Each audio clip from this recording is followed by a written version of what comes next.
This House now resumes its sitting. Good morning, everyone. I call on the Premier.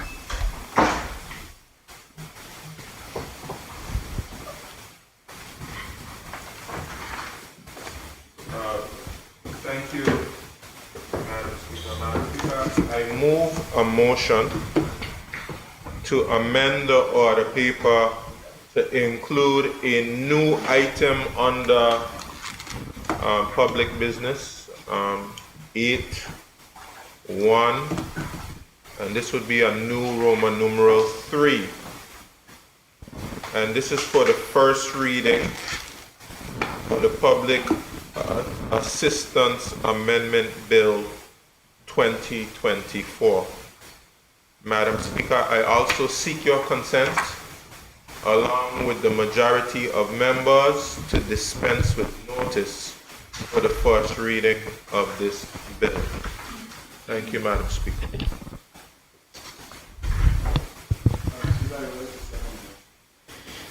Thank you.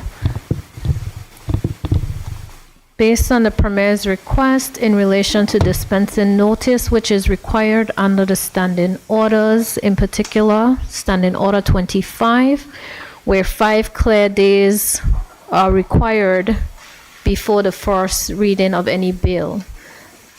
I have no difficulty and consent. I'll put forward the motion for the members' consent.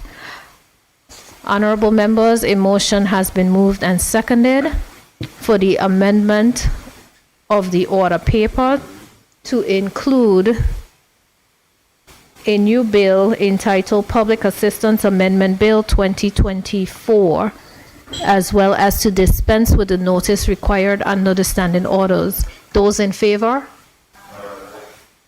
Those against? The ayes have it. The motion is passed. I call on the Premier.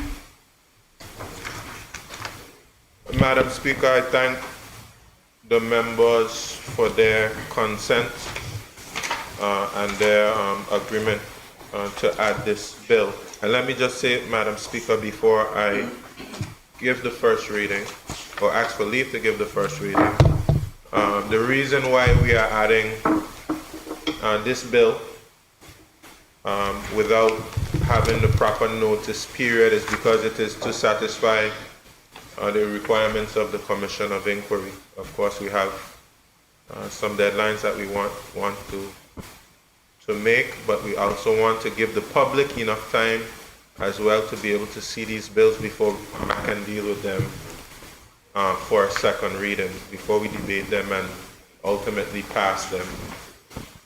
So this will allow the public for the bill to be gazetted and the public to scrutinize the bill before we are able to come back and debate and deal with the bill.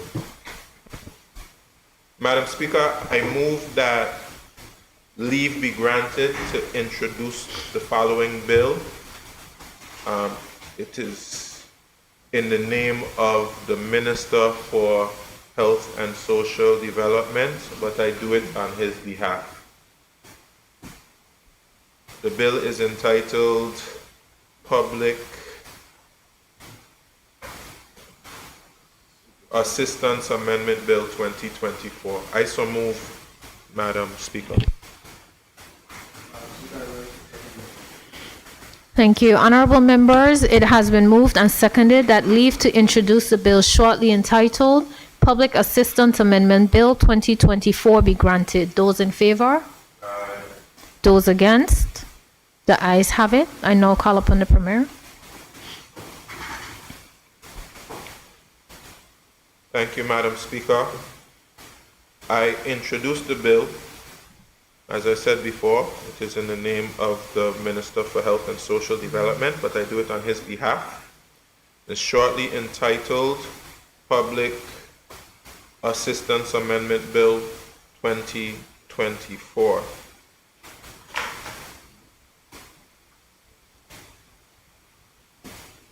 Madam Speaker, I move that the bill shortly entitled Public Assistance Amendment Bill 2024 be now read a first time.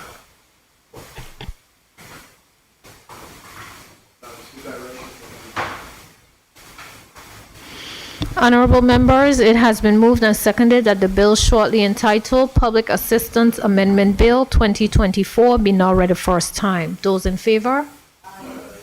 Those against? The ayes have it. I call upon the clerk to read the bill for the first time. This bill may be cited as the Public Assistance Amendment Bill 2024. Thank you. I call upon the clerk.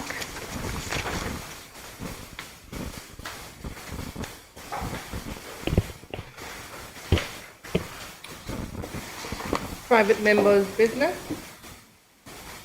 Item number 9, other business.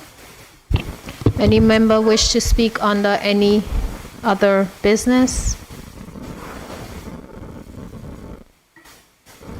No member wish to speak? I call on the member for the 6th District, Honorable Myron Walwyn. Thank you very much, Madam Speaker. Madam Speaker, it's very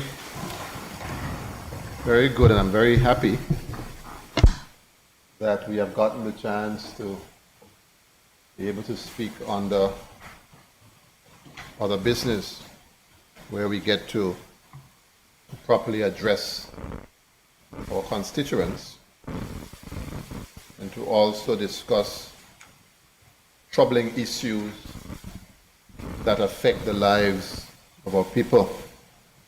Madam Speaker, as you're aware, we have been in this House for the last 2 months or so, perhaps more times than the times that I've been here in the House. Obviously, we're doing so because of the COI deadlines that we have until the end of August. So it's going to be a very difficult period for all members, where they wouldn't be able to, those of us who move through our constituency or districts, where you wouldn't be able to move forward, or move through as much as we would have done in the past, because we are stuck here in the House of Assembly 4 and 5 times out of the week. But nonetheless, what has to happen has to happen. And as Speaker, I'd like to start off first by certainly extending condolences to all those persons in the territory who lost loved ones during the last time that we were able to speak on the other business. And I would like to particularly extend my condolences to those persons in my district, District 6, that would have lost loved ones during that time. Coming to mind quickly is the Pickering family, Lucien Pickering and his daughter Monelle, the loss of his wife and her mother, and the rest of the family, the family of Diana Maduru, lost a brother recently, and the other persons that have lost loved ones, and I want to extend my profound condolences to them. Madam Speaker, I'd like to also congratulate all the students who graduated recently, whether it's from the ASAP Community College or college abroad, or the primary schools, Madam Speaker. It's always a good thing when you have worked hard and you can be rewarded and you can matriculate, whether you're moving on from primary school to secondary school, or whether you're moving from secondary to tertiary education, or from tertiary into the world of work. I would like to congratulate all those persons who were successful. I would like to specifically congratulate all the students from District 6 who were able to matriculate, particularly first the primary school students from Joyce Samuel and Alexandrina Maduro. I'm extremely proud of you. I attended your graduation ceremonies. You all conducted yourselves very well. And I hope when you check the back of your diploma, you will see a little something there with love from Myron Walwyn at the back of the diploma. If you haven't checked the back of it, check the back. You will find something lovely in there for you. And that is my way of saying how much I appreciate you. And I wish you the best in your secondary education. Those who graduated from high school and from college, wish you all the best as well as you move forward. I'd like to also thank the teachers. I'd also like to thank the teachers, Madam Speaker, for their hard work, because these students could not have achieved what they have achieved had it not been for the teachers, Madam Speaker. Madam Speaker, we have a melting pot here in the Virgin Islands. A number of persons who have lived among us, our brothers and sisters, particularly from the Caribbean region, that helped to build this country up.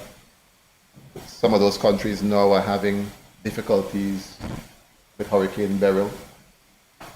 And I know Jamaica just had a passage of the hurricane, a Category 4 hurricane. I've been in contact with some persons there who have indicated that there were some damages in the coastal areas. And of course, St. Vincent had a battering as well from Beryl. I was noticing that Union Island in particular, in the Grenadines, got significant damage. And those of us, we've always been a community of loving people. Those of us who can afford to do it, to corral persons, to be able to send assistance to our brothers and sisters in the Caribbean areas that were affected, we certainly should do so. Premier, if we are in a position to assist those countries, we should do so. I noticed your statement that you made, but sometimes, you know, you don't have to wait for people to ask for something. If you know they're in need, you should give it to them. So I think that it might be very good of the BVI not to wait for St. Vincent or anybody to ask us for assistance. We know the devastation that they had. We should do what we can without them having to ask. Because we have been through the same thing with Hurricane Irma. And we didn't have to ask for a lot of the assistance that we got. People came to our aid. And I think that it's only fit and proper that we conduct ourselves in the same manner. Madam Speaker, the people of District 6 sent me here to represent their interest. And the persons who are here, whether elected at large or by district, were also sent by people to represent their interest. And so it is incumbent upon us, if we care and love for our people, and if we take our responsibilities as seriously as we should, then represent we must, regardless of how difficult and hard the conversations may be. The basis of representational politics is that everybody can talk, in the sense that everybody can have a voice in the House of Assembly. You go to the ballot box, you vote for one person, and you send that person to be your voice. And so, when we come into the House of Assembly and we speak, even as I speak now, I am not speaking on my own accord. I'm speaking on behalf of the people of the district, in this case District 6, who sent me to the House of Assembly. And when you interact with the people, Madam Speaker, on a daily basis, and know that you have a constituency office where people know where to find you, you get to touch and feel the concerns of people in a greater way. For me, certainly coming from being an at-large member before, it is different in a district. It is more intimate in a district. At-large is quite peripheral to the extent that the first point of contact for a representative, for a constituent, is their district representative. Even though we see some changes happening now, where they're trying to scale back, erode, if you will, the influence of a district rep, that is not going to change in BVI politics. Regardless of what structures you put up, whenever a constituent has a problem, first point of contact is a district representative. And so you understand the pain, the suffering, and the issues firsthand that your people experience.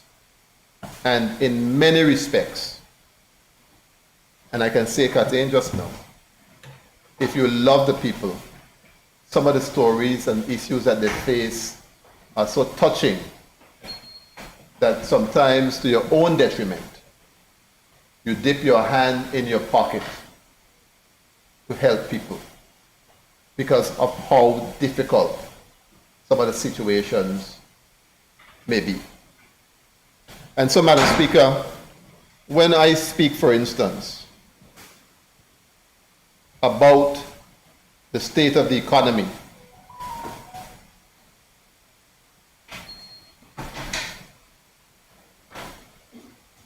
Madam Speaker, I think we have lost the quorum. We can take a break? Let's take a brief recess. Lovely.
This House now resumes its sitting. Member for the 6th, you may continue. Thank you very much, Madam Speaker. Madam Speaker, I was speaking certainly about the importance of us representing the interest of our constituents when we're here. And some of the conversations, Madam Speaker, are not the best, but they must be had on behalf of the people, because you touch and you feel and you understand the challenges that they face on a daily basis. Madam Speaker, I lamented the other day on the state of the economy. I took the chance during the boss bill, as I know I was allowed to do, and the Premier well knows better. It's a matter of the economy, and I was able to speak about the economy in a wider context. I was taught a long time ago to take advantage of opportunities that present themselves to you because they may not present themselves in the future. I now get 2 bites of the cherry because I didn't know we'd have gotten to other business, because we haven't had other business for quite a while. And I could not allow the opportunity to escape me to express the views of my constituents as regards to the economy. But now, Madam Speaker, the Lord has blessed me with some time to revisit the matter and have an open discussion on it. And it is not a discussion, Madam Speaker, for the sake of politics. It is not. It is because you recognize the difficulties that ordinary folks are having surviving in these Virgin Islands. And Madam Speaker, I don't know about anybody else. One of the things that I can do, and I thank God for that I can call a spade, regardless of what side of the aisle I may be on. I have not seen the economy of this country as bad as it is now. I'm not saying it hasn't been as bad, but I have never seen it as bad. I've never seen as many persons as I see now having difficulties who cannot make ends meet. I have not seen that. I moved back home in 1995. And I have not seen the economy or people having as much difficulties as I'm seeing it now. The government side will get up and they will speak about numbers and all kind of things. But numbers is one thing. If you have food or hay in a barn and the animals are starving, it makes no sense to have the hay, because the hay is to take care of the animals. So when you get up and you say, our numbers are X, Y, Z, but the money is not trickling down to help the ordinary person, then that is what I am referring to. And if you are a district representative, which you are, Premier, and other ministers, and you are in contact with your constituents as you should, like I am, then divorcing the politics, you have to agree. You have to agree that the people who are coming to you are having a difficult time. And we have to figure out, Madam Speaker, how we are going to better help our people. I don't feel good. I don't know about y'all. I didn't get into politics because I want a thing. The poorer I have gotten is since I've been in politics, because I'm the kind of person that just give away. That is just my nature. If somebody come to me and I could help you, I don't care if you're an enemy or foe or friend, because I know, Madam Speaker, all too well how it is to grow up poor. I know it. And it has never left me. It has never been lost upon me, because I know going to bed hungry. I know it. It has never left me. And it has never left me. And I'm grateful for that, because it is that understanding of the difficulties of other people that make you want to do whatever you can to help other people who are having difficulties.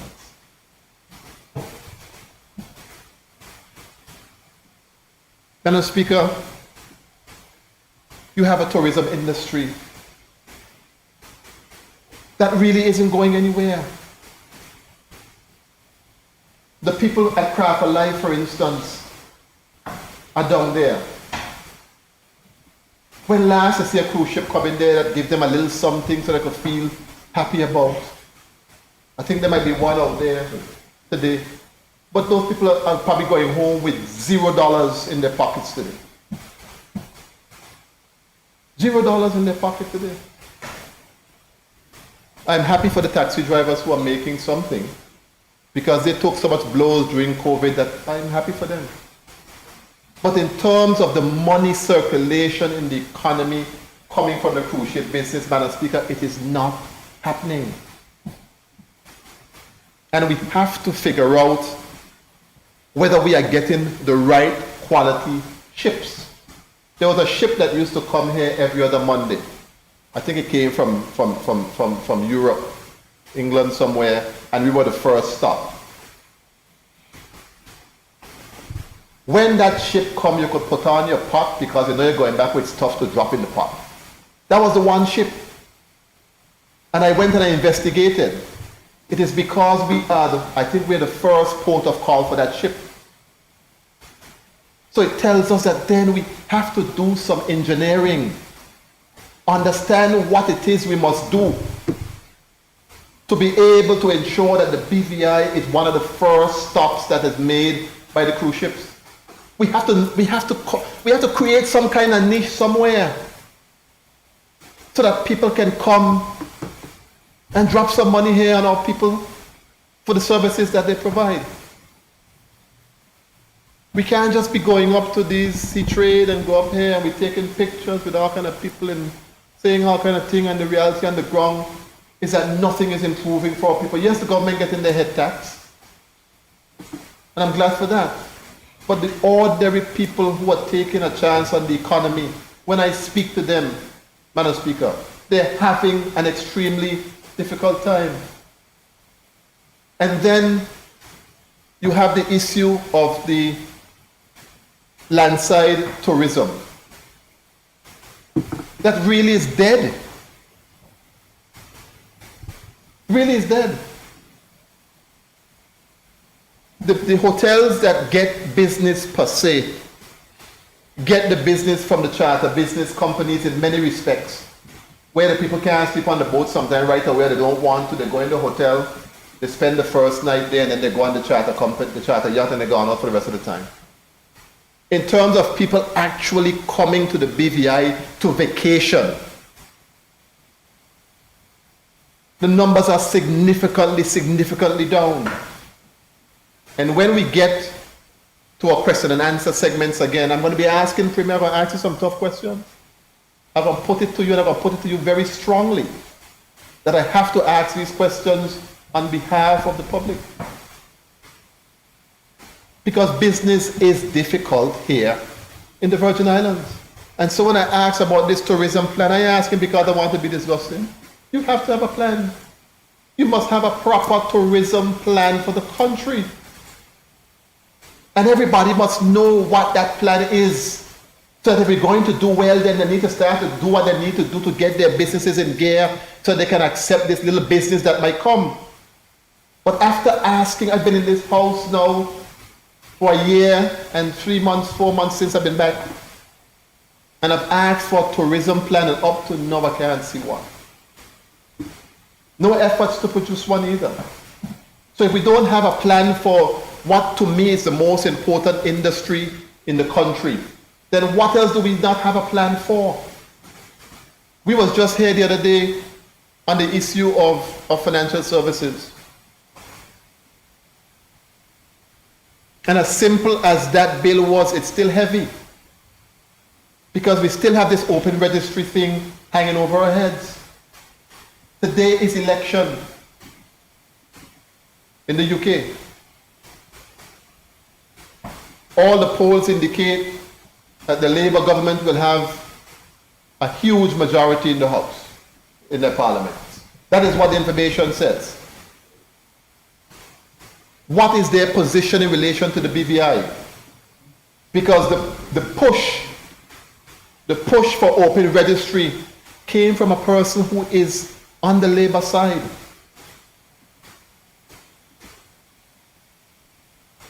I don't know if she's running again, but suppose she run again. I don't know.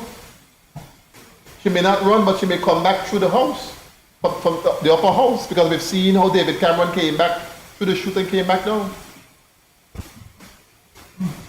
What if she becomes the new Minister for Foreign and Commonwealth Development Office? What if that becomes the minister responsible? Who wants to affect and make sure there's an open... What does that mean for the BVI? And so we have an industry that is important to us in the financial services industry, but the reality is it's an industry that we don't have no control over. Everybody else control it except us. And and when we talk about independence, I don't want to just talk about political independence. I want to talk about economic independence.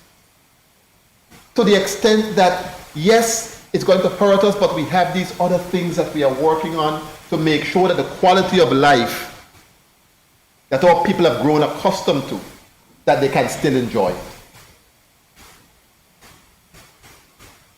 Tourism is one of those areas, and we're failing miserably in it.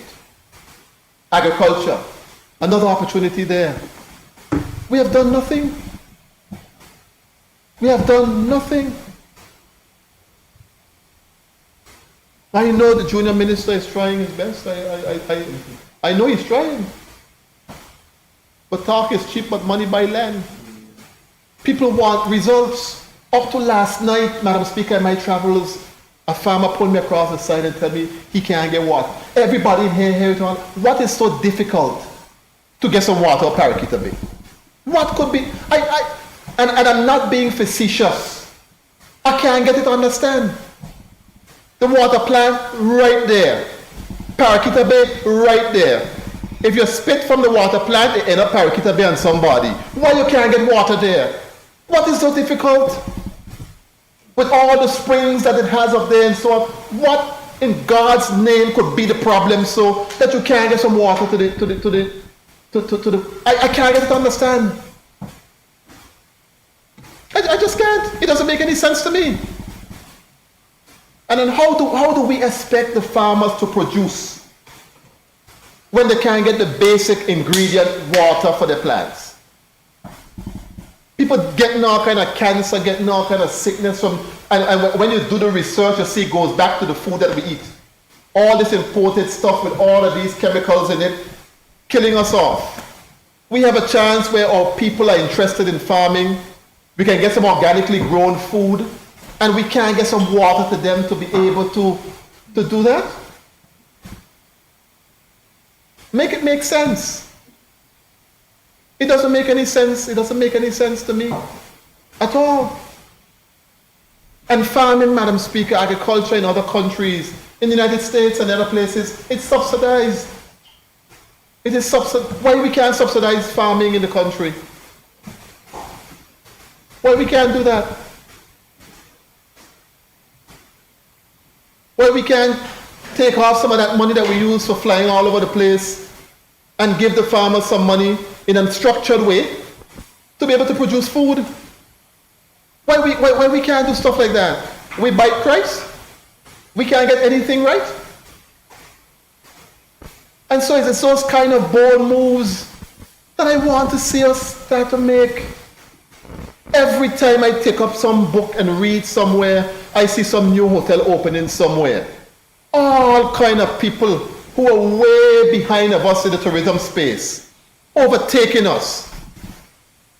And we can't get nothing lift off. I heard the Premier mention something about Prospect Reef. He feel a little pressure from me, so he make a little statement a couple of months ago, say he doing something with Prospect Reef. He ain't come and say a thing. That means he ain't got a thing. He only said that to try to keep me off of him. But any minute he had something, he'd have gone on the radio right away. He loved to talk. He'd have gone, told a radio, somewhere go open up his mouth and say he has something in hand at Prospect Reef because he want my run off of him. He ain't got a thing. He ain't got a thing. He ain't got a thing. If you have something, come and tell us what it is you have.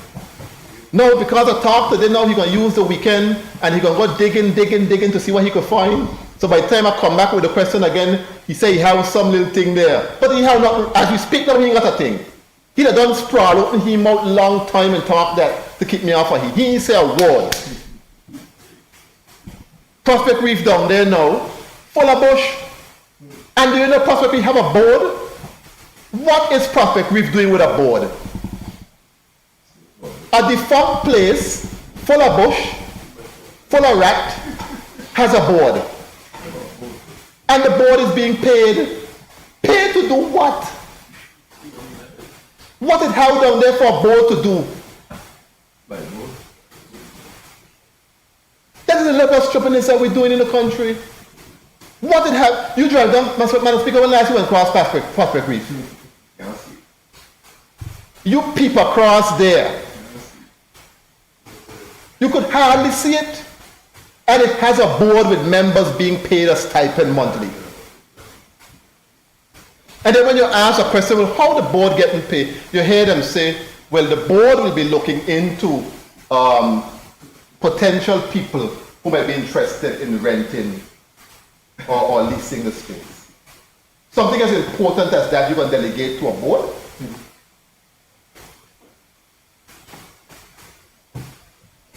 So, Madam Speaker, we have trouble.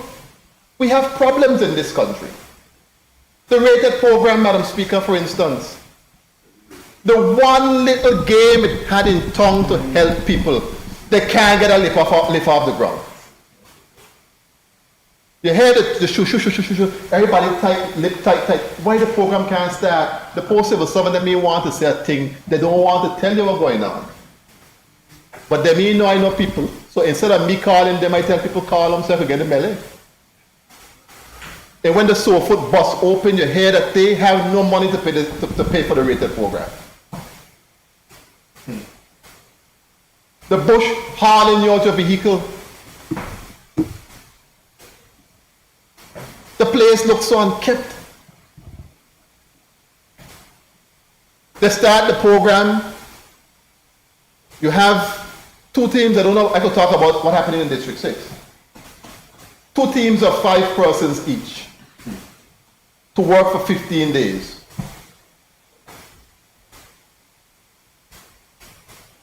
To work for 15 days. But when you call and you ask a question, you will say, well, I can't get some more people. And how come it's only 15 days? Them say we don't have no money. We only have 15 days worth of money to do the rated program. The one game in town to help with unemployment in the country, and there is no money allocated towards that.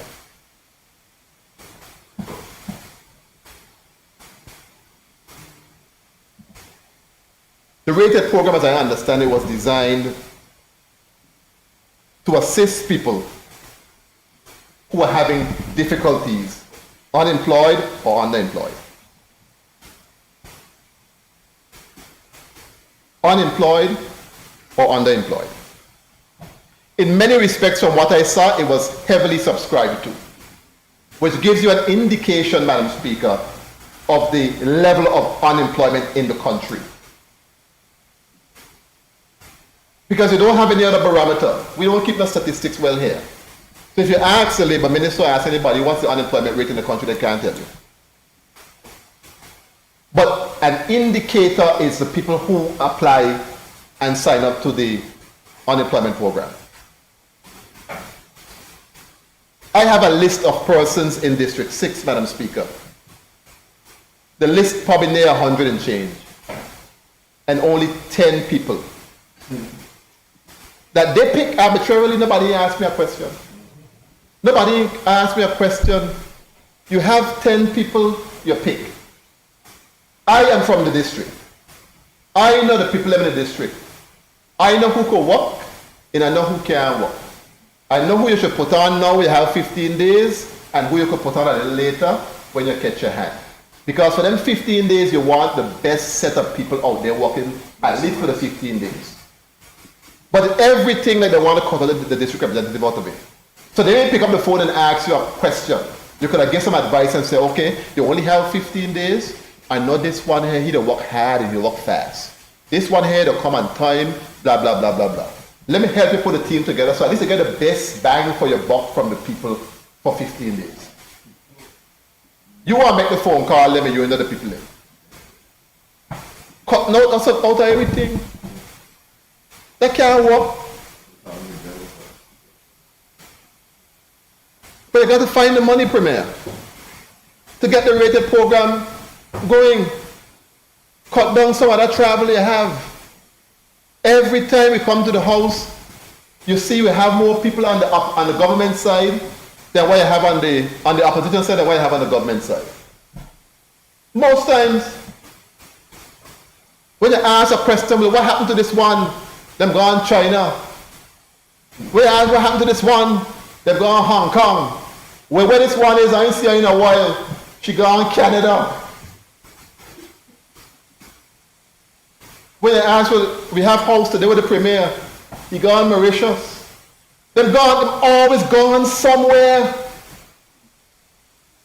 And the people are hurting. You can't get the money for the rated program. But every minute them on a plane gone somewhere. Where are they getting the money from, Madam Speaker? Where is the money coming from? Because if things are so tight that the unemployed people in this country, you can't put some money there to get them some work to clean up the place, because every money you're giving them, the place they're cleaning up, the place is a mess, a royal mess. And you can't put some money there to help the unemployed people. But every minute you ask a question, well, where them gone? Them on some plane somewhere, racking up frequent flyer miles and the extent of the people.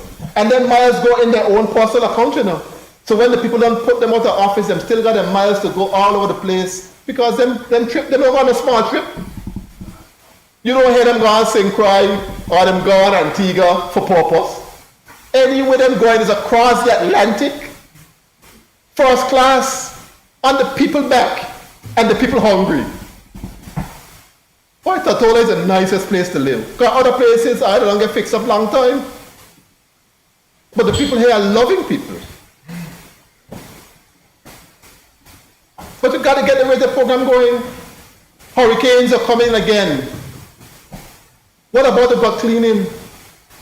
That's the other side of the rated program, because the rated program, as I know, has several sides.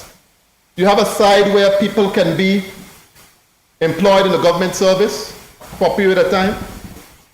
You have the bush cutting section, and you have the gut cleaning. Hurricane coming again. Hurricane Beryl could have come here. Because them hurricaning on a steering wheel on them. Could have come right here. What state we would have been in if the hurricane came here to us? Got them in clean in a long time. Again, rated program, no money to do anything. Cost of living. Buy the shop. You have a shop? Premier, you the shop? Premier, I asked you a question, made a shop. You understand the prices when you go in the supermarket? You understand those prices in the supermarket? Something is up. You have to look to see what's going on. You have to look to see what is going on. Food is becoming more and more expensive in this place. The prices are ridiculous. And nobody can give an explanation as to why the prices are so high. And sometimes you hear all this recitation they give, the supplier price gone up. The wine Ukraine caused this and caused that. And sometimes you go from one supermarket and you look at the same item and you see the price there, and you're going to buy another supermarket and you see the prices almost like night and day for the identical item. I don't know how many of y'all have noticed that, but I've noticed it. So what is causing that? Or is it that we need to meet with the suppliers, the supermarket chains and other people, and ask them what can we do to make sure that we get the cost of food down? I suspect the government is a part of the problem with their taxes and different things. Let us have a conversation. Let us see how we can make things a little easier on the pocket of the people of the country. You give a raise to the civil service the other day, which we have to talk about, because in many respects that raise wasn't fair to some extent. Because you now have some people who are making, you have some people with associate's degree making pretty much on par the same amount of money that people who have a bachelor's degree. There's some excuse in the thing.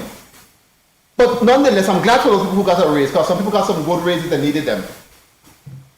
But the reality is that if you give somebody a raise, but the prices of stuff in the country is killing them. The raise ain't making nobody's life better. It really isn't.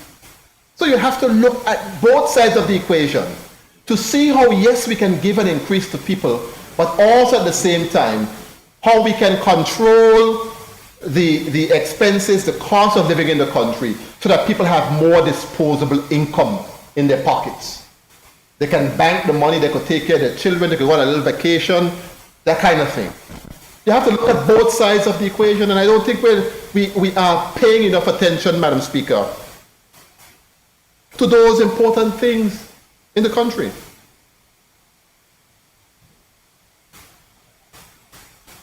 You hear businesses talk about every day, many of them, about how difficult it has become to do business with government. Difficult. The Procurement Act, that act is a problem. It's a major problem. I don't understand how I could pass some of them things in the House. What y'all were doing in the last House of Assembly? Don't answer. But what y'all were doing? Some of these acts don't make no sense to me. You make an act that tie up your whole hand and make life more difficult for everybody. What was the government doing? Who was reading through them things?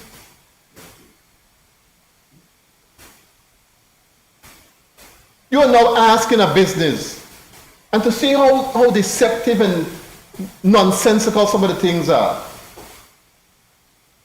To get a very screw, you want 3 quotations. For a screw. You well know where you want to buy the screw from, but you call the other 2 people in to come ask them to give you a quotation, fully well knowing where you want to buy the screw from. I am saying to those people out there now, charge the government for quotations. When they come to you on this Procurement Act, charge them for the quotation, because they're wasting your time. You got to take an employee off of what they're doing to go write a quotation to send to government, only to hear that they give the job to somebody else who they want to give it to in the first place. Wasting people's time. And you're doing repeat business with somebody, repeat business, and you keep coming with your quotation story. It's stupidness. So you can't get the wheels of the thing to turn as fast as you want. I could imagine how frustrating it must be for the civil servants. You want to get something done now, you know it's urgent. And then somebody coming in your face, come tell you about 3 quotations to go spend $20. That make any sense to anybody with sense? And that is what we have become. You're buying ice from somebody all the time, you're buying ice. And then the price of the ice ain't going up. And you come in by your 1 quotation again for $3, and you know the ice costs $3 a bag. That is what we're doing. Making it more difficult for businesses, on top of the frustrations that we already have, that we ain't making no money. We are on life support. You're begging for help. Put some money somewhere so that people can access some monies to get some grants and some loans. Nothing there for people to be able to benefit from. Premier promised us this $100 million loan facility. He said you're going to get a loan, he put it in the budget. The year almost done. Not a thing. Year almost done. We're in July? Whoops, pops, we're in August. From the time you hit August, you're done December. Churchill, 2025, I hope we live to see it. And nothing would have come to this house. Nothing would have come to this house for a loan. We here waiting. Bring the loan facility, let me help you sort it out. We will look at it, make sure the terms are good, we tell you what we think, you go, you do a little thing, and you go back and you bring the money. Not that thing. And poor Honorable Reimer from District 5, he need a medal for loyalty. Because I've never seen loyalty to that extent in my...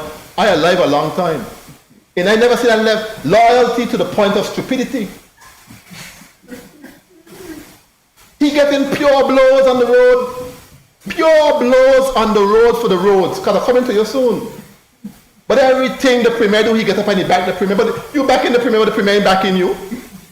You are the minister, and when election time come, I could tell you, you came through District 6 the last time on a loudspeaker, say you're campaigning. Come back through this time. Anyhow them road up there you fix. I'm gonna have a ceremony up there. They got 2 potholes up there. One gonna name after you, and one gonna name after the premier. If you all won't get them potholes fixed. I see the one, I don't have the one mark, honorable right, honorable, a whole ceremony I have for you up there. Get the $100 million loan facility and let us go and try, and first of all, the $100 million, that ain't a heap of money. Because based on how the infrastructure is right now, based on how the infrastructure is right now, the $100 million is going to go in a flash. The people at water and sewage having a hell of a time. Hell of a time. They used to be so efficient. When I call them the other day, when I saw some leaks in my district, or whenever I call them and I say, I have a leak here, I have a leak there, almost every day 3-4 leaks. The people up there running up and down like headless chickens. They took a little longer this time. I call, I say, well, what happened? You're taking so long this time, you weren't so before. They say, Myron, we ain't gonna backhoe. They tell you? They said it's rent, sometimes we have to rent a backhoe. You understand what's going on in Tatola? They have to rent a backhoe to come do digging, to fix the pipe problem. Renting a backhoe. That is the pressure that people are under.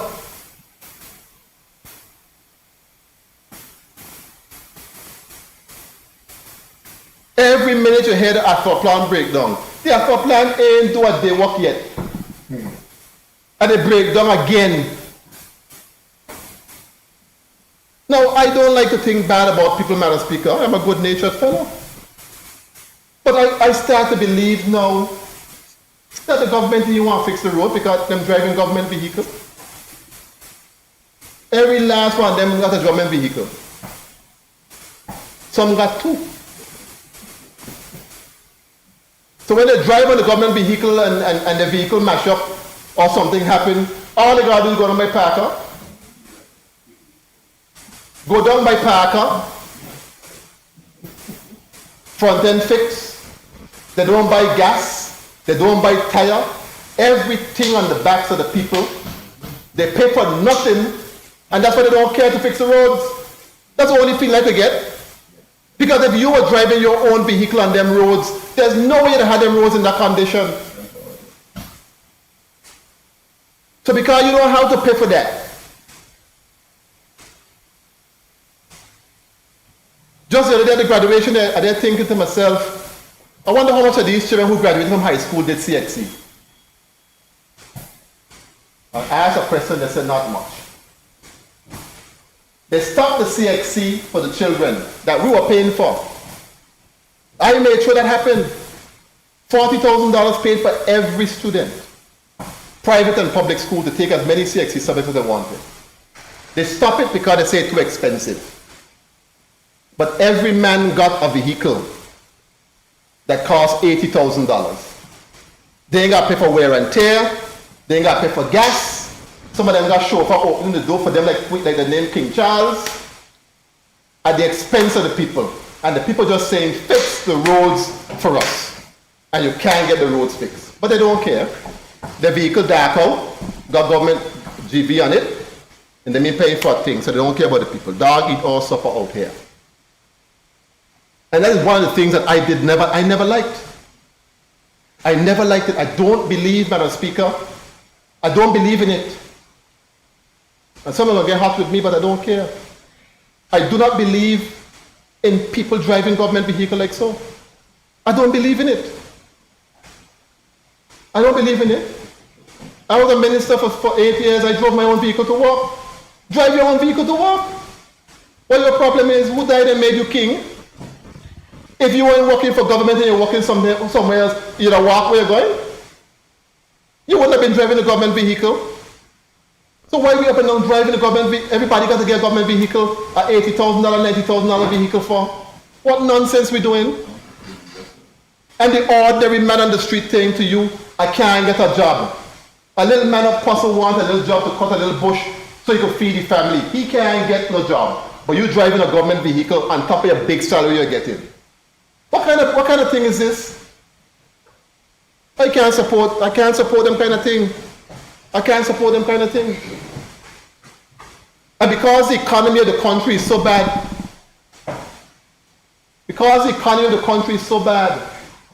you have no criminal activity creeping up. And I am in no way supporting robberies and burglaries. I ain't supporting those things, they're wrong. And the people who are doing it, they should stop it. And those of us who can assist the police, because sometimes we are unfair to the police. We're unfair to the police. Sometimes some of us fully well know the people who are doing these things and we would not assist the police. But you come here, you call the police and say the police ain't doing nothing. Or the police ain't going to do something if you have your mouth bram shut. What are they supposed to do?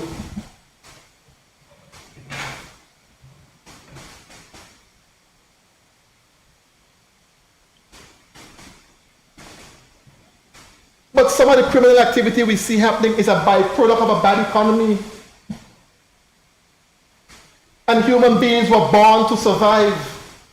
Everybody could go to sleep hungry and have the discipline to drink some water and go sleep. Everybody make up the same way. You got some people who just can't deal with that. So what does the government need to do? Find opportunities for those people. Make opportunities for people. Meet people where they are and see how we can make life better for them. But it seems as if we have a government, I'm getting the feeling that the government don't care. That is a feeling that I'm getting. That is a feeling that I'm getting, and it's a terrible feeling to have as a citizen of a country that you have a government that doesn't care. But that is the feeling that I'm getting.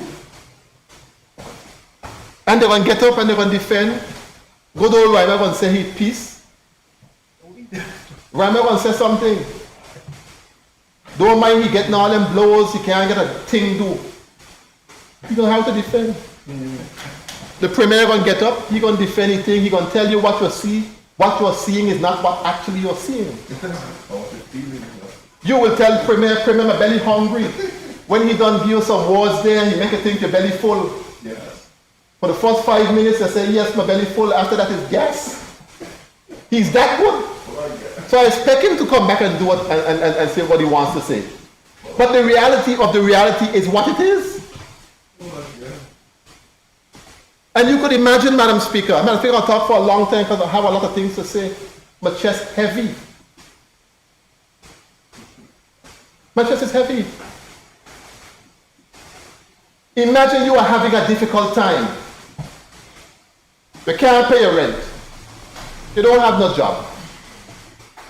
You don't have no food to buy the children. The children may have graduated from school or get promoted. You can't buy nothing to give them. But you could see the government take up $1 million and change and go do a music fest. $1 million and change? That music fest had to have cost about $1.5 million. Now I ask the question. I'm going to ask the question when we start to ask questions again. That is over a good $1 million spent over there on a music fest. And let's just say, Madam Speaker, I'm going to give them $1,000, 1,000 persons per night. Even though I'm not named pass through. So the first night you could have run a herd of cattle through down there and don't touch nobody. Not a man move and the cattle don't trouble nobody. That is how sparse it was in there. But I will give 1,000 persons a night. So it's 3,000 people for the 3 nights. I can't get rid of more. You get more than what you're supposed to get. But for the sake of mathematics, multiply that by 60. That's $180,000, right? You spend $1.5 million to make $180,000.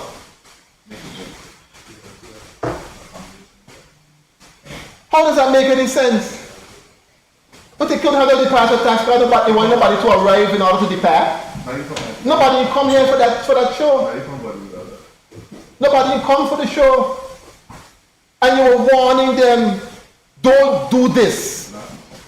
Don't do it. You don't go out there and advertise a music fest 2 months before the time. It don't make no sense.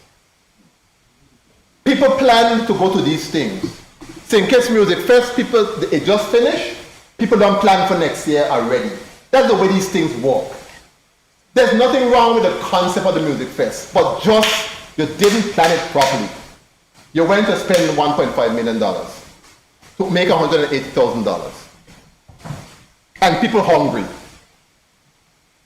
And when you see those things, you get angry.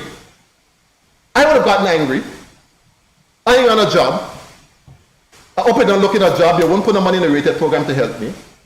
The cost of living sky high. You ain't doing nothing to bring down the cost of goods and services in the country. But you could take up $1 million. And just to show, Madam Speaker, how hypocritical our policies are in this country. Because even some of those things that are being imposed on us by the British government, some of them things make no sense. Look at this scenario. You take out the assistance grant that you used to be able to give to people from your district office. You say that politicians are wasting the money, blah, blah, blah, blah, blah. Yes, you had some abuse, but by and large, a lot of people were getting help. You take that out, so you're trying to save money. But there's nothing to stop a Minister of Finance for spending $1.5 million on a party. How does that make any sense? So what is really the objective? Is the objective to save money or to starve our people? That's the way I have to look at it. That's the way I have to look at it. That's the way I have to look at it. Then you have festival coming up. You don't know where it's going to be. One day you're here, you're going to be at the old site. The next day you're here, you're going to be by the waterfront. And now this morning I understand you're gone back to the old site.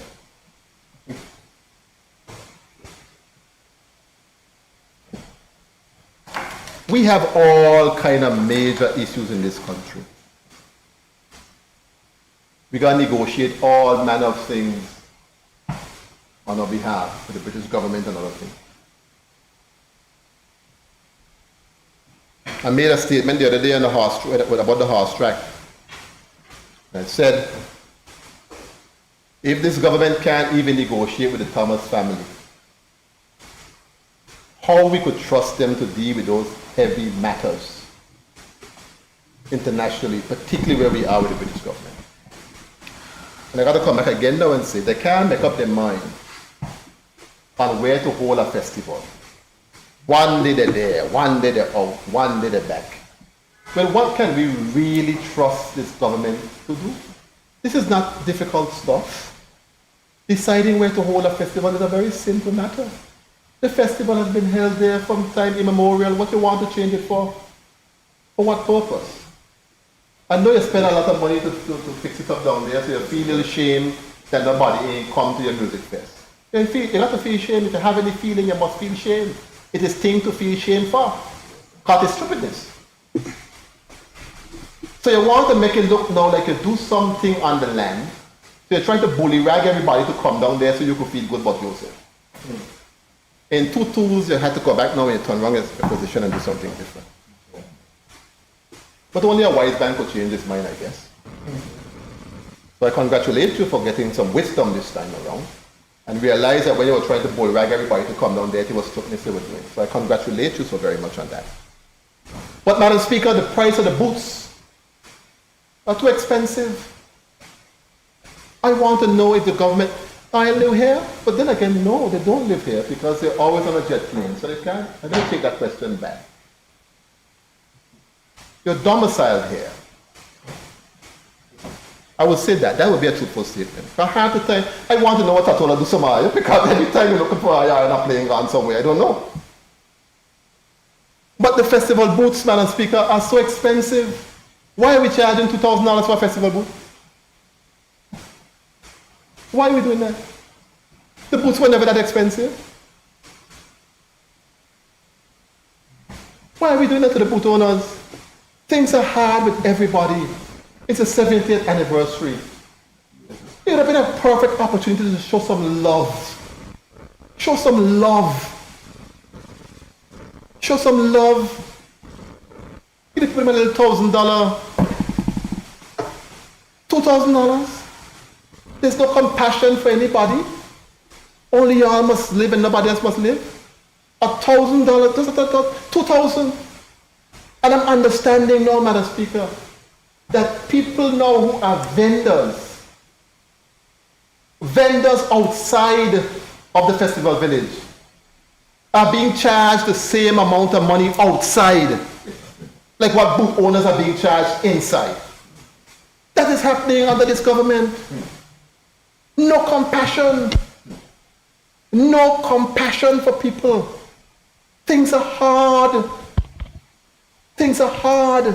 And there's absolutely, Madam Speaker, absolutely no compassion at all. I spoke about the roads. The water is another problem. And I don't understand. I don't know if maybe the government have, all of them probably got your cistern and your pump and everything to work well. So when you go home and you turn on your shower, the water that comes so hard and beat on your neck so hard that you have to run sometime because the power is so strong with the water that comes from your cistern. When the people turn on their shower, all they hear is shh, looking for water, them can't find no water. The people them learn sense now, they realize you can't soap up your skin before you turn on the tap. Do not dare make that mistake to go soap up. Because that soap will stay right there and burn your eye. Because when you turn, you hear nothing. That is what people are dealing with. That is what people are dealing with. Every minute there's no water anywhere in the country. In District 6, every minute. And I tell my people, call me. Whenever you have a problem, and that is my motto in my district, I don't care what it is, let me know what is going on. My job is to represent you. I don't care how small the matter is. So I get to the bottom of the things and I understand what people are having difficulties, especially now that school is out. You could imagine a household with 5, 6 children in there and you ain't got no water over the summer. Pure excuses all the time. When you ask a question with the water off, you hear BVIEC ask the water plant to come offline so they could do load shedding and the reservoirs are empty. 2 or 3 times last week the reservoirs are empty and people can't get water. Where are we heading in this country? Where are we heading?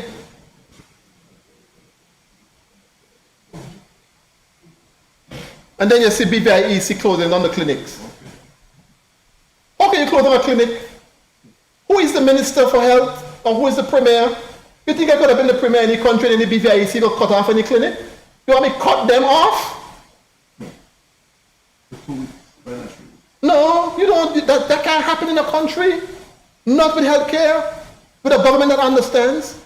No BVIEC could have told me they're cutting off no clinic. Cut somewhere else, but not the clinics. You have to come in and we have to work out an arrangement. I owe you $1 million. Hold this $250 here and come back in a couple of weeks and I'll top you up.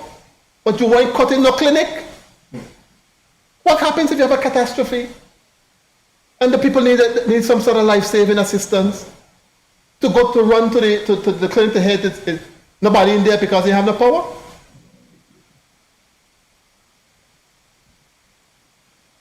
I came in from St. Thomas on Sunday afternoon, around 4 o'clock. Only to come to meet the waterfront in total darkness.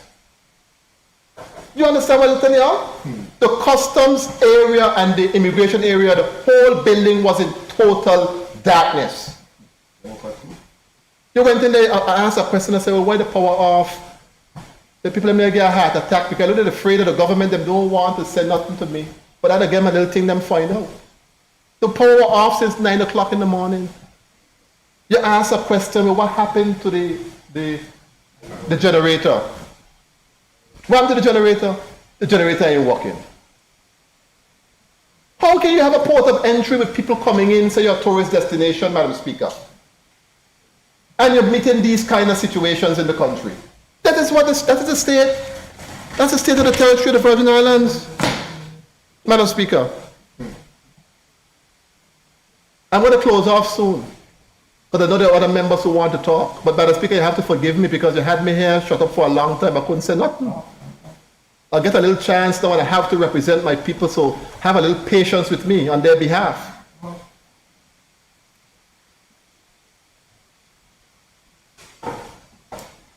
It's time for a vote of no confidence in the government.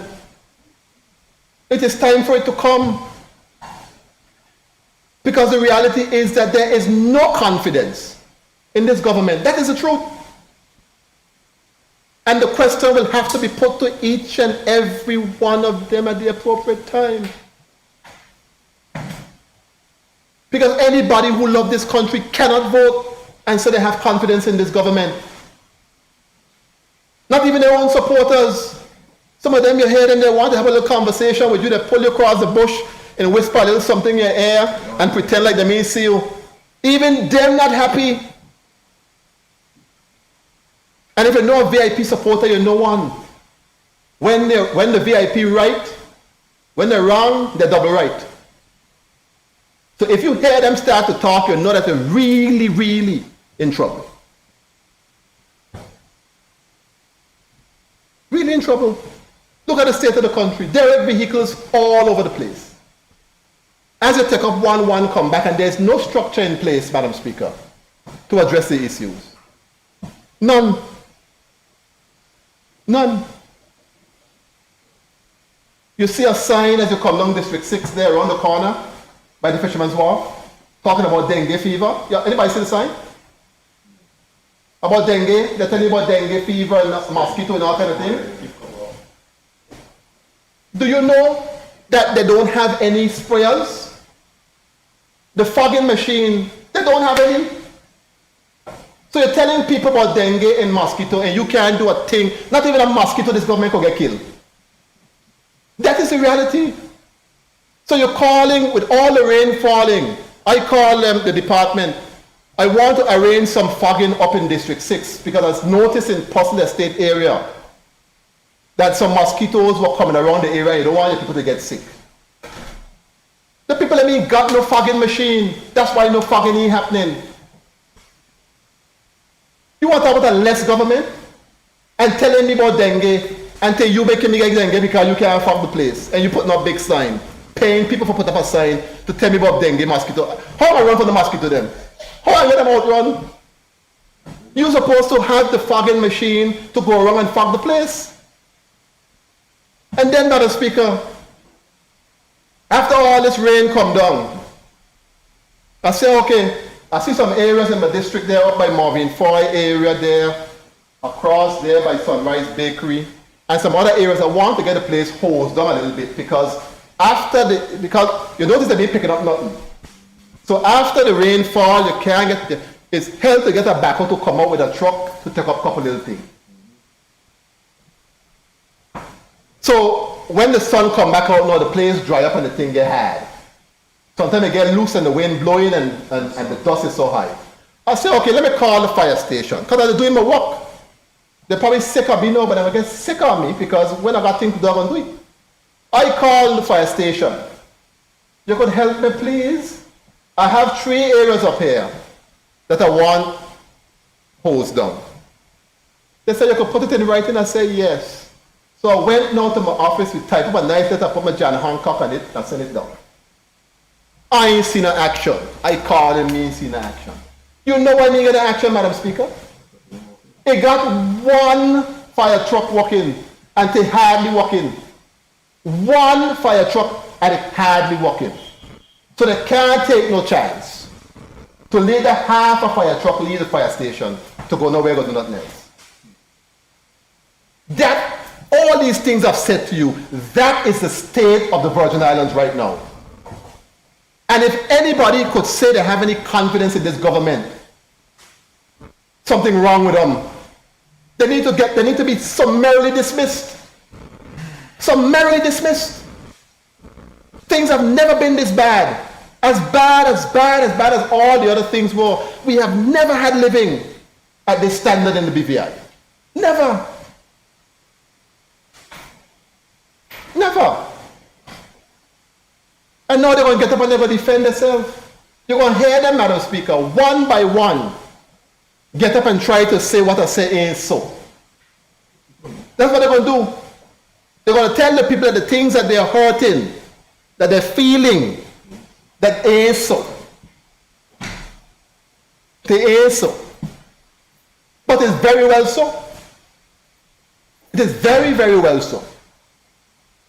And I'm going to tell you this, if you don't start to bring some relief and take your foot off the neck of District 6 people, I going to start to deal with you. Y'all think I'm disgusting? Y'all ain't see me yet. I want to see life get better for my people. Unemployment is too high in my district. I drive across there, the young men, them in particular, sitting down, ain't got nothing to do. I said, so long, that rated program, extend the program. I give you an idea. Include the private sector. Pay half the salary for the people and let the private sector pay the other half. And start to chip away at the unemployment problem in the country so people can start to take care of themselves. Nothing is happening but a bunch of old talk.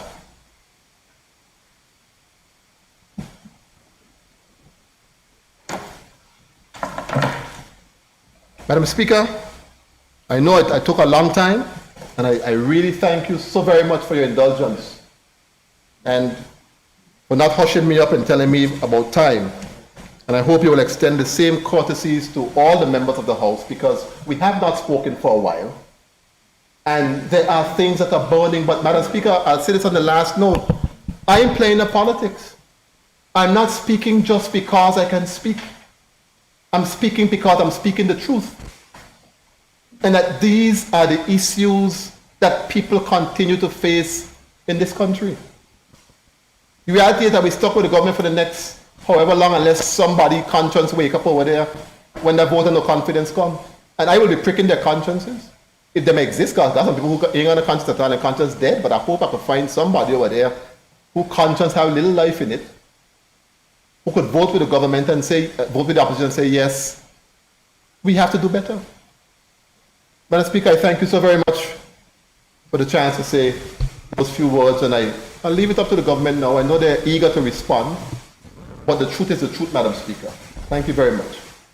Thank you, Honorable. Any other member wish to speak at this time?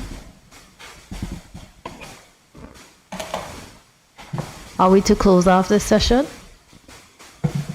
Any other member wish to speak at this time?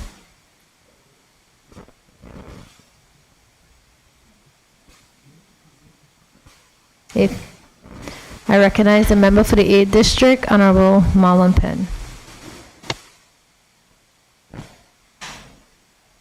Thank you, Madam Speaker. I thought you would have, after my colleague gone on the place, you would have called the fire station to cool it down. But since they're walking, I guess we got to move on. But Madam Speaker, first of all, I want to thank you and this House for the opportunity to give my contribution on the other business. And I want Madam Speaker to bear with me, my voice it's failing me a little bit, been under the weather, but I too have some things to say. And I'll be here and try my best, if my voice allows, to be here for a little while to talk about and talk on behalf of the people of the 8th District who represent, whose interests I have the privilege and so gladly have the privilege to represent in this honorable House, Madam Speaker. So before I begin in my substantive presentation and concerns, I firstly would like to, as was done before me by my honorable colleague, give condolences to those persons who have lost loved ones since we were here last in this territory, and specifically in District 8, the Eastern Honor community.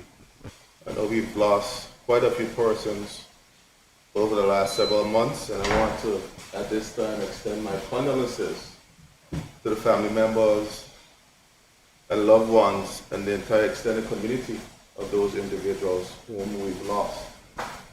Madam Speaker.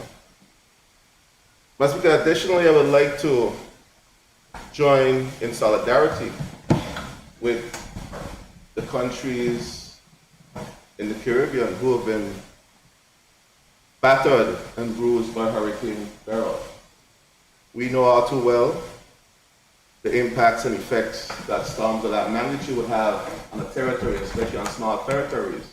Because we had our share in 2017 with Hurricanes Irma and Maria, and we sympathize with the countries, namely Carriacou, in Grenada and off of Grenada, Union Island, off of St. Vincent and the Grenadines, whom which we have a strong relationship and tie with in this territory. I know my community, particularly Eastern Isle Community Premier, is a large community of extensions. I know many family members are struggling with the loss, particularly the ones in Carriacou, as well as persons in Jamaica. Hurricane Beryl just passed Jamaica, and I understand it's heading towards Cayman Islands, where they're probably experiencing hurricane force winds as we speak. My prayers and thoughts are with the people of Cayman Islands and persons who have lost loved ones. I understand the storm has taken the life of many persons throughout those 3 or 4 islands. And our collective condolences go out to the families of those individuals and persons of those countries. I do believe as well, Premier, that we need to have a unified approach in terms of how we give relief to those countries. I think the piecemeal individual approach is not productive or useful. I think we need to figure out what are the key things that those countries need. Let us all as a house work collaboratively to ensure that we maximize the support that goes to those countries who have been devastated. As was said by my colleague, we were the beneficiaries of support when we were at our lowest. And I see the pictures and the images of some of those countries. I know many of those persons require the same level of support and care that we experienced in 2017. And I think it behooves us as good citizens of the Caribbean to be a brother's keeper in these difficult moments for them. So Premier, I ask, and as a leader of this country, I ask that you come up with a comprehensive approach that we can collectively give some support and assistance to these people and countries in need. Now, Speaker, before I get into, on a more brighter note, I think we had some very good initiative that occurred over the weekend, the Virgin Islands Icon Award. I was able to attend that event on Virgin Islands Day, and I must say to the organizers, Perry and Dustin Hall, the producer and the team, they did an awesome job in putting on that particular event, recognizing Virgin Islanders in different areas, and it speaks to the level of talent that we have in this country. And once we cultivate it, support it, great things will sprung from our people once they're given the opportunity. And I look forward to great things from them in the future, not just with this event, but cultivating the abilities of our young people to do more in terms of building and growing and advancing this country. Madam Speaker, I also want to express, and I had a premier myself and a member for the 5th, was at a graduation for Francis Lettsome yesterday, where you had more than, I think it was more than 80% of the 90% I think it was, a large percent of the graduates graduated with honors or high honors. And it was really a good show of the level of instruction that we're getting from our teachers and our principals, and the high level of education that is being taught within the school system. And you see that in a way that the children are expressing themselves. So I want to again express my congratulations to all the graduates in the Eastern Long Island community and those graduates throughout the territory. And we look forward to great things from them in the future, Madam Speaker. And it speaks to the potential that we have as a country, when you can see that quality of education, a quality of learning coming from our children and our people. Madam Speaker, I stand here,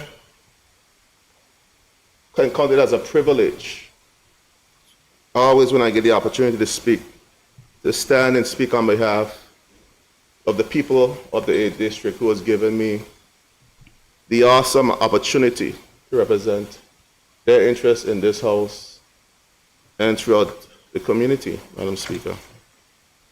Madam Speaker, you heard the concerns raised by my colleague to my left.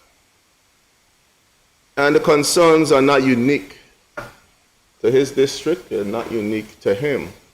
These are concerns that I'm sure if we're listening, many of us, if not all of us, hear on a daily basis from our constituents, from persons throughout the territory, where they express a sense of despair and a sense of concern in many instances, Madam Speaker. So there's going to be a consistent theme, I believe, for most of us who speak on some of the key issues that the member raised earlier.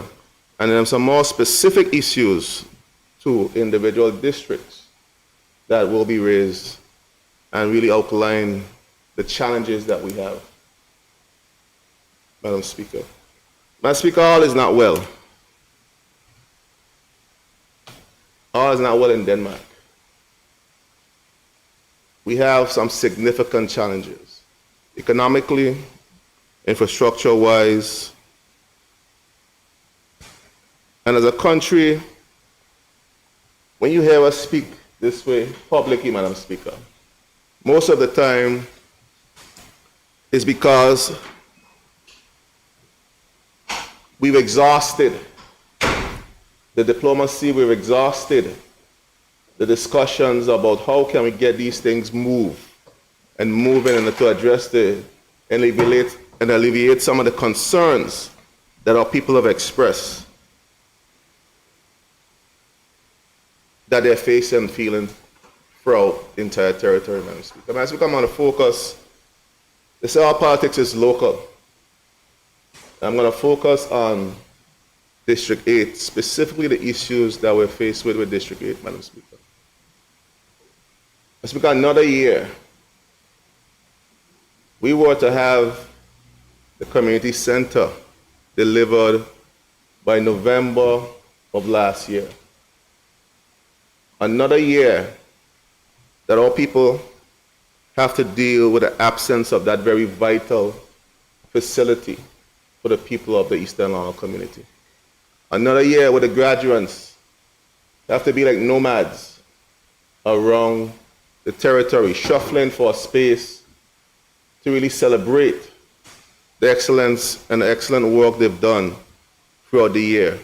Another year where most of the time, and the Willow graduation has been down in Barbados, and we thank the proprietors of that institution for the opportunity to use that space. But again, it's outside of the community, depriving the community a chance to celebrate their graduates. And then when you talk to the Minister of Health, every minute you're getting a story, it's coming soon. The coming soon sign.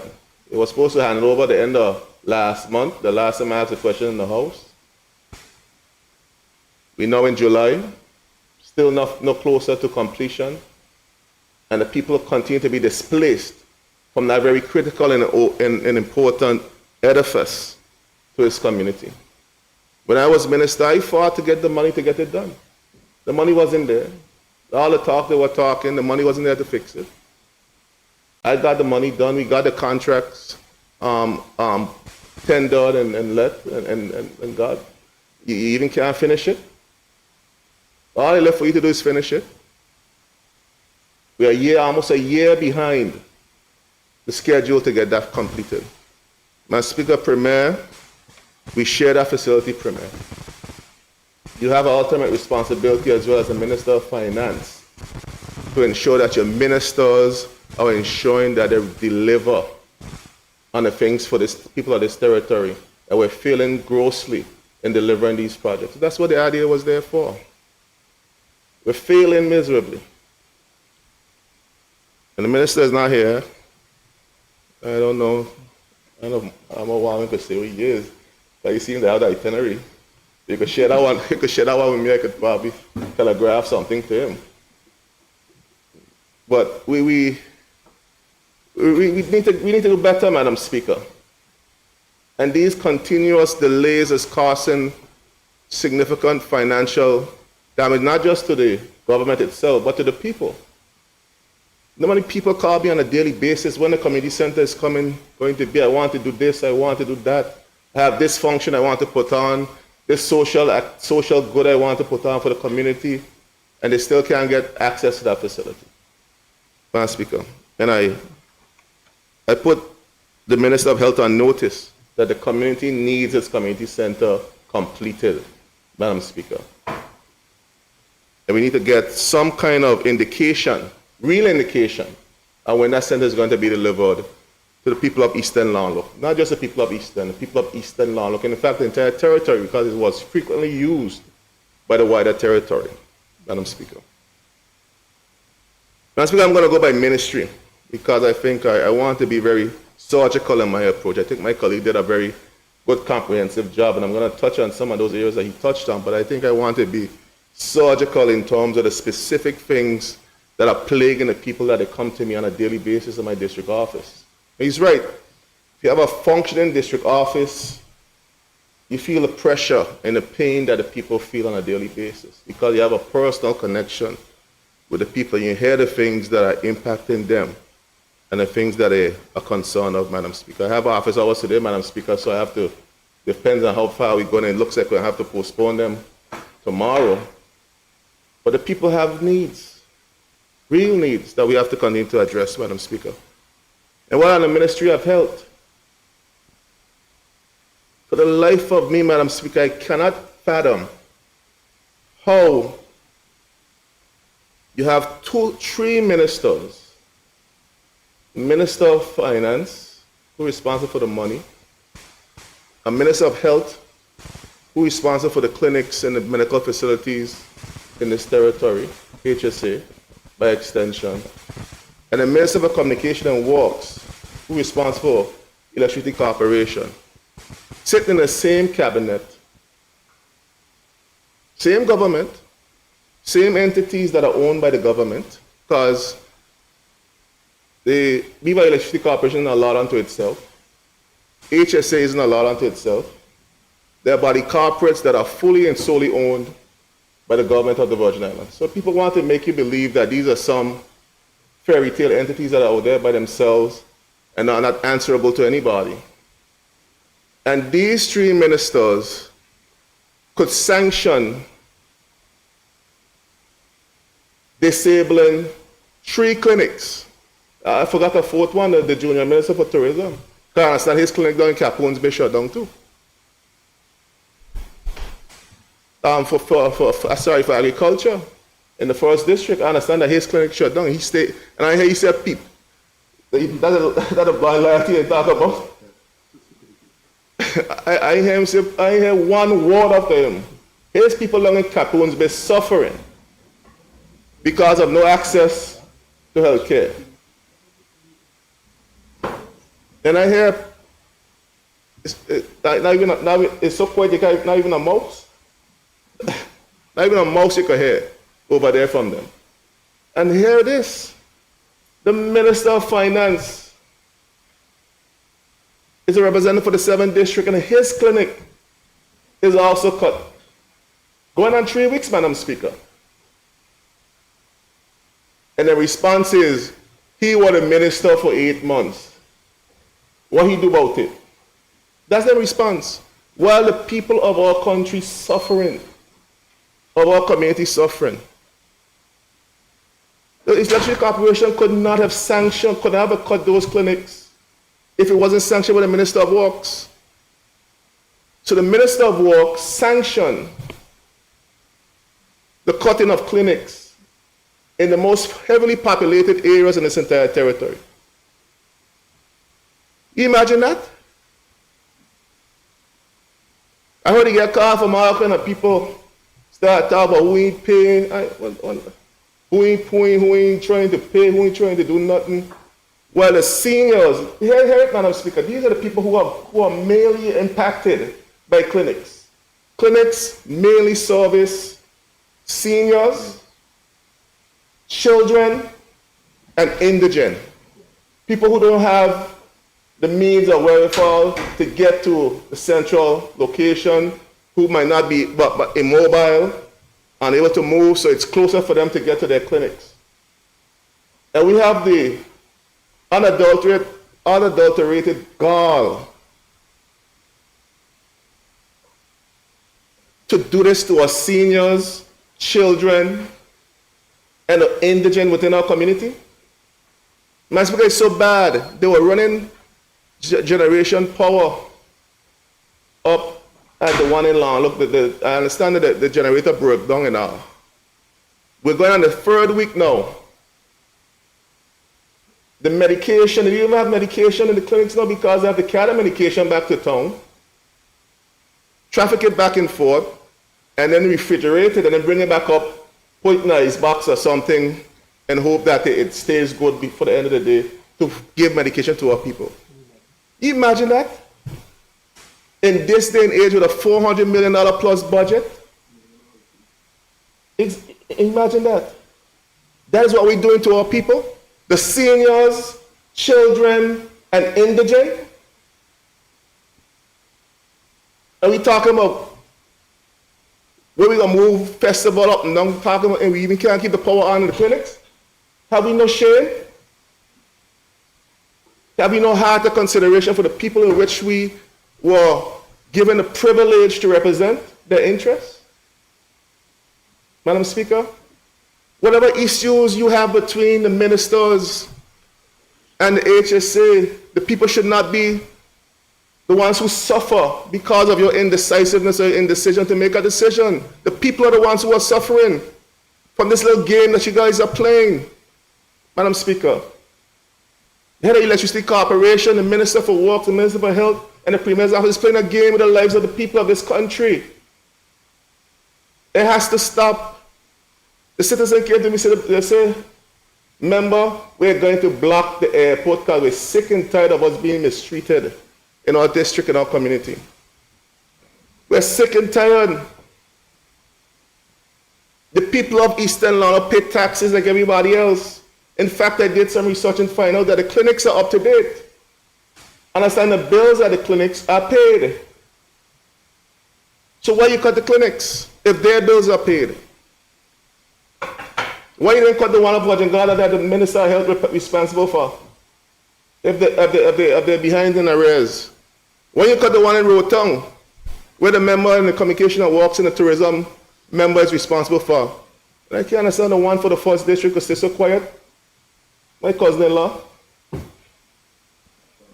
So now take them kind of blows, going on 3 weeks. You want to see them cut the ones in their district, and them cut yours?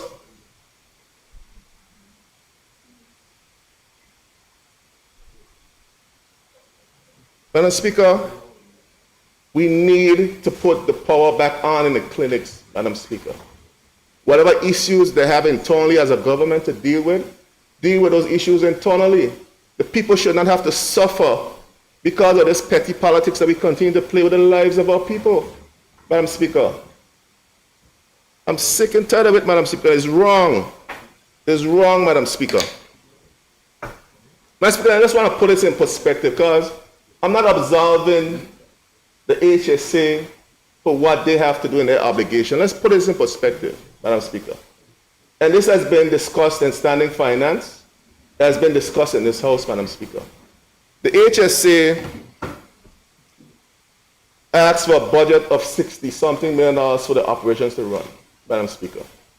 Madam Speaker, you can't buy them fancy car that the minister's driving around the place and they want to put gas in, like, oh, you know, gas up my little Hyundai.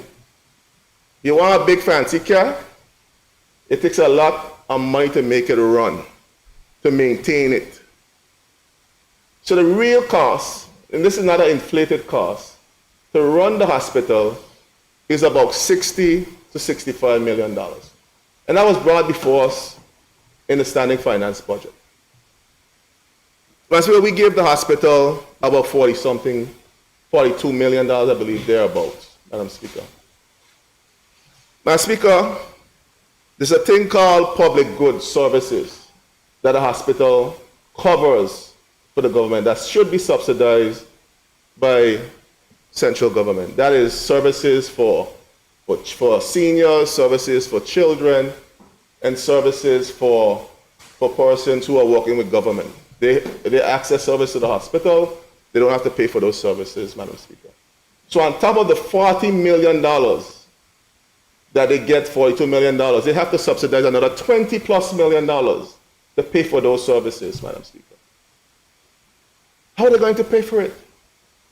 Unless it's subsidized. Healthcare, like farming, colleague, is one of those two main areas that has to be heavily subsidized by governments for them to be public healthcare, for them to be functioning so that they could get the reach that they need to the communities and to the persons who are vulnerable in your society.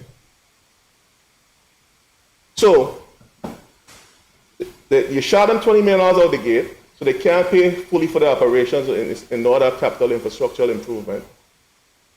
You're asking them now to cover about $20 million in public goods services, which now takes $20 million from the $42 million that they have already from you in terms of budgeting. And then, what do you expect? They have to decide, they have to determine whether they buy medication and pay the suppliers of medication so that persons who come to the hospital get the service and care that they need, or pay their workers to make sure that the workers are not demoralized, that when they're performing their services and doing their job, they're able to perform at an optimal level. Because no one is going to have a high morale, or morale will be high if you're not getting paid on time. If you're not getting paid properly, you have to worry about paying your own bills, taking care of your family, and then you're working a profession like healthcare.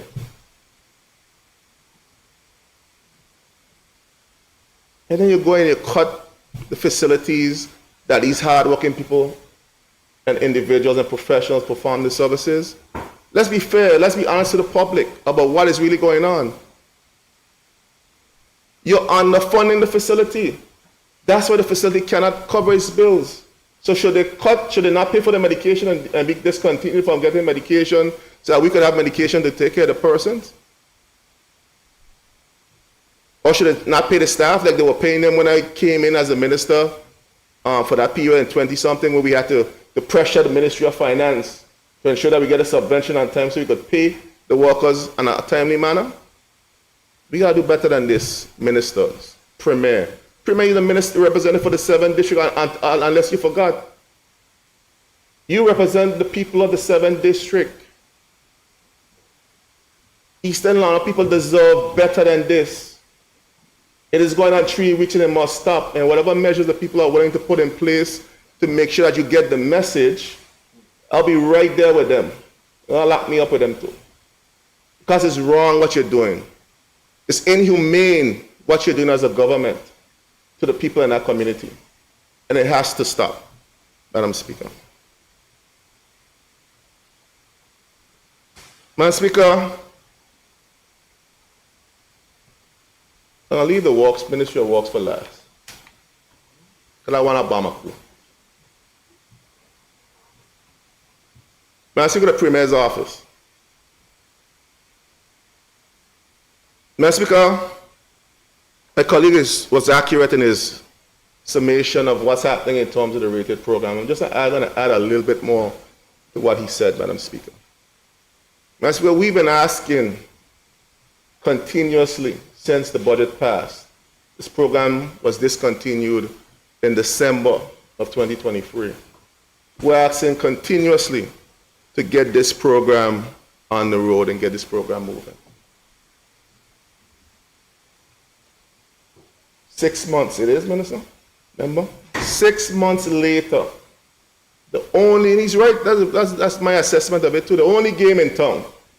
6 months later, they come to the people and said that you're giving them 15 days. Madam Speaker, they bush them in the secondary roads. One resident called me, sent me a video, I shared it with Amber Fraser. They bush them high five and one another from other side, each side of the road, giving one another high five. You got a tunnel passing through some of the community. You're going back to donkey track now. Going down just there's a donkey track now we have down there again. Going down just Madam Speaker. And you 15 days, the man them now, they're on the last week. Your man on the last week too, remember? Them on them last week now. Them start up Hopel and barely get on the corner going down Spring Gut. In 15 days on the main road. I don't know what was the same for the members. You members, what you have is what all of us, I'm hearing have. 15 days, 10 persons to do the work. Madam Speaker, this is unacceptable with a country that boasts a budget of over $400+ million.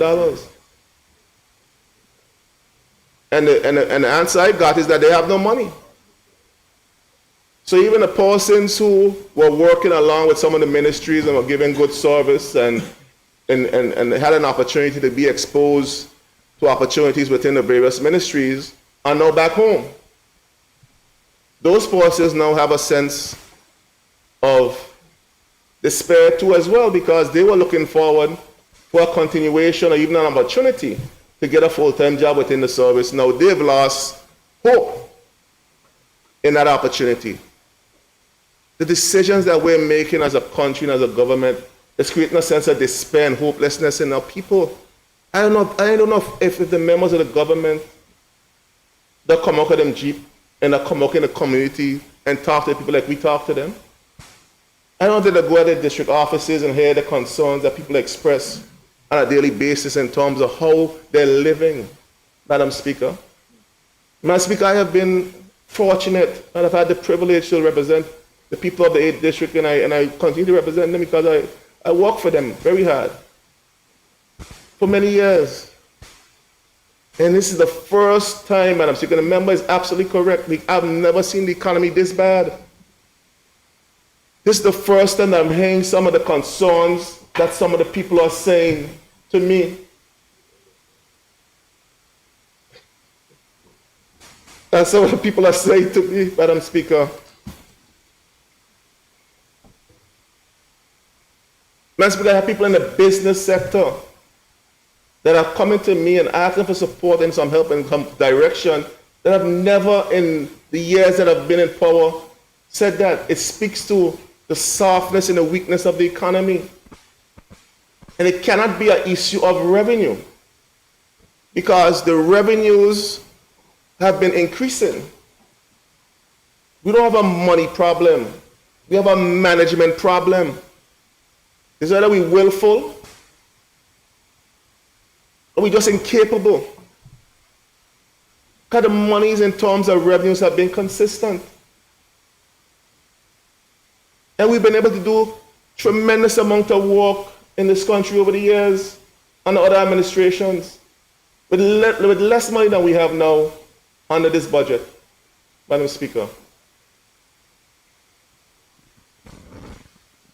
Madam Speaker, businesses are hurting.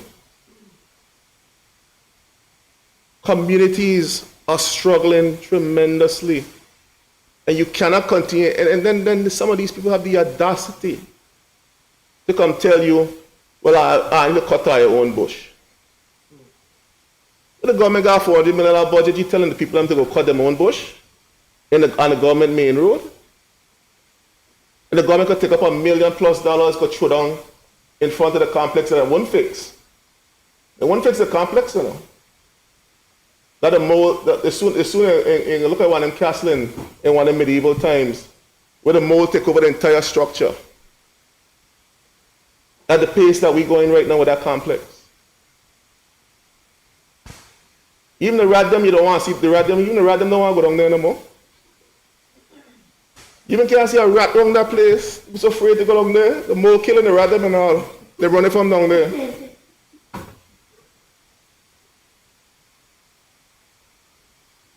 You take $1 million, go through, go clear off dot, bring in dot, clear off dot, bring in dot. They're gonna put land poles down there to light up the whole lot down there. The people in up Greenland Field begging for power, to put up some pole. Every weekend on Greenland Field, they got about 500 to 600 people up there playing cricket. They're gonna start at 9 o'clock so they can finish by 5 o'clock. Because they're gonna light on the field. And poof, within a weekend, the whole lot down there light up. All 4 or 5 acres light up. It was from since the hurricanes 2017, you had monies there. The minister, the member to my left was a minister. He put the money there before we get voted out to make sure that we repair the facilities and that we had the money to put up the poles. And before we didn't get back across the River Jordan. 2019, we had a new government. The monies disappeared. Facilities didn't get repaired. Enough to not light poles and can't go back in place since 2019. But in a weekend, you click your finger, people up the hill getting blind from the light down there.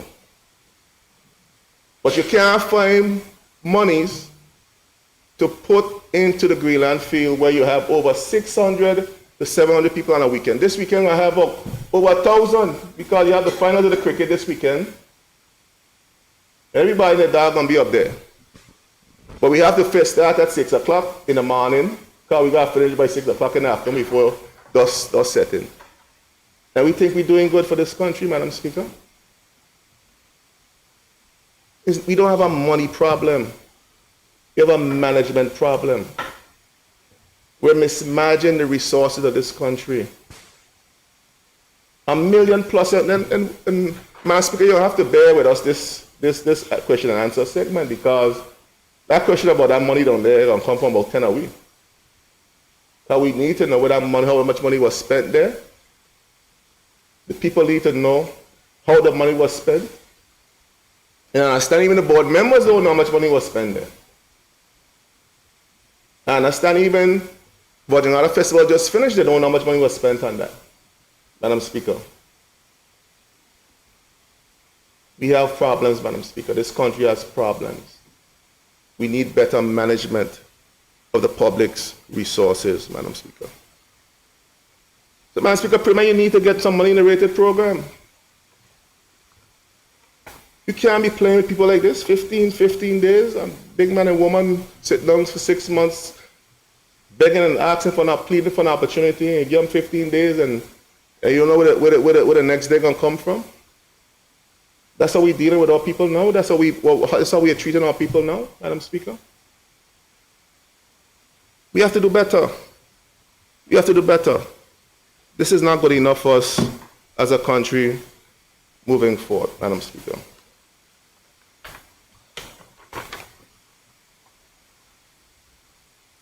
Madam Speaker, I'll touch a little bit on trade and economy, Madam Speaker. Madam Speaker, I remember I was a lone voice for a while in the woodlot. I said me and my colleagues were the lone voices when I said to this government that what you're doing with the Trade Department and Trade Commission is wrong. They discontinued the Trade Commission illegally, started to do things that the law said that they had no authority to do. And when I got up and I started to make noise, they harassed my co-cousin, who's the AG, to bring a bill here to suspend the Trade Commission. Because they know they were doing nonsense and breaking the laws of the land. I didn't see the same audience with Festival, but the PAC can do his work. That can get dealt with in different ways. Madam Speaker, it's going on almost a year since that was done, Madam Speaker. And at the time when it was done, we in solidarity and protest, walked out of this house and refused to be a part or a party to the blatant disrespect for the institutions of this house and this blatant disrespect of the lawmaking process and abuse of the lawmaking process that this government seemed to be, since 2019, has become the norm in this territory, Madam Speaker. Madam Speaker, October, I think it was October, if I'm not mistaken, 31st of October when this was done. So we're now in July. We have quite a few months ago. We were hearing all kind of things. Oh, we're going to start do all the things under the Trade Department. We're going to get the Business Bureau back up and running. We're going to get consumer protection up and running. We're going to do all these good things. A lot of talking out there. Up to now, they can't get somebody hired to run the Business Bureau. Almost a year later, we have nobody hired to run the Business Bureau.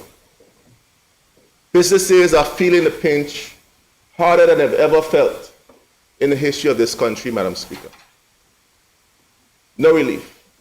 The budget still only has, I think it was $125 or $150,000 absent of the budget in front of me to be able to do those type of things relating to the Business Bureau, Madam Speaker.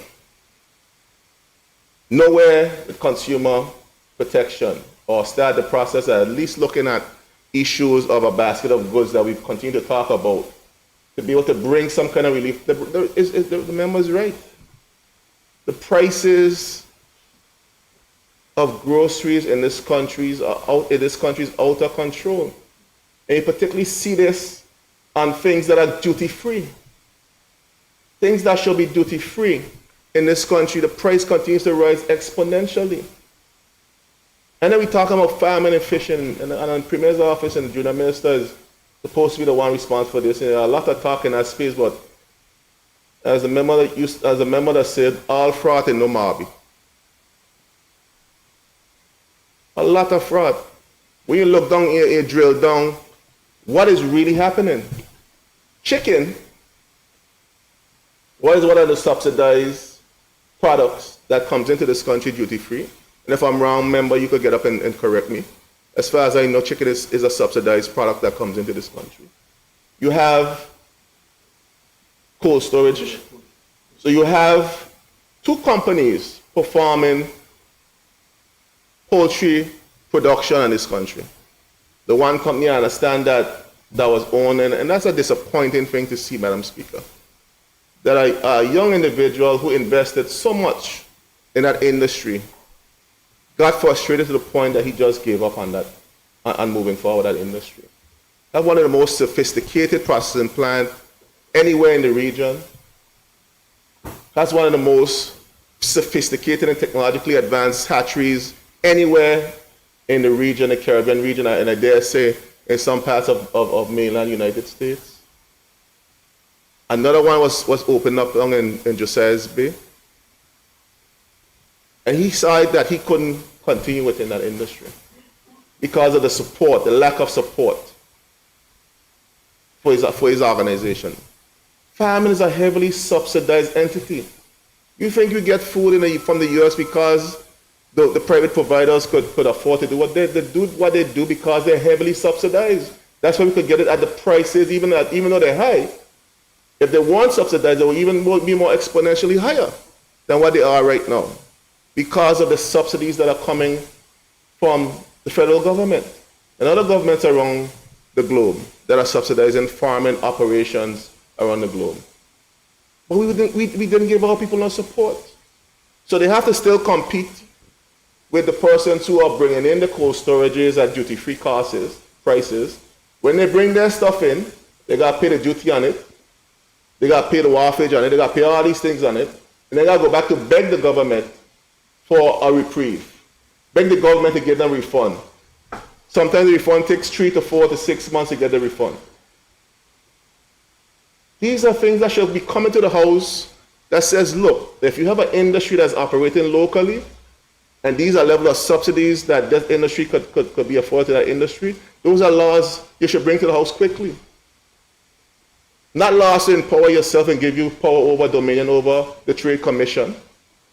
And the businesses that you're supposed to be managing and looking out for are continuing to suffer. I saw it when I was in Unity Government, the Premier. I said to the Premier, this doesn't make sense, Premier. Why does the poultry farmers have to continue to come to you for this reprieve?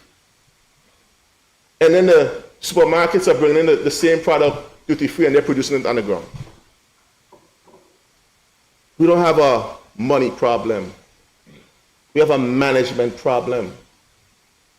These are the things that should have already come to the House and give the farmers the level of subsidy and support that they need in a meaningful way. Not just talk. Not just talk. So the Trade Commission that was supposed to be established, that would have had the agility to be able to write the policy positions, advise the government quickly on these type of issues, draft whatever needs to be drafted, so that the people in the marketplace could get the level of support, is now dormant. And none of the things, none of the functionalities that were promised when we came to this House on the 31st of October to suspend the commission has been done within the Trade Department. All you have down there is a bunch of fighting and bickering. And you know where you're getting in terms of the organization and moving forward. We have to do better in terms of how we're running this country. And these poor decisions are having adverse implications and impacts on the people. People are struggling. And I pray for those guys who are still, and despite it all, you know, and people of Beaver Islanders are really strong and resilient people. And despite the lack of support and despite the lack of water, we're hearing there's no water at Paraquita Bay. Despite the lack of the support for the poultry industry and the subsidies that they need to really survive, they're still pushing ahead. And I want to encourage people to support them because it's not easy to take a risk in this type of business climate. And when you see persons who are taking a chance and taking a risk, we need to find a way to really support them. And the fishermen, here again, we spoke, build something up to the bush for the fishermen them again. Even the subsidies and the ice subsidy that they used to get before at the old fishery depot, the fuel subsidy they used to get, they don't get that anymore. I go out with, Madam Speaker, a point of privilege. I think the air conditioner was turned off. Yeah. Getting a little warm here. Yeah, so. Yeah, I get vexed. All right.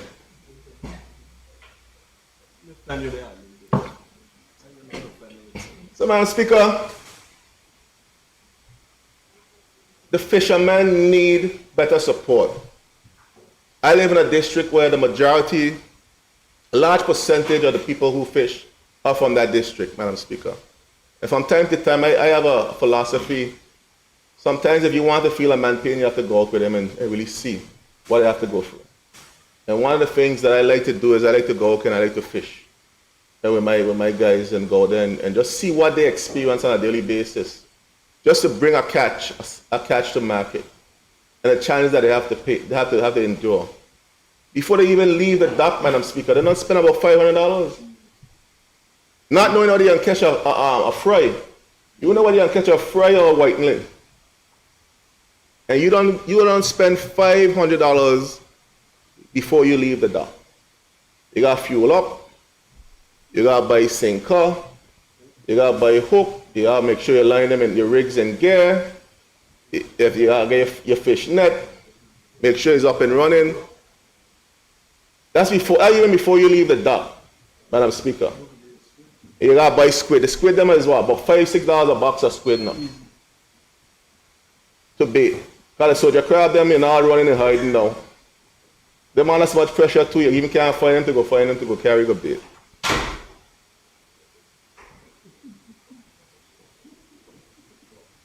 So you gotta buy squid now. And I know when you go to a restaurant to eat calamari, it's calamari you call it a set of money, you know, you pay for a plate of calamari, and we out there cutting it up and putting it on the line to catch fish. What cheaper than what calamari cost? You imagine that? You see the logic? Fishermen are forced to have to buy a product that is more expensive than the product they're trying to catch. You see what our fishermen have to deal with?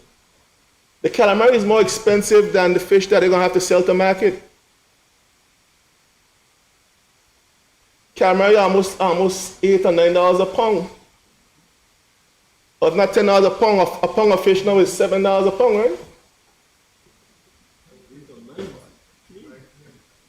Okay, so it's still, the calamari more expensive than the fish. And the government don't see it fit to help to subsidize the fishermen. They cannot continue to carry that cost. But we see, I said that thing hot up here every minute, some boom, boom, boom, boom, boom, boom, boom, boom, boom, boom. I said that WhatsApp harassing you about fishing and farming and ain't going nowhere. Junior Minister, you got to do better. We have to get some tangible things on the ground. The last time I heard you spoke about this industry, you said you had no plan. You have the plan now? I heard you was on the Monday show. Kai, you were just on it. What's the name of the show? Huh? Talking Points. I heard that Junior Minister was on Talking Points and he was asked a question. He was honest because he's a man of the cloth. As a man of the cloth, when he asks a question, he has to be honest.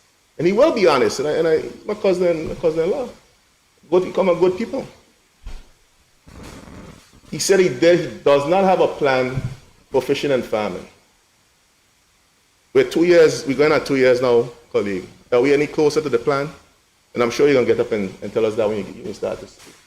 But the fisherman needs the support. They need the subsidy. I'm calling, I'm bawling, I'm crying for my fishermen in the 8th and 7th district. And in the 2nd district too. And in West End, you have a lot of fishermen down there that play domino with them every Thursday night. And we get out there early enough, we're going to go play some domino. And I tell them, in there, ball up for you to get some support. I need some help with that gas money out there spending. You need some help with that to pay for that calamari out there fishing with. Because our people need that support. So, Premier, we don't see any money in the budget again. I hear a SAP coming. I'm hoping that the SAP would have some kind of money to give these people and these individuals some support. But I don't see anything in the budget that speaks to supporting these people and the persons who are every day going out, braving the rough seas, braving the hot sun. I a black man. And when I come back, I'm 10 times blacker than what I was when I go out there with them. And you finger them, I have to callus them now on the fingers to show what they endure on a daily basis out there. All they're asking from their government is a little bit of support. Not talk, not promises, a little bit of support. The same for the farmers. Consistent water supply. Consistent. Not the water come on 1 o'clock and then by 1:30 it gone. That's no help to them. They need consistent support. All is not well in Denmark. All is not well. The economy is faltering. My colleague is right about financial services. I get up here, ask many questions about the industry. I ask that we have a committee of the House so we can understand these strong headwinds that the industry is facing. So that we as a House could put our collective talents together to work collectively and collaboratively to fight these issues. But some people believe it's their own little baby, them got them house, them guy to hug up and hold up, that they ain't want nobody else to have a say or have a conversation about it.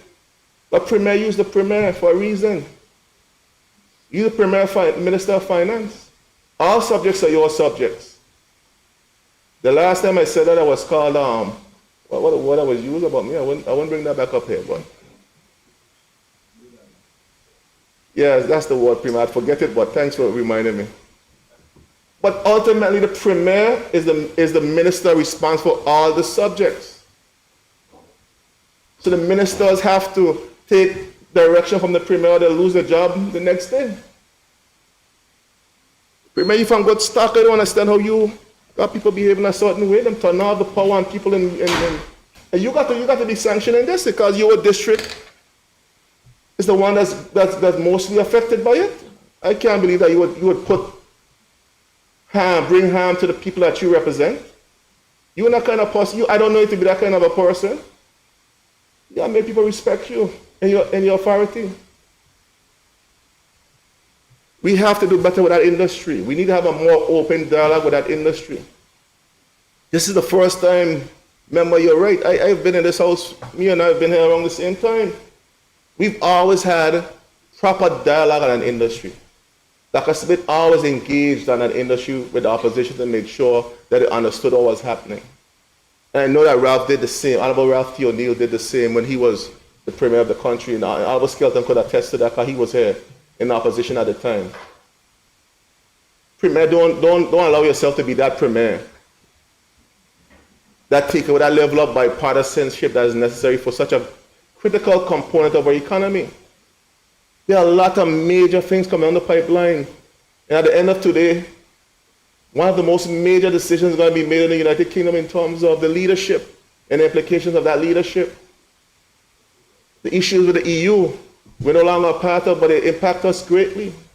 We need to understand how these things are impacting our industry so that we could be able to manage the way that we deal with them. We understand you got to travel and deal with these things. But the leader of opposition got to go with you too. Because we have to show a united front in how we deal with these issues, Premier. Our economy is at stake.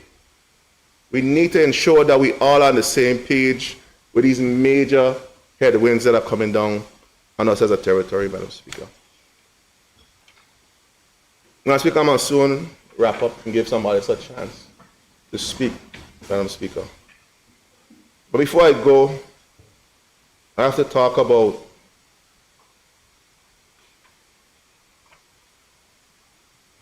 the Bamako. I didn't get to the Bamako yet, but I'll talk a little bit about the Ministry of Education. And I have to say, and I believe if you're going to levy out criticism, you have to also be able to say when things are going in a way or people are being more responsive to what is happening. And I have to say that I have not had any issues in terms of my interaction with the Minister of Education, specifically with dealing with the issues within our community. Once the monies are allocated and the budgetary monies are there and moving the ball forward to get those things done. I have to put that on record because I believe that I grew up around old people.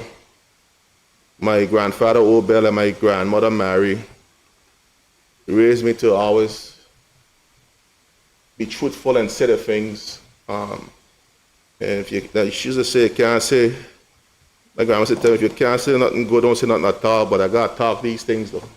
These things are talking to them, I got to talk them. Because it's necessary, because people need to know that we're here fighting for their rights, and we've been fighting privately, but we have to fight publicly now so that people can know that we've expressed our concerns on their behalf. But the Minister of Education has worked with me and my district to get some of the key things done. We've been able to get the park rehabilitated, phase 1 of that project rehabilitated. And I know the minister said there was some monies there to try to start phase 2 before the end of the year. And we're going to work to try to get the playground enhanced and get the park more secure. And I want to thank the minister for her support on this, and as well as the work that she was able to do at the Willow Whitley School to improve the conditions in terms of the bathroom, the air-conditioned systems, and as well the issue with the playground in partnership with United BVI to get those things addressed. And one child said at the graduation, at the opening ceremony, that she wants to thank us for giving her back her childhood by rebuilding that playground facility. And I want to again thank publicly United BVI and the ministry for not playing partisan politics and really trying to get those things done. And I'm hopeful that the minister and I could collaborate more on things that are important to the schools in my district and to the people who use those facilities. And I know she had the money to do the lights. She would have done the lights too as well. But obviously the money's not there in the budget to do them. And I'm asking the Premier, who shares that facility with me at Greenland, just like how the tourist board could have clicked their finger and they had lights, let there be lights. And there were lights down behind the dilapidated complex, that we get the same type of speed and haste to bring some lights and support to the young men who play basketball at that facility on a daily basis, the persons who are playing football, soccer, and cricket on that facility, who have to leave that facility before 6 o'clock because there's no proper lighting for them to continue to play, which is an important part of any any development of any individual, is that the social development side of things and the physical development side of things is important, that we get that done as well. Madam Speaker, the Ministry of Works, and then I'm going to take my seat. Madam Speaker,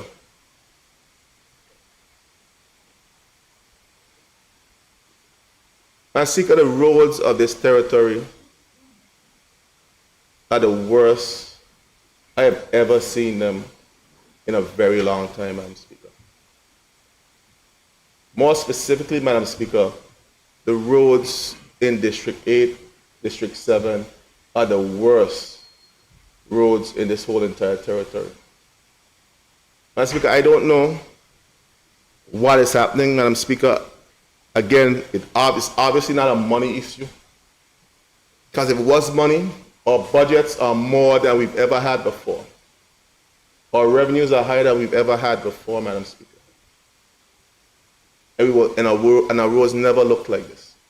We have an asphalt plant that we boast at, and whenever we spoke about the roads, and I'm going to get up and say it again, and I'm sure we're going to hear this again, that we boast about all that we've done to prepare for this grand occasion of giving you world-class roads in the territory. We've bought more equipment than any government before. We've bought more, what are things are? More grader and more this and more that, and they had them parade off in a photo op some time ago, Madam Speaker. But all I'm doing up there, doing is catching cobweb. I'm catching cobweb.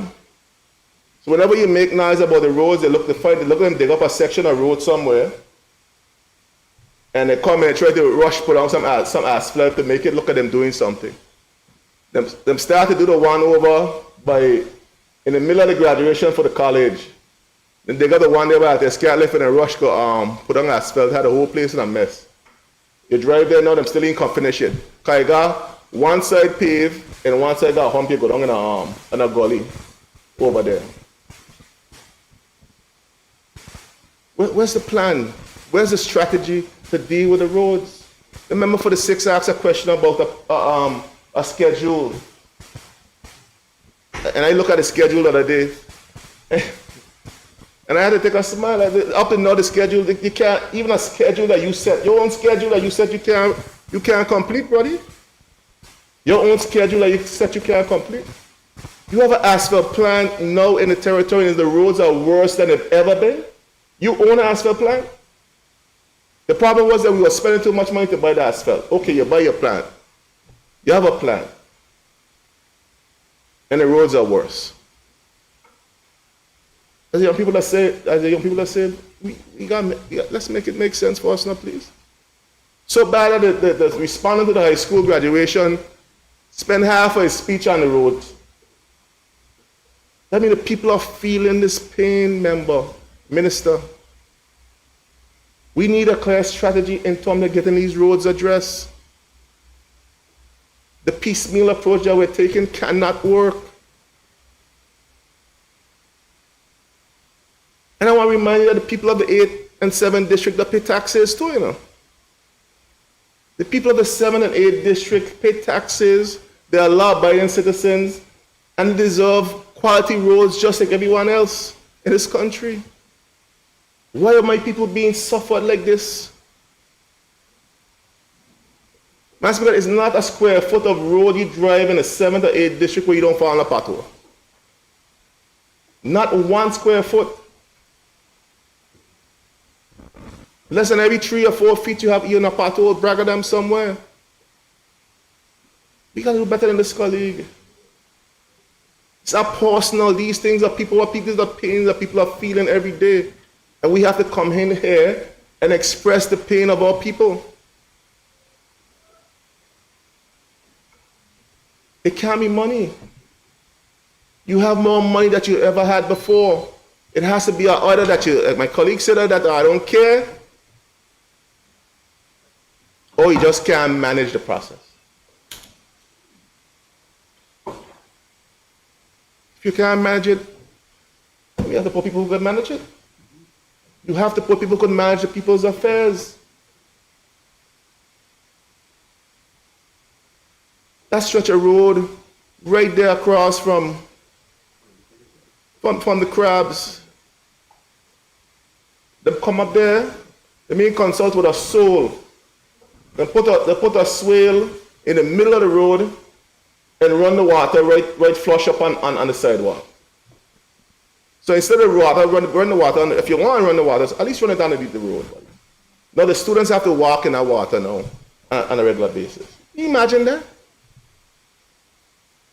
Ain't dog and sheep Livingston. There's people Livingston, real people who contribute to this country.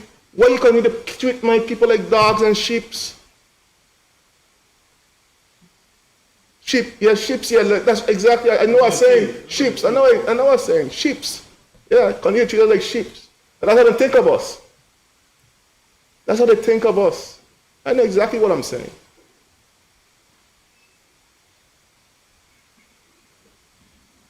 We got to do better than this, Minister. We have to do better than this. Don't talk about the water. I said in this very house that it's going to come to a point where the water situation in this country is going to get so bad that we won't be able to fix it at all. Because all the pipes around us are going to collapse. And it's going to be a case of it's irreparable damage. We're almost to that point. You have a situation where all your senior and experienced human resources at the water and sewage department have either resigned, retired, or are going to retire. Anyone with any kind of institutional knowledge is leaving the organization. So how are we going to know what is or how to get to these key things if these people are leaving the organization? The last time I checked, the water and sewage had just as there was $100,000 budgeted to deal with infrastructure issues in this country. 200,000, okay. They had $200,000 to deal with infrastructure issues in this country. You telling me that you give a critical department like this $200,000 to deal with the infrastructural issues, and you could find $1.5 million like that to go hold a party behind the dilapidated complex? Are we serious about this country? Are we really serious about this country, Madam Speaker? Madam Speaker, everywhere you go, you're seeing the water pushing up the air like you got geysers. I think I'm in what the place where they have them geysers? It's that car. It's Yellowstone Park. I think I'm in Yellowstone Park. Everywhere around this country, you have geysers all around the country. I went down the 6th district. I see a big one down there. They had one up on Little Dix Hill some day ago. They had one on Josiah's Bay. They had one over Hawks Nest. Geysers everywhere. And you see you want them for the tourists to see? Because you can sell as an attraction. But that's the only thing that seems to be working. And that's millions of dollars of our taxpayers' money every time those things blow up in the air going down the drain. It might look nice, it might look cute, and it's a good thing to laugh at, but that's millions of dollars being flushed down the drain. So it wouldn't make sense for you to put a couple $1 million to save $6 million, to save $8 million, to save $10 million. But you could find the money to put into a party behind the complex. Madam Speaker, we have to do better than what we're doing. The livelihoods of our people. Every day I get calls from every district about people who can't get access to water. some persons who haven't access. I can't imagine, Madam Speaker, you could imagine? Just imagine, Madam Speaker, not having access to water for 3 to 4 weeks. You have to go by a friend every afternoon to fill up buckets of water, to have a proper bath, Madam Speaker. This is the reality of our people every day around this country. Many of our people, every day. And we're seeing no signs of it improving. The minister bragged when he put out an RFP to do 30-something miles of road. Didn't consider the water infrastructure. So you're going to put out an RFP to do 30-something miles of road, a million plus a mile, I understand. It came back as. I don't know what kind of roads, streets or goals are apparently. A mile. The water infrastructure underneath the roads were never part of the RFP. So you're going to waste a set of money of taxpayers' money again. And they're saying that it's more cost effective to do it through central government than to do it through the RDA. And I so much, the RDA been doing some little things these days I'm a little concerned about it, and get on them soon. But at least, what I could say is that the projects that they've been given, they've executed them. And they've executed them within the budgeted amount or the project amount that has been assigned. Madam Speaker, I asked a question in the House the other day about the road from Parapeita Bay to Hardicks Creek and the 30-something miles of road, and why they weren't done through the RDA versus through central government. And it was said that it's more cost effective to do them through central government. But here we are. The one from Parapeita Bay to Hardicks Creek was supposed to be finished by this month. By this month it should have been finished. Because it was supposed to start in November. End of November, December. It should be finished by June, July. It should have been finished. The steel, I just passed there yesterday morning, the steel work up by the water plant rotting. Not a thing start yet. The rotten, I see them rotten, I break on the Aldescalif, see the steel were rotten. Then why bring down Aldescalif school for? See the steel were rotten and the roof are falling a chair now. Now, that's why I say. Spend a set of money, break it down. And I'm up there in the open air, then. And me rotten up there in the open air by up by the water plant, and the excess sea blast coming in on them every day. What a plant setting out coming in on them and from the sea. 8 months can't start. But you said it's more cost effective to use the ministry than RDA. Every project the RDA had a contract signing for start and finish. You hear now 8 months, 8 months going, you can't get your own start. You can't get $2 million one start, you get $30-something million one start. Minister, put that thing back out to tender, put that thing in the hands of the RDA or some other entity, that we have a proper process for getting the roads of this country done.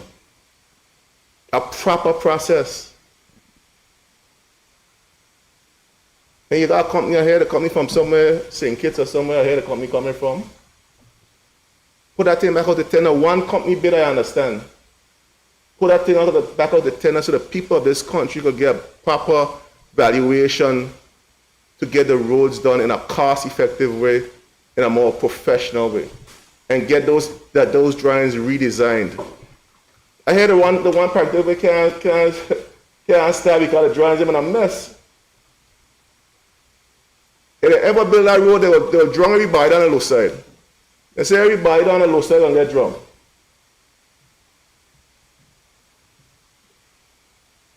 We got to do better than this. We have to manage the resources of this country better. And as for the $100 million that I'm sitting getting, that? Dead, $100. We've been here. We know the process of getting loans. We went through that process. After Hurricane Irma, we borrowed over $150 to $120 million. We know how extensive and arduous the process is. And you even send the RFP yet? I ain't see it nowhere. It went out. If it went out, you correct me. It will come back. So you're going to be to the house soon then? Okay, all right. Coming soon, the anthem. Very soon we're going to see the king? Yeah, okay. All right, buddy. Why are you coming soon? The people suffering, Premier. Why your government coming soon? The people are suffering. You're coming soon with everything. People suffering. And we have to be very mindful and we have to scrutinize these funding when they come in, that we get value for the monies that we're about to exhibit and expend. How much? Expend on behalf of the people.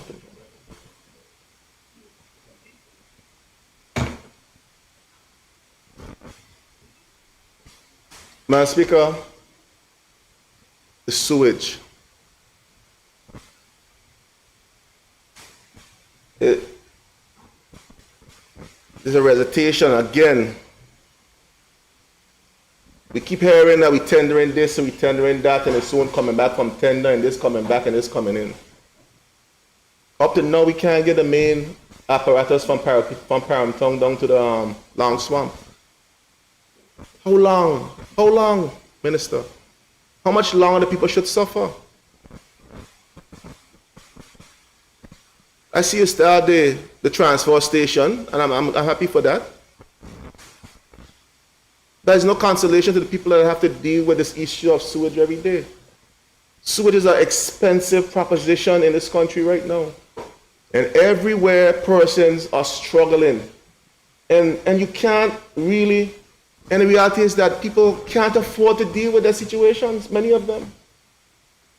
To pump out a septic is about $600 or $800 a load.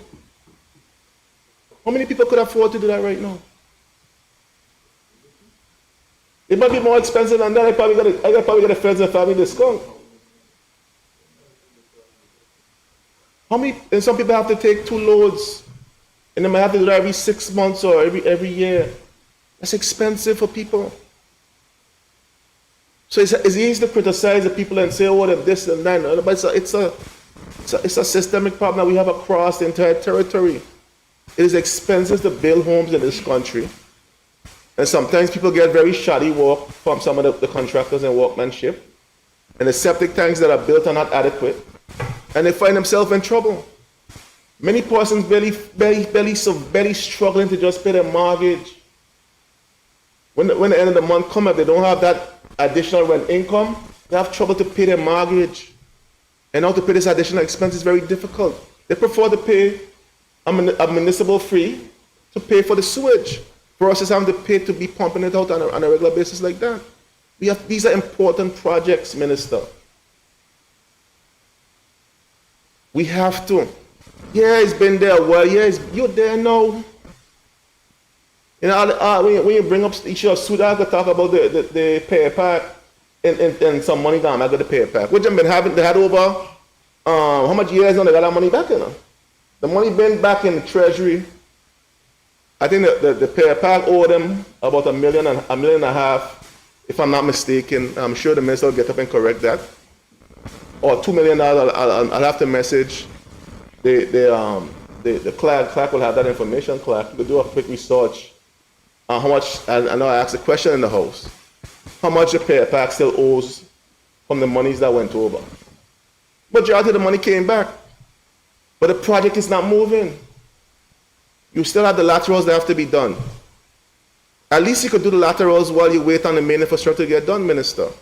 So at least when those portions, when the main is done, those portions could be part of the overall project to be connected to the sewage process.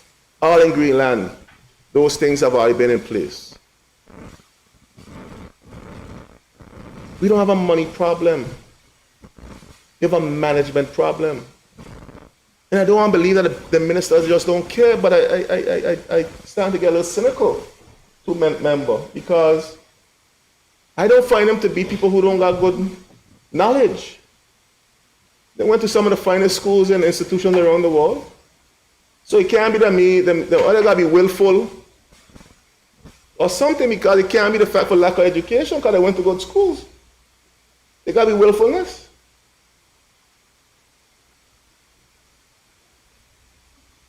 How?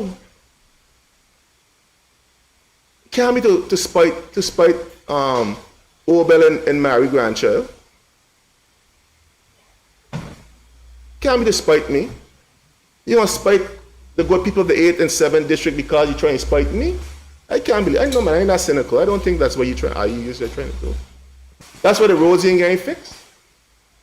That's why the geysers them all through the district popping up and the people ain't getting no water. They got a river now. They got a river now running up Long Look. I had to drive Long Look every day.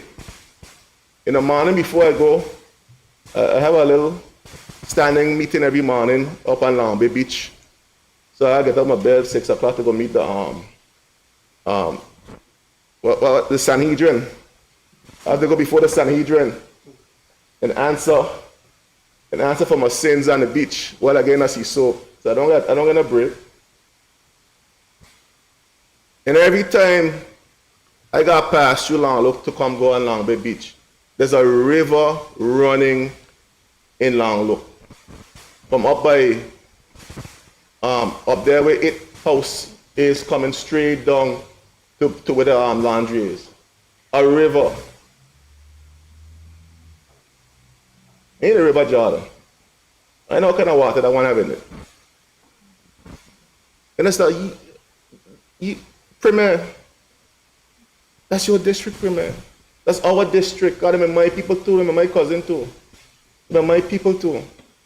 And they're suffering. All our people suffering. Greenland, Long Look. Our people suffering. It's hard on our people. We have to bring some relief to our people. The minister got to deliver on these things. The minister have to deliver for our people. You cannot have the people of Eastern Long Look suffering like this for the last 6 years under your watch, minister. We're in your 6th year. 6 years under your watch. These things have been under your watch for 6 years, for the last 6 years. This is your 6th year. You can't pass the buck to nobody else. You are responsible for managing the road, sewage, and water infrastructure of this country. And all of them are failing. You are responsible for them. Don't talk about what happened before. If you can't do the job, get out the seat.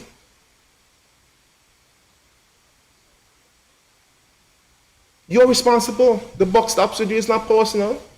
But when my people are hurting, and I have to deal with the complaints every day, and I'm saying I ain't doing nothing because your supporters up there are going to say it's me, I put the money over the pay pack, that's what you can't get do. That's what I'm up there telling people, you know.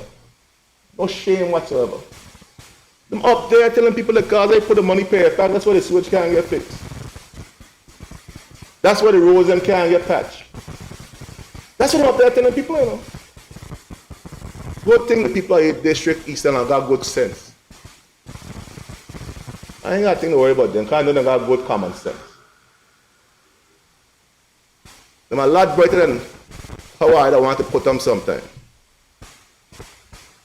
They got them good law, look common sense, as they must say. Minister, you have to deliver on these things for the people, Minister. People are struggling. I'm happy that I'm hearing that the Shepherd Hill Road is going out to tender.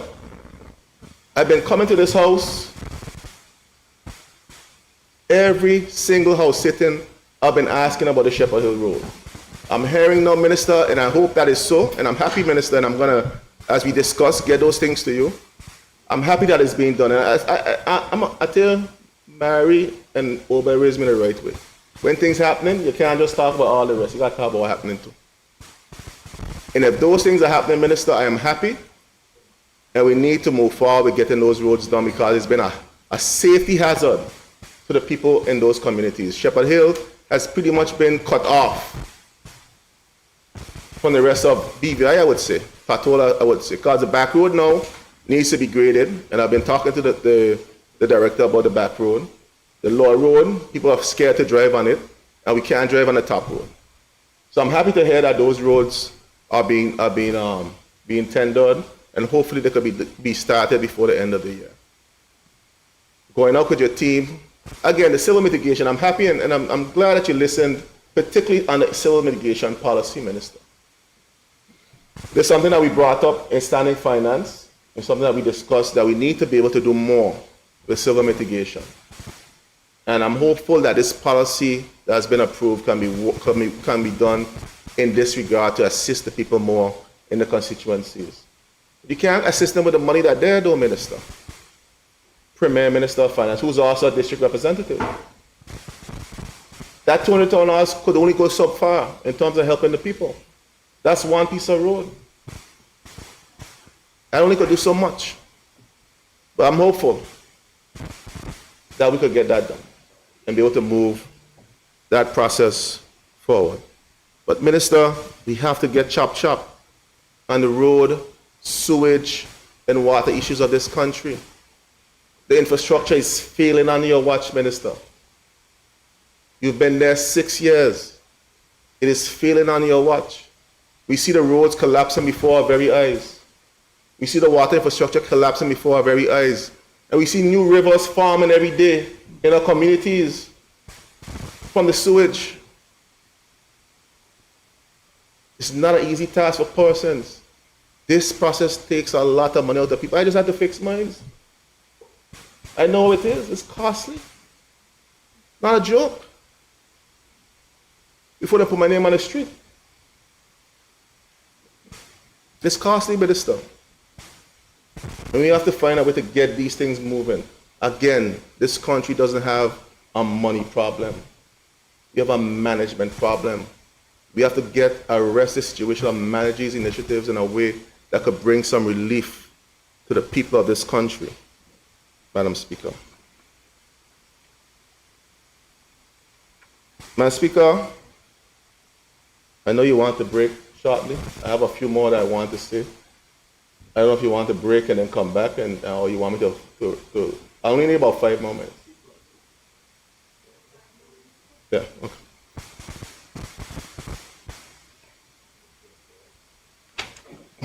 Five minutes. Okay.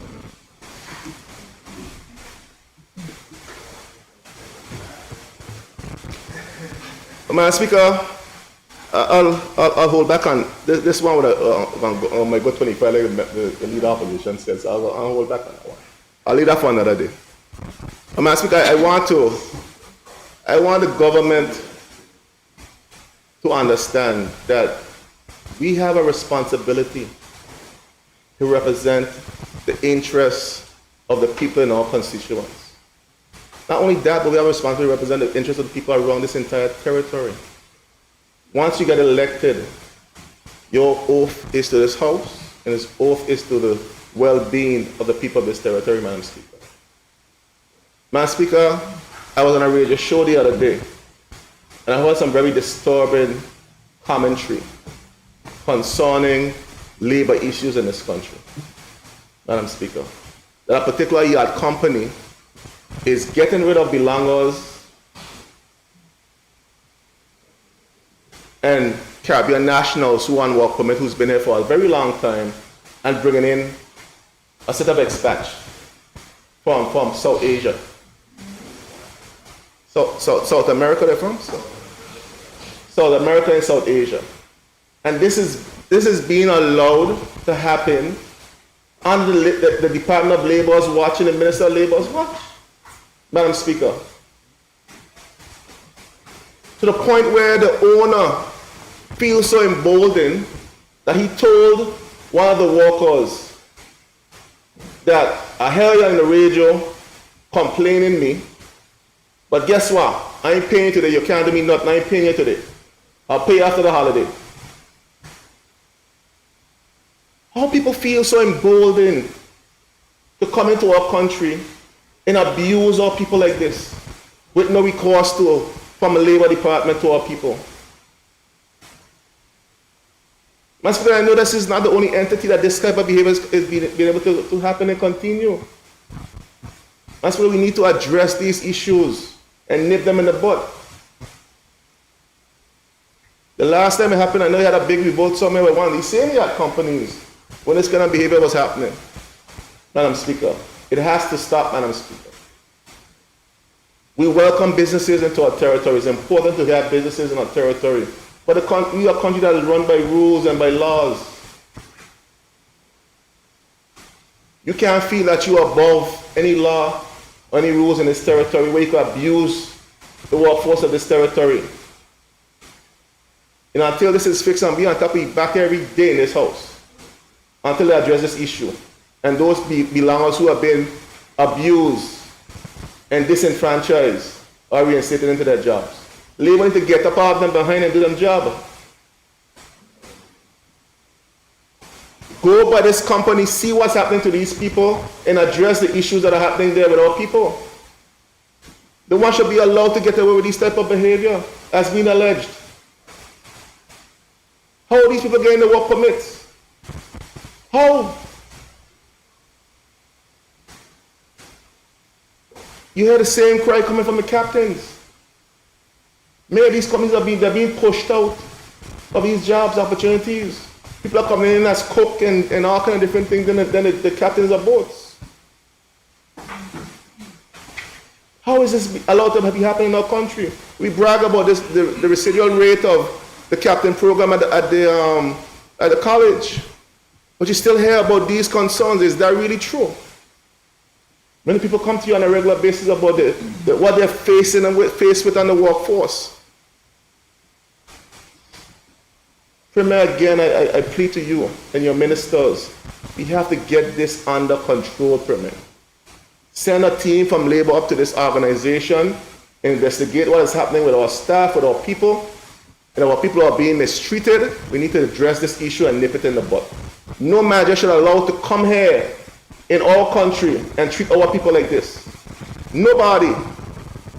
I don't care who you is or who you're related to or you're connected to or where you're from. You cannot treat our people like this. Even our belongers who own businesses should not treat our people like this and get away with it.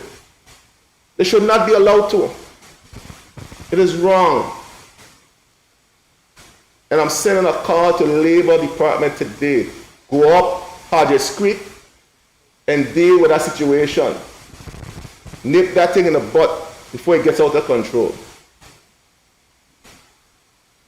Our people cannot continue to be treated like this. It is wrong. Madam Speaker. So, Madam Speaker, on that somber note, I want to thank you, Madam Speaker, for the opportunity to speak to issues that are affecting my people of the 8th District. Madam Speaker, I know you know them all too well. Many of your family reside in that area, you know, and I'm sure you hear some of the same concerns that I'm expressing, Madam Speaker. So I thank you for your patience as I address the issues that our people face on a daily basis, Madam Speaker. But again, ministers, Premier, these are all people. When we're elected, whether you're in a district, whether you're at large, the people of Virginia are all of our people. And when we pass a budget and when a government is formed, we have a responsibility to make sure that all the people of this country get access to the resources that are allotted and afforded to this country, Madam Speaker. We have a responsibility to ensure that. Let us have some equity and parity in the way that we assess and assign the resources and make sure that we have some type of plan to address the myriad of issues that are plaguing our communities. We have a responsibility to bring them to the forefront. And we're going to do so today, we're going to do so tomorrow, and the day after that, and the day after that, until we have some redress and reprieve for our people. So, Madam Speaker, I thank you for the opportunity to say those few words. Thank you. Honorable members, we will take the recess for lunch and return at 2:30 p.m.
This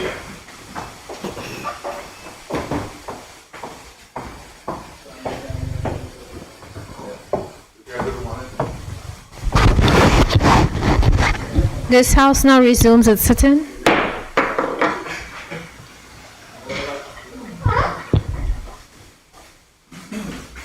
Any other member at this time wish to speak? I recognize the member for the 2nd District, Honorable Melvin Turnbull. Thank you, Madam Speaker. Thank you for this opportunity to speak on the other business. And it is my hope that this contribution made will be etched in the hearts and the minds of the people of the Virgin Islands, but especially the beloved people of the 2nd District who have entrusted me with their confidence, vote, and support to represent their needs, their concerns, and their desires. Madam Speaker, I will first start out on a note of recognizing and extending my prayers and condolences to those members, first and foremost, of my community who are bereaved. And I continue to pray for their strength during the difficult time. I also want to extend special condolences to the family of the late Alvern Harrigan and her husband and children, Glenn, and the entire supporting family cast. Madam Speaker, it is never easy to lose someone, and the pain that you feel, it is sometimes unbearable and intolerable pain, because you sometimes feel and ask God the questions of why them and why now and why. I also want to extend, Madam Speaker, my prayers for those persons who are hospitalized from my community as well. I visited a few of them on last Friday, and learning that there are more persons daily becoming ill and becoming hospitalized. So I extend my continued prayers that God will heal them, God will touch them, and those family members who are concerned will be at peace and provide as much support as they can for them as they transition through this difficulty. Madam Speaker, we are in the midst of graduation season. It's not completed as yet. And out of the 6 schools in the 2nd District, I've had cousins and godchildren, and I have a lot of godchildren. Madam Speaker, I have 36 godchildren. So I had a lot of godchildren graduate from primary and even high school, and even one from college, HLSCC, this year. But I want to recognize all 90 students from the 2nd District community who would have met the requirements for their primary education and are now heading to the secondary education, Madam Speaker, where they can continue to excel. And as I've said, even coming from Agape just literally a few minutes ago, I said to all the students, just ensure that you recognize and realize. In church, we usually tell people to believe, and after you believe, you feel like you belong. But I always challenge young people to do it the opposite way. Know that you belong. So it's okay to believe. And when you believe in yourself, you're able to accomplish your goals. And to all the parents and all the teachers and all the educators, I say a tremendous good job to them. Madam Speaker, I have some news that I received, and I want to do that while I'm on the schools. I must take the time to celebrate Principal Laverne Blyden, who has held the helm at the Just Van Dyke Primary School for the last 10 years. Has served as an educator and been in the public service for some 35 years, and she is now officially retired. I want to give her my love, my appreciation, and I think the people of the Virgin Islands and the community of Just Van Dyke are sincerely appreciative of her contributions, not just to Just Van Dyke Primary School, but to the territory as a whole. But in Just Van Dyke, she has been there, I think, through the most difficult of times.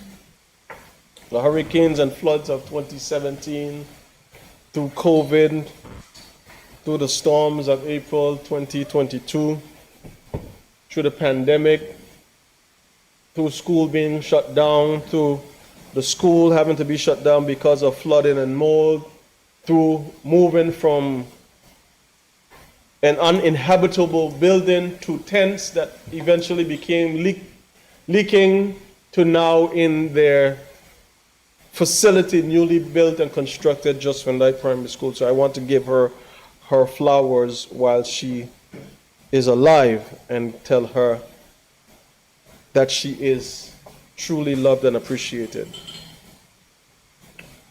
Madam Speaker, then I go over to the Ivan Dawson Primary School. Principal Tammy Henry, who had served at school for just under 5 years as principal, I learned that she is now transitioning to another school, and we are welcoming as principal a homegrown from the Bay, Shaniqua Vanterpool, Shaniqua Henley Vanterpool, as the new principal, incumbent principal of the Ivan Dawson Primary School, and I want to celebrate her for being successful in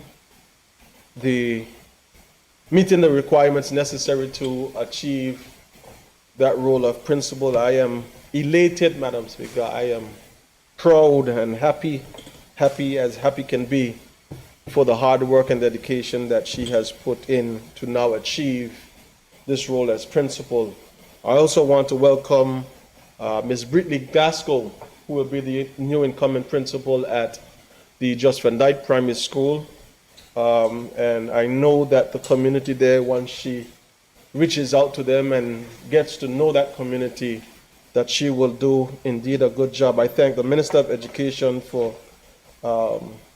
giving me the information about what was happening in terms of the school, because I am deeply and heavily involved in the development and continuous education of the children in the community for which I represent. Madam Speaker, I also want to, yesterday, Minister for Communications and Works and myself sat and had the opportunity to greet the students, all 72 of them that graduated from the Enos Adams Primary School, where the top 3 students were males. The Val, the Sal, and the third place student were males, and they are exceptional students who have done a good job. I think out of the 72, 36, if I'm not mistaken, 36 of those students are males, and 34 out of the 36 receive either high honors or honor roll. And I have to celebrate Principal Karan Todman for the amazing job that he is doing together with his staff at the Enos Adams Primary School, Madam Speaker. And then I must recognize Montessori and Imagination Academy, who are making their mark in the private sector, educating the students under their tutelage. Madam Speaker, tomorrow is Friday, and tomorrow will be a special day for a special young lady. And I want to give her, I'll be there in person, but I want to give her early happy birthday greetings to one of the honorable members who sat and served this territory and continues to serve this territory. One of these days, I think she's going to grow the foot that she's always talking about. I want to recognize and extend a happy 94th early birthday greetings to Mrs. Eileen Parsons, OBE, who will be celebrating her birthday on tomorrow on behalf of my family and the good people of the 2nd District, Madam Speaker. She is a sweet soul, and she knows that when we meet, we'll greet. And that will be tomorrow with some happy times. Holy Spirit. Madam Speaker, I also want to, before I get too deep, I want to acknowledge and recognize the families of those that would have lost their lives and suffered tremendous damage from the effects of Hurricane Beryl. Our neighboring brothers and sisters in St. Vincent and the Grenadines, the Dominican Republic, Haiti, Grenada, Jamaica, Barbados, Venezuela, and others areas affected, and to those especially that would have lost loved ones, Madam Speaker, we here in the BVI know what it means and what it feels like to experience life-threatening hurricanes, and I am of no doubt that we will be supporting them in any way and shape and form that we can. Madam Speaker, last weekend, 28th, 29th, 30th, we had an amazing weekend in the constituency of the 2nd District.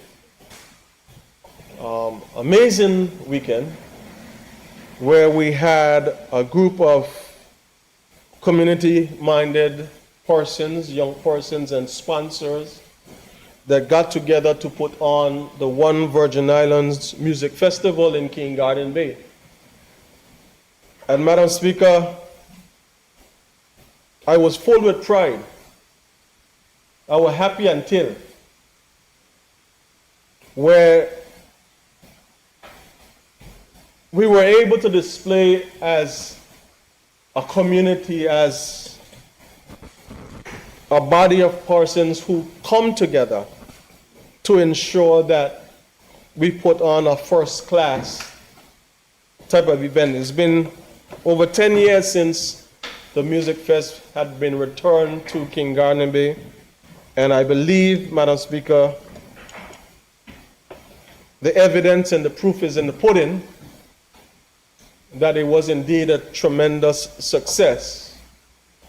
And I want to say to the Honorable Premier, I thank you for the support that was given, and you know there's some more support yet to be had. But Premier, I'm going to say to you as my classmate and friend,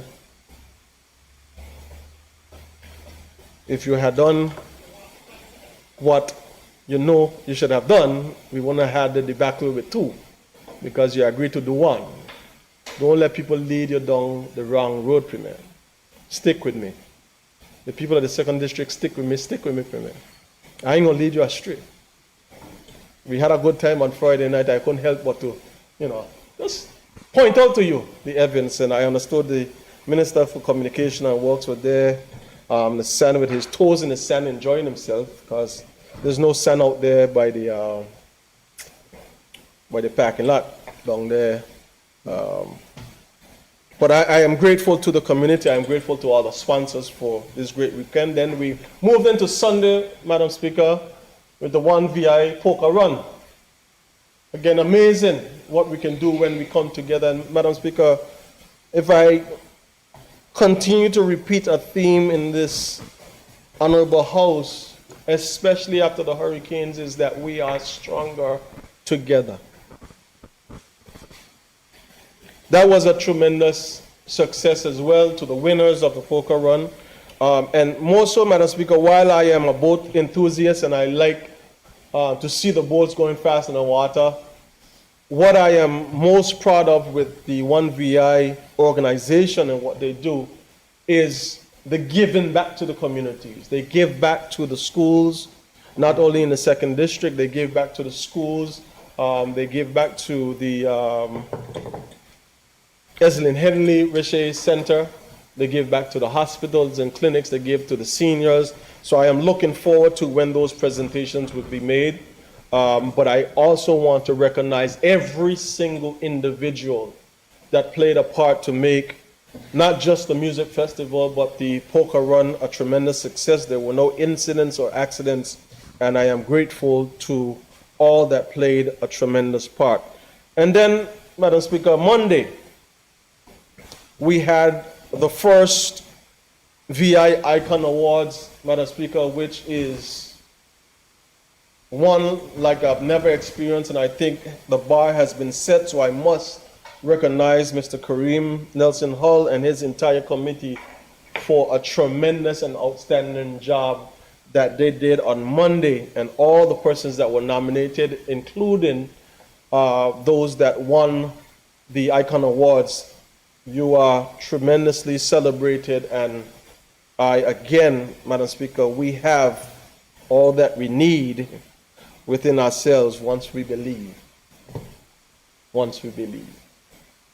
Once we believe. So the 2nd District had a lot going on, and then we brought it on a national level with the Icon Awards. Madam Speaker, over the last few weeks, if not months, we've been in this honorable house going through pieces of legislation that deal with the COI recommendations. And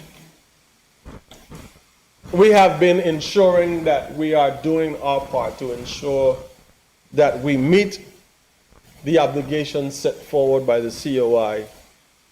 But not just check boxes, Madam Speaker. We have been going through the members of the opposition and those members of the government who will be present. We have been going through the exercise, especially in the committee stages, to make sure that these pieces of legislation are futuristic and are adaptable to generations yet to come. But, Madam Speaker, I would like, as I've said, especially on the last bill as it dealt with the legal profession and securities bill, I would like, Madam Speaker, and I will continue to push for it,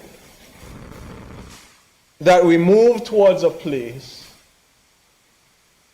that where the Constitution of the Virgin Islands 2007 states that we are entering into a modern partnership, that we actually realize that.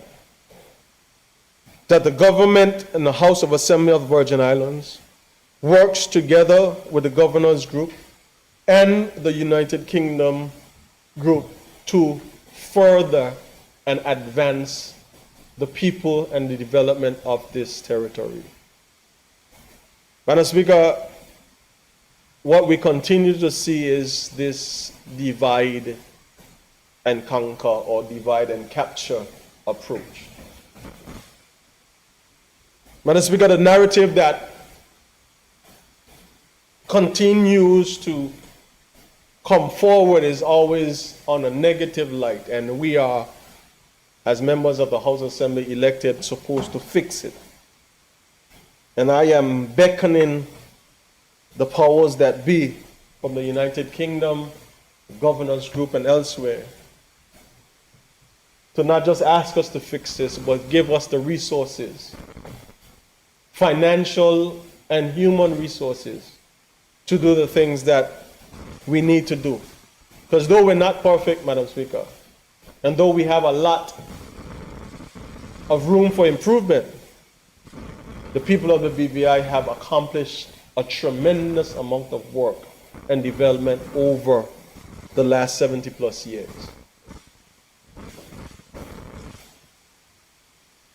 Madam Speaker, I know nobody else is going to do it, but you know me, I had to talk the thing them like them is. I have seen 3 documents now come forward before my face. And this is my cousin. Madam Speaker, I had to talk to my cousin in plain, and I talked to my mother, father plain, and I talked to him plain. I've seen 3 documents where this, it came up before, I think in 2020, where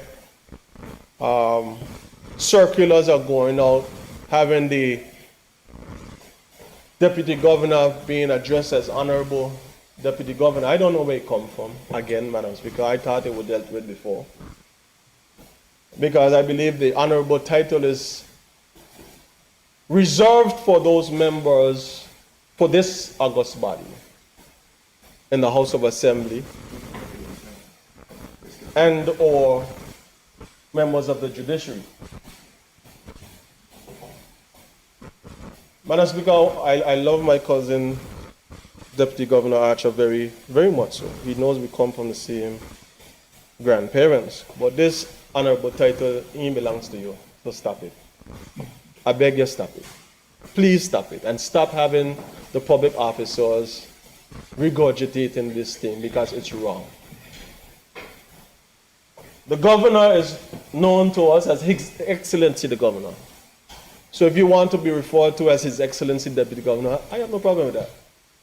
But this honorable title that we get up on the bathing pan for, the biscuit pan and cholix and chair and bush and thing, Madam Speaker, until you're willing to do that,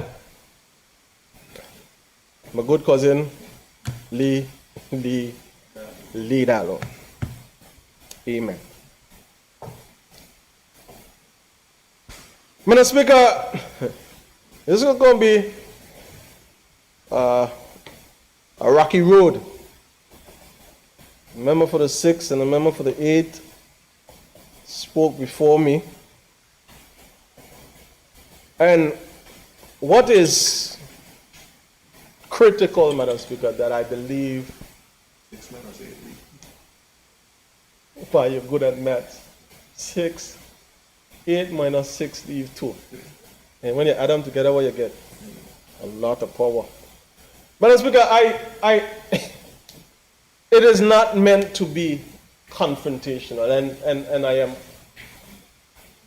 hoping, on hope, that the Premier and the ministers of his government don't do what they are accustomed to doing, which is going defense mode, which is only listen to the things that they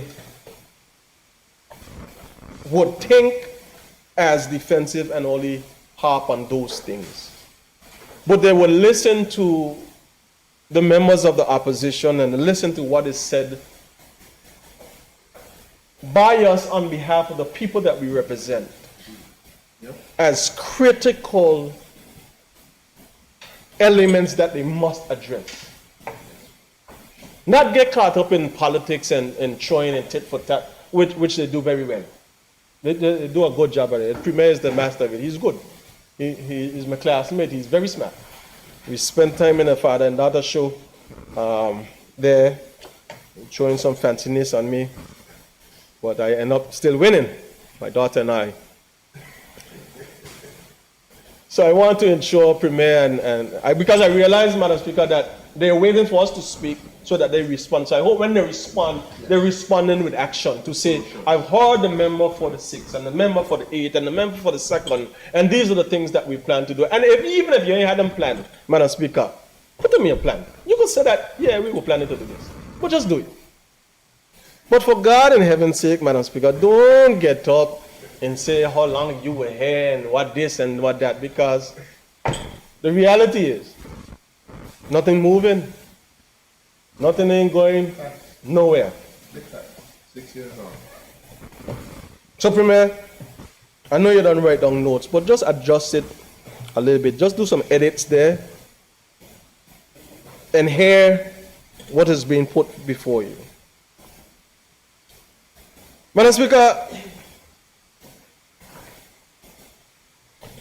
we've experienced in this territory some very heavy rains over the last few months that has eroded and helped to further erode the infrastructure of this territory.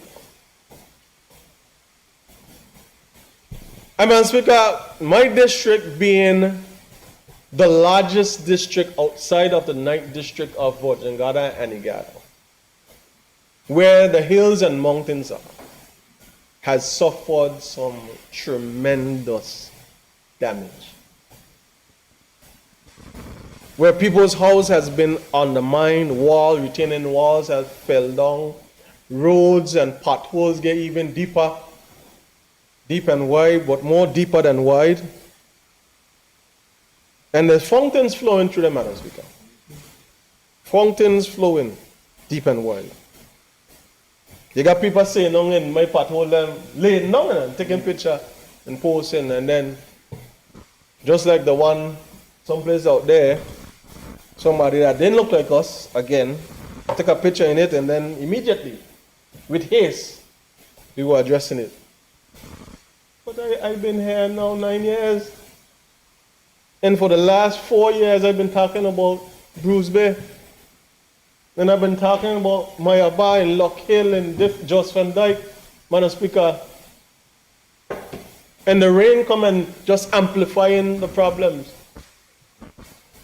But Madam Speaker, I must give credit where credit is due, because this is the part that they won't repeat. So I'm hoping when they edit, they'll edit. Because I said, Madam Speaker, before, they like to be stroked like cats. And being thanked, but they don't like to take a little bit of criticism. So, here's your little pet down and smooth down. Minister for Works, the team at Public Works, who has engaged the private-public partnerships to clean up the areas of 2nd District through your ministry. I'm grateful. I'm grateful for the works that have been executed, Madam Speaker, in the areas specifically, Mares, Lockhill, Bruce Bay, Mount Healthy, Anderson, Spooners, Kingarnamy, Mayaba, Whitney Hill, Round Hill, Ross Hill, and Jos Van Dyke. And I know I'm missing a few, Madam Speaker. Little bit Bruce Bay. And Madam Speaker, these were tremendous landslides that had people blocked in and could not go to work for 3 and 4 days. The longest being 4 days in my community where people were completely blocked in because of landslides and roads being completely blocked. And it was not for the lack of the effort from the heavy equipment. It was just that much sediment that it would have eroded the roadways and people's homes and driveways. But Madam Speaker,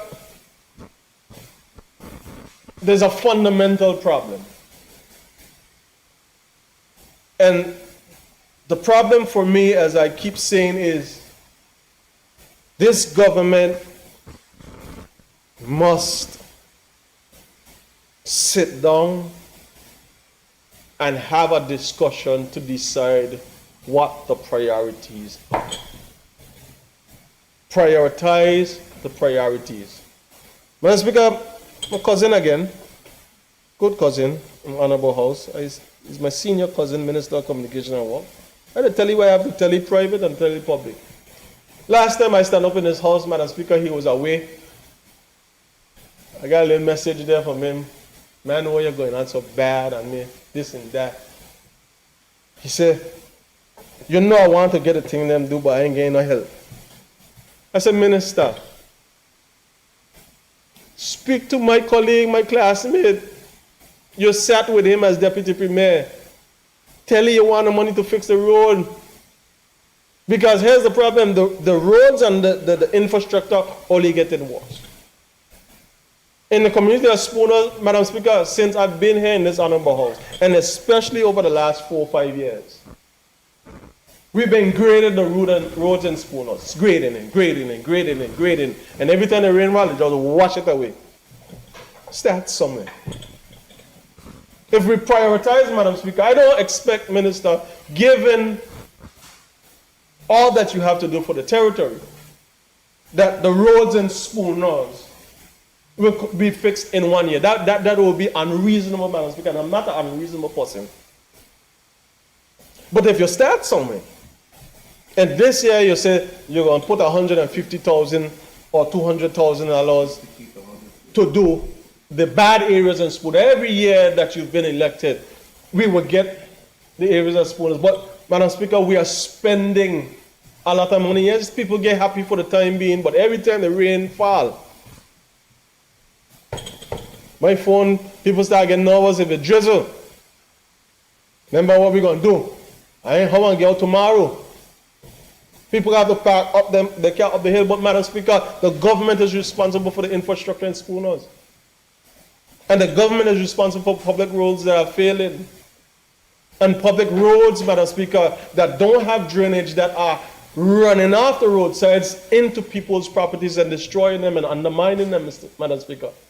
These are things that we have to pay attention to. So it ain't nothing about, I just tell you the truth. I tell you what exists. You know what exists. I send you pictures. I don't know if your phone ain't full from how much pictures I send you. But Premier, the man need help. I see I was there. Honorable Mellon was there. This man had your back. I know you have a new deputy, but Lord, don't turn your back on him. This man had your back. He still have your back. Loyal. What you say? Only you could say that, sir. Madam Speaker, I don't get the fact that we've seen it not work. We've seen every minister wanting to get what they want to get so they could get up and speak and pontificate about how they're doing and everybody give them kudos and this sort of. But Madam Speaker, with the lack of prioritization of the priorities of your budget, this country is falling on its face. It's falling on its face because we are not planning. It's falling on its face because we don't have a prioritized list of execution to get things done. And Madam Speaker, not just get things done for the sake of getting them done, you know. Because don't do something, Madam Speaker, to say, I do it, and then you want your thanks, and then 2 weeks later or 3 weeks later, because you didn't do it properly, you got to go back and do it over. For example, Minister and I spoke, Madam Speaker. I was trying to get some asphalt on them roads, like the whole piece of road I get do there for the music fest in town. Trying to get some pothole and thing patch up in my district. Tourism district at that, you know. Before the music fest, such an amazing weekend. Thousands and thousands of people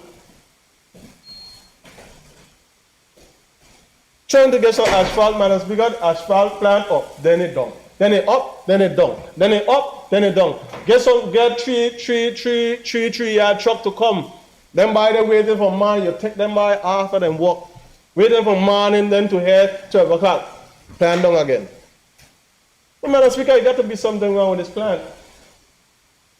They either he no good or team working. Because I can't see how we spend this amount of money, Madam Speaker. And every time the plant do a little bit of work, she broke down. Madam Speaker, something wrong. And then we got to wait for the technicians. And I understand, Madam Speaker, that when the technicians them come deal with one thing, then go trouble another thing, and then by the time they go back on the plane, that thing broke down too. And then we're taking up pads from here, there, and everywhere, and we point on it, Madam Speaker, and then what? You're costing yourself more than you were paying. when you were paying for asphalt. Because if your plant is not working, you don't pay for it. And the roads continue to deteriorate. And you're just paying for this person to come in, and then when they up it down, you're costing yourself more. Means I do something that makes sense. Do something that makes sense. You have a group of guys there. Some of them ain't went to school, but some of them got some good sense. And sometimes we want to put people there because they have things on paper, but they may got a lick of common sense. And then you got to go back and do it over. And Madam Speaker, I remember one time we were in this house, Honorable Penn and I, Honorable Fraser and Bantapour were sitting over here in opposition. And I coined a phrase, the do-over government. I don't want you to pick back up that name from me, the do-over government. Just do it once, you don't got to do it again. Do it right, you don't got to do it again. Because I was talking about this patrol King Academy, going to King Academy, Madam Speaker, from Rudy's go straight down the hill. Them boys, I get so excited, them come, them paint up the road, say what they're going to cut out. They're going to take it up, put on asphalt. But Madam Speaker, I was trying to get it done before last week Friday, it ain't happened. I called a private institution, they tell me they were getting ready to fire up. They get a call and say, don't do nothing. We get a plant up. Next morning, plant down. But we were rushing, so I would understand, Madam Speaker, if you had just gone along there and what I see them by doing with this asphalt and the 3-yard truck, turn up the dump, fling out some with the shovel, and just beat the daylights out of that asphalt, whack up, and then hope the cat them do the rest. That's what they're doing. So now yesterday, I say, well, music fest done, poker run done, no, we're going to do the thing properly. You cut out the thing because you don't mark out enough. Cut out the thing with a saw. You put some oil and clean out the hole. And when they put on the asphalt, now, take on stay, you're going to have to do it over again. That's because you're not Tuesday. And yesterday, somebody got down the 3-yard truck and just fling asphalt, whack up the shovel again. So the next heavy rain, guess what? Hold back again. Do over. That's because I can only see what I read. Premier, I don't know what in your mind about moving the festival down the road. But I'm glad you changed your mind and you listened to the people, because I understood that you didn't have the support of vendors when you decided to move the festival from its known location down by, what do you call them, down behind the admin complex. Jackson? Because, Madam Speaker, I was trying to understand if the space is there, but you don't have the infrastructure. And this is the 70th, Madam Speaker, Emancipation Celebration. So you're going to put something in there, you got to deal with plumbing, you got to deal with electricity, you got to deal with all of that, you got to deal with the safety for children, because you know how these children are, Madam Speaker, they get happy, they run in the water, then we got another problem. So I'm happy to see, Madam Speaker, that you don't have to do this on over, you change your mind this time. And at one point, I remember, after the hurricanes of April 28, 2022, no, the hurricane. The hurricane of April 28, 2022. Yeah. I remember the Premier in May 5th said he had made some mistakes. I'm glad that you were happy to correct this mistake, Premier, before it became a colossal failure, because it will not go on good for you. But Speaker, there's things that we need to be concentrating on to make our Emancipation celebration very special. Ain't about how much money you're going to spend and how much big activity. Madam Speaker, this is our culture. If it's one time we need to focus on reinvigorating and re-educating the people of the territory and the people of the world and visitors about the importance of Virgin Islands culture is at this 70th anniversary. Let us focus on the things that are going to be meaningful to the people, Madam Speaker, of this territory. Don't just, because you do something, you feel you got to go do something, and then you just keep digging yourself down a hole. And then next year, you're going from $2 million to spending 4 to 6. And none is not left the better, Madam Speaker. Madam Speaker, I have some people on asphalting our roads. Remember for the 8th, I heard you say something, it looked like you were in my notes. I didn't know how you get my phone. But I think it was a member for the 6th, if I'm not mistaken, Madam Speaker, had asked a question sometime last year, or if it was early this year, about the schedule for works to be done in his community, in his district of 6. But the minister and his team was so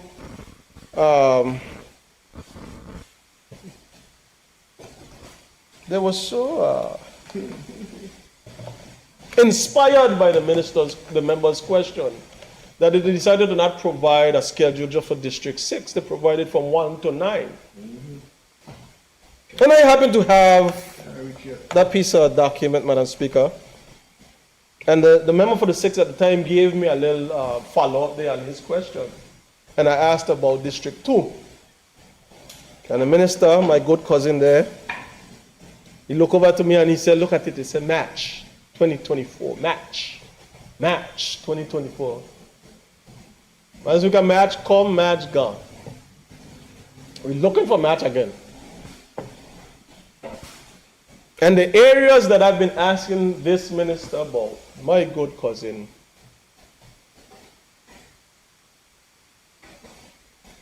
Tanti and Uncle Willie Bye. Since 2019, I asked you about these roads, Minister. Match come, match gone, 2019. 2020 match come. 21 match come. 22 match come. 23 match. There's a 24 match come and gone. A matching to Zion. The Premier said, coming soon. So a theater near you. Madam Speaker, start somewhere. So you get some walks done, you start some walks in Just Van Dyke. I'm happy for that. But don't think I'll stop there, because them road that we're talking about for March 2019 too. But if you need help, Minister, to beg the Premier for this morning, then tell me now. You fail to tell me?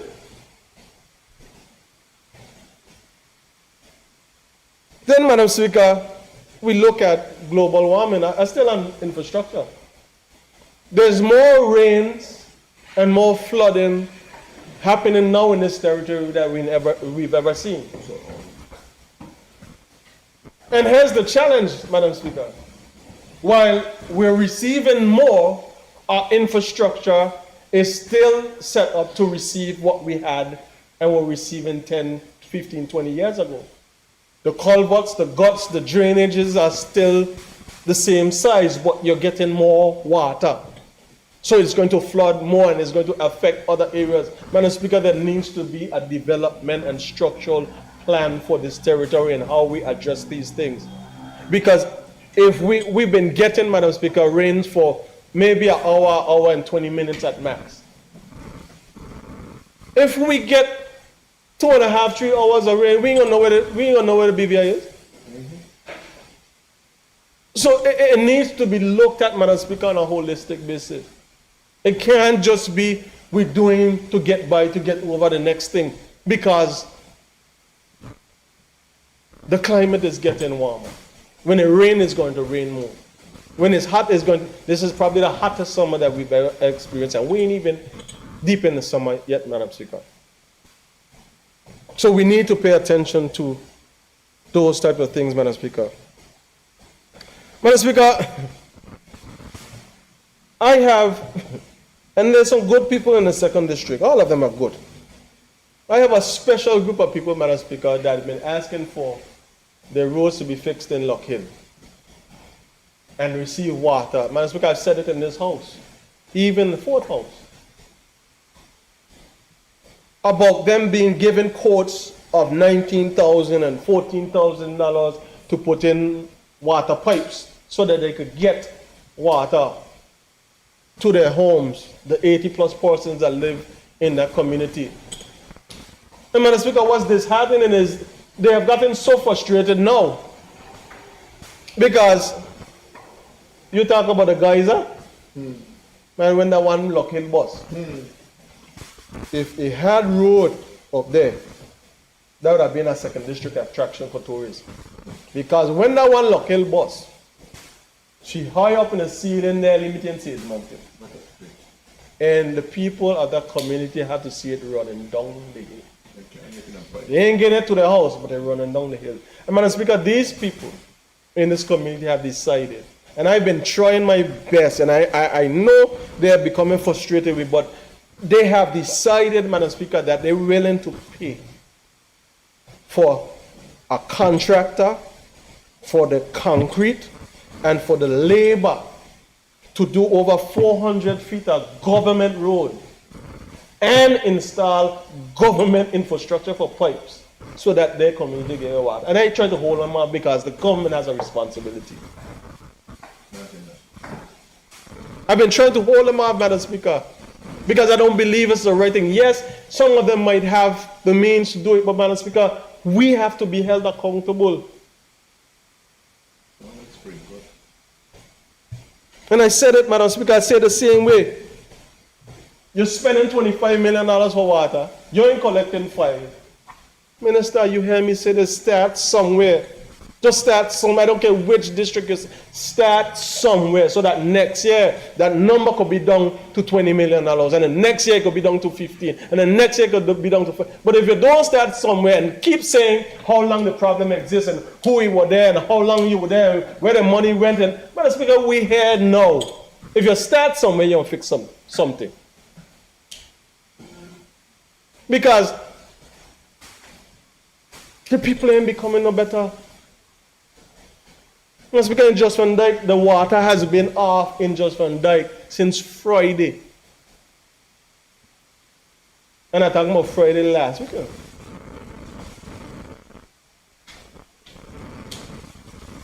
There has been no public water in the entire island of Just Van Dyke since Friday. Friday, Saturday, Sunday, Monday, Tuesday, Wednesday, 2 days, Thursday. That's 7 days.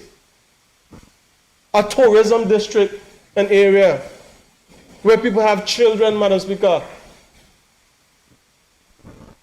And we're still doing the same thing. No matter how much I beg and bawl about it, we're still doing the same thing. Take up whatever old part you go find from Tatola, that throw down, you send it over Just Van Dyke, you might get up tonight, it bust away. Pumping, walking, there's no building over there, there's no material over there, you have to wait, Madam Speaker. A whole community, a business community and residents have to wait. God bless school closed now. But have to wait till somebody decide to get on the boat from Tatola to go over there to help the guys over there. Two men and 2 whole men working water and sewage for the whole island. 350 people. Then you're right. The building that housed water and sewage has been destroyed since 2017. No equipment. Mr. Speaker, the lead man over there, Mr. Shinnery, uses his truck to carry material and do works. And here's a bad part, Madam Speaker, because he wasn't saying nothing because he loves his community. But here's a bad part. Madam Speaker, when it's time to get reimbursed, it's a lot of trelele.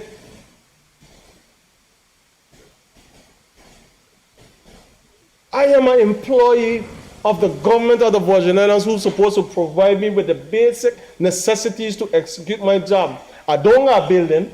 I pipe them in the sun getting sunbeat. I got to wait for men and people and parts to come from Tatola. And then when it's time to fix anything, they send the bare minimum.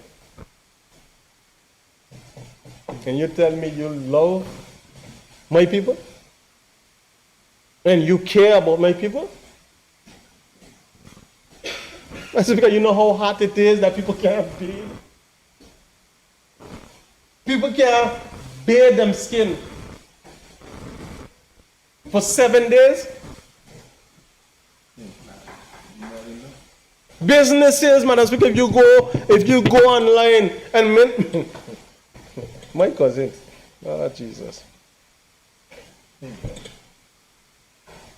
Businesses are closed down. Them complain.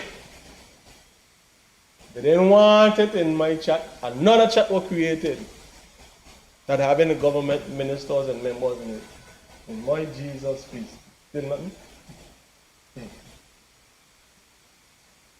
Same area, Lockhill, Bruce Bay, King Yarn Bay, to get water, Chalwell, Mayaba. Speaker, what we doing? And while I'm talking about my community, Madam Speaker, the two members that spoke before me still have the same, and I know the member for the third was here, he would be, because he been balling this song. But the people in the third, but I have to look out for the people in the third because my wife came from there. My father-in-law and mother-in-law and in-laws are there, so I have to represent them. Madam Speaker, the people of this country are suffering. We walking backwards. Jogging, you know.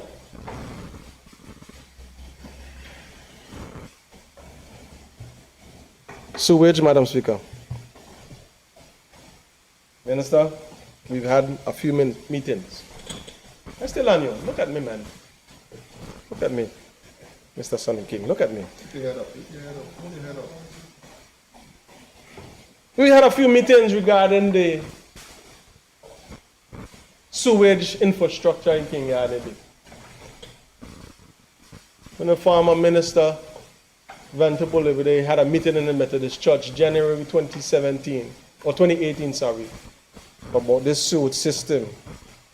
When you came in, Honorable Minister, tender went out, bid submitted, contractee awarded.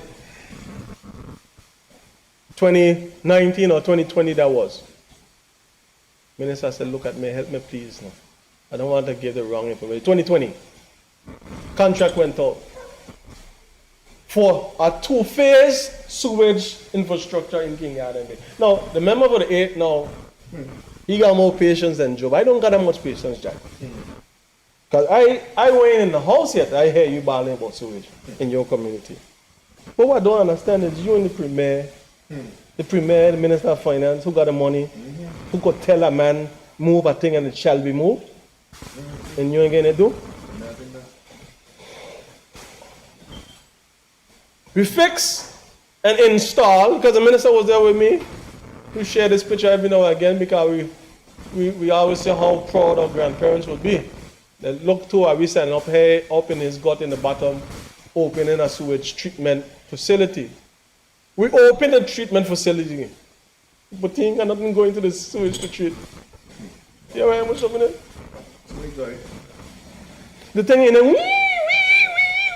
man, I know that she bad, Madam Speaker. But she ain't no work to do. Because we ain't connect the infrastructure, we ain't collect the laterals, we ain't finalize this contract. Wow. Madam Speaker, no, we ain't going on the court. You think you'll get me clothes on again? You're lying. You want more thing up instead. I know you. Madam Speaker, we pumping out sewage from pump stations. Pumping out daily, sometimes twice and 3 times a day. That's what fixing the problem. And when we use the government truck, Madam Speaker, because it is not the right specs, we burning up the transmission, and sometimes that truck down 2 and 3 months, and then we have to get private property to come pump out the sewage. And when they walk in, Madam Speaker, guess who suffers? The people of King Yardy. From the schools to the preschool to the daycare to the community, Madam Speaker, sewage running. I have a lady there, Madam Speaker, and I know she might hug me or she might cuss me, but I gonna hope for the hug. Ms. Harrigan, Madam Speaker, she cussing from time. The representative before me were there because she's saying they tell her they're putting in a small little thing to transfer sewage from where, by her property down to the gravity feed. That's because that woman have a well of sewage in front of her yard that every time it bubble over, she and her tenants have to deal with it. And no matter sometimes how you call and try to get it fixed and try to get some kind of sweet scent put in it so that it is a little bit more conducive, Madam Speaker, environment for her and the neighbors around her. Even a very Methodist church, Madam Speaker, down in King Yarnby, is affected, Madam Speaker, by this sewage. But this is the tourism hub. And Madam Speaker, I'm going to say because the premier, my classmate, like to talk about cousin. Madam Speaker, you know I have 3 cousins in a cousin-in-law in this house. The Minister for Communication and Works, Minister for Education, Junior Minister, 5, Junior Minister for Agriculture, Junior Minister for Fisheries, and the cousin-in-law here and me left. 3 of them over there, however, Madam Speaker, and a half, come from King Yarnby, you tell me you want to fix your own community where you grew up. I mean, shucks it, man. No. Thing good. Thing good at all, Madam Speaker. Sewage water infrastructure in the hub of tourism. And Madam Speaker, I know there's been those that have tried to undermine and let King Yarnby die slow. That thing on there. Because I got fighters and warriors down there. And we're going to keep fighting, Madam Speaker. And not just King Yarnby, the entire community of the 2nd District. And I know you got fighters in the 6th and the 8th and the 3rd. And I got fighters in every district. Madam Speaker, we just have to do what we're supposed to do. Madam Speaker, before I get off of sewage, the newly built Just Van Dyke Primary School, I spoke to the Minister of Education, and I know she's at a graduation somewhere.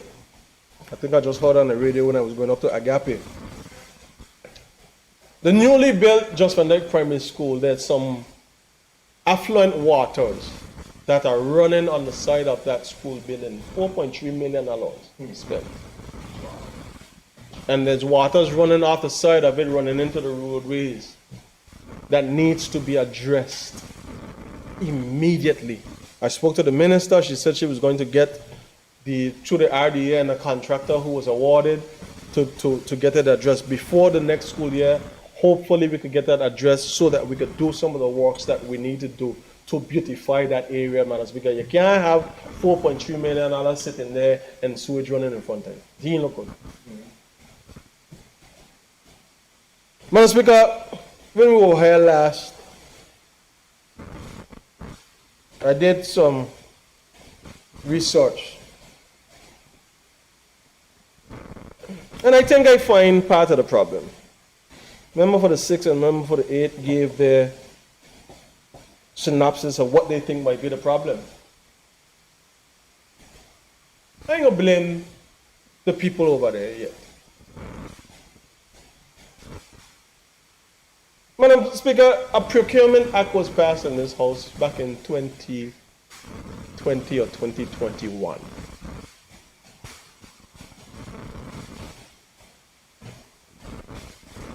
And I believe, Madam Speaker, it is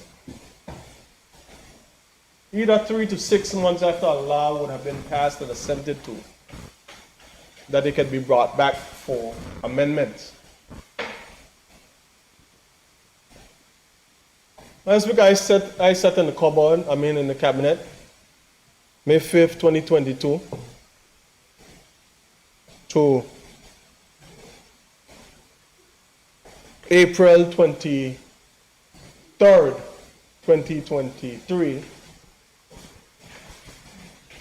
And one of the things that we discussed, it must be as much as some people will have a lot to say about what was done and what we ain't doing. One of the things that we did discuss, Madam Speaker, was bringing back that Procurement Act to the House of Assembly to make amendments, because it is crippling this territory and it is crippling productivity of anything, of any sort in this territory. One part of the bill, Madam Speaker, speaks about anything, goods or services that any ministry or government department wants to bring under their assets, Madam Speaker. If it's 100,000, it has to go to cabinet for approval. Madam Speaker, if your cough now, it costs $100,000. Much less if you sneeze. Everything now that we need to develop and do within ministries and the systems and areas of government would cost somewhere over $100,000.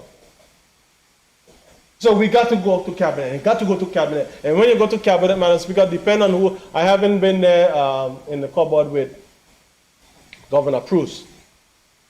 But the time I was there, what she named them from the place, could tell you why this can't happen, and why that can't happen, and how this can't happen, and why that can't happen.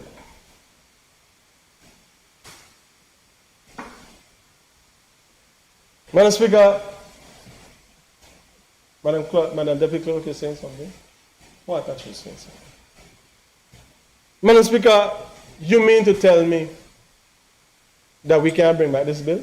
Premier, I asked you already, I'm begging you now, bring back the bill so you can get something moving.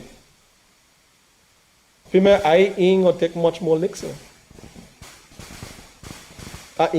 When I get licks for what I deserve, I take them. But you see, if you got somebody responsible and I get in the licks, I going to share blows, Premier. Bring back the bill to the House, Madam Speaker, and amend it so that we can get things moving in this territory. Why is it that always, Madam Speaker, we got to wait for somebody who don't look like us, who ain't been here, who ain't been through nothing here with us, to write something and say the same thing that we've been saying, and then we say, oh, Procurement Act needs to change because what he named from the place who just read this report, calling we cover up, said so. So now we're going to look to move on it. Madam Speaker, we got to do better. If we ain't going to listen to who you going to listen to? Minister of Communication work, trying to get how much thing do? You're trying to get road, do you trying to get sewage, do you trying to get fire fixed, you're trying to get this done. Everything costs over $100,000. To hear, Madam Speaker, that you only have a half a fire truck working, Madam Speaker, when I single-handedly me have been begging for the last 4, if not 5 years, to let us spend the money on a tender, proper fire tender, so it could service this territory. What we keep doing is we getting grants and we getting things, what people send to us. God bless them for their generosity, but they ain't working, they ain't up to scratch, and then keep falling down. Man, Speaker, the guys of the fire department are operating out of Toyota Tundra, you know? And that's just the operation to go deal with emergencies. Don't talk about what them is in there and the quarters that they have to live in. Madam Speaker, I've been there. I've been in there. These are safety issues and safety measures. One year, I think it was 2020 or 2021, Madam Speaker, there was 5 in a summer from May to June or July.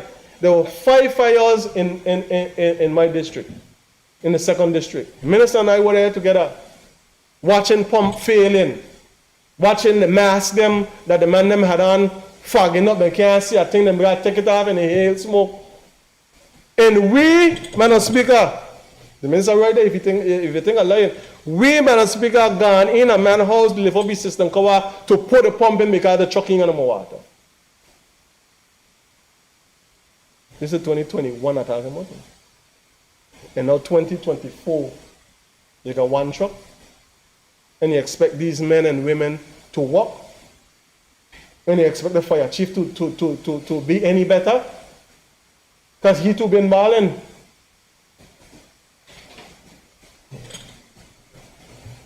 Madam Speaker, they have to have a better way to deal with some of this stuff.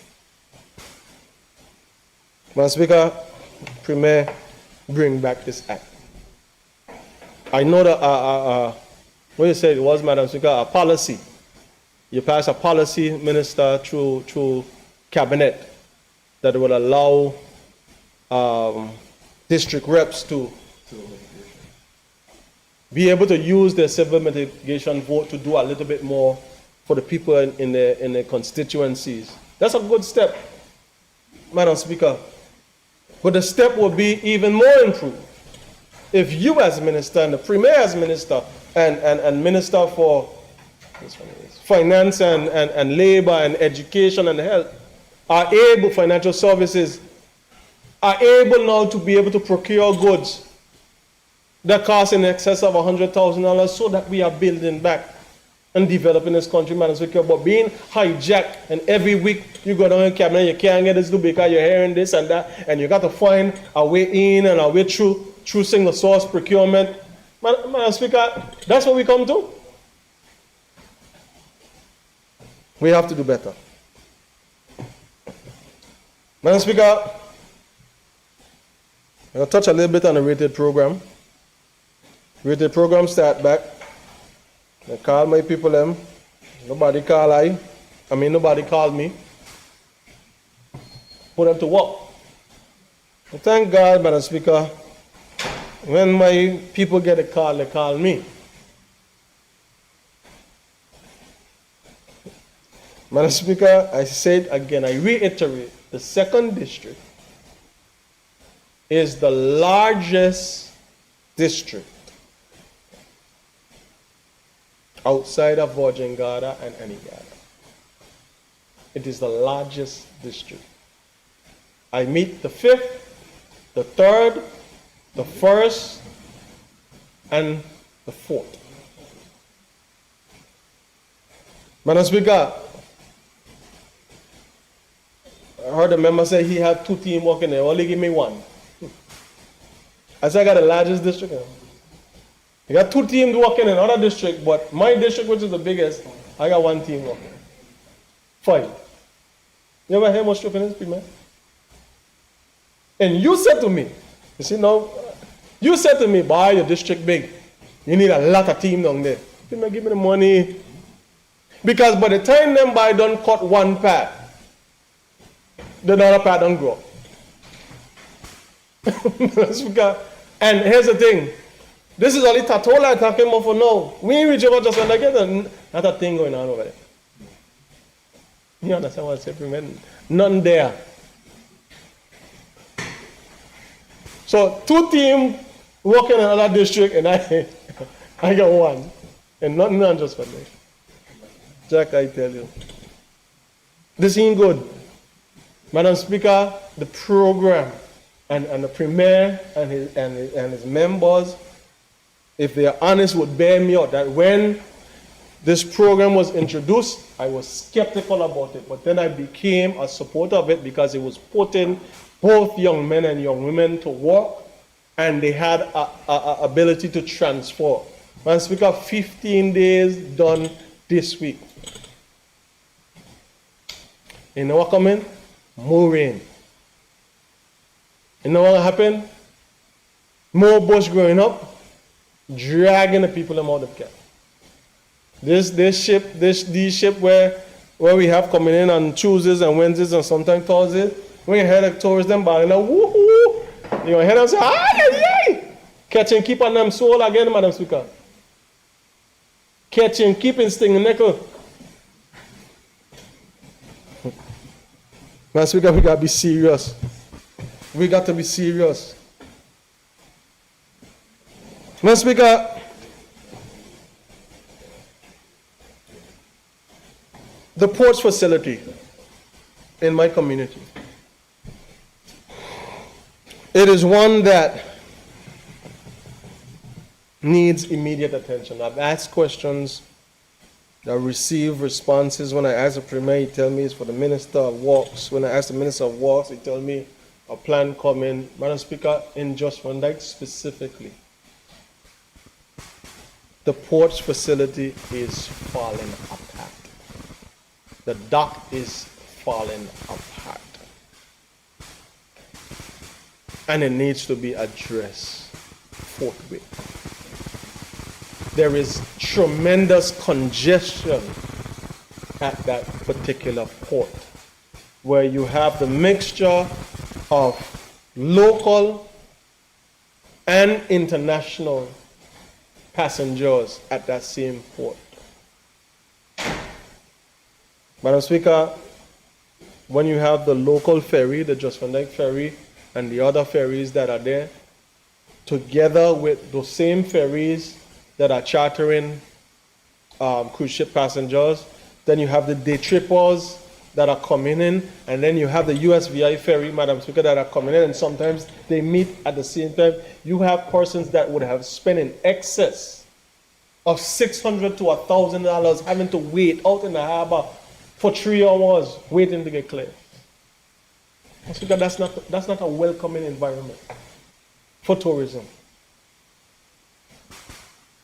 And then on the flip side, Madam Speaker, depending on where some of the officers decide if it's a slow day or not, government office is supposed to open between 8:30 and 4:30. But if they decide it's a slow day and any of the business owners happen to go to the USVI to procure goods and services, and they expect to come back to Just Van Dyke and it's 4:30 or 4 o'clock, and they ain't got no immigration or customs officer there, Madam Speaker, you know what I'm going to go? Back west, eh? You know how much trouble it is?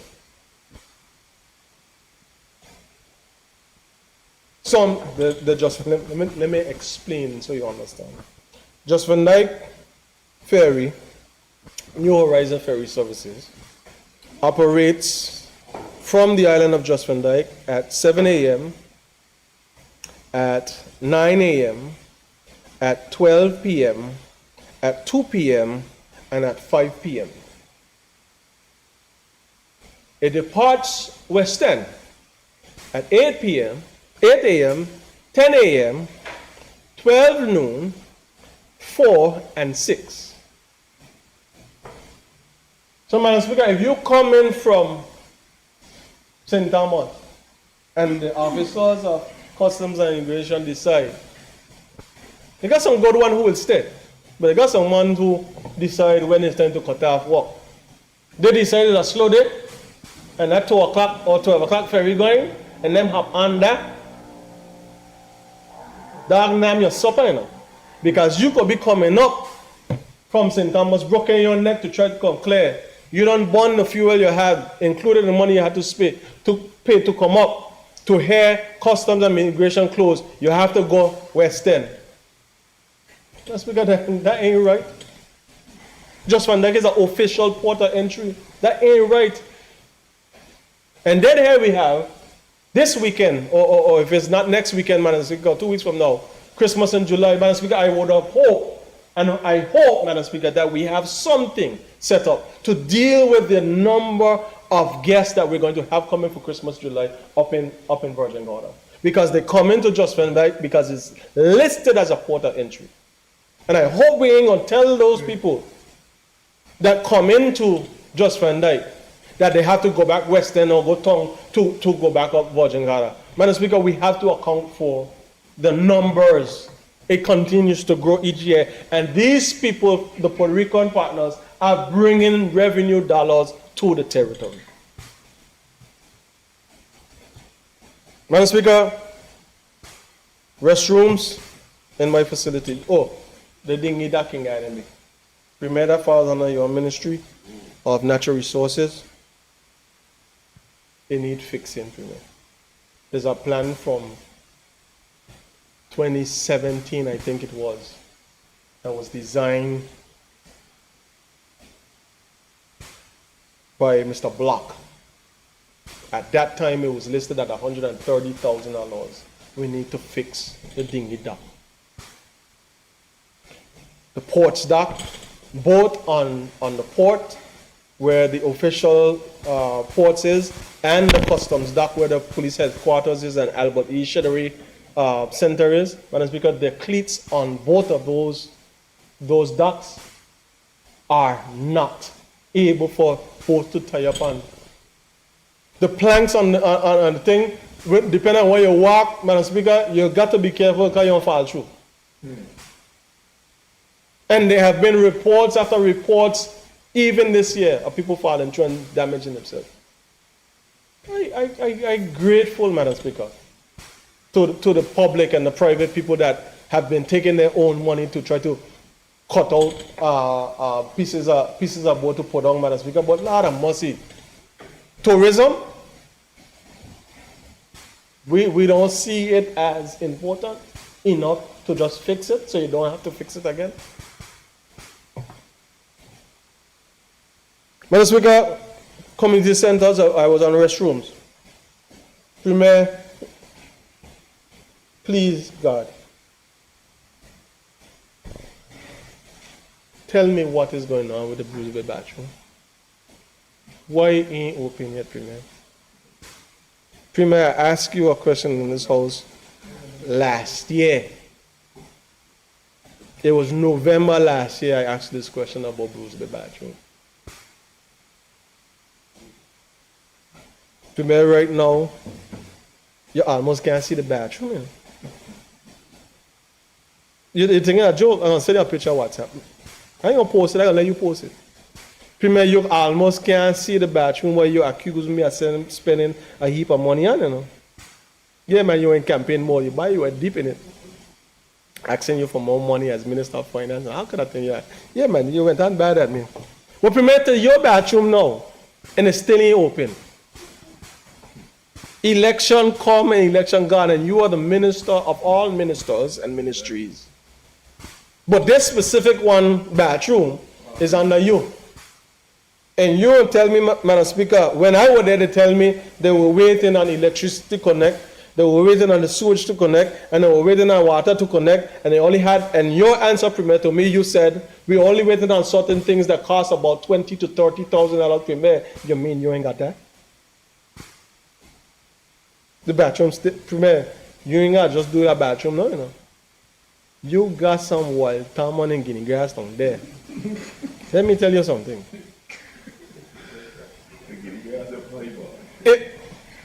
Listen, if I go in there, we can play hide and seek. Yes, sir. You got cover there? Don't put no cover there. You're gonna mess up the place. I want the Premier open the bathrooms so the people can use the Premier. I need your help. And then I also need your help with your ministry who is holding up access to a group of young men that apply since 2019 to operate a business for tourism on the beach there, and your team is giving them a hard time, telling them they got broke down thing. And they got people there illegally. And they got people up Parry Bill House in apartment and a land where ain't belong to them. Premier, there are people in this territory who are seeking to do the right things, but we are railroading them for whatever reasons. And we are allowing the people who break in the law to continue to break the law. Premier, help the people.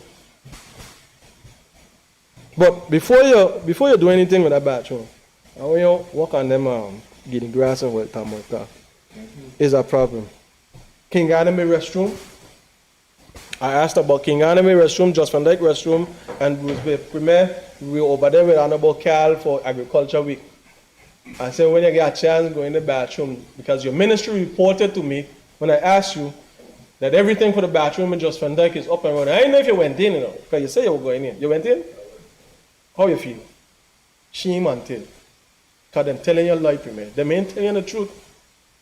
The bathroom facility that is the only public facility in Great Harbor for tourists and visitors and locals alike. This is what we putting people in. You got going through a side door, you're going there, the faucet falling down, thing on the toilet paper, the floor dirty, everything leaking, everything rusty, because the sea blast. That's what we welcoming people to, Madam Speaker. King Garden, God bless, I got angel there, named by the mayor, Jenny Wee Myers, who's doing an awesome job in King Garden. But we need some repairs down there too. This is what we bring the tourists to. And the businesses now are saying, listen, people are coming to use my restrooms and our restrooms because your government facility is not up to scratch. But they're not spending any money in my establishment. It's costing me more money because they're using up my water and nothing is being returned. So I'm coming to the point where I'm going to start to not allow tourists and guests to use my business facility. That can't be what we want, Madam Speaker.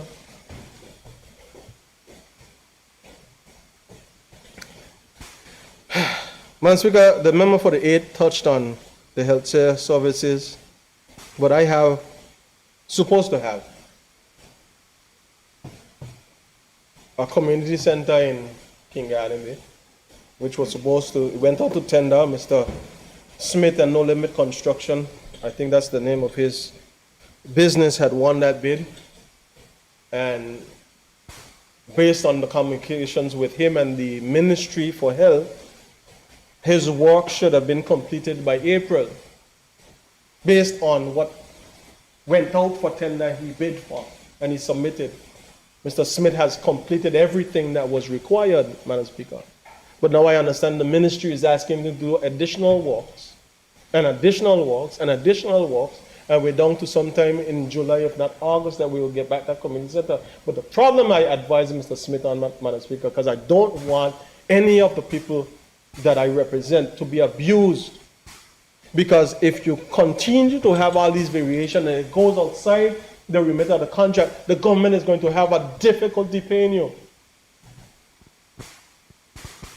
Madam Speaker, if you know you want to fix the whole community center, which you should have done, put out the tender to fix the whole thing. Don't tell the man you want to do $70,000, put in a bid for $70,000 worth of work, and then you want him to now end up doing $200,000 worth of work, and tell him, work with me?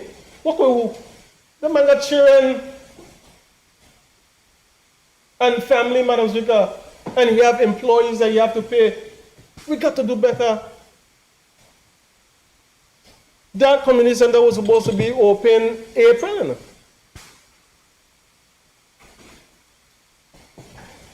Bruce Bay, that's another one that looked to kill me for.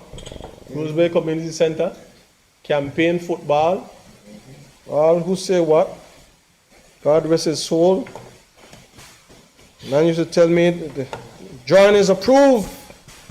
The answer in the house, That time he reading that thing on the answer he had to the question. Drawing is approved, gone through building authority and tongue and country. By the time I get the answer ain't saying nothing there. Now the current minister there, Madam Speaker, I don't know what the status of the Bruce Bay Community Center is. You know what bad? I got bad raised down in Bruce Bay.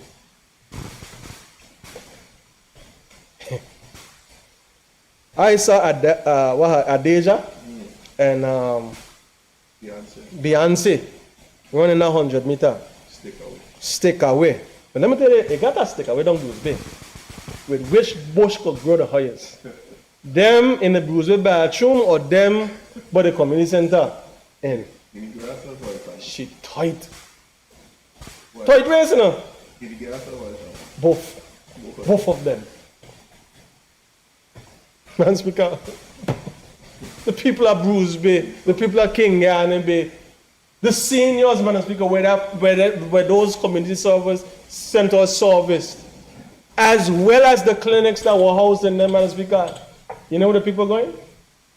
They have to go, but they were going on the first. I understand they're gonna come down there, so they gotta go down now.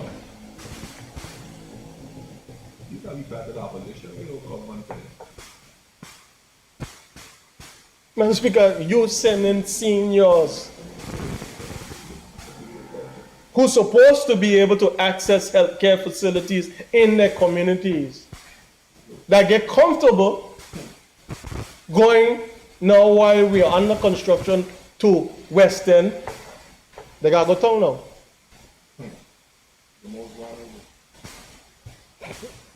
Madam Speaker, prioritization of your priorities.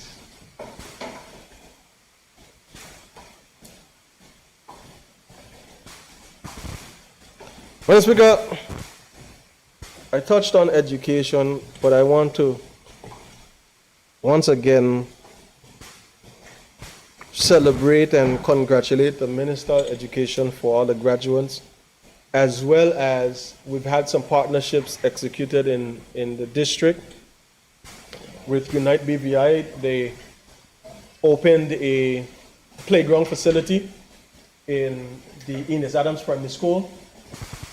We dedicated and commissioned that facility to, I think it was last week, Thursday, Madam Speaker, and I'm grateful to them and all the partners, BCQS and all the partners that participated in getting that playground up and ready for the upcoming school year.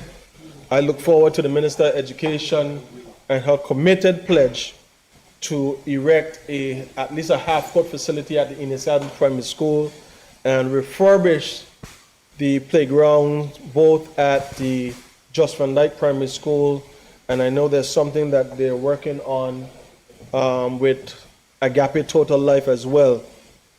Madam Speaker, I don't know, as I've said before, what else we need to see from athletics in this territory and our athletes in this territory. Every area our athletes are going above and beyond our expectations, Madam Speaker, on the world stage. So focus on track and field, Madam Speaker. We expect Kyron McMaster to bring home a medal this year in the Olympics. Chantel Malone, Adeja Hodge, Recoy Bradford, Madam Speaker, who just qualified for the Olympics, and many others that I'm probably missing, the Gums brothers who are in the shot put. Well, Madam Speaker, if I am representing my country on such a large scale and a large state, and if I am inquisitive as a recruiter or someone in professional sports who might have a company that wants to endorse some of these athletes, and I come back here to see, you know, where they come from, what they're training on, man, and I go over there and see that we're producing these world-class athletes and all track looking the way it does, Madam Speaker, and the stand them bill out 2x4 in sheeted galvanized, pung up on top of them. Madam Speaker, that's what else we need to do, or what else we need to see to improve the facilities for the young ones, Madam Speaker, especially come up. And even when our professional athletes come back, they have something that is up to par to what the practice is now, Madam Speaker. What else we going to do? You say, go a little bit more? No problem, Madam Speaker. I like that encouragement. Thank you, Madam Speaker. Basketball. No, Jim. Every island on this territory have athletes in basketball. Every community in this territory have athletes that are excelling in basketball. Madam Speaker, let me fix the main thing. Let me fix it. And let me fix it well. Because if you have communities with basketball courts that are up to a certain standard, the multi-purpose sport complex, Madam Speaker, should be where you bring the top of the top to play on those championship leagues. Well, Madam Speaker, when he can cuss whenever you hear me say, when DeMoy Hodge came home, Madam Speaker, over, I think over the Christmas break, and say he gonna play in the, this was before the draft, I think, or after the draft. He gonna play in the Christmas League. Most people were happy, not me. Honorable Myron Waldron was the Minister of Education, 2015, when I got elected, 2015 to 2019. And I remember asking specifically for his assistance for one individual in sports in my district. That was Demoy Hart. And I said to him, I believe in this young man. When Demoy came down here to play in this league, Madam Speaker,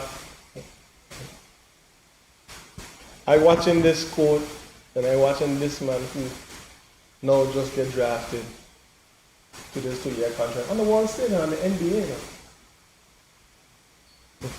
And I said, big man, 2 minutes, But he get happy. Because he was around his friends, you have to show. And the boy sit down one time. I pour a cup one time, I pour a cup. I look at the grandmother, I look at the mother. When he catch eye, I say, Mister, 2 more minutes. So now I'm good. He went down, he slipped down, nearly broke away, he broadside, Madam Speaker. When he went on the bench, he asked anybody, I unloose his shoes now. This is for fun. This for fun. You gotta go back up and meet that. You can't get injured here. But Madam Speaker, if we fix the facilities, we don't have to worry about people getting injured. We're going to bring up more and more athletes. More and more athletes want to play basketball. Let me fix the thing then. Madam Speaker, ain't that hard. It's not that hard. Everybody can't get everything. And this is the problem I have, Madam Speaker. I've seen it before.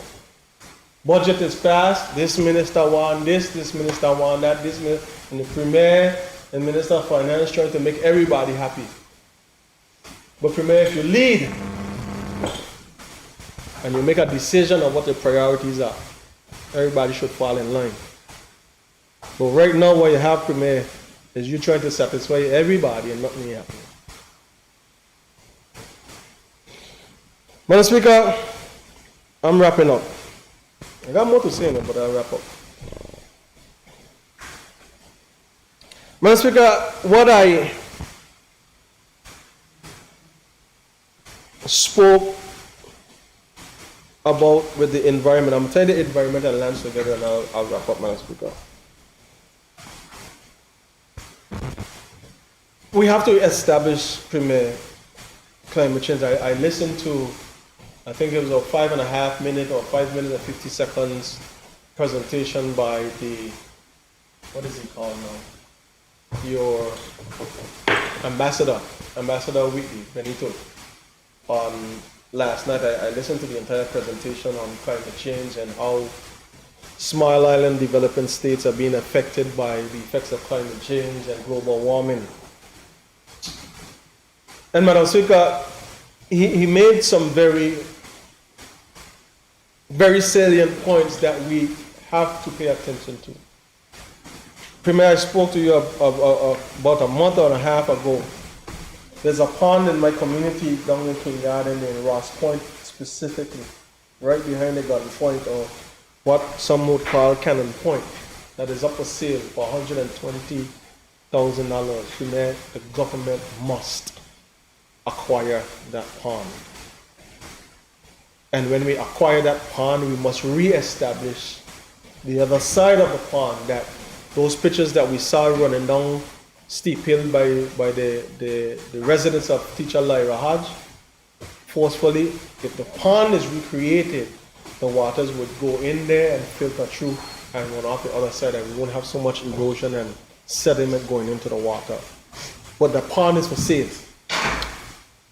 It was unwise of the people who sell the land in the first place, but now we got an opportunity to get it back. And I'm hoping that we can move with haste to buy back that pond, because ponds play an essential role, Madam Speaker, in mitigating beach erosion and the sediments that come into our ocean. For the first time in my life, Madam Speaker, I saw, remember for the first, I'll share the picture with you. King Garden Big Gut was out, down, and the ponds. Bruce Big Guts and ponds were out. And the one that you have right there in Carrot Bay. And for the first time in my life, Madam Speaker, I sat at my porch and I watched brown water. Out of King Garden Bay, meet brown water. Out of Bruce Bay, meet brown water. Out of King Carrot Bay. And that means, Madam Speaker, we have to ensure that we are doing more to reestablish and preserve these ponds that preserve the beachfront. Madam Speaker, the final thing that I will say about the environment is our fishing, 200 nautical miles of water that we have, has to be preserved.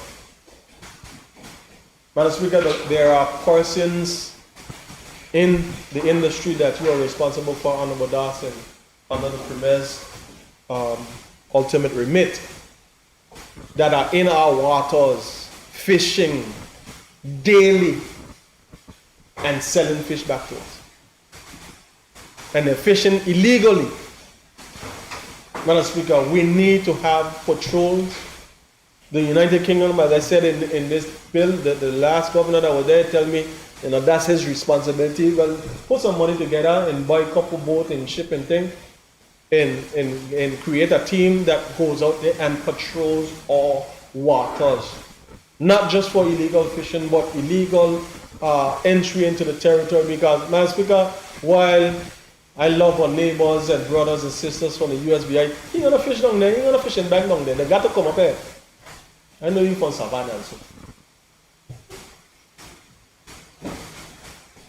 They come up in our waters, Madam Speaker, and they come to fish. And they are taking our resources. We have to preserve it. We have to protect it.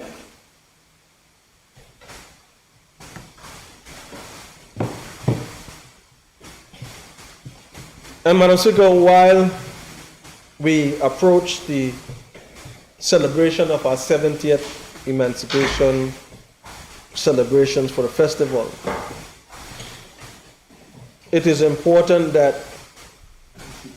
those things that are near and dear to the people of the Virgin Islands,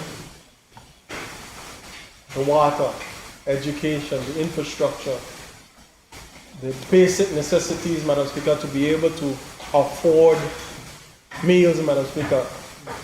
We have to ensure that those things are taken care of. The lands, Madam Speaker, that belong to people of this territory, we have to ensure as we approach our emancipation, what those that came before us fought for, that we are doing the right things to satisfy them. Madam Speaker,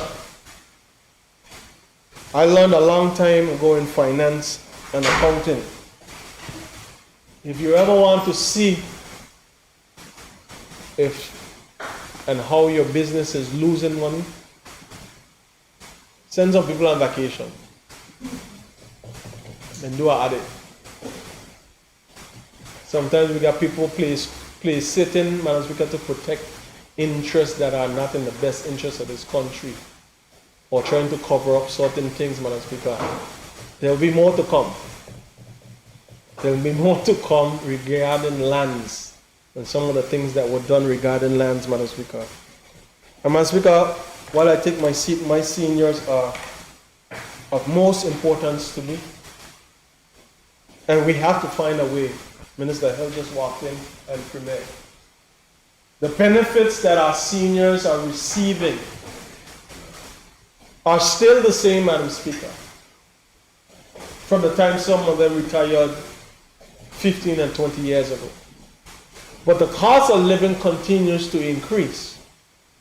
And the cost of everything continues to increase. But their benefits are remaining the same, and it is making it harder and harder for them to enjoy life. Coupled, Madam Speaker, and juxtaposed with all the other issues that we are facing in this territory, are seniors who paved the way for us, who walked this road before us, Madam Speaker, we have to ensure that we are doing something for them, that they are able to be comfortable and able to enjoy the golden years of their life. We have to look at cost, Madam Speaker. We have to look at the statistics. We have to look at the economics, and we have to make decisions that's in the best interest of the people of this territory. Madam Speaker, I thank you for this opportunity, and I always would thank the people of the 2nd District for their support and confidence in me. Thank you. Thank you. Any other member at this time?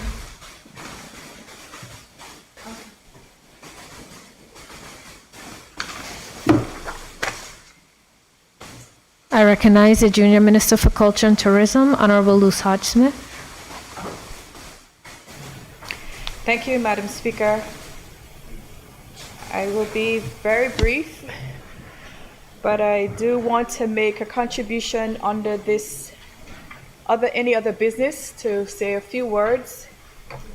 Before I go into the meat of what I want to say, Madam Speaker, I would like to join my colleagues across the aisle in extending condolences to all the families who have lost loved ones or who have laid loved ones to rest.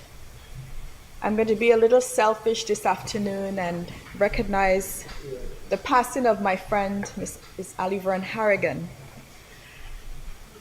It was a shock to everyone else, including myself, to learn of her passing. And on that particular day, when hearing the news, just shut my whole day down. And I am still trying to grapple with the idea that she has passed. I take this opportunity, Madam Speaker, to extend sincere condolences to her husband, Glenn, her children, her extended family, and friends and co-workers. On a much brighter note, I extend congratulations to all our graduates in the territory, from public schools, private schools, and all levels of our educational system, from pre-primary to primary, primary to secondary, secondary to tertiary, and tertiary, of course, to further their education at the tertiary level or into the field of work. They've worked hard under the circumstances. In most cases, we've heard of our students who have excelled so highly under the circumstances of being under the COVID pandemic, but they have still been victorious in terms of achieving their educational goals and graduating at the levels in which they did. Congratulations. I also want to join the others in stating congratulations to the honorees over the weekend. There were actually 2 events, not just one, in terms of honorees being persons being recognized for their valuable contributions that they have made throughout our community over the years in various categories. First, there was one on Sunday afternoon by the VICA, the Virgin Islands Communal Association, who recognized a very high number of individuals who hailed from the Nottingham estate. And in recognizing the 284th year of that emancipation of that particular village, which was on June 30th, 1776, where it marked the manumission of 25 slaves who bought their freedom and were granted the lands they once toiled. On that particular day, on the 30th on Sunday, a number of persons, including our Honorable Attorney General in this House, was recognized by the Virgin Islands Communal Association in various categories, so many categories, and under each category, there were a list of persons, and all deserving. And then on the holiday, our Territory Day, 1st of July, the Vicons, or the Virgin Islands icons, were recognized. Again, another well-organized event that recognized our community members, again, who have contributed tremendously to the development of our territory. So I'd just like to congratulate both sets of honorees and to thank them for their contributions and to express my appreciation to them for those who have retired and who have laid the foundation for us today to continue with the development of our beloved territory, the Virgin Islands, and to inspire and encourage those who continue to work towards the betterment of our territory, and to say, keep up the good works, keep pushing on. Our country is in a good place, it will get better, and everyone is needed on board to help us to move this country forward. Today is the 4th of July. It is the day that the United States recognizes their Independence Day, as they too became independent on actually July 4th of 1776, just days after our ancestors were emancipated at the Nottingham estate on June 30th, 1776. So we recognize both events and to say that we still have a long way to go, and each of us in our territory, whatever level that we are at, we have a serious responsibility to play our role and to play our part, whatever level you are in this society, and to always recognize what our forefathers and our foreparents, our foremothers did for us to be here at this point in our lives as Virgin Islanders. So again, Madam Speaker, I extend congratulations to all the honorees from both events and to extend wishes to them in their future endeavors, and we look forward to their continued support as we move on with our development of our country. On even another sad note, as I go back from sad to happy and now sad, we have seen the ravages of Hurricane Beryl, and I believe there has been some deaths. I don't have the exact information. But to extend condolences to those persons who lost lives because of the Hurricane Beryl. And just watching as the hurricane passed through so many islands, our sisters and brothers in Barbados, St. Vincent and the Grenadines, Grenada, Jamaica, and the list goes on. And it's still moving on, despite that it's slowing down. We remember our time. We remember 2017 with the passages of Hurricanes Irma and Maria. And we'll always be etched in our minds that the devastation that the hurricanes nowadays are coming through with, the power, the high winds, and the devastation that they're leaving behind. We are now, of course, in the hurricane season, and I just want to impress upon our people, we need to be prepared. Don't take it for granted anymore like myself. When the hurricane comes, I will just be relaxed and say it's gonna pass. But those days are no longer. We're not sure how the hurricanes are going to come and the force that is going to come with them, although we do get the warnings, but it's still, the onus is on us to be prepared at all times. Don't relax when you hear the warnings. Take heed and do what you're supposed to do. Get yourselves prepared now, and pray that we will have an okay hurricane season for us here in the Virgin Islands, although our sisters and brothers in the Caribbean have had an early start of the hurricane season, being affected by it, and in just Beryl, but there are more to come after. So don't let your laurels down. Be prepared and listen out for all the information from the relevant agencies, especially for us here, the DDM, when they give us the information. Continue to adhere to these warnings. Madam Speaker, I'd like to take just a few moments to mention a few things that are going to be happening in the Rotown district. The last time I was here, I shared information about a town meeting that I was going to have. But unfortunately, due to the weather, we've had to postpone that meeting.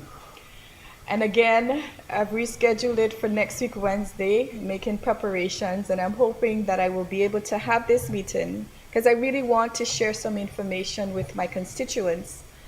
And looking at the weather, I'm hoping that it will be held off next week. But we'll hear more information about the meeting, which is scheduled for next week, Wednesday, and more information will follow. In my office. And I just opened up, thank you, colleague. The district office is now open. I'm very elated and excited about that. And I've already met a couple of constituents in the office. And I'm sure as the word gets out, more will join and have meetings there. And the meeting, of course, for the next town hall meeting will be held at the office. So more information will become forthcoming shortly. Now, I'd want to share some information. I kind of held back on this because I like to dot all my I's and cross all my T's before I make announcements. But I want to share the exciting news that we have been behind the scenes working on ways in which to advance and the Rotown area, the capital. Not just the beautification of it, but the efficiency of it. And we've been having meetings with all the relevant stakeholders, town and country planning. And I believe so much in town and country planning because they have a lot of plans that they have been putting forward and putting out there, but it's been sitting on the shelves. And what I've done is gone to town and country planning and asked them to see how we can get these plans that they have had for so many years sitting on the shelves to get them implemented so that it will have our Rotown area capital a little more beautified, a little more aesthetically pleasing, a little more pedestrian friendly, and cleaner and more beautiful, as I said.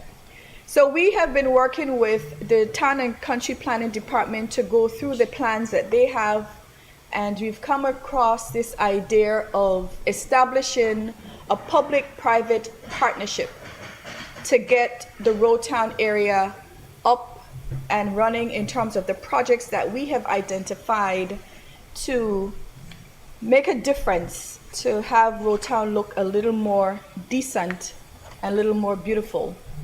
So we have been approaching, in the background, I should say, meeting to discuss a proposal that we have called the Rotown Project.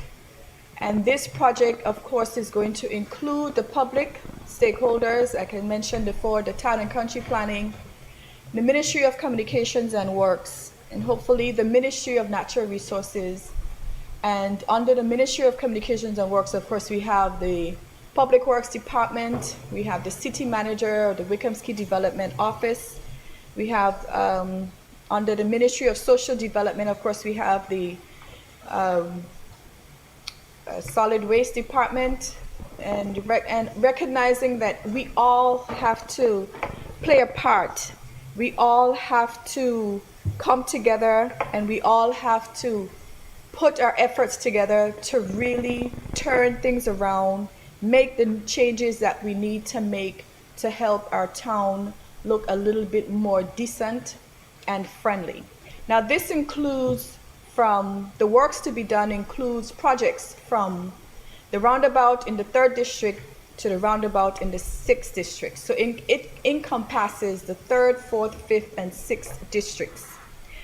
And we have a number of projects that we would like to implement. I prefer not to say what those projects are, as we are still in the planning stages. We're at the stage now where we have put forward a proposal, we're vetting the proposal, and then we're coming back with the proposal in its final stage, and then we will come public. We do have a few private sector members who have already expressed interest and are very eager to work with the government to get these to get Road Town turned around.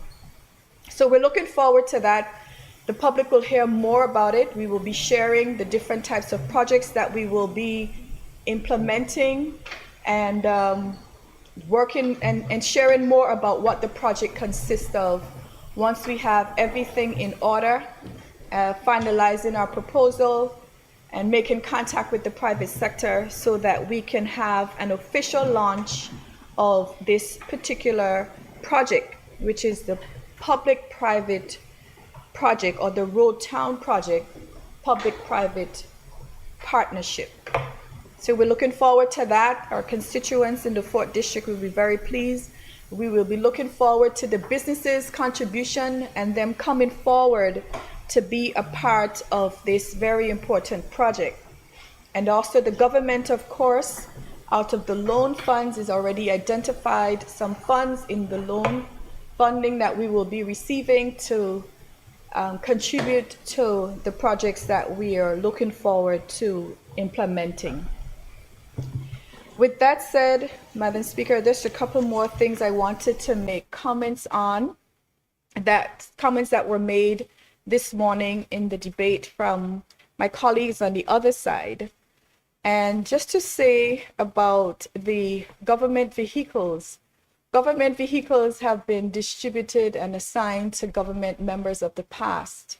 And I don't see why it's not necessary for government members today to have government vehicles be assigned to them. Maybe I'm misunderstood, but I don't think so. I think there's something about government vehicles being assigned to government officials. So I just wanted to get that out. And also, what was also mentioned earlier today, the point of a vote of no confidence on the government side. Yes, history has shown that throughout the world there's been votes of no confidence on governments where the opposition felt that the government wasn't doing right or the government wasn't doing this. In my view, and it is my view, Madam Speaker, that there's really no need for us to go through this talk at the moment, because once it's stayed here and it gets out, it goes into the atmosphere, and then, you know, we talk about it, the persons in the public, people in the public will start to talk about it, and then it becomes a topic of discussion. But in my view, Madam Speaker, we are going through a vote of no confidence. The idea of the order of direct rule, sorry, not a vote of no confidence. We are in the process of going through the threat of an order in council. And there was a date originally given of May 31st, when the decision was going to be made as to whether we were going to be here in this honorable house, any one of us that are here. Because the order in council basically means that this house is dissolved. All of us will be sent home, and someone else will be running our territory, led by the governor, and he will decide who will be running the country. But for whatever reason, the deadline has been extended to August 31st, when the decision will be made as to whether or not the order in council will be executed. If it's not executed, it means that we have, in order for it not to be executed, we have to implement or go through all the recommendations from the Commission of Inquiry. And we have been doing that, Madam Speaker, with yourself, your staff, and the rest of us here, spending long hours in this honorable house to ensure that the bills that come before us that pertain to the COI are going through the regular process, the required process, so that they can be passed. And it's not just the ticking of a box or the ticking of a list, but to ensure that the order in council is not imposed upon us. We have quite a bit more work to be done in order to get to the point where we satisfy the Commission of Inquiry recommendations. And we have pledged on both sides of the aisle, which I am very, very pleased about, that we will be committed, and we are committed to work the hours to get to the point where we can be satisfied, and those that are of interest are satisfied that we have carried out the duties that we need to do in order to get those recommendations of the COI carried out or implemented or passed. And the fact that it's not just us here, of course, in the House of Assembly when we do our part. Those are the officers and the government officials who are ensuring that the bills are done, the AG's office in working towards getting the bills prepared and drafted, and then they come to the House for us to vet and go through the process of going clause by clause, ensuring that everything is in order. But the fact is that on both sides of the aisles, we are committed and agreed that we're going to work together to get these recommendations implemented. So bring in the idea of a vote of no confidence at this time, in my view. Of course, it's the members' prerogative and democratic right to say how they see it. But in my view, Madam Speaker, at this time, to mention a vote of no confidence will further deteriorate our efforts in trying to get over this hump of preventing the order in council. And it's a serious matter, Madam Speaker, that the rest of the territory needs to understand what it means, because it has happened to our sister country.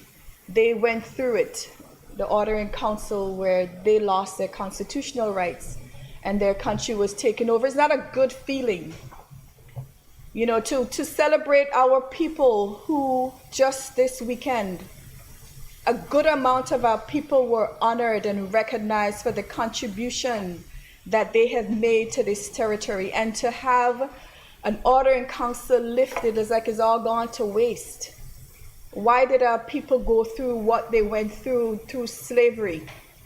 For us to get to this point, for someone else to decide what's right for us and what's best for us. You know, I don't condone that. And I want us to understand the importance of us holding one head, even if we decide behind closed doors to say what we have to say to people. But the World Wide Web is listening to us. They're watching us with hawks, like hawks watching a chicken, that they want to swoop down on us and catch us at our most vulnerable moments.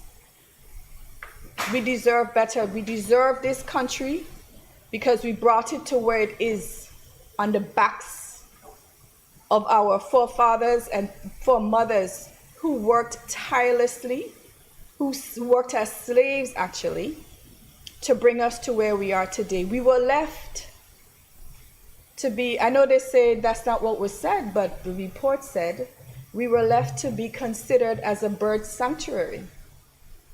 And our people brought it to where it is today, with sweat and tears.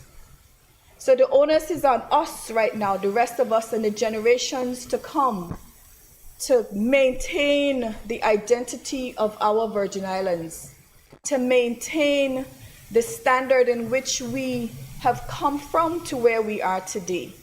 Not just us here in this house, but for me to express upon our people outside there that the things that you say, the negative things that you say about your own country, about your own government, you know, it doesn't sit well.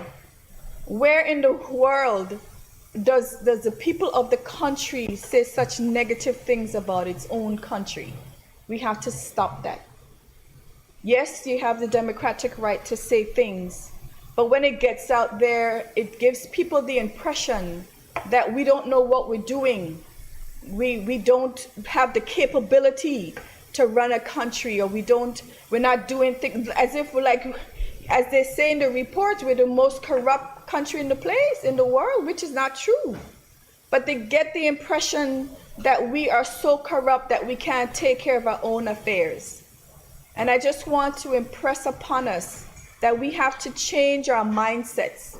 And when we're speaking, we speak positivity into this country.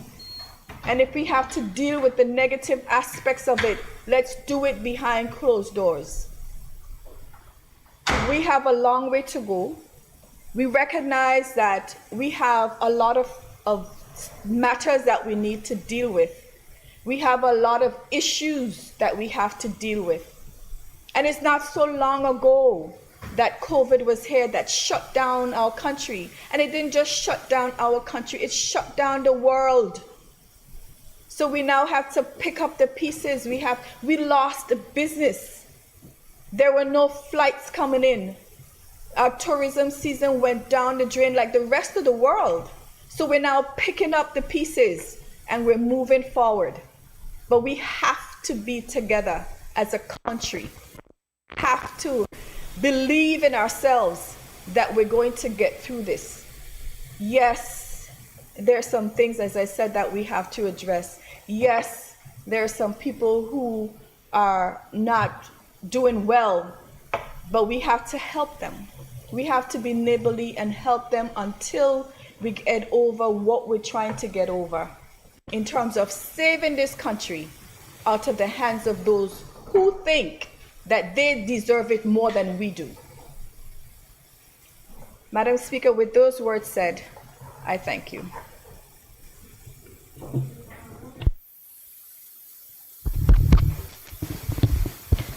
I recognize the Junior Minister for Agriculture and Fisheries, Honorable Carl Dawson.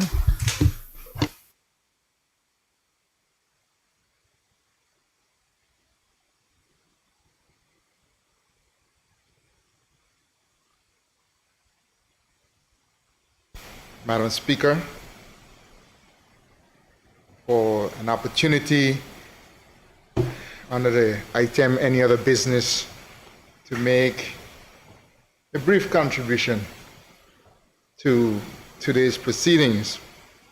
Like many other members in the House, I too join with recognizing the educational accomplishments of many students across the territory as they have marked a milestone in their educational process with graduations. I pay particular attention to the schools in my district, Leonora Delville Primary School, as well as the Pelican Gate School. And a number of the students in the area, of course, attend and would have graduated from Elmore Stout High School, the Adventist School, St. George's, Cedar, and indeed the H. Lively Stout Community College, among others. I think it's suiting, and I was happy to have worked closely with those at Leonora Delville and to offer some support to them as they and those from Pelican Gate move on to the next stage in their life. As we celebrate things in the district, such as graduation, we also celebrate achievements in other arenas. In the first district, we crowned, I believe, the first queen in the festival season as the Miss Teen BVI, Miss Asha Heineman, came from and is a member of the first district and performed very well in that pageant. And we're also looking forward to further good things in that competitive arena as we have two contestants in the Miss BVI Princess competition, Miss Young Daria Donovan and Ajane Dorr. So we are looking forward to participating through pageants, through the parade, and through various activities as close. Well, we know we'll have the cultural festivities at Carrot Bay during Festival Week. Like others, I too would like to recognize the organizers of the Virgin Islands Icon Awards and those who won awards from across the territory, including even some who were nominated Like come to mind immediately in our district, Mr. Elmo Stout, one of our culture bearers, as well as the Social Action Group, a group with which I myself am associated with, the First District Social Action Group, a group of community-minded persons who have put themselves out to assist many in need in the territory, and I've really been able to see the hard work and heart of individuals who say that they will labor and not ask for any reward. Even as we are able to sit in our house and conduct our business in the normal way, we think of our Caribbean brothers and sisters who have been affected by Hurricane Beryl, even now as it moved towards the Cayman Islands and then across to still yet in the Caribbean area as it goes to Quintana Roo and other areas in Mexico, likely headed to the United States. I would like to applaud the members from the First District who contacted me, and we'll see where it goes as we try to organize our own response in conjunction with national responses to see how we can assist the persons of the Windward Islands and Jamaica as they did for us when we were in our time of need. I commend those individuals who contacted me, and we will try to work in a concerted way. Speaking of those disaster situations, I take the opportunity to also commend the Public Works Department and other agencies, as well as the private contractors, for their response during the recent rains. Particularly for us in the First District, we were very pleased with the efforts aimed at clearing the fisherman's ramp in Carrot Bay. It wasn't just simply of an obstruction, say, of power boats, pleasure boats, but we're talking about people who make their livelihoods via the sea and feed us. So I'm glad that the Department of Public Works, along with the Ministry of the Environment, Natural Resources, and Climate Change, were able to move fairly quickly and collaborate and get that area cleared to allow the fishermen back to sea. It has been widely said, and we know it to be true, that small island developing states bear the brunt of the impact of climate change. Over the last year, Madam Speaker, we have seen that impact in our territory and across the region. In the headlines, of course, right now is the devastation of history-making Hurricane Beryl, but we have also in our territory experienced unnamed incidences of heavy and intense rains. It's not even simply, Madam Speaker, the question of the number of inches fell, but the time period in which those inches fell that have caused such devastation to our public infrastructure as well as to many parts of private property. Madam Speaker, I believe that we must find the balance between private responsibility and public responsibility related to roads and even natural ways, waterways such as guts. There's a greater need for us to define these boundaries, Madam Speaker, to alleviate the uncertainty by residents. The member for the 2nd District would have mentioned the hilly nature of his district, and in some parts of the 1st District it's the same, and as well as other parts of the territory. And with those rains, Madam Speaker, we saw dry guts come alive.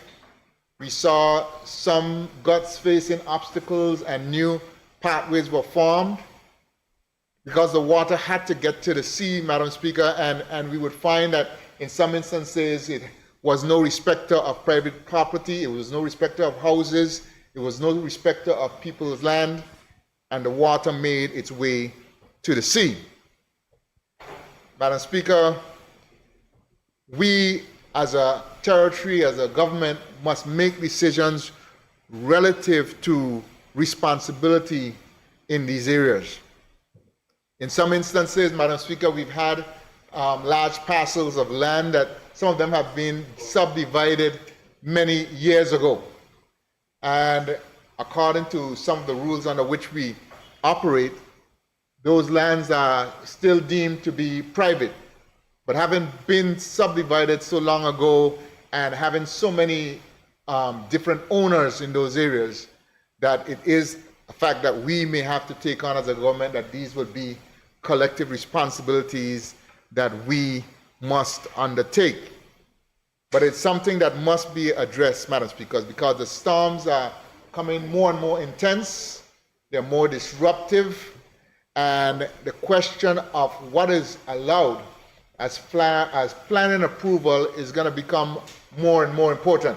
And it must be that the Town and Country Planning Department must also have the teeth to be able to stop through administrative means, rather than simply seeing a matter and have to then refer it to the magistrate court and go through the court process before they can act. There must be some level of regulatory power within the department to move more swiftly on some of these matters to ensure that individuals do no harm to their neighbors.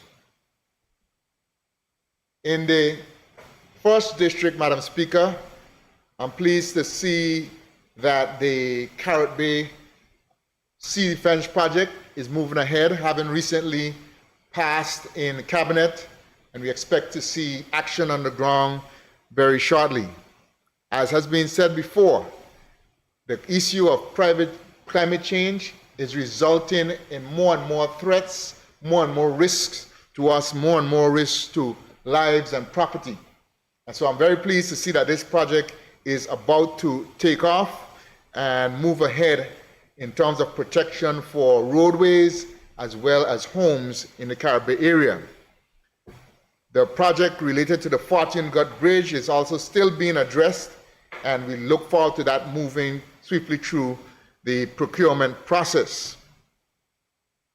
And as we speak of the procurement process, we know that many members this afternoon have spoken about it, and I will join with them, because this is one of those things that's just not simply political. It is something about government systems that we are all here to address. We've been talking about it for some time, but I'm sure we also felt a little bit of, even in a sense, justification when we saw this as the inefficiencies within the system as one of the areas addressed in the recent law enforcement review. That review, as I read the preface, seemed to be misguided in some respects, but as far as the question of pointing out some of the inefficiencies in our system, I think in some instances they were spot on. They talked particularly about how difficult the procurement process is. And so we must continue to find that balance between accountability and efficiency. The length of time involved in buying the simplest things is far too long and must be reduced. Because in many instances, the result is that it costs us more. Those delays cost us more than the very process itself. These matters, I might add, are matters not just simply for the elected officials, but they are also under the purview of the public service under the leadership of His Excellency the Governor. So a partnership must continue to be forged if we are going to have in this territory the government that we deserve. In order for us to execute more properly as a government, it means that a number of things have been pointed out, Madam Speaker, that must be addressed not only in law, but also in our policy framework. And I commend the work done by the Premier and his office on initiatives that seek to involve the people's representatives in bringing solutions to the people of the district. Madam Speaker, sadly, in our response to the Commission of Inquiry and the recommendations, we have seen a disturbing trend, a trend that seemed to say that the representatives of the people who are actually accountable, the persons who must face the electorate and who are called upon to answer, they are the very ones seem to be pulled out of the processes of government. Yes, there are dividing lines, but we think the pendulum has swung too far away from the people's representatives. To that end, I also commend the Minister for Communication and Works, as has been praised by his colleagues in the opposition, for the civil mitigation policy that has recently been passed that will facilitate work in the districts while adhering to the principles of good procurement practices. And I will continue to work alongside the Premier, because I believe that the rated program is something that can also benefit from some fine-tuning of the procurement process, but moving it in a more efficient direction. The processes related to it can result in greater accountability and in a greater competitive framework, resulting in more value for money. The way we do it now can be compared perhaps to how we may do in the choices in building a house. If you decide to build a house and you said you're just going to hire some men on day labor, they may take forever to do it. Am I right, Leader of the Opposition? Because they know every day it's extended, it's more money for them, as opposed to having defined boundaries associated with defined return on return payment. So, Madam Speaker, these efforts, the efforts that we have been making towards policies, towards legislation, the intense effort, I might add, Madam Speaker, the intense efforts, I might add, Madam Speaker, they require a lot of effort on the part of the ministries involved, the permanent secretaries, the Office of the Attorney General, in order to address the things needed from the Commission of Inquiry, but also the things that we need for the ongoing running of business. These policies and laws that, even though may have been raised through the COI, I continue to say, I believe that those will serve us well in the long term as we continue our march towards being an autonomous body, an autonomous territory. There are, as we've said all the time, many long-standing issues, but it's no use for us to complain about them. We have to fix them. The government of the day has the responsibility to fix them. We are thankful that we have a supportive opposition group, and as they always say, well experienced. We realize that when it says lights, action, camera, we know that they're going to swing into another kind of a mode. But I want to assure the public that these guys work with us. We have had some important measures that have long-term implications for the territory. And don't mind you hear all this backing and forthing and dog biting that's going on now. They work with the government of the day in the interest of the people. I am one for transparency, but I sometimes say, boy, if you could turn the camera off, you get even more work done. But I'm thankful for the assistance that they gave. And while I hope to never be in the opposition, if I were ever over there, I would reciprocate. But, Madam Speaker, I also want to speak on the bright side.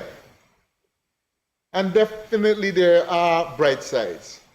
The things that we are doing now, we are laying some foundations that are going to benefit generations. That's why we take the time that we do to do the things right. because they are going to bear fruit in the long run. Madam Speaker, some of the things which we do, sometimes we question the question as to their value. As far as tourism is concerned, Madam Speaker, I believe that more than ever, we must realize that that is the foundation of our economy. And as we look at the various aspects of tourism, Madam Speaker, we look at the way that we deal with cruise tourists.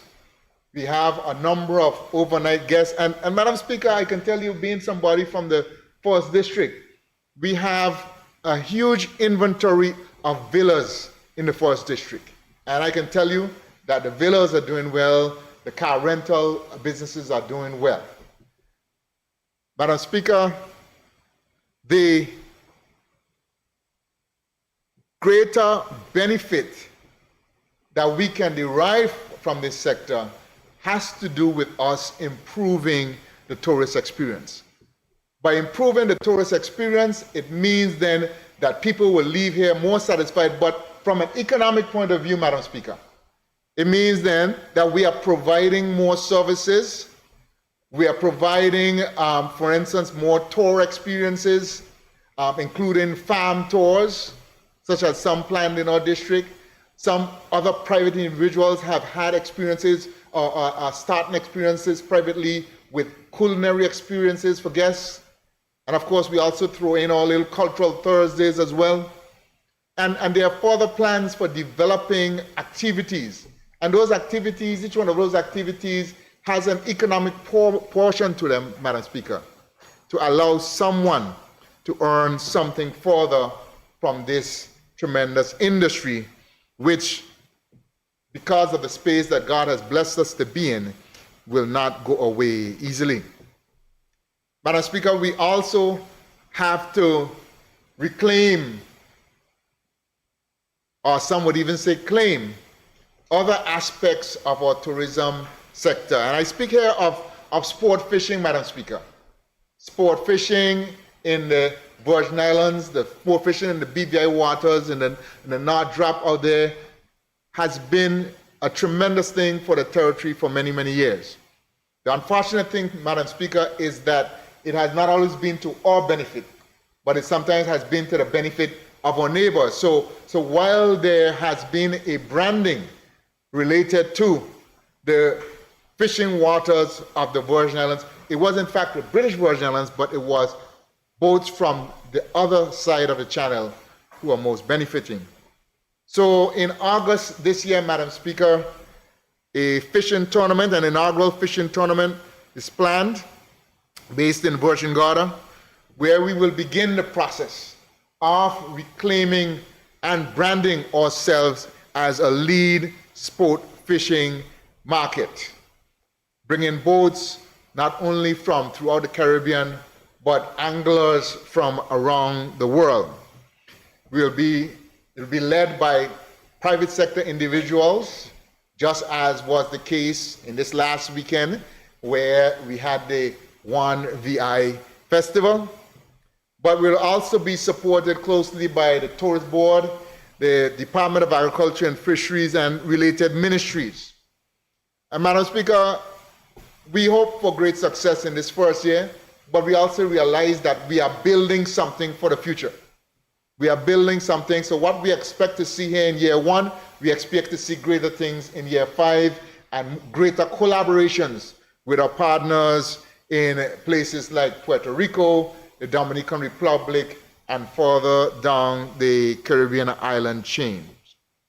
Madam Speaker, we continue to try to build the economy of this territory. So Madam Speaker, even when they speak again and again about the travel and how much the travel budget is, Madam Speaker, we can oftentimes connect those travel dollars with things that are in the national interest. Madam Speaker, I continue to speak of the need for us to expand our tourism, which means that the junior minister and perhaps the premier and others from the Tourist Board must attend the key boat shows the key tourism meetings in order to ensure that we stay where we need to do and move forward as a jurisdiction in this arena. Madam Speaker, we also travel, as has been said. Not present today with us is our Deputy Premier, but she has recently traveled, and they speak about whether or not they've gone to Asia, Mauritius, or Hong Kong, but they go these places, Madam Speaker, in the interest of the territory.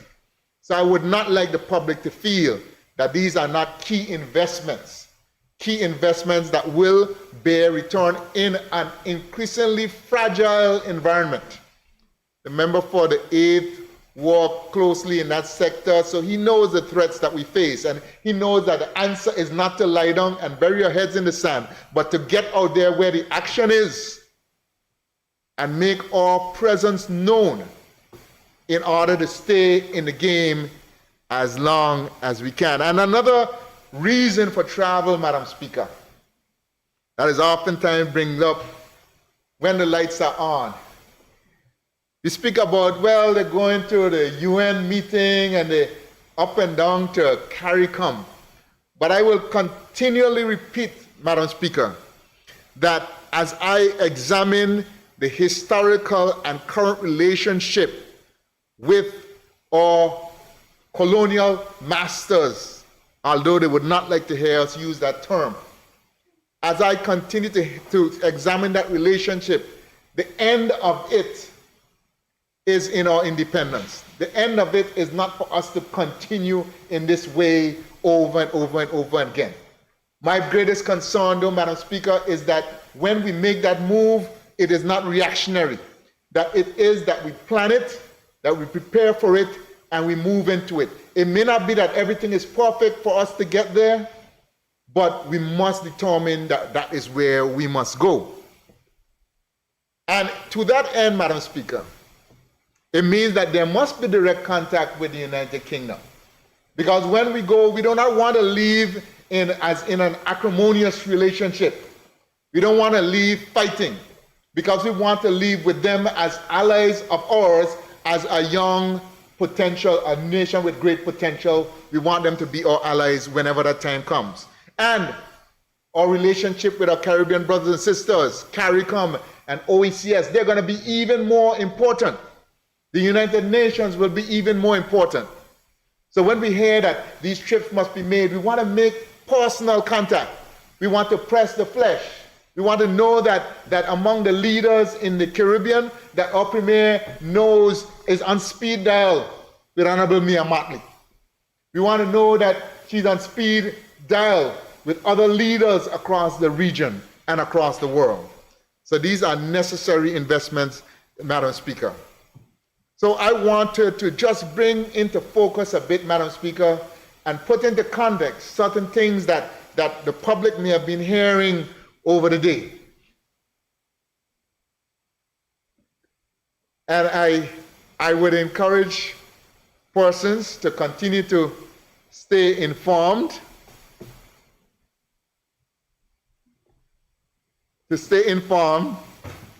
and even whatever travel opportunities there are, for instance, for even the opposition, because when the opposition travels, they are going to mainly Commonwealth Parliamentary Association events, and that has to do with building the democracy that we want, the foundation for a bright and prosperous future.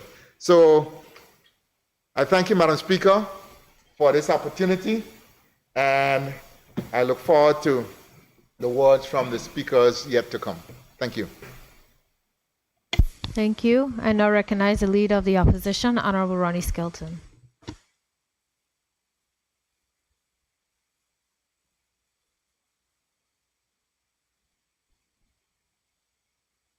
Talk before the ministers so that they can answer the couple questions that I have.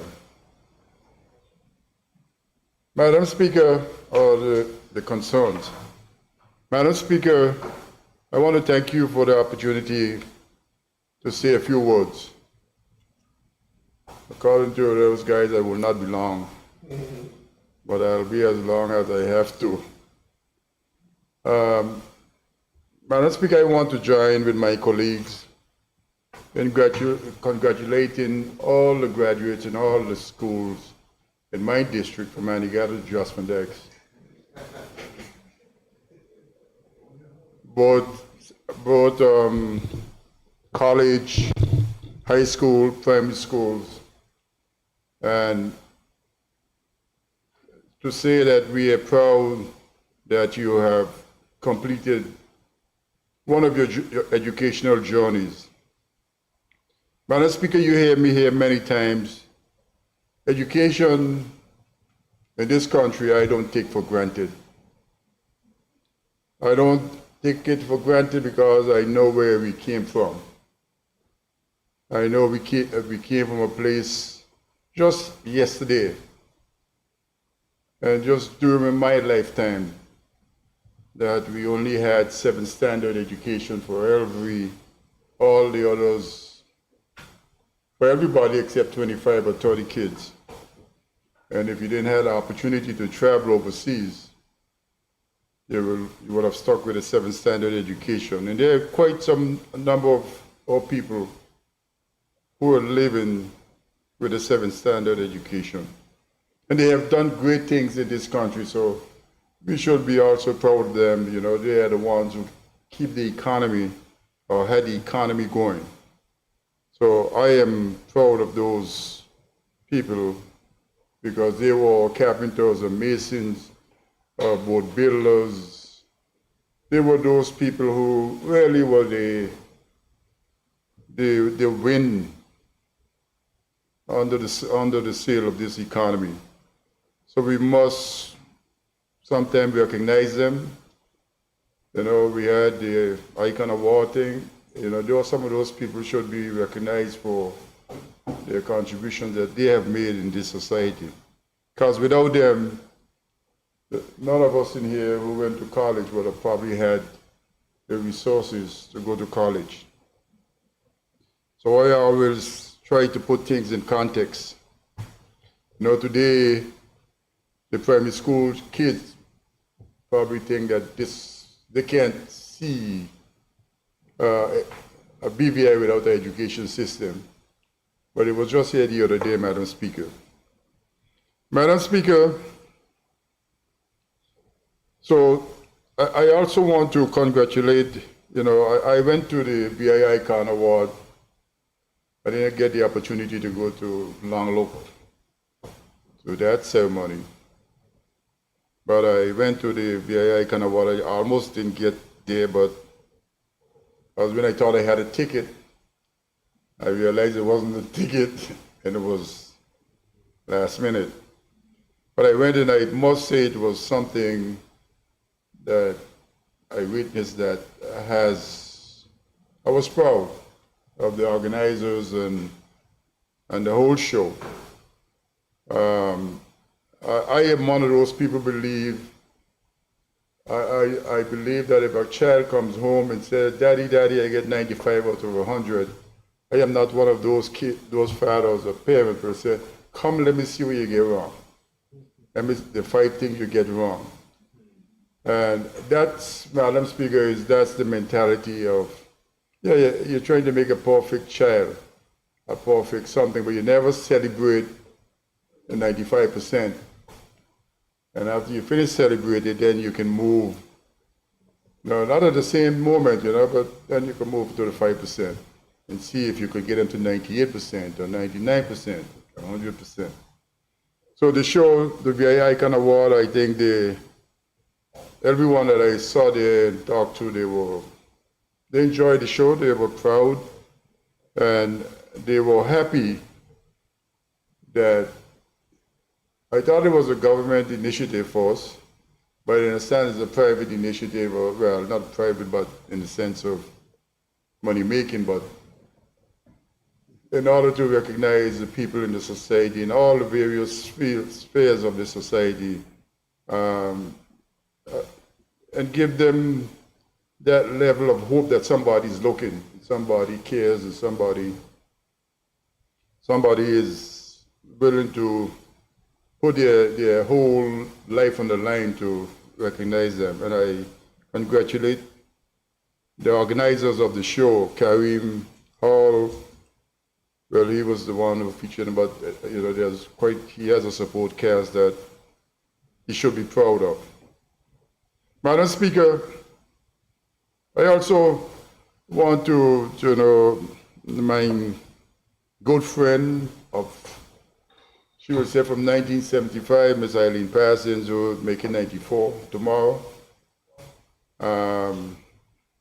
We had a bet way back that when she was able to walk about, that she'll make 100. It looks like she's getting close. It looks like I'm going to lose my bet. But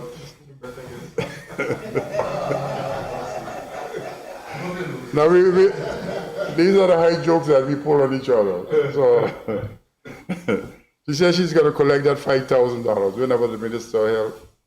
So get your $5,000 ready, whoever the minister helps. But she's definitely one of the person who won the Icon Award, and she deserved it. There was, you mentioned him, Elmo Stout. He was a good guy. He's needs to be recognized too, because Elmo has done a lot in terms of culture for this country.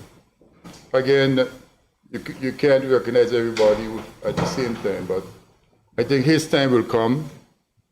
Madam Speaker, now that all of those good things have happened, it says, the good book says it's better to go to the house of mourning than the banquet house. So I will go to the house of mourning now and extend my condolences to all those people in this country, Madam Speaker. It seemed to be like an endless train, a conveyor belt.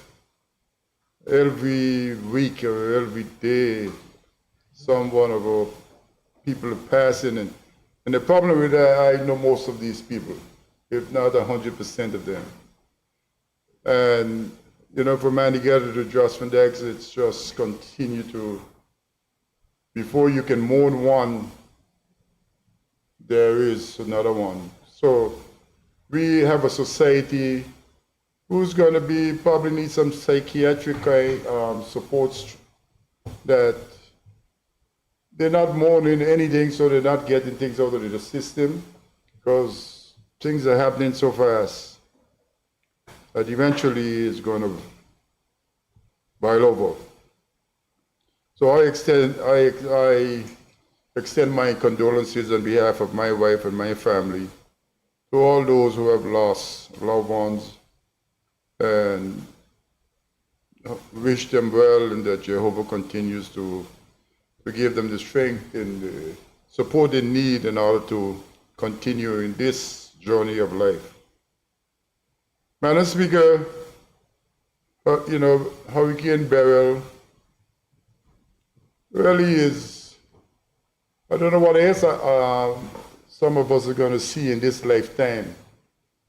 But here it is, we have witnessed the first hurricane that formed in the Atlantic Ocean and went all the way to a Cat 5, Category 5 hurricane with winds 180 something miles per hour. Madam Speaker, any one of us who still believe global warming is not real, something is wrong with us, and we need to see the psychiatrist. Because global warming is as real as you can see it. And I want, in this country we have over 120 plus nationalities, and a lot of the nationalities are Caribbean or Caribbean brothers and sisters. And we all know people from all these islands that were hit, not directly, but those were brushed. We know people from Barbados, we know people from Grenada, we know people from St. Vincent. And, the Vincentians were here, and they were here in the numbers in the early 80s, 1980s, 90s. We know people from Jamaica, lots of Jamaicans. And now it's heading to Cayman. I think it's probably past Cayman by now. They probably get in there after brushing it, heading for the Mexican Peninsula, and then into the Gulf. And we know when they get into the Gulf, where the water is warm again, it's going to probably intensify before it hit land again. And the destruction these things are causing is cause for concern here with us. I think we continue to be lucky, and hopefully we will go through this hurricane season without no casualties, because they are coming off the African coast, like someone is out there with what you call it, a slingshot, just shooting them off, you know. And eventually, if you continue to use a slingshot in that thing, in that kind of way, you'll probably hit the boat that you were trying to hit. So let's hope that they bypass us, and we hope that it goes into the ocean and don't affect anybody else. So, Madam Speaker, this hurricane season seems to be one that we should pay close attention to. You know, the people who have lost their homes, some of them have lost their life. We need to, you know, send our condolences to the families as a country and as a people. But, Madam Speaker, one of the things that we have learned from our experiences here with Hurricane Irma and Maria is that to go into your closet, take up a bunch of old clothes, take up a bunch of food, canned beef, and all kind of unhealthy foods, and just send them into a disaster area. The school of thought is saying that is not the right thing to do. I think the school of thought says that if you send anything, send money. It helps them to buy the stuff they want, and it helps the economy to create an economy in the country so that they can buy stuff and they can pay people to do their work and that kind of stuff. So the school of thought is saying that that's the right thing to do, because during Irma we had a lot of stuff that came in, and a lot of it ended up in the dump. You know, you send people things that they can't use. And it's the reports on aid to countries in disasters need to be a coordinated effort. And you send the things to the people that they request and that they need now, not you just send what you want. So it's important for us, Premier, the first response is, you know, very small, so a couple $100,000 is probably per capita is much more than most countries will send to them. So from a capita perspective, you will have done much better than most countries. So it's important for us to help those in need, because, like someone said, when we had our problems, we had everybody coming to help us. And even the Puerto Ricans, before the hurricane had passed us, the Puerto Ricans were here in their boats, you know. And 2 weeks after, they were struggling with Maria. And Maria was heading for Miami. That's when we realized that we were possibly in trouble. Because if Maria went into Miami, we would have had no way to get anything. So it's important for the disaster people of this country to think on all the different possibilities now. How do we get food? How does the supermarkets and food places get food? If Puerto Rico and Miami is hit by a hurricane. So, Madam Speaker, the people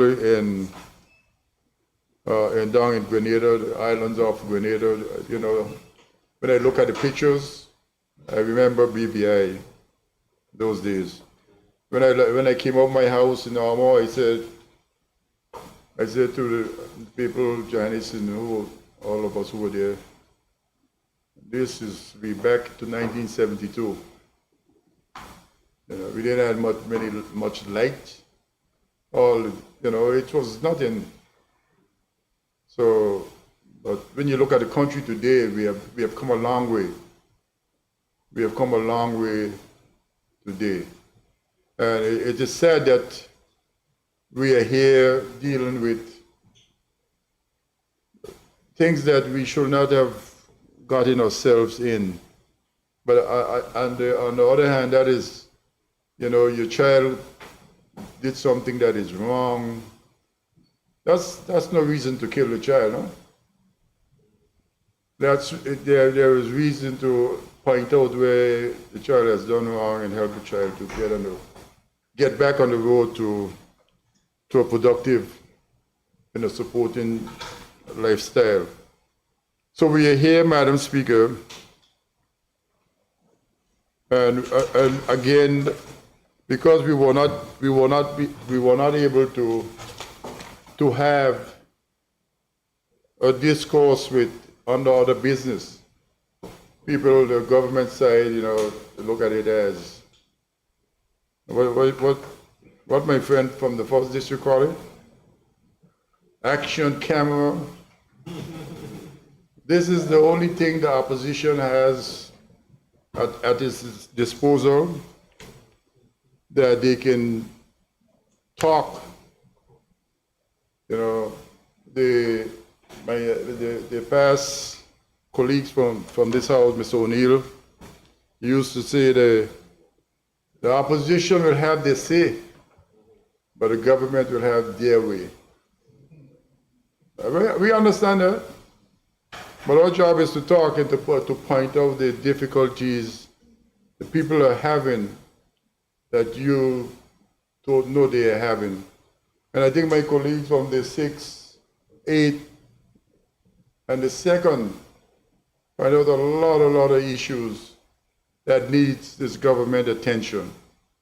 I think the government is so caught up in the COI and their recommendations that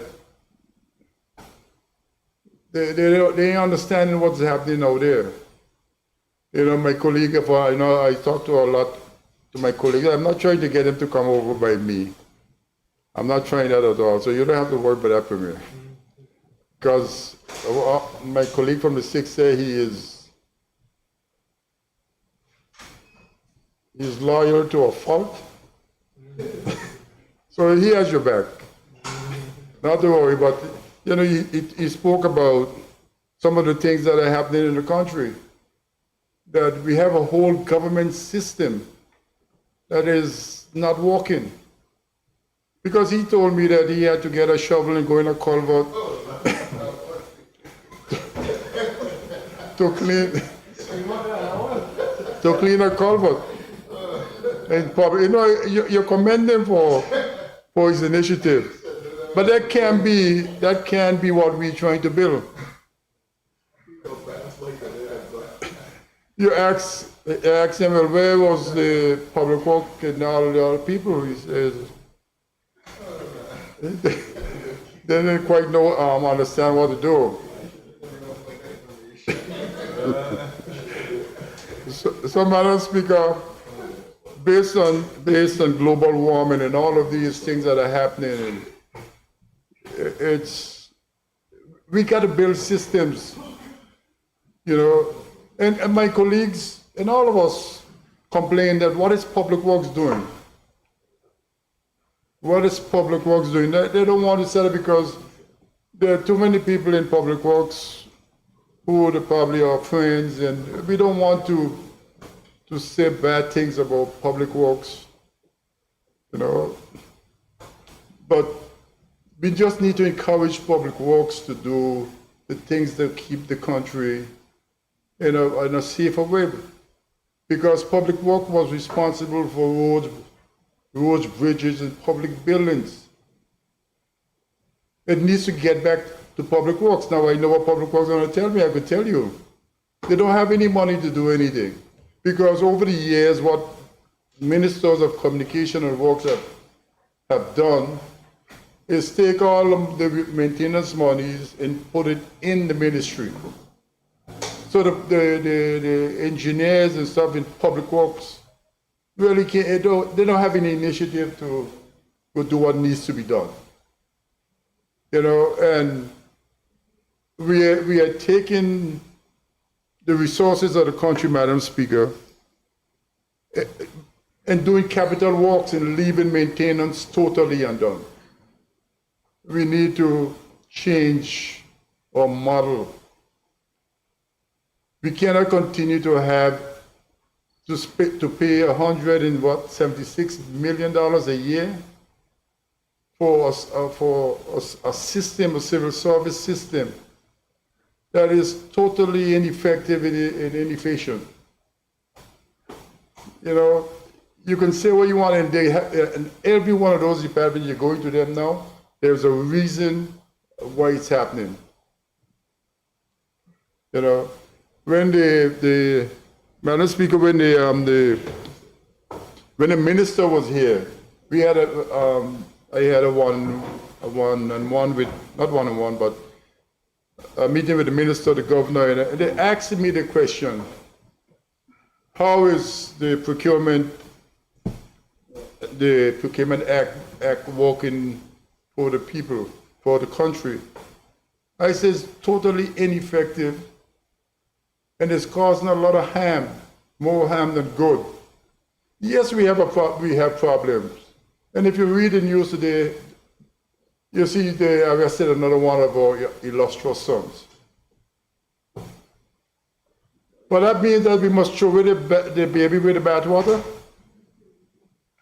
It can't be that that's what we want to do, Madam Speaker. Yes, we're trying to get to stop them from imposing the order in council. But even them know that is foolishness that they're doing. They were, with a country like England, with thousands and thousands of years of administrative experience, they're telling me that's the only thing that they could do to humble black people, the people that you had in chains. That can't be the way. You've got to find a better way. Because what you're doing is putting us in chains again. This country was built, what you see, they accuse the people of all kind of stuff. But this country was built by our ancestors, by our forefathers, by us. And if they impose the order in Congress, I know there are some of us in this country, some of us adopted sons and daughters who want them to take over. There were those. There will always exist those people when you're fighting for what you need to fight for. Mandela, the great Mandela that we celebrate today, the same thing, there were people of his complexion who was selling them out. Martin Luther King, the same thing. So don't think that everybody can be on your side. Everybody's not going to be on your side, even if you're doing what's good and right. They're not. Madam Speaker, they are destroying our country with some of these systems. And they need to understand that. I will invite the governor, let's go for a drive out around this country. I drive you all there to show you all of the things, because when you guys think that I'm not, I driving about. In the holes in the alleys, I listen to my own telling me about porcelain and things like that. But when he's sleeping, I porcelain driving about. But, Madam Speaker, yesterday, I went up, I driving up Sage Mountain. You know, hopefully you're not running into no snakes, you know, illegal activities. But, Madam Speaker, this is a tourist destination. I don't know how buses get up there. Because my vehicle, the government vehicle that I drive around with, yeah, but I drive it only when I need. When I was in the ministry, there was a vehicle assigned to me too. But I didn't carry it home and that kind of stuff. My vehicle was more comfortable than that. Definitely. And I like my cars.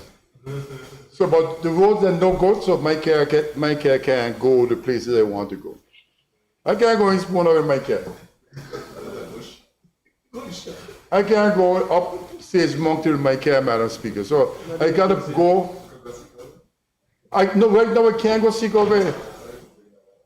I commit to that. Don't throw me off. I park up my car in the parking lot, take up the vehicle, and then I go see. Madam Speaker, this can't be no procurement and no rated program foolishness that I seen up there. You don't need a rated program or any of them other foolishness to clean up your country. That can't be right. Madam Speaker, you go Bruce Bay.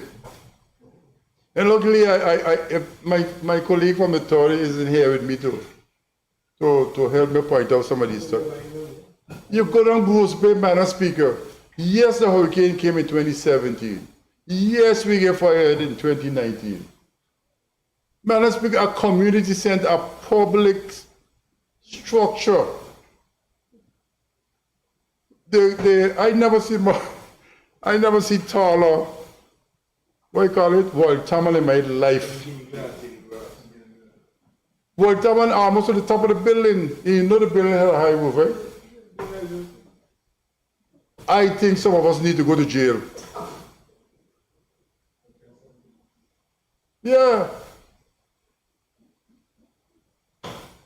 The hurricanes came, yes, did a lot of damage. And before you turn around, you couldn't get the resources to do what needs to be done. But don't tell me 7 years, 8 years after. No, that can't be right. The pack,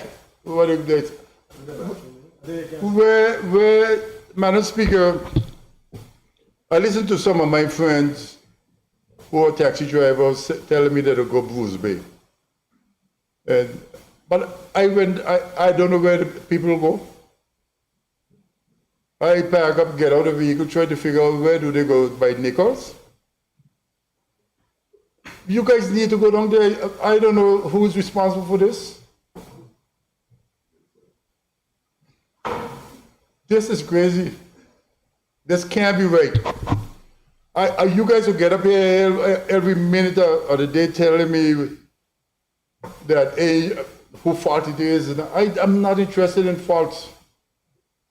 Let's this is wrong. This is craziness. This can't be 13 of us. 13 of us. All I know how to do is do things. You know, wherever I go, if you want talkers, you go some places to look for them. But if you want somebody to get something, now that's all I know how to do. That can't be right. It cannot be right, ministers. I am not actually to do much. You know, you go up the main road into some I call them significant arteries in the country. Man, we're crazy. The roads are totally, number one, all the bush restrict them, meet them, and then the roads are unpaved. And you telling me some civil servant or some governor who doesn't understand what our country was built on could tell you it's wrong to pave that? Global warming is happening. The people that build them houses and the water now is eating away at the front of the houses. Are you going to tell me the government, because can't come up with a system to assist these people to stop the slippage of the land? It don't make no sense we being here if we can't do those things. The member for the Sixth Star about helping people. I'm not talking about people who have done wrong things and want you to do things that are ridiculous. But there are certain things that the government must do to help its people. I don't understand this, Madam Speaker. Madam Speaker, and then we go to come when she go away. And we had a piece of road in Seacoast Bay that was not good. And we decided to fix it. Madam Speaker, but just keep that little road how it was. Because now they dig it up without planning, and they're thinking now, okay, we're gonna water lines under it, we're gonna this under it. But something needs to be done. You know, everybody believes that the only thing in this life is SUV now. If you don't have an SUV, you don't have anything. But I have a car. And I used to be able to drive West End, drop in a couple parts of Luga and West End, right? But what we have done in Seacoast Bay, somebody needs to at least put it in a motorable thing. That is wrong. And there seem to be no plans. That's why I tell the minister, let me speak before him. You got to have a plan, and I would like to hear it, that it can fix tomorrow. Or it's being fixed right now as we speak. You cannot continue that kind of thing. Now they take up the stuff, the drains and stuff. Madam Speaker, we are wrong. And if we're blaming this on the civil servants, it can't be. Madam Speaker, my colleague for the second mentioned the civil servant. I showed the deputy governor who's in charge of the civil service. He's not blind or deaf. He has to be hearing that we are paying $176 million to a system, to keep a system running. But what is this thing producing? What is this producing? Someday ago I came downstairs. A young lady came to me complaining about labor. The minister is not here, so I guess the premier will help me out. Complaining about labor. When I ask questions about labor, they tell me in a week, in 2 weeks. You hear stories. They have an appointment, but the appointment system is not really an appointment system. Then you have security guards determining who's going in and who's coming out, and you have an appointment. These are the things that you tell, so I can come here and because I tell her, if you tell me a secret, I don't need to hear it. If you want me try to fix it, then it's not a secret anymore. Because I don't like people come to me complaining about something and tell me don't do anything about it. No, I am not that kind of person. Madam Speaker, the organs, all the systems of the country is in trouble. All. You got one? It can't be all. It has to have a couple. Yeah, you got to have some that are working because it's impossible for all to be. Now you have electricity. And I used to work there, so I understand that if you never depend on government for anything. You depend on the customers to pay the electricity bill on time, and you budget and you use your cash flow to get what you need done. can't do everything at the same time, then you're gonna run out of cash. And if you try to do capital works with recurrent revenue, you're gonna run into cash flow problems, and you're gonna end up in trouble. It doesn't work. If you need to do capital work, you need to go look for capital monies to do capital works. You know, electricity now disconnecting all the clinics in the country. Yeah, I agree that they owe you, they need to be disconnected. But somebody with a level of brain needs to say, well, what kind of message are we sending?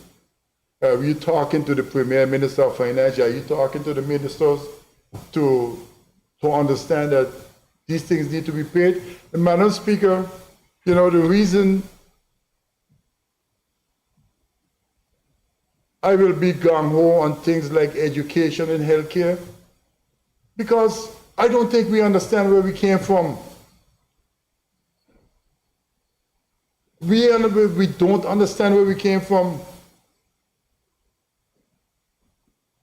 We had no healthcare system. Now we got something that we probably can put together and make it work. And we're doing everything possible to go back to when we had no healthcare system. You tell me all the private people in the country could develop healthcare system, an individual could develop healthcare systems in this country, and a government can't do it? Who is responsible for the purpose? They're responsible for the healthcare, the good healthcare of the people, not a private individual. Why are we doing this? Talking about they asked for $60 million. Nobody analyzed their budget to find out exactly what can make it work. They give them what they think they can afford. Foolishness.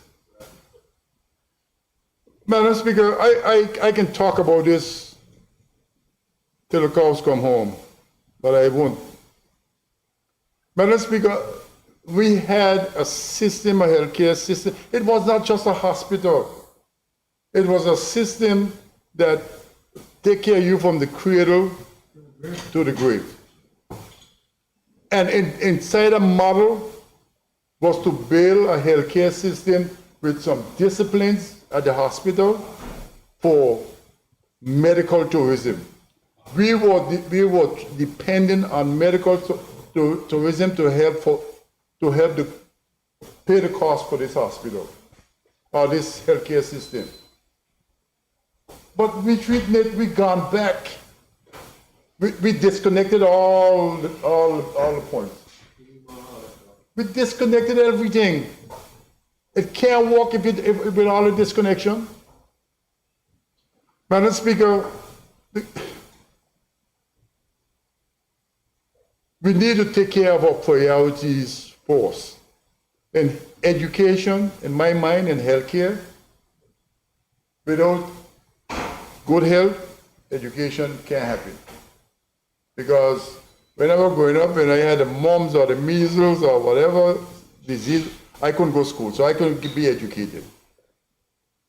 So without good health care, education is impossible. So let us pay the things that build the country. And what we're doing, disconnecting health care, we're sending wrong messages. Totally wrong messages we're sending.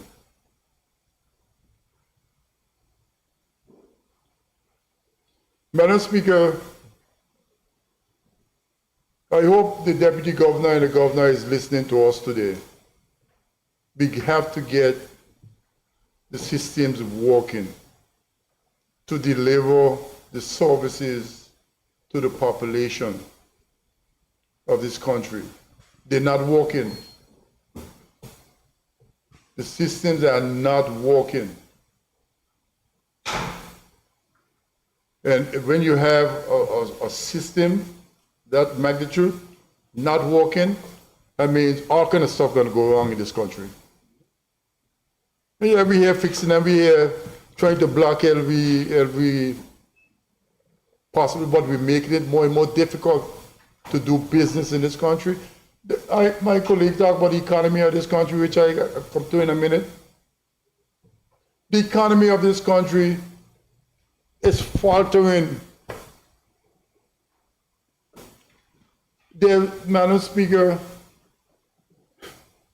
construction is one of the things in the country, in any country.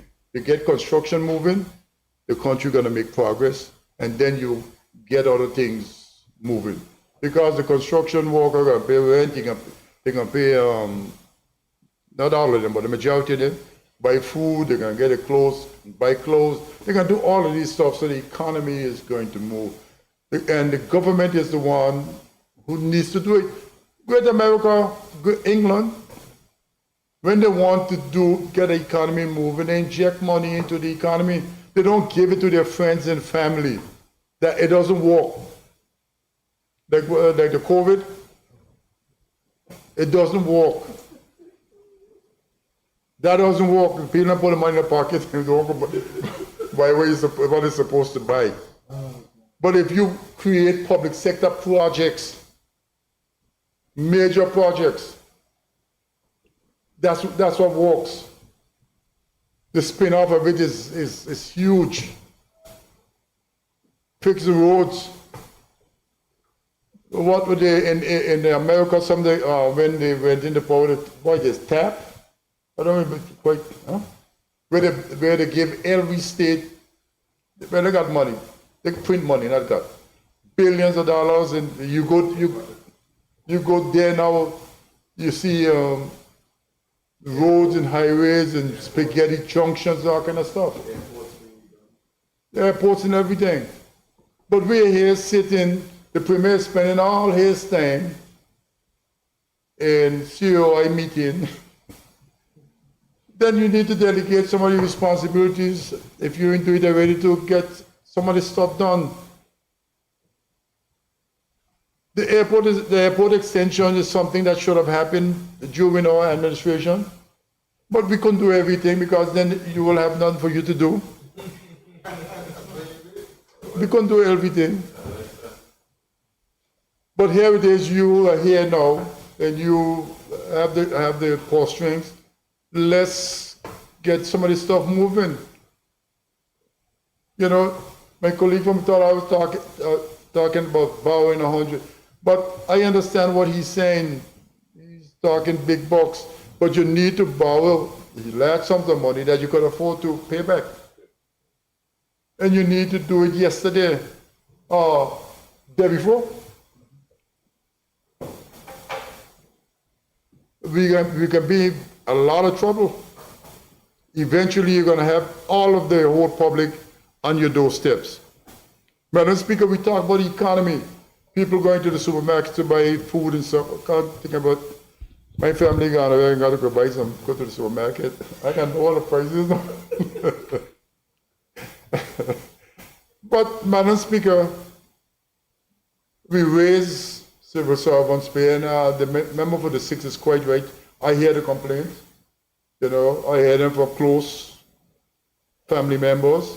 I hear it from close friends that the system is built such now that people with degrees, they're working 10, 15 years, getting the same, almost the same money as somebody just coming in with a associate degree or degree. Then nobody's trying to make it. I'm sure there's an explanation for it. Don't get me wrong, because one of the things we are good at is explaining things that are pure stupidness. You know, that's what we good at it. Don't think we ain't good at it.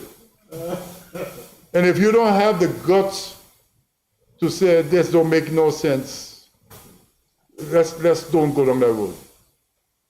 You know, because everybody can explain everything that don't make no sense in the practical world. So if I am here working for 15 years with whatever degree I have, and you bring in somebody and we making the same, you have just demoralized the person who's there. If the person who was there don't need to be there. They're not working, they're not doing, get rid of them. I know it's easy to say, but there's a process to do it. And these are some of the problems that the new salary thing is doing. It's demoralizing some people. Madam Speaker,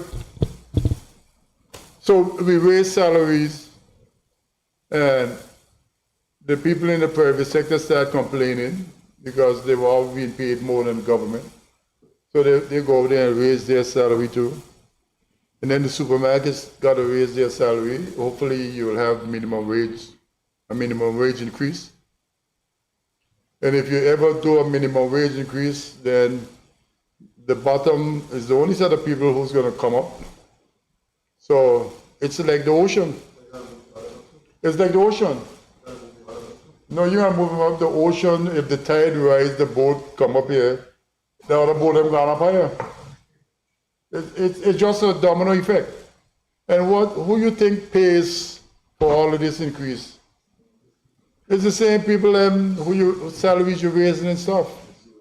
And Madam Speaker, I don't know if the Minister of Finance, not the Premier, the Minister of Finance and other ministers are paying attention to what is happening globally, because it is anticipated and projected that freight costs, what is now $9,000 and $10,000, there's a possibility it can go back to $20,000 like during COVID. So all the goods in a container, $40,000 worth of goods in a container, it doesn't change. But when you put an extra $10,000 or $20,000 in that container, and in the goods, you have to spread it out over the goods. So it's possible by the end of this year you're going to see significant prices increases. And you know, if you're not paying attention to this stuff, how do we counter some of this stuff, at least for short term? How do we do it? This is where the Minister of Finance is risky. But all I understand from working in the Ministry of Finance and everybody don't pay attention, and which they should, to the whole economy. They look at collection. They like to collect money. But if I leave $2 million in the economy for a specific purpose, and it generates the economic activity that I wanted to generate, I probably end up getting much more money on the back end. I see when I was the Minister of Finance, we reduce taxes, payroll taxes. Everybody complained, but we collected more money. Every country in this world with low tax rates collect more money than them with high tax rates. Because nobody has a reason to hide money. Why will you pay a lawyer or a trust person to create things to hide money? Because it's more beneficial to you. But if you reduce it, if you get a rate that makes sense, then they will not go hide the money. They will pay you the little bit of money you need. But then everybody does it, and you have a bigger pot. So sometimes instead of trying to collect money, you need to try to understand what it means to the economy. Like the member for the 6th talk about tourism and all the charges we charge the boats and all that. We need to figure out how can we reduce this and still make more money. And it can be done. Madam Speaker,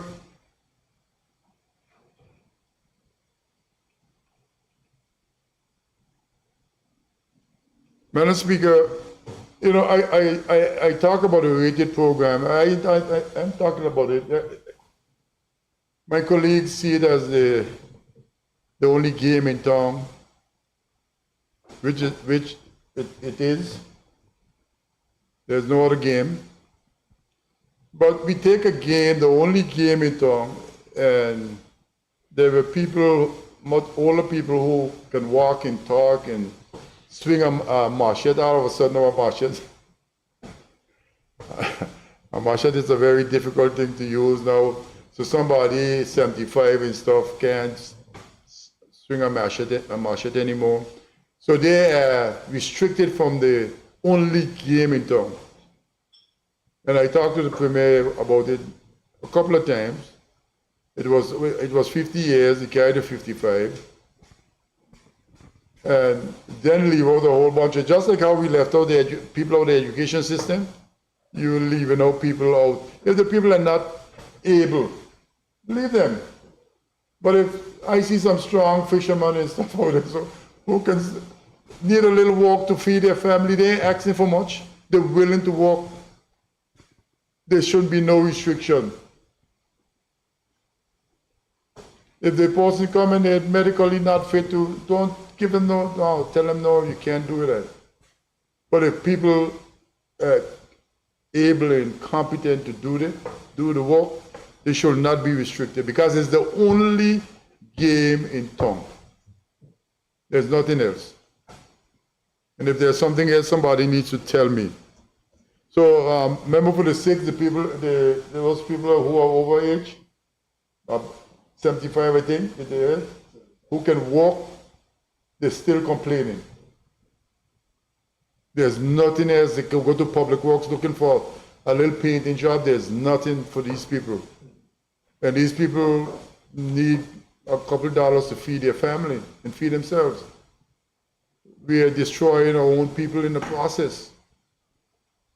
Some young person gonna turn to me and say, well, them should have saved the money when they were young. All I say is, no, I didn't support them. But I can't use it, it's unparliamentary. I said, poor E. You know? Don't take that. I'll just say A is a letter, but when I speak, this is what we're up against. I don't know what is happening in our country. We probably need another Alma Maria to bring us back to our senses. I think all that Yeah, put it in your pocket. But something is wrong with us as a people again. Madam Speaker, these are not good times for our own people who needs a little help. You know, they need a little help to survive in this country. Whatever little thing the rated program, the member for the Minister for Finance, who presented us with a report some months ago saying in order for someone to live in this country, they need a family, two? They need $23,000, $21,000. I don't remember the exact number, but it was 20 something. And you're going to create a rated program. And the highest a person could make in a year is $10,000. No, these are simple things that we need to think about when we're doing it. If you say you have a report that you commission, that this is what people need to live for a year, then you're going to create a job system that pays much less than that. Something that makes no sense. It making no sense. People can't pay the rent. Every month, Madam Speaker, Lord, I feel to announce it here because I can get too many requests.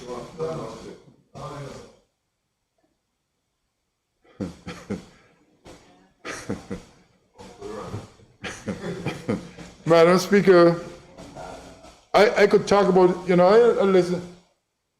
There are too many people out there who they don't need handout.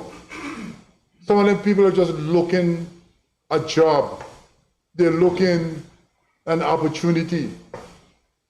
You know, I could talk about this one guy who just wants some work, so he could buy a boat engine, so he could go fish. He got 2 other men with him, so he could have, in other words, with 3 people, all fishing that you don't have to worry about. Those are some of the economic models that we need to develop. And I turned to the guy, I said, son, if I had it, I would give it to you. Because if you could go and buy an engine and go fish, feed yourself, feed 2 other people, I don't have a problem. That makes sense to me. Madam Speaker, just before the COI, Madam Speaker, I know everybody running away from the COI and its recommendations and the things that this House has to do to facilitate the process. Madam Speaker, to be in July 4th, election is in England, the results are in. Huh? The polls are closed.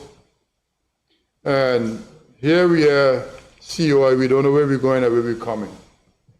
But Madam Speaker, and we had discussions with the COI people and the governor. Madam Speaker, with the things that are going to trouble me is that we are supposed to meet a 31st deadline, August, and there are a bunch of bills that are supposed to come before this House that are not here yet. They're not here yet, and when they come here, we are expected to rush through them because we are stupid, we don't have any education, we are a bunch of liars and thieves and what else? Whatever else we are. They are destroying the very democratic process that they created. Where are the bills that we are supposed to look at? And if you give me a piece of paper, I can try to read all of it, Madam Speaker, because and say if you want to hide something from us, put it in the book. So I can try to understand what the thing is saying. Madam Speaker, the bills are not here, and I understand all of the bills. So that's supposed to come here is now bills that the governor's system supposed to bring to us for all review and scrutiny. Madam Speaker, this is not right, and they're holding us to a 31st deadline. How hypocritical you could be. This is not right. I know the Premier got to play his diplomatic, thing, but when I get over there, I'll be a diplomat too.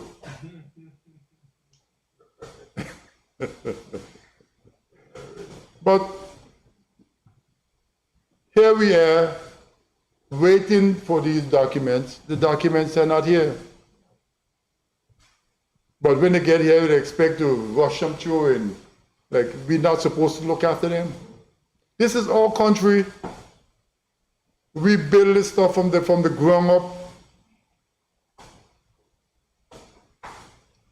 Madam Speaker, they have to be careful how they deal with us this way, because they end up in more confusion than just, they're listening to a couple of people that see, how Myra put it, remember for the 6th? They see 3 people outside, so they think that's it? No, they're going to end up with a problem because right now they're doing things that are not right.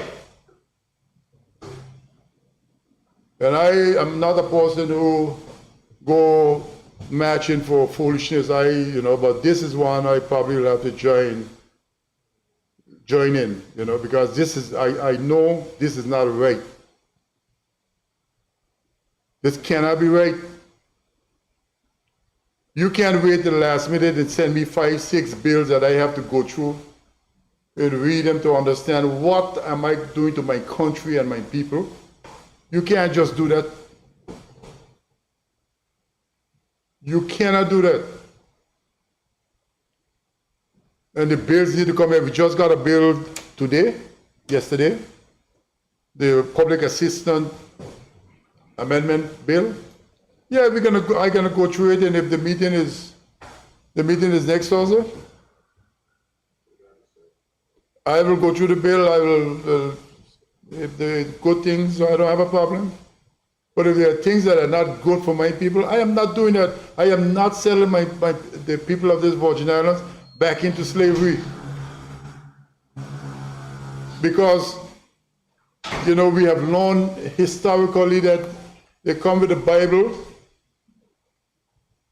One come with the Bible, not them. One come with the Bible, some come with guns and put us in chains.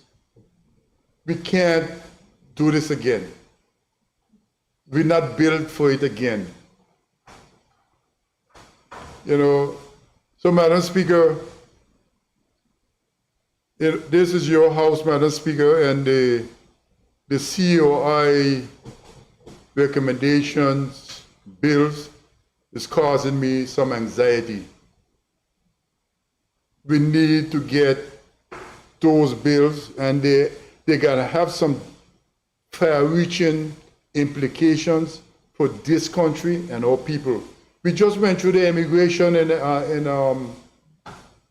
Fongland bill. We just went through that, and all of us in here know what was in it, and some of the things were ridiculous, Madam Speaker. And here it is now, some more complex bills are coming. The civil servant bill and the police bill. All of these things are out there, and they're all under the purview of the person who in his own deliberate judgment will determine whether he suspend our Constitution. One man in his own deliberate mind, willful mind, could do it. But when an elected official of the people can't use no discretion. And people think that that is right. The very people who thinking that that is right, they will understand one day. It cannot be right. So, Madam Speaker, I am here pleading that these bills come before this House as soon as possible so I can do my checks and balances, because I will.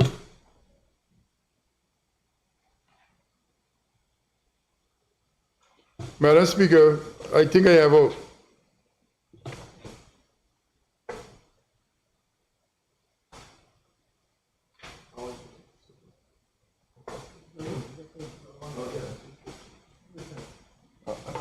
overgone?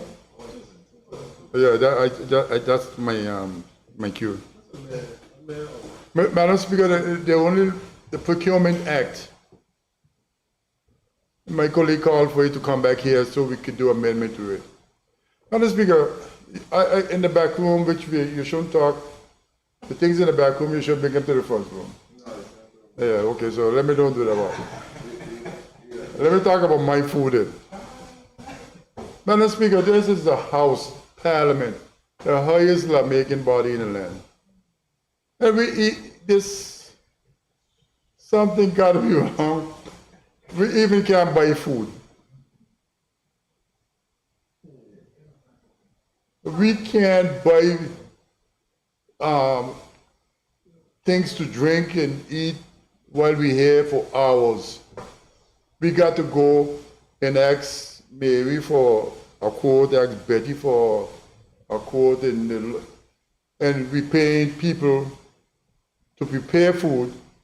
I understand from my colleague, the one with the most experience in the food business, $18 a plate of food. No wonder we're getting high sodium, high fat kind of food. No, that's why I understand when you go there for get some snacks and come. And at our age, fried food. You know, how can this happen? And everybody's telling me it's the Procurement Act that we have to follow. Madam Speaker, if those people that I know in finance, those people in finance, I'm talking about the civil servants now, if they are agreeing to foolishness like this, yes, there are certain things that must be tendered, but some stuff is just nonsense to build a country, and they know it. They know it. Some of this is just nonsense, you know, and I must agree that some of these people have never run a candy shop.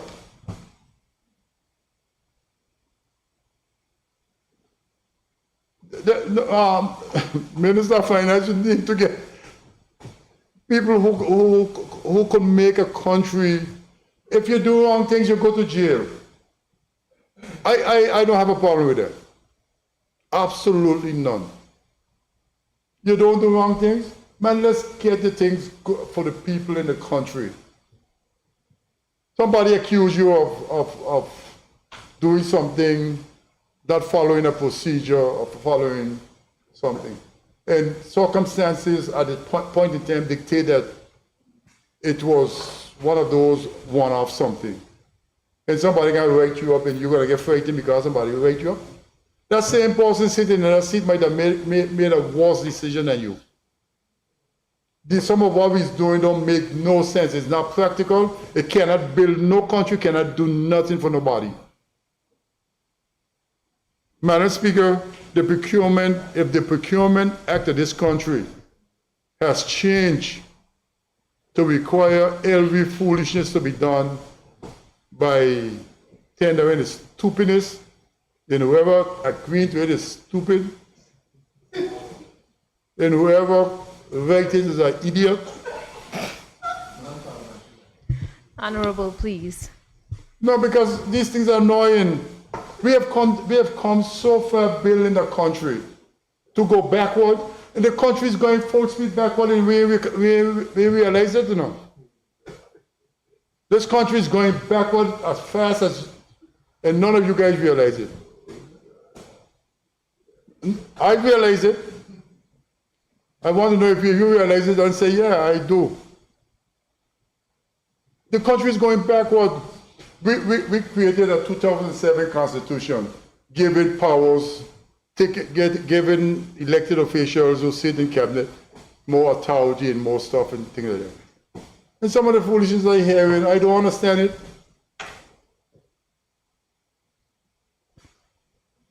They're just taking back the powers, the authority from us, and we're realizing it. The country going backward, back into, I could call it names because Steve lead them this. That's the commissioners, them all used to be here. We're going backward, Premier. You gotta stop it, stop the slide. We gotta stop the slide. We can't continue back this way. Madam Speaker, let me go back again. I grew up in a time when there's only 5 people in this country had college degrees. And here it is now, I got PhD in front of me, I got lawyers, I got engineers, I got lawyers on there, I got bishop, pastors, everybody in here has some piece of paper that is, and we went to some of the schools that the people them know that are coming here even couldn't get over there. Madam Speaker, how can we, is educating us making us more stupid? How can we do this? The country is going backward, my brothers and sisters. Let's stop it. Let's stop the slide. Let's stop it, please. You know, you guys gonna be here a lot longer than I am, and I am just trying to help. That's all I'm trying to do. Because when you have this historical perspective, you can see. Without it, you can't see. Stop the slide, please. You're going to leave your kids and your grandkids in a bad place. You know, the guys on the wall, except the one, the guys that walked to build the country, they did.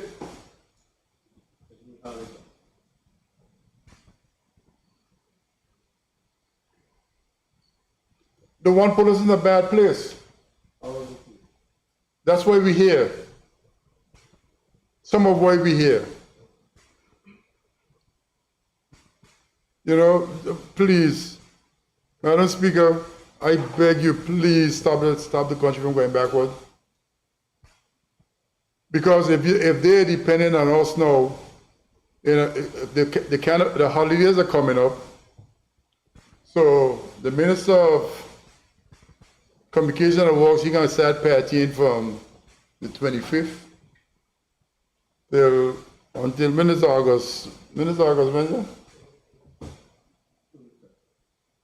Until August Wednesday, until August Friday, because none of us going to work the Thursday and the Friday. We're going to be down Caribbean and Wales.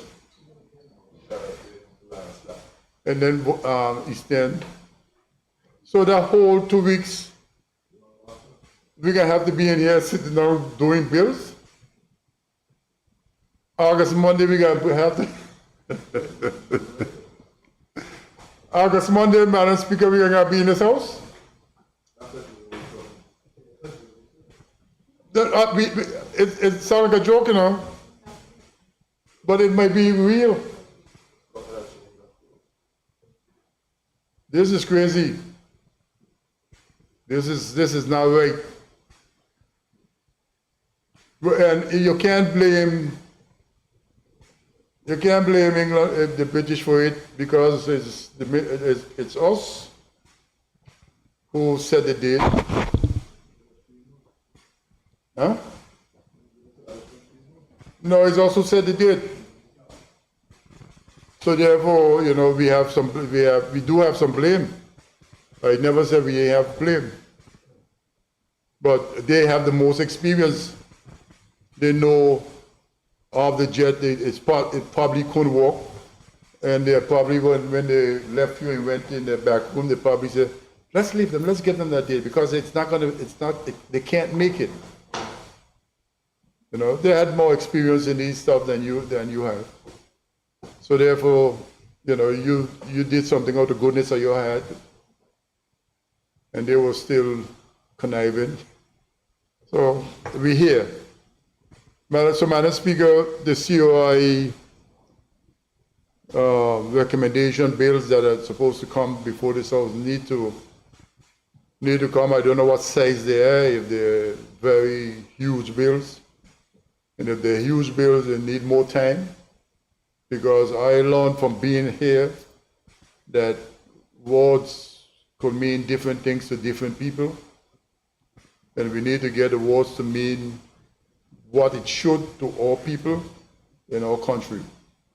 So, Madam Speaker, I thank you for giving me the time to voice my concern about this country. And the country needs maintenance. It needs maintaining now. And whatever whatever entrustment that the government needs to get the roadways and the major arteries of this country clean and paved, they need to go and fight for it. Take up the government driver and carry in the worst vehicle, so you can see what you're talking about. I don't think he knows.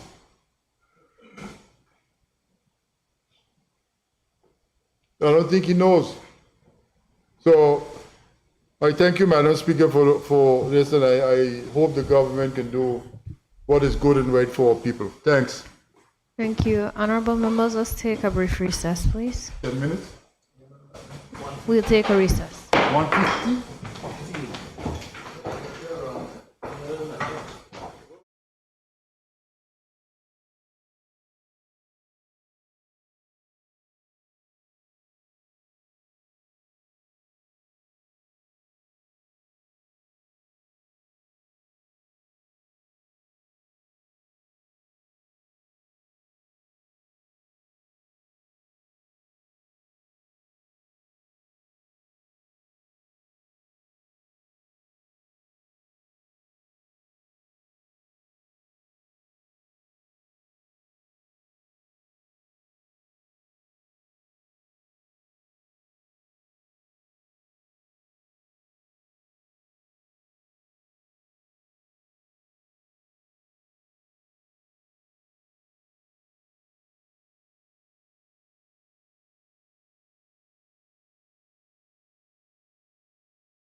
This House now resumes its sitting. I recognize the Minister for Health and Social Development, Honorable Vincent Wheatley. Thank you, Madam Speaker. It's been a while since we've done any other business, but I thank you for the opportunity to say just a few words. I don't think I'll be as long as my person who spoke last. Madam Speaker, I'll begin with the sad part of my presentation. And like the member said, leader of the opposition, we've had so many deaths recently. And the 9th district has not been spared. I think right now of Mr. Thomas Winchester, and my former student, who we all know, Ms. Myra Maynard, who is somebody I taught in school. We all know her working in finance. She passed away unfortunately. I think it might have been Saturday afternoon. Not on? It's on. You hear me now? Well, I was saying, I give my sincere condolences to these families. These were two persons who had made their mark in the community, though one was very young. Tommy I knew as a musician years ago in police. Like I said, Myra was not only my cousin, but she is a former student. I taught her in school and worked with her in finance. And she was a dedicated, hard-working person. I really grieve with the families on these significant losses. Then, Madam Speaker, we saw the calamity in the Caribbean a few days ago, the Hurricane Beryl, and to extend my condolences to those persons in St. Vincent and Grenadines who may have lost lives, and we saw the significant damage that the hurricane wreaked down there.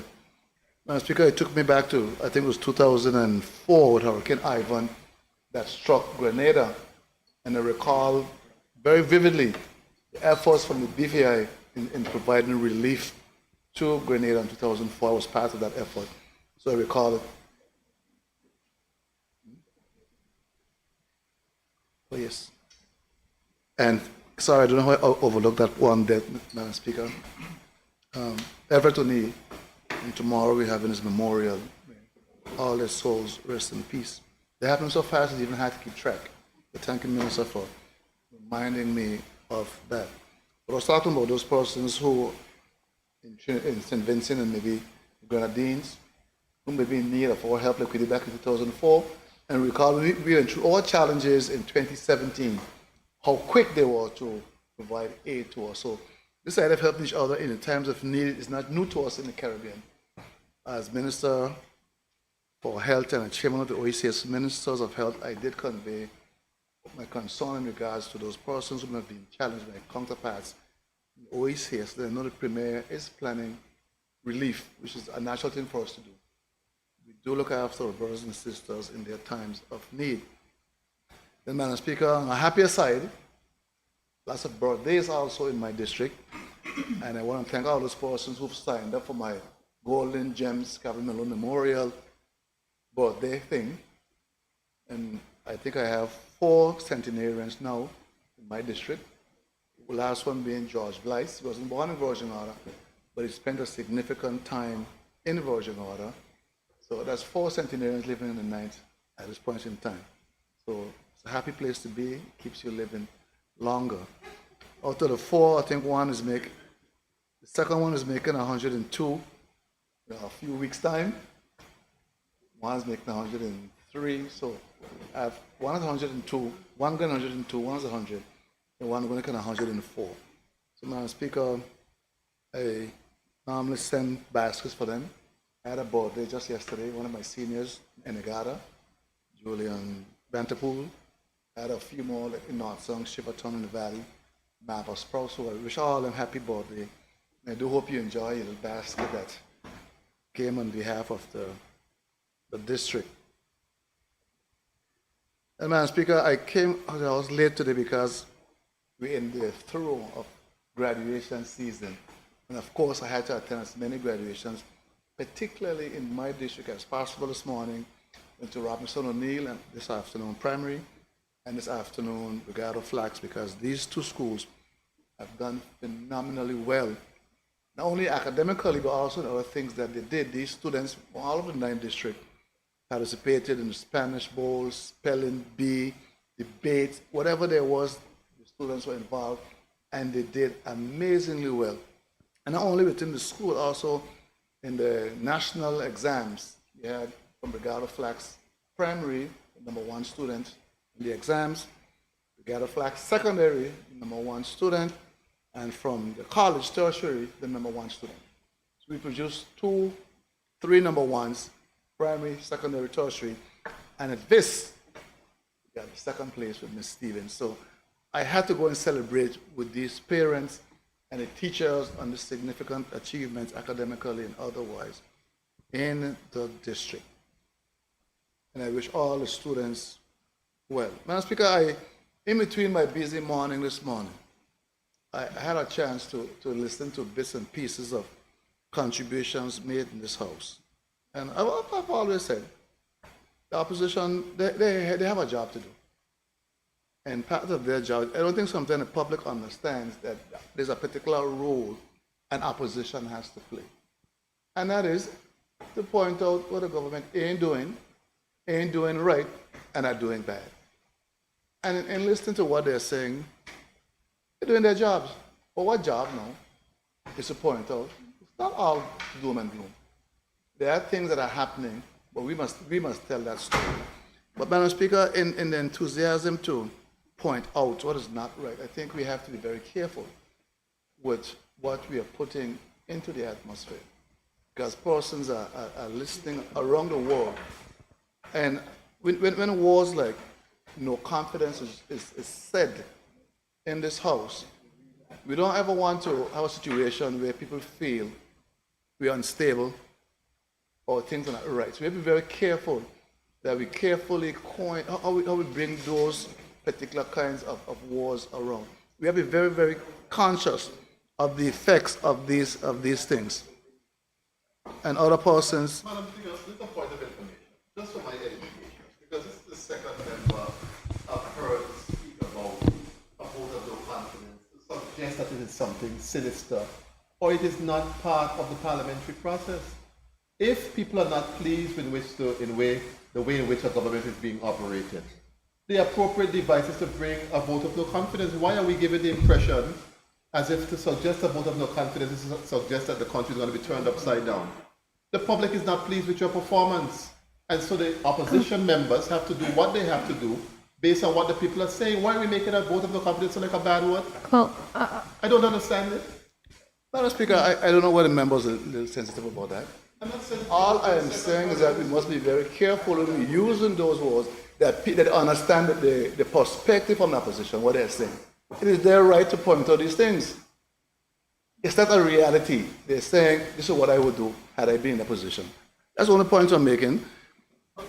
Because some person would take it to mean just that. I know you don't mean that. But person listening to you might, are you the Madam Speaker, or are you leaving? Because person listening to it might figure there's some kind of instability and something's going on here with why he's suggesting this. And the certain person, they're doing what they do. It's their job to point out these things. Our job is to say it's not so. And that's what I will do. And then, Madam Speaker, the member for the opposition, the leader made it very clear today. The issue of climate change and things that are going on over there. They call it global warming. I prefer to use the word climate change. And climate change is real. And we're all experiencing climate change. And we know for a fact that the BVI got the premiers out there all the time trying to advocate for funding, that we are being affected by climate change. And we know we are excluded from all the global funds to help us mitigate and so forth against climate change. And when you're going to sit down in this House, Madam Speaker, and say BVI ain't got no money problem, it makes us look stupid out there. We are already advocating for money to mitigate, to build resilience against these very same effects. And when members in the House turn around and say, we don't have a money problem. Because I told me in those rooms trying to negotiate on behalf of the BVI for climate finance and mitigation. We are there because there's no way we could raise the kind of money we need. When Hurricane Irma Maria passed in 2017, Madam Speaker, they said the damage was like $4 billion, 4 times our GDP, 10 times our GDP, these kind of things. We don't have any kind of money, and now the climate getting worse. This goes up because we are already weakened. We saw a hurricane. I grew up here in June too soon. We had a Category 5 in June. I grew up learning June too soon, July standby. That now gone down the drain. That's down the drain now because we have a Category 5. First time in modern history that we could recall that there's a Category 5 hurricane in June. So this is real. Climate change is real. And the fact is we cannot take another Category 5 here right now because we're still in our nation and figure out which way is up. And the Premier have held order advocating, along with myself advocating to our agencies in the UK, please find some kind of mechanism that we could access money to help us build resilience in our systems, to help us build stronger in all these different measures. And then people get up in the house and say, oh, we don't have a money problem. So, the point I was making, we must be very clear that we understand the implication of what we say in this house because persons are listening. Madam Speaker, we saw the news a while ago, it came out, the exit polls in the UK shows that the Tory government, the Labour government, is likely to win and win with a landslide. These things have implications for us. This is a new government, and I'm sure they're listening right now. But what I'm saying in the house down there, because they have to figure out now, well, how they're going to deal with us. And we have to approach these people early on o'clock so they can understand our position on certain issues of national importance. So you have to make sure we're not sending the wrong message to these persons that when they come, they say, well, we ain't studying you, you had a loan guarantee, you won't take it. And they've been thrown around too, and there are very good reasons why we didn't go down that road. But people might have forgotten those reasons, and now here we are. Madam Speaker, there's so many things to talk about. I have no know where to go now.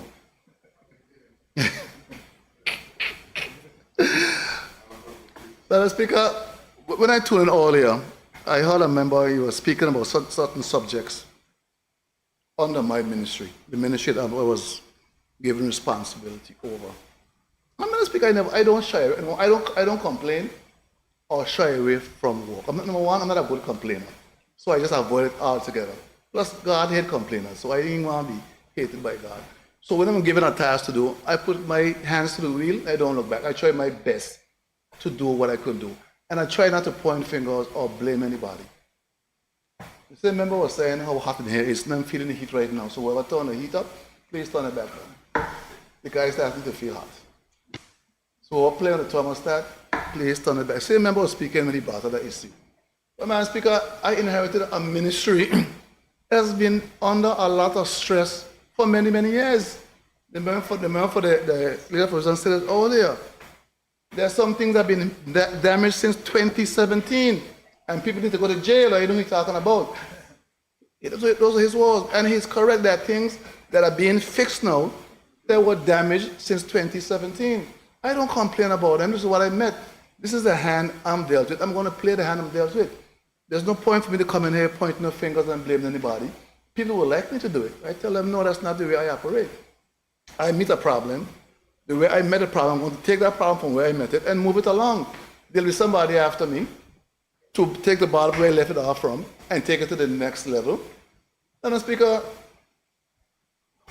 the Eastern Community Center, that's one of them. That was probably damaged since 2017. I have been working with it. It's not going to happen overnight. Madam Speaker, I'd rather to do things slow and right than rush and I got to do it over.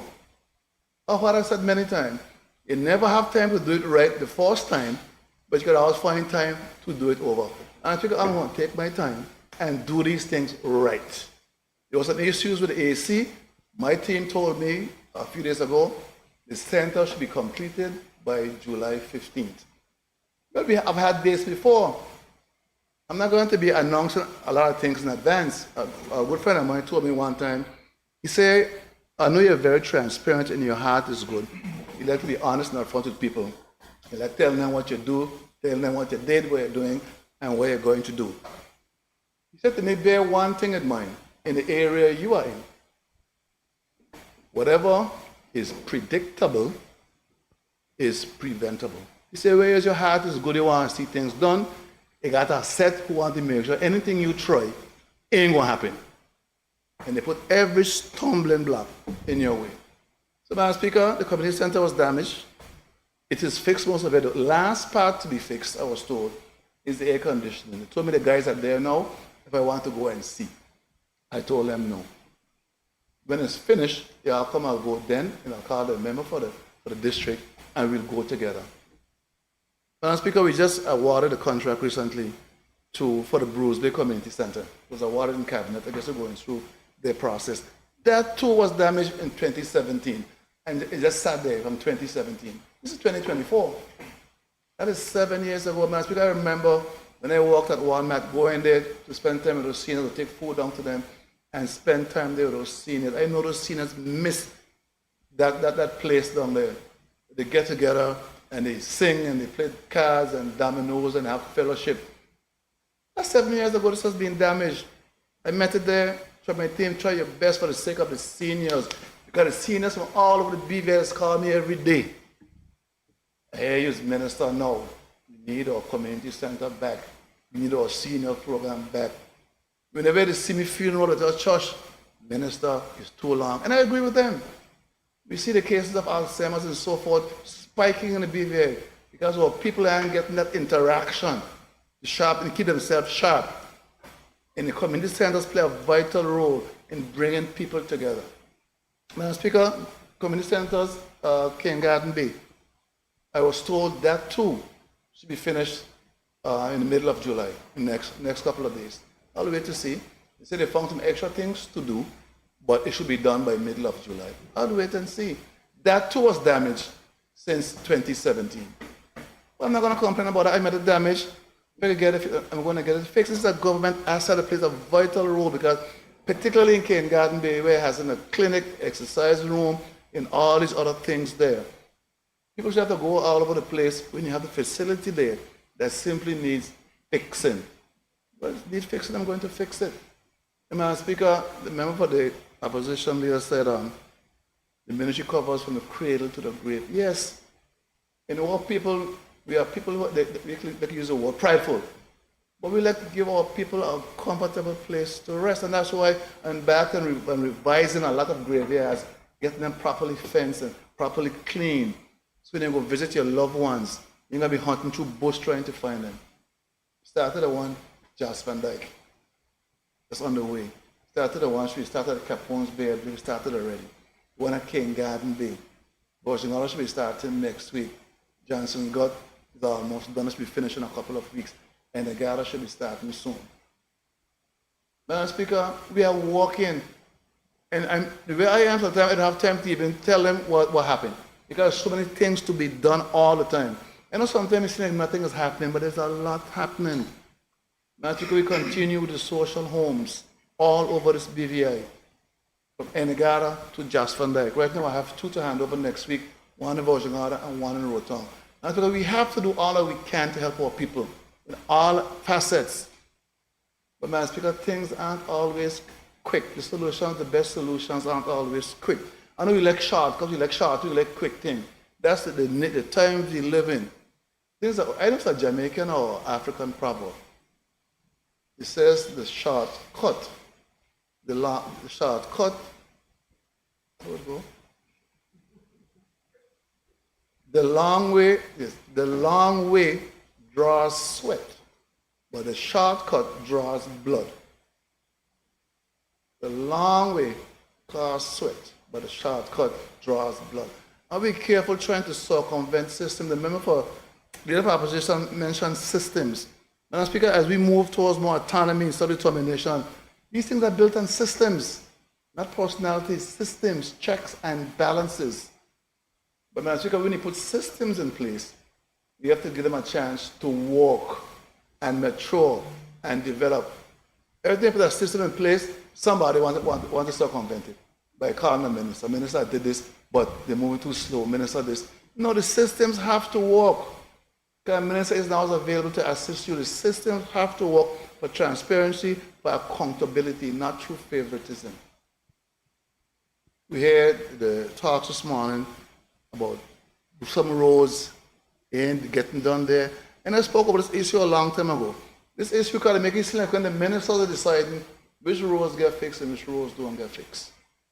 They make it seem like we are colluding over here on this side to harm our people. That's ridiculous.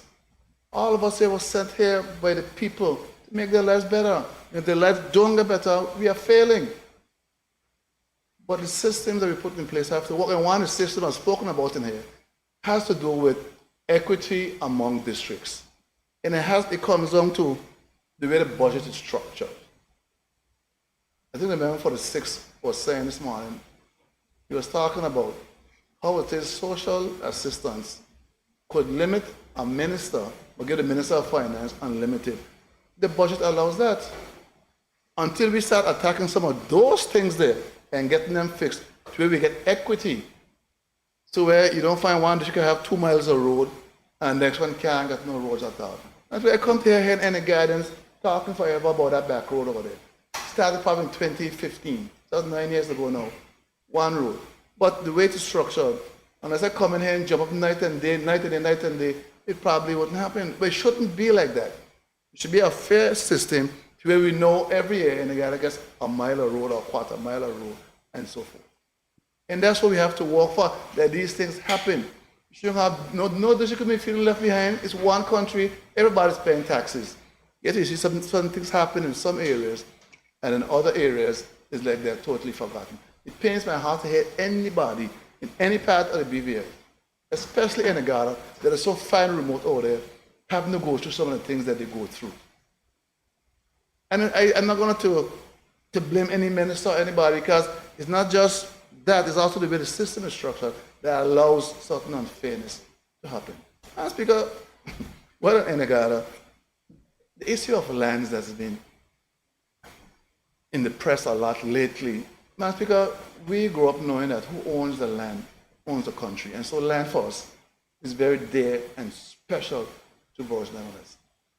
And when you start going through the process of ensuring that you're getting lands in people's hands, and then some technocrat or somebody somewhere, wherever it is trying to make sure it doesn't happen, or it gets the appearance that somebody is blocking that, it is going to create some tempers. Tempers are going to fly. People are going to be very dissatisfied because you're attacking a thing that they identify themselves with, which is the land in this country. So I'm begging and pleading to all those concerned. I spent 3 years of my life trying to get this thing under control, to see it now fall apart. I think we need to get all the adults involved around the table, check all the egos on the outside, and let's solve this problem once and for all. People over there are going through enough. I went to Niagara some weeks ago, and I'm soaking wet on a little ferry. You can't have a little ferry, carrying cargo and dozens of persons. Come on. That's almost inhumane. People in the sun, your goods in the sun. I didn't go inside because I had some tourists and people there, the young ladies there. I said, I'll take those salt water. But jeez, we've spoken about this over and over and over again. We have to, as a country, we have to get a system in place that allows these things to be fairer to the people. And I go on and on about the grievances I get. I get all the grievances in my office too, in Virgin Islands. People come in there, it was mentioned earlier. I don't know where this thing comes from of bullying in the workplace. I thought it was an American thing. But when one person comes in and says, I'm bullied in the workplace, I mean, look at them and say something wrong with you. When you're getting the same complaint over and over, and it's a lot of local people. And then you get a next coming in there, Minister, I apply for, Minister, I need a job. So, well, they know how it is. They have to go on a government website. There's where, Minister, I apply for every job they put up there. I'll get 2 calls back. I can't get a job. You have to ask yourself, what is really going on? What is going on? Why are things that working for our people easier? And Madam Speaker, I'm so glad to see this morning. I thank the Premier for doing the first reading for me on the Public Assistance Amendment Act. This too is a source of annoyance. Even during standing finance, it came up. There are people out there who are struggling, can't get the bills paid, they're hungry, they have daycare issues, but they have no access to funding. That's there. You're not trying to find the money, you know. That money is there. What this amendment is hoping to do is to widen the access for more persons can get help.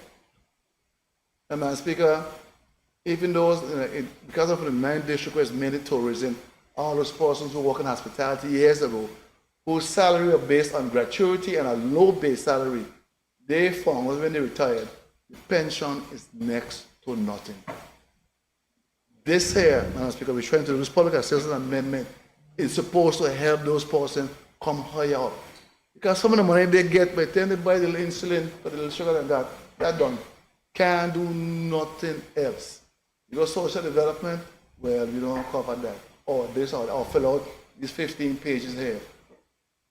And Madam Speaker, and I said it some day ago, when this new amendment is in action, one of the things that I would want to see is that we get more personal with how we deal with public assistance. I don't think we always need to call people into the office. We are prideful people. We don't want nobody to see us going in there, oh, he's going to beg, things must be rough with him. Why can't we go to some person's place, maybe even at the district office, their own private place, or some area where it's not so obvious that people are suffering? Not too many people, in my opinion, are suffering in silence. Some I know because I go to their homes and they say, well, you know, if things weren't so hard, I would not come to you. Blah, blah, blah, blah. And I say, well, you know, social assistance, public assistance is there to social development. You can see their face drop sometimes. So we have to fix that. We have to get our PR work. We have to get these systems working properly. I could go on and on about these kind of issues. I have a little road. I wrote to, I was telling the minister, I wrote to this PS, and they go, say, well, PS, there's a little road up north, son. It goes right down to Robinson O'Neill. It was done many years ago. The road has deteriorated. It's a good, convenient road if you're going to let it be. You cut a shortcut. But it has deteriorated. It's in very bad shape. And I wrote to the PS, I said, July, we're in now, makes 19 months. I have all the funding sitting for that road, but I can't get it done. 19 months. So, Minister, we have some encroachment problems. I said, fine, I understand that. You could build a road, but you can't repair it, but according to the right, make it make sense. How can you build a road, but you can't repair it? I don't understand that. People call me every single day, Minister, when are you going to fix the road? I say, I have all the money. I could do it myself, I'll do it myself. But I could do that road myself, I'd go and do it because I have all the money to do it. And other little things like that, we have to make the systems work better for our people. Because at the end of the day, we 13 in here are going to get blamed.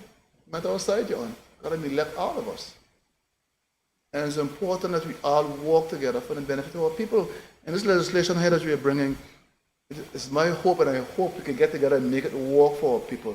The more people get relief, particularly our seniors. And as I mentioned, those who worked in hospitality, who got big gratuity and small base checks, and are now really, really feeling that the price of everything has gone up, except the little pension they're getting. You can't do much.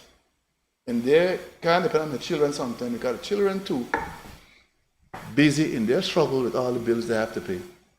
Daycare, taxi, food, you got to buy a phone, iPad, you got to keep up all the different things you have to do. They don't have that space to be looking after subsidizing their own parents. So whatever we can do to help, they'll do their part, but whatever we can do to help, we have to help. Madam Speaker, I know we don't normally call names in here, but I want to thank somebody over in Enegada, Nurse George Smith. Because when we had an issue at Enegada Clinic, she allowed HSA to use her place. I too, when I first heard it, like, how is that? And so I called and asked a few questions. And they explained to me why that was the most appropriate place to use.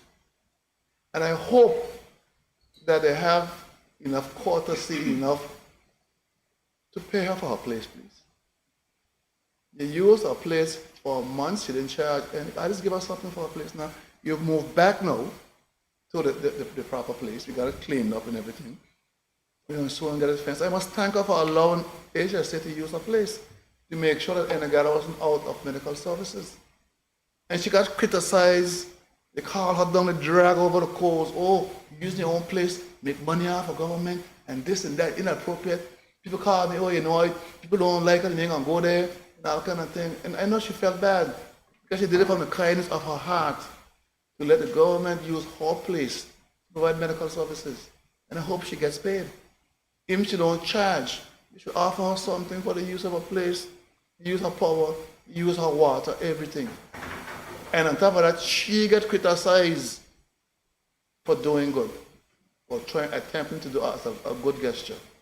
I think sometimes we need more people like her, people with a heart to want to do good, to put caring over money. And Madam Speaker, another group I want to recognize, who are often recognized in this House, is VISA, Personnel and Social and Rescue, because they do fantastic work saving lives, all lives. Usually this thing happens through the night too. So when we are home, getting a nice rest, they're out on the seas, sometimes saving strangers, sometimes our own very people. And I just wanted to thank them for the work that they're doing. And Madam Speaker, one of the things I'll be saying while I'm in this House, because something I'm very passionate about, is the need for business protection legislation. I mentioned it to the Minister, she's not here, but it's so important to me that we introduce some sort of business interruption insurance, some kind of business protection. I don't know what you would call it. I know from my end, we're looking very, very closely, and hopefully they could bring something forward soon, is the unemployment insurance. Actually, was here, he's made some recommendation, and it's something that people will be pleased to see, that particularly like in hurricane season now, if for some reason you find yourself unemployed, there is some relief you can tap into. So hopefully, once we can afford to do it, so the studies have been done, I haven't seen the report yet, but we need to look at that. But Madam Speaker, business, some kind of business protection. In the States and the UK, they have bankruptcy laws. I think like 4 different kinds, like Chapter 7, Chapter 9, Chapter 11.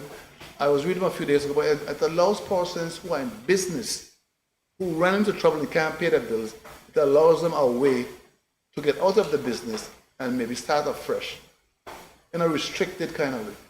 It's not like you forget your bills and now you just shut down that business and open another business someplace else. It's not like that. But at least it doesn't allow you to remain trapped in a business that really is not working. And there are a lot of businesses here. I've seen persons who lost their businesses during the hurricane. They had shopped on August 6th, freezers packed, everything packed. And then so September 5th, then September 6th, you ain't got nothing. Except the bills you owe your vendors, and they want them money. These persons, what choice do they have now? You have probably got to look at a job somewhere or do something to try and pay off. On top of everything else, you got to pay off them bills. You ain't got no business because the business blow down, but you owe your vendors all this money. And then, of course, Social Security, NHI, and all of them there waiting on you too. How do we help these persons? It is no fault of their own. Sometimes people get in trouble through recklessness. That happens too. But we cannot doom our people to a life of misery because we have not come up with some kind of business protection for them. Too many people here in business only because they can't really find a way out. But to me, they're going deeper and deeper into a hole that they don't need to be in. So until I leave this house, I'll be calling for that legislation to help business owners. Well, a lot of persons here, you will ask Trey, a lot of persons here in business. What kind of protection are we offering them? What kind of protection? That when they run into trouble, you can help them get out of it. Madam Speaker, I think I'm getting there now. I'm not be as long like I said earlier as some of the other persons. Madam Speaker, I got a call a few days ago about court cases backing up. But somebody called to say they're so happy to see that there's currently a magistrate station now on Virgin Island, and how helpful it is that cases are finally being expedited. Persons don't have to wait as long anymore, and the trips to Tortola have been minimized. And Madam Speaker, and that's what we say is what we need to be doing in here, making our people's lives easier by bringing services to them. Everything cannot be a struggle. You should have to leave Enegada or Virgin Island or Johnson Neck for every single thing. As time goes on, less and less should you have to leave for particular services. You have to make these services grow.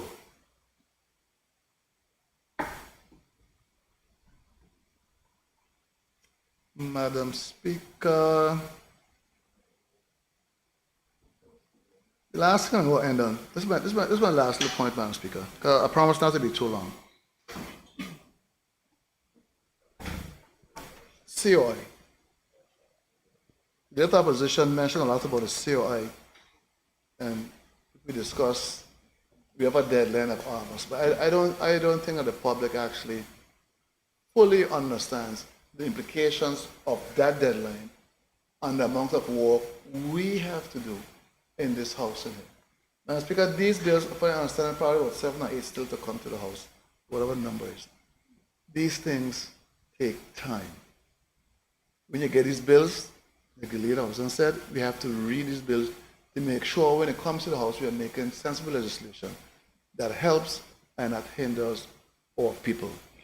We are going to be in this House. You will not be seeing us, 14 of us, as often as you probably would have been seeing us, because we have to be either in cabinet or cabinet and this House a lot going forward.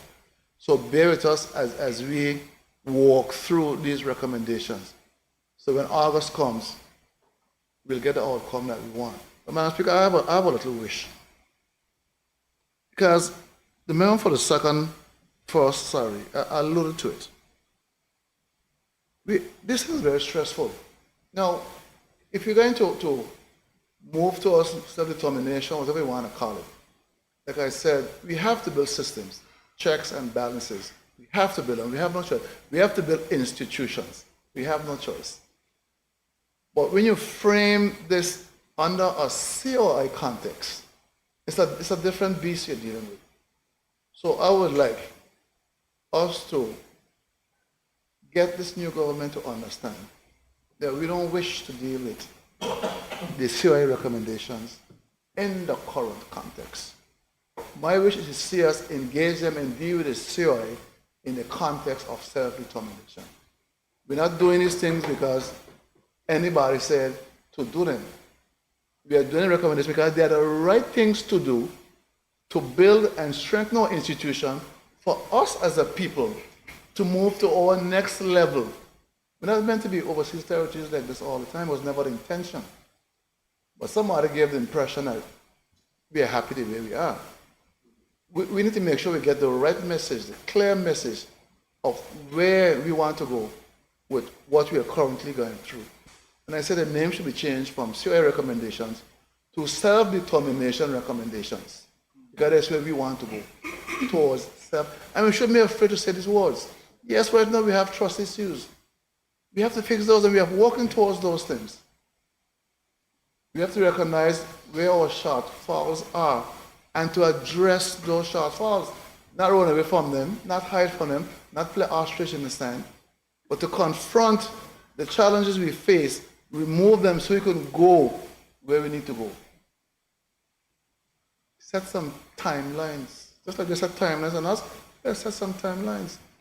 Let's get a real, true, modern partnership. A real, true, modern partnership. Where we are moving, unlike what the member said, not going backward, we are going forward. We are going forward, we want to continue going forward. Madam Speaker, I just want to thank all those persons in my district who really take the time to encourage me, pray for me, because they call me, I call them, visit them. People like my good friend, Miss Iris Harrigan, I know she's there listening right now, who, the people I draw strength from, she's making her birthday in a few days' time, making 101. She still tunes in to the radio. She could tell me every single thing everybody's saying here. Every single thing. Memory's still good. Memory's still good. She could tell me all kind of things.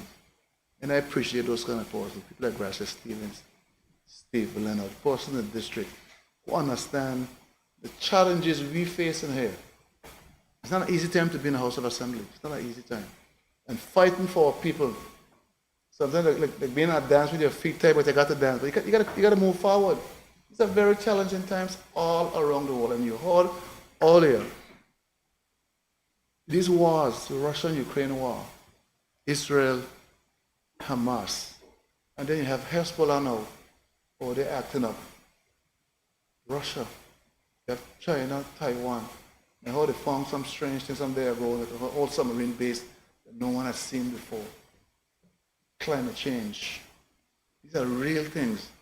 Real things. When I was speaking in Dubai, I told them, for many persons, climate change is theoretical. So not in the BVI. In the BVI, climate change is real. Because we experience that first category 5. We see the changes in climate. Madam Speaker, I want to thank all those organizations who have seen the need to assist the Ministry of Health in the many activities that they have been doing to assist the many health fairs. There's one happening right now through 7 Day and United Hands. All those persons, Alzheimer's, working with us with Alzheimer's, the Diabetes Association working with the diabetics, the Lions and Leos and all those other clubs who are doing all these health fairs. Ms. Fraser, because it's together, when we all come together and pool our collective thoughts and energies, we're going to get over and through the many challenges that we face. I want to thank all these many persons who are joining with us to make a healthier BVI, because our health is our very first wealth. You heard all of that. If you're not healthy, you can't learn. So, Madam Speaker, I'll end by saying, when we come to this house, let's be very mindful of what we're saying and the implications that it will have with us trying to raise funds. I will never have enough money, Madam Speaker, to run healthcare system the way I would like. It's unfortunate that some persons see it fit to turn off clinics, healthcare. There will never be enough funding to fund education. We have to go to external sources. And I thank all those persons like PAHO and UNICEF who assist the Ministry of Health in the many things. So we can't tell them we ain't got a money problem. We got a big money problem. There are other problems too. But we need extra funding. And the more extra funding we get, the better we can do. Yes, we can do a better job, of course. We can all do a better job. But, we should not turn away money that could help us. So, Madam Speaker, of those few words, I thank you very kindly. Thank you. I recognize the Minister for Communications and Work, Honorable Kai Reimer. Thank you, Madam Speaker. Madam Speaker, I start this evening speaking to my residents of the 5th District and saying good evening to them. And like other members, we have spoken about offering condolences, and I too join with the members. I want to specifically offer my condolences to Aliverne's husband and her children on her passing. She resided in a district, and we offer our sincere condolences. And to the other families, I know we have the Freeman family that buried one of their loved ones last weekend. And to all the persons in the territory that are grieving during this time of loss for them. Madam Speaker, I pivot to the graduates, the class of 2024, all ages, up to even a college level. And Madam Speaker, I offer them condolences. I actually was happy to be a part of some of the graduations. Congratulations. It's been a long day. So I just want to offer them congratulations. Madam Speaker, I shared the stage with some of my colleagues in terms of speaking to some of the graduates, and I was happy for that opportunity. And we congratulate all the teachers, the parents who contributed to the success of the children. I want to speak though about home away from home. Those are graduates that are about 3 to 4 years. And it was nice to be a part of this ceremony, to see the young children, singing the territorial song and doing different plays. Madam Speaker, our future is bright with these children and the foundation that is being set for them, for their way forward. I was so excited, just to hear them in action and see them. And, I acknowledge the owners, Ms. Karen Maduro Dunkley and what she's doing there with her children and the parents and the teachers. And I just want to acknowledge them and wish them well and the way forward. Madam Speaker, most members have spoken about Hurricane Beryl and the destruction. And I too want to join in with those persons that lost their lives during the passage of that hurricane, but also to those now suffering who have lost their homes and properties. I heard the Prime Minister for Grenada spoke about, it seems like Armageddon-like in terms of the way Carriacou, that is one of his islands in Grenada, looked like. And then we have Union Island and the hurricane just passed actually in Jamaica. Madam Speaker, a lot of the persons, I have a diverse community within my district, and quite a lot of the persons have reached out and asked what will be done, how can we work together to offer some assistance because they have families, they're in need of clothes, they're in need of various things. Madam Speaker, I launched a program, not in isolation, but knowing that the Premier will be working to coordinate efforts to get stuff out to the various islands. And Madam Speaker, I just want to thank all the persons that have already contributed to this effort. We are a caring community, and we will get the packages together when the Premier announces when the ship would be leaving to distribute these items. I know there'll be an effort to do a telethon at some point, and we will collate all the information, all the stuff that will be gathered, and have it packed and then sent out to the various families. So again, I just want to thank all the persons that called, offered their donations, dropped off their donations, and the persons that reached out to me. I am there with you. I offer my words of comfort because we know what it was like in 2017. And hearing the prime ministers, the leaders, they foresee that it would be another 20 years before their territories, their islands would be rebuilt. And we are now in our 7th year going through our rebuilding process. And what we would probably see that we wouldn't get is probably the financial assistance from the international community to get a lot of the stuff done, to get them back up and running. And we'll reach out to see if there is a need. We'll not reach out, we're waiting to hear back from them to see if we would be able to, if they would need linesmen from the BVIC Electricity Corporation so that we can help them restore their electricity back into their community. So we are just waiting to hear back to offer that assistance. Madam Speaker, within the district, I just want to speak about all the graduates that were able to get the items for prom, the prom dresses and the haircuts and the hairstyles. All this was donated by the community. And again, I just want to thank those persons that made those donations. Some beautiful dresses. We were able to assist quite a lot of students that came, and they were able to go and celebrate their prom. And we were happy that we could offer that assistance to them. And I just want to acknowledge my committee for putting this together, getting the stuff, dry cleaning, and making sure that it's ready for the students once they came and they chose what they needed for the prom.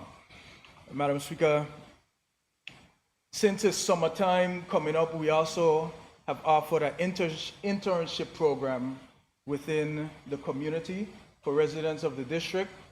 We were able to place 19 students in various fields that they chose. We had persons going to the law, some went into culinary, some went into mechanics, some went into various retail stores.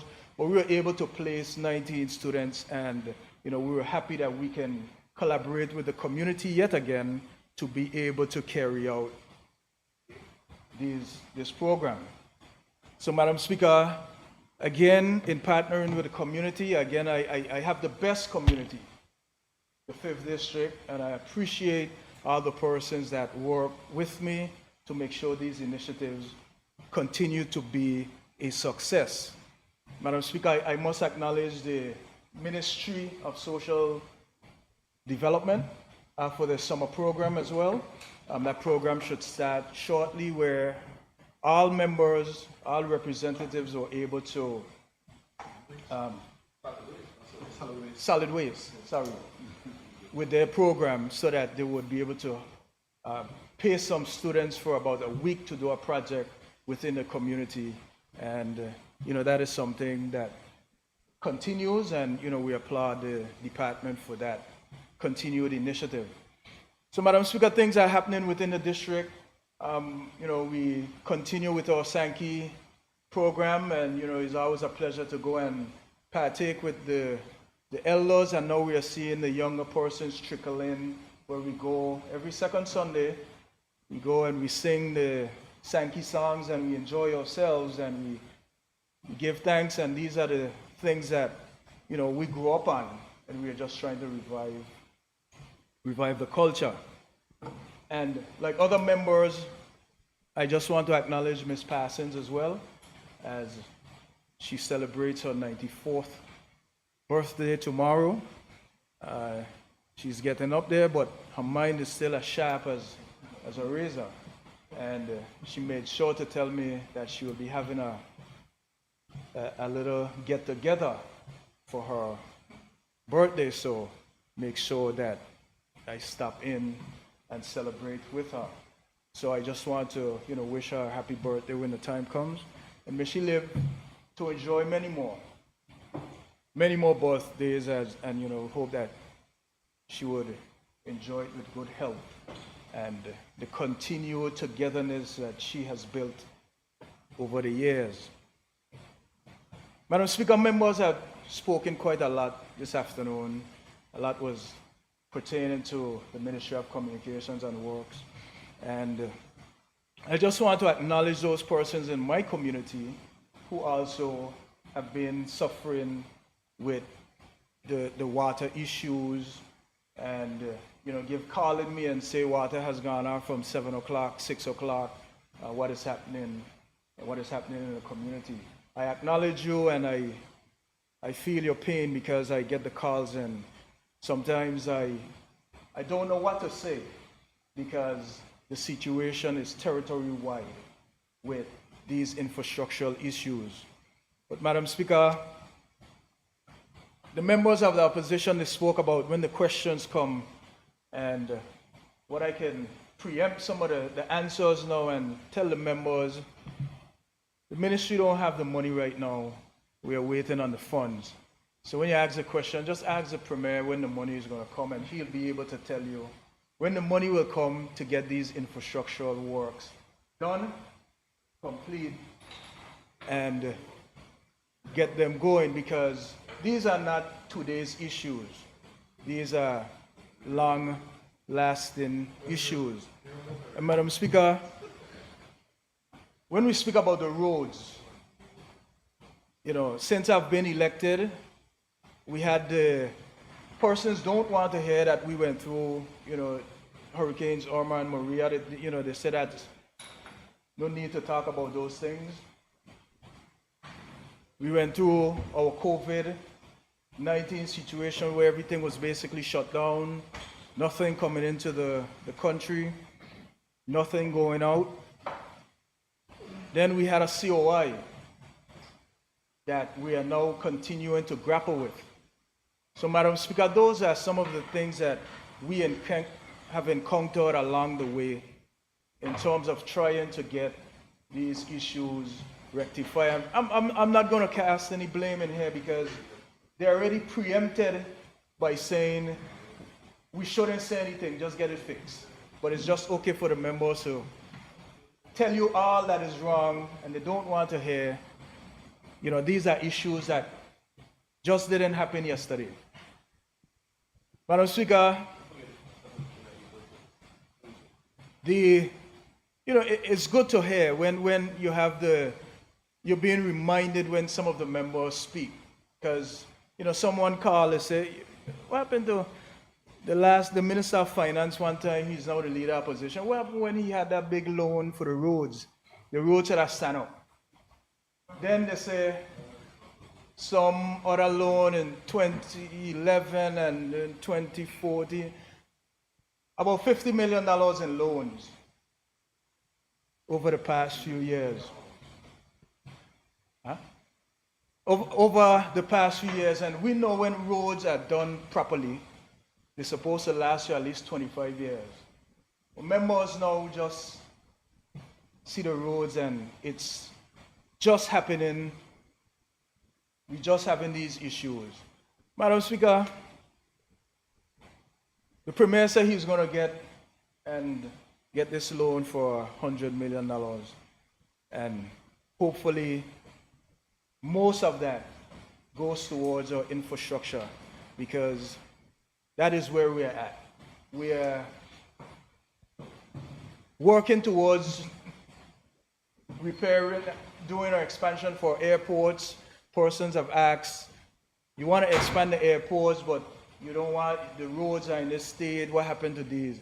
Well, Madam Speaker, we must do these things together simultaneously. We must get these things done. And I'm confident that once this loan has been secured and we get the funding, you know, what was the saying that you just used? You said the road may be long and long road causes sweat. Short road causes blood. And Madam Speaker, right now I am going through that process where the roads and the water, you know, I thank my wife for rubbing my head when I go home, because sometimes the pressure of what we are going through. But God is good. God is good. And I am confident that these things will be addressed.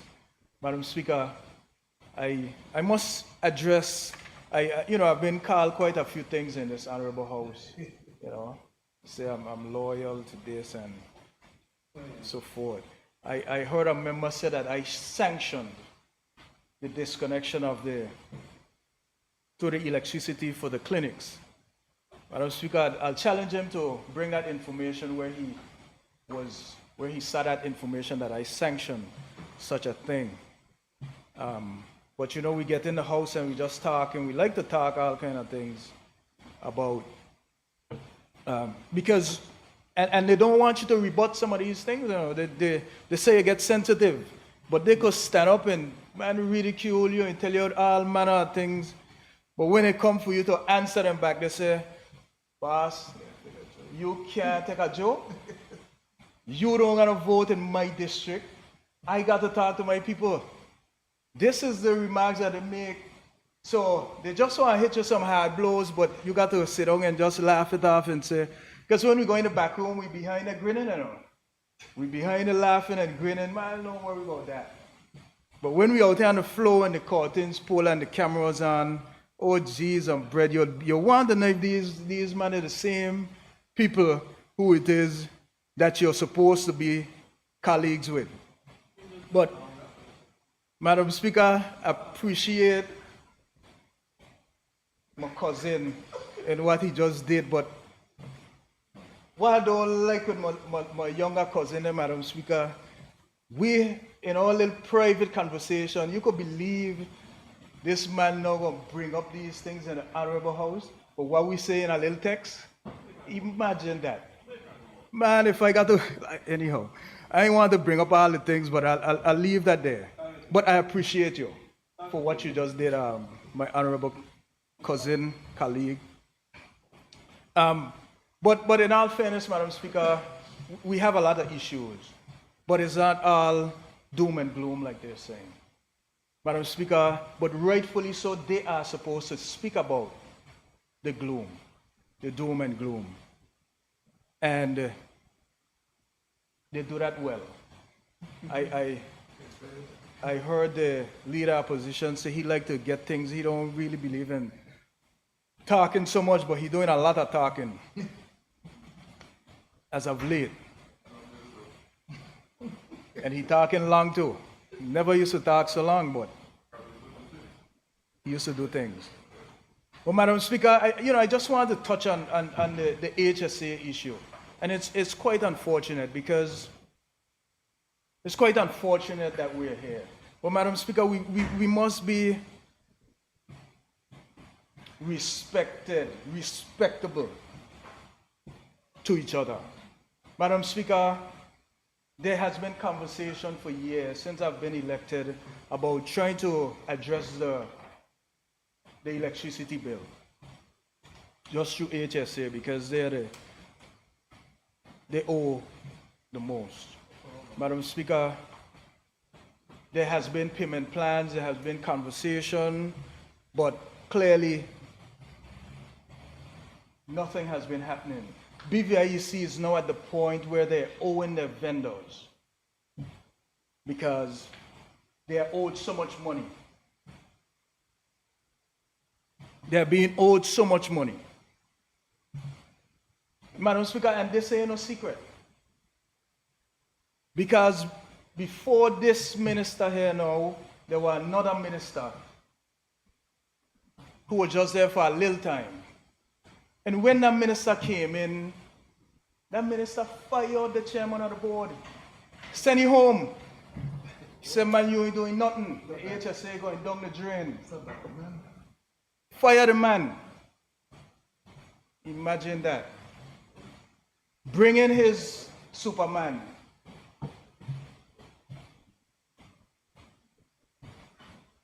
Came in, new board chairman came in. Things seem like it got worse. And BVIC ain't the only vendor that HSA owe. So whatever is happening there, I mean, Premier, you're the Minister of Finance. But seems like we don't want to talk about, since NHI came in, everything seemed like it gone haywire with HSA. We have to do something different in terms of how does this entity get from where they are coming out of the red. The leader opposition just said you have an entity growing, you have these entities growing since NHI came in. Growing, booming. But the Health Service Authority of the government struggling. And something got to be wrong. What needs to be done? Do we need to bring in some consultant here? What do we need to do to make sure that HSA could pay the bills? $40 million in the budget, but they need 60. I don't know how much they used to get before, but we have to see what is happening with HSA. When the last minister was there, we went to a SAP 1 year, $3 million to pay electricity bill alone, a SAP. Man, it take them time to get our money to even pay the electricity bill. You had to write them and threaten them and tell them, listen, you send the money over. The money is for the electricity bill. Send the money over.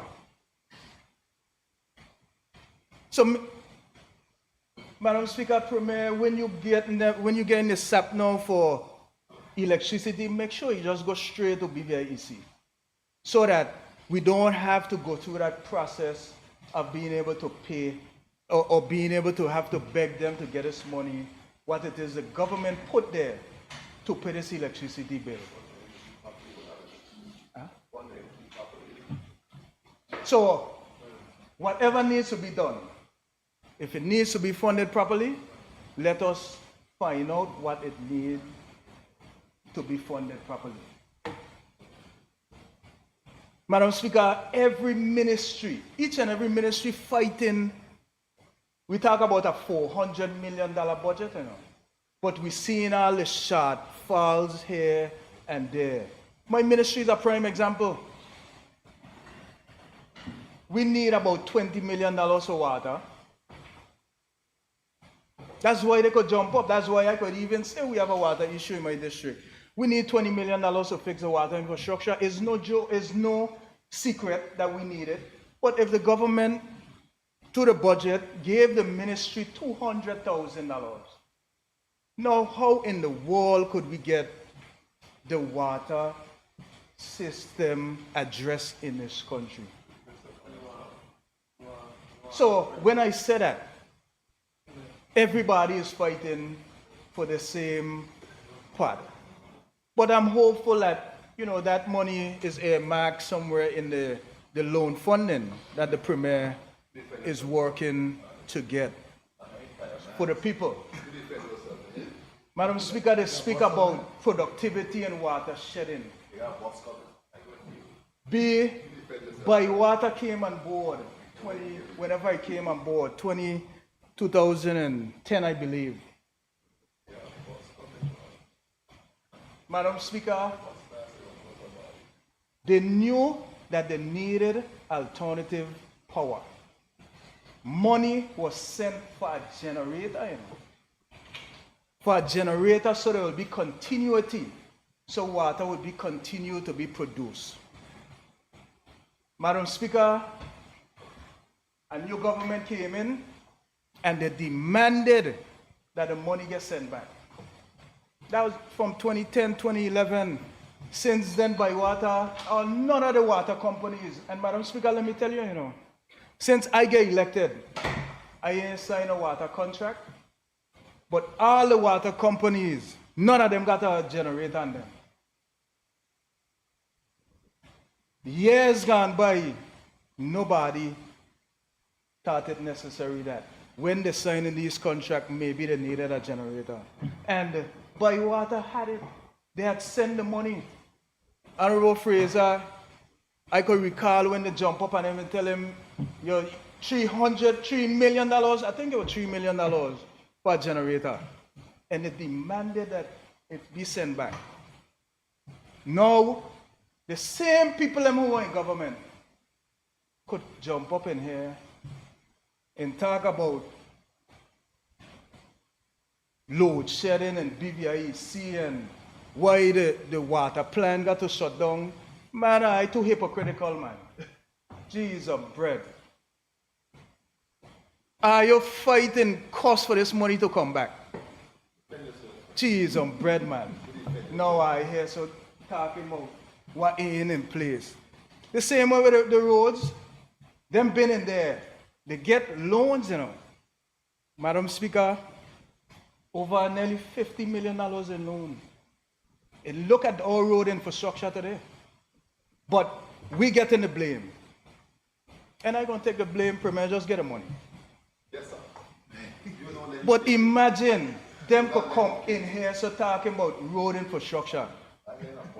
Right?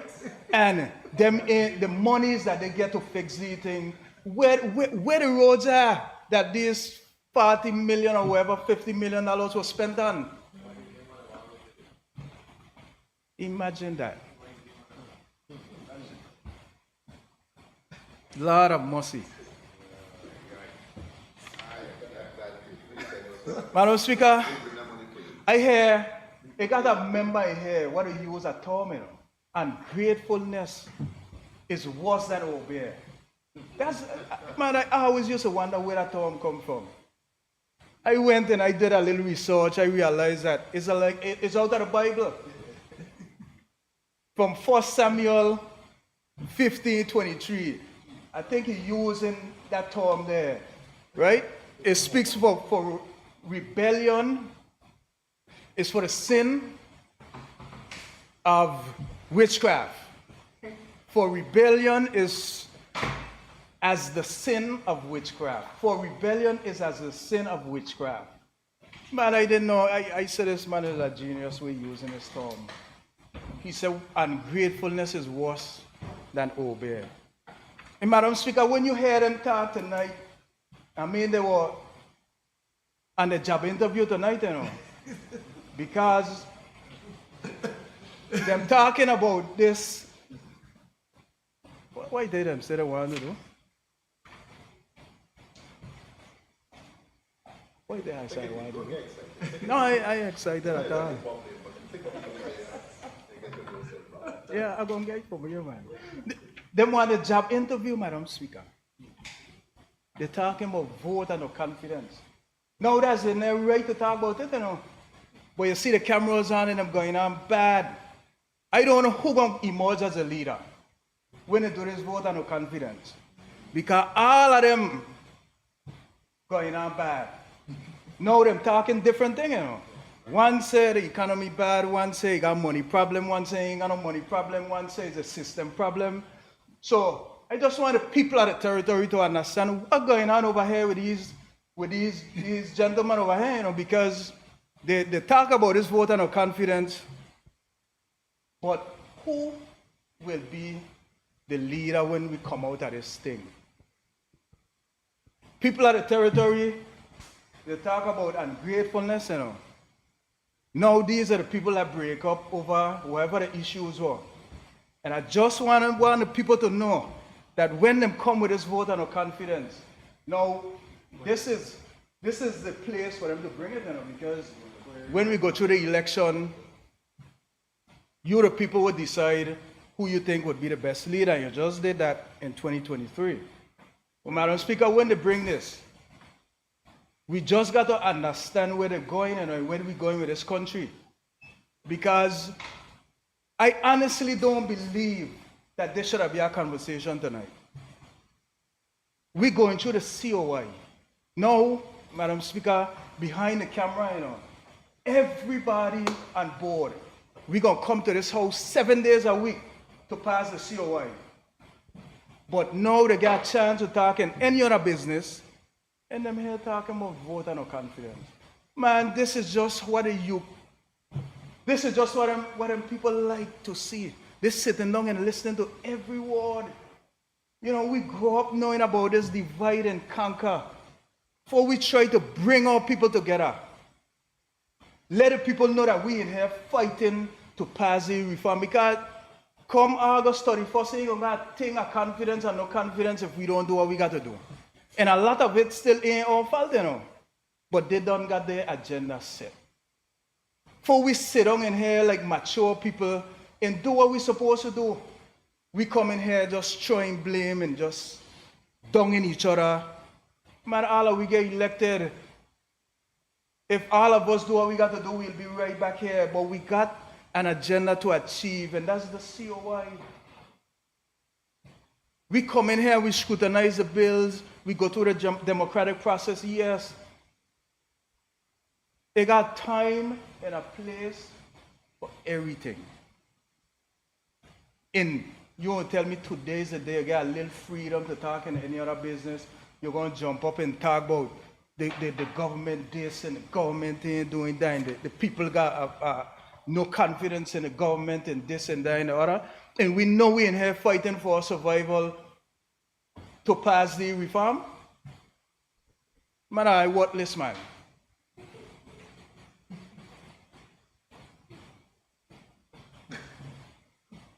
I worthless. And then when we're done, we sit down and we grin and we laugh. And the public out there now rile up, you know. Because the public want to know, yeah. Some say, Lord, my God, them shouldn't be saying that. And we in here so together, we eating around the same table. But we talking about, man. I just want to see who emerge a leader. That's my thing. I just want to see that. I go watch and see what's going to happen with that. Madam Speaker, I must say that, and I acknowledge my ministry in terms of what we are doing there, Madam Speaker. I am happy that we were able to pass a civil mitigation policy where we will be able to get the ability to do more as district representative. Madam Speaker, I think when I got elected in 2019, the civil mitigation vote was about $400,000 or $300,000 or something, and it continues to it got cut down. But Madam Speaker, with this policy, all members would be able to do more within their constituency. We'll be able to do lights, roads, small projects within our community, help our constituents for these minor things. The capital projects will continue to be in the ministry, but we will be able to do more as district rep. And I just want to let the representative for the 7th district know that when he speak to the Minister of Finance, he just got to tap up the civil mitigation, because we got quite a lot of things to do there when we come about with the civil mitigation, when we start to utilize it. And I am looking forward to that. Madam Speaker, I'm going to ask a member for the 6th. Let me talk. Let me stand and course. I don't bother you in here. Just talking and ranting and raving, you know. I encourage you. Jeez, some bread. I just have for yourself, so I can't say Madam Speaker, we have quite a lot of projects happening. And I just need to address and let the public know, right? We have issues with the Ralph O'Neill complex. When I got elected, we understand that there was a $11 million payout from the insurance, right? We knew from then that we needed about $25, $30 million to repair the complex. Madam Speaker, we had to work out the issues as to who will be responsible for doing it, and then it was shared between the ministry and the Deputy Governor Office, who is in charge of estates and so forth. Madam Speaker, since then we have been going through the demolition stage. We've been doing various things with the complex. We're able to do the glazing, the windows and doors. We address the water infiltration. We are putting in a new elevator on the western end. We put in a new parking deck on the parking lot on the western area and so forth. But Madam Speaker, one of the issues, and you know, these are things that the public don't know. You see, when you go through the budget cycle and you read the budget was allocated for that year, Madam Speaker, the policy within the Ministry of Finance is that if there is not enough money in the budget, you cannot send out a tender, right? So you would see $2 million or $4 million for 2024. You would see $30 million for 2025. So you feel like you got money there to get these things done. But Madam Speaker, in actuality, when you draft up your plans to do these things, finance will tell you, no, unless you get a SAP or unless you get this money, you cannot do some of these things. Madam Speaker, that's the problem with a lot of the projects. We have a multitude of projects, roads, walls, sitting, waiting to be done. But we cannot get beyond the process where finance would say, yes, we can send this out to open tender. The member for the A talk about Shepherd Hill a lot. It's only in this budget where we were able to, I think we got it last year, we were able to get enough money in there that we were able to send out a tender. I know you've been asking, but the reality is you can't go beyond what you can do. So when finance get these things, they even ain't accepting them because they say, you have money in the budget to do that? If you don't have the money ain't going nowhere. And Madam Speaker, we are hoping to send out a general tender now for the admin complex. And we are hoping it will be accepted by finance to do the interior works, because we were just able to complete the works there at the administration, or agree on what will be done, because the deputy governor wanted to put in certain things. We have new ministries, so we were working out how we would be agreeing on the space inside.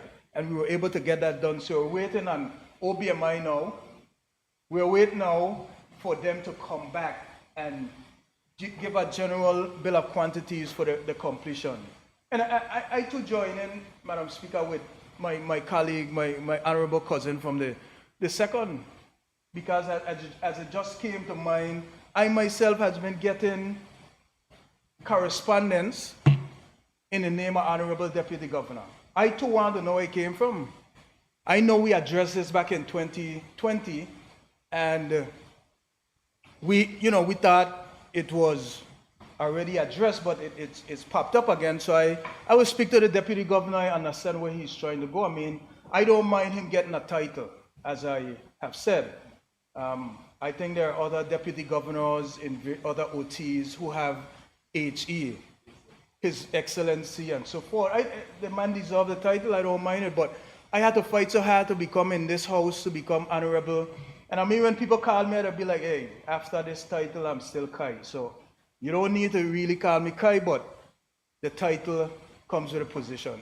And I'm just saying that to say that I don't know when this was done, but I see it pop up again, and you know, I guess we'll get to understand what's the plan for that, and you know, the protocols and so forth, because then you would need to change protocols and certain things with how that is done.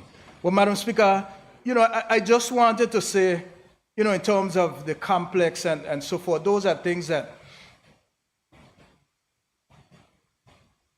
you, Madam Speaker, the Ralph O'Neill complex, you know, that is something that we're definitely trying to get addressed in this season. And I hope that we will be able to send out a tender, because we are seeing the escalating costs with renting properties. And, you know, in our conversation with the Premier, I said, Premier, I think we're about $10 million in rent. I think that was a question here. And if we were just able to get that, you know, persons could nearly work remote for a couple of years. Let me just get our money so we could fix the complex, so that we could move back into the space and utilize the complex. We could build a whole new building with the monies that we're actually expending in rent. So I too agree with that fully, Madam Speaker, in terms of what should be done there. Like I said, Madam Speaker, we have an interim plan. I just need to make mention of that, where back in April we were able to get, the Premier was grateful in giving me $1.8 million to do some road resurfacing. That includes putting the high definition pipes in some of the areas like Diamond Estate. Those are the durable pipes that we see that area continues to be to burst all the time. I think not Belmont, Little Dix Hill over by, what place is it? Going by the prison. That's some of the areas that we see constant breakages. So we will be installing the high definition pipes because of the pressures of our, you know, we have these areas where we have to pump water uphill, pump water downhill, and gravity and so forth. So we're trying to upgrade the water system, and then we would be doing some resurfacing. We are hoping to resurface with that money about 6 miles of roads, those most critical areas. So I just want the public to know that that is coming on stream. The documents are still being vetted, and we are waiting for them to come forth so that we can then be able to mobilize and actually do some road paving. And I know a document would come.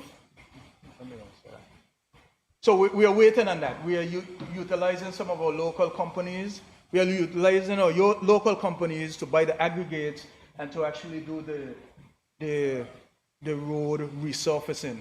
So I just want the public to know that some relief is coming alongside with the regular road patching that we are doing, to just bring a little comfort as we want to do a comprehensive road rehabilitation. And yes, I sent out the request for proposal. We had an open tender, had quite a lot of interest. One person bid, and we are waiting for the Ministry of Finance so that we can decide on the way forward with this one company. But this one company, I am sure they would have done their checks, and if it wasn't a valid company, then they would certainly would have sent it back out for open tender. But we'll await the results. We'll await the results of that, Madam Speaker.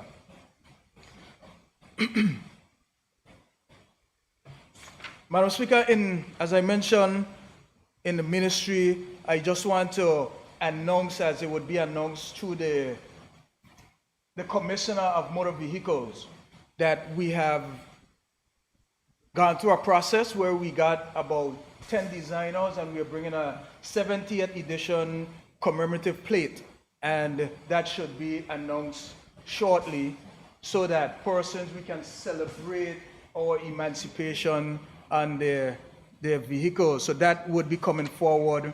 I think there's something that will be done with that shortly. So we will be seeing a 70th edition commemorative plate, and I congratulate the Acting Commissioner, Mr. Skelton, and his team for going through that process, and he would be able to then present it to the public. I think the price of the plate would be what the commemorative plates are now, $200 for the commemorative plates. There's an ACI Day coming up, Madam Speaker. That's the Airport Council International. Airport Council and the ACI. The BVI, to the Airports Authority, we're a member of that, and we have, we'll be hosting an airport day that would be on the 9th. Next week, we'll be bringing in over, I think, about 70 international persons from the various airports, authorities, airport agencies, investors, and so forth. And we'll be having a day or two of events pertaining to that, and you will hear a bit more coming up about that, where we'll be showcasing our beautiful territory, and it'll be in line with what is happening with the airport expansion. And I must say, we did public eye just 2 days ago, where we reached out to the public because we sent out a survey for the expansion, and we got quite a lot of feedback, and we were able to go and explain quite a lot of what is happening with the airport expansion. And we're full steam ahead with the airport expansion. And I just want the infrastructure development to get up to speed with that, so that we'll have everything being done at the same time. And Madam Speaker, this isn't to say that we haven't been doing things in the community, because we continue. The member spoke about construction. We have the Eslin Henley being constructed now. We did the high school, we did the Marine base. I think we have some other projects going on, the Western Ferry Terminal. We try to make sure that our local persons are involved in that process. So we are back and forth with CDB, trying to confirm, and then we'll be sending out the public, the tender for that, for the companies that were shortlisted. So, Madam Speaker, there are things in train. I know the Premier would speak a bit more of some of the things that are happening within the purview of financing. Madam Speaker, we spoke about the fire tender. That is, we have submitted a tender for that. Last year in the budget, we got $500,000, and we now submitted a tender so that we can replace the fire tender that is there, and hopefully that will be coming back shortly. Madam Speaker, an initiative that I want to speak about from the BVIEC standpoint is the Renewable Energy Initiative STEP, where we have the Solar Technology Energy Program, where we have interest in over, I think, I can't recall the number, I think over 150 homeowners are interested in the program, and we'll be seeing where homes would now get renewable energy and solar panels on their homes. And this is all in an effort to reduce the cost of producing energy, reducing the use of fossil fuel, in terms of then we'll be utilizing this renewable energy for homeowners. And I encourage everybody who is a homeowner to get this system. There is no upfront fee for this system. There is no upfront fee. Once the system is installed on your home, BVIC would immediately see a reduction in the cost on your bill. But that cost would then be used to repay for the system that is being installed. So I would say within 18 to 24 months, you would then be seeing the true cost on your bill. But you would see the cost, the savings on your bill once it's installed. So I encourage persons to utilize the system, the step initiative that is being done through BVIEC. And I applaud the GM there, Dr. Smith, for working with the government so that we can rely less on fossil fuel. And I am proud and excited about this initiative that was done there. Madam Speaker, I know it's a little late now, and I just want to again acknowledge all the persons in my community, my district, especially my seniors. They call me and say, we're praying for you, we love you, keep your head up, keep going. I just want to acknowledge them. I know some of them are there listening right now. I already got a couple texts. Some would have said that they're ready to go sleep, so hurry up. But I just wanted to let you know that I appreciate all of you, my 5th District neighbors, for your support, your confidence in me. I remember one of my constituents, and they tell me that, I ain't gonna say it. Madam Speaker, I just want to acknowledge what the member for the 6th mentioned in terms of the booth. I have I know that they talk about the cost of the booths, and Premier too, if you could look at that, that is something that is necessary so that we can help some of the booth owners indeed for this festival. This is our 70th festival. We want to make sure that it's grand, but we want all persons to participate. I mean, it's in my constituent, and I look forward to the music, but I also look forward to the camaraderie. But I also want to make sure that when they come and they erect their booths and they get the booths and so forth, they go home with a little money in the pocket when the season is finished. And I just want to acknowledge that if there's anything you can subsidize to assist them with this cost, it would go a long way, Madam Speaker. Yes, friend. Well, Madam Speaker, as I'm about to wrap up, they're showing me the time, so Madam Speaker, I just want to say thank you, and I thank you for the opportunity to speak on any other business. And when the camera closes and we are done here, we'll still be friends, because I see the face a little something over there, because some of the things that were said.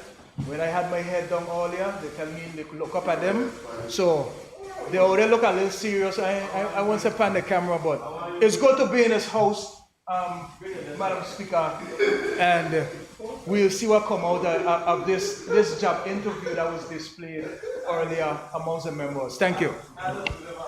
Thank you, Honorable. I now recognize the Premier.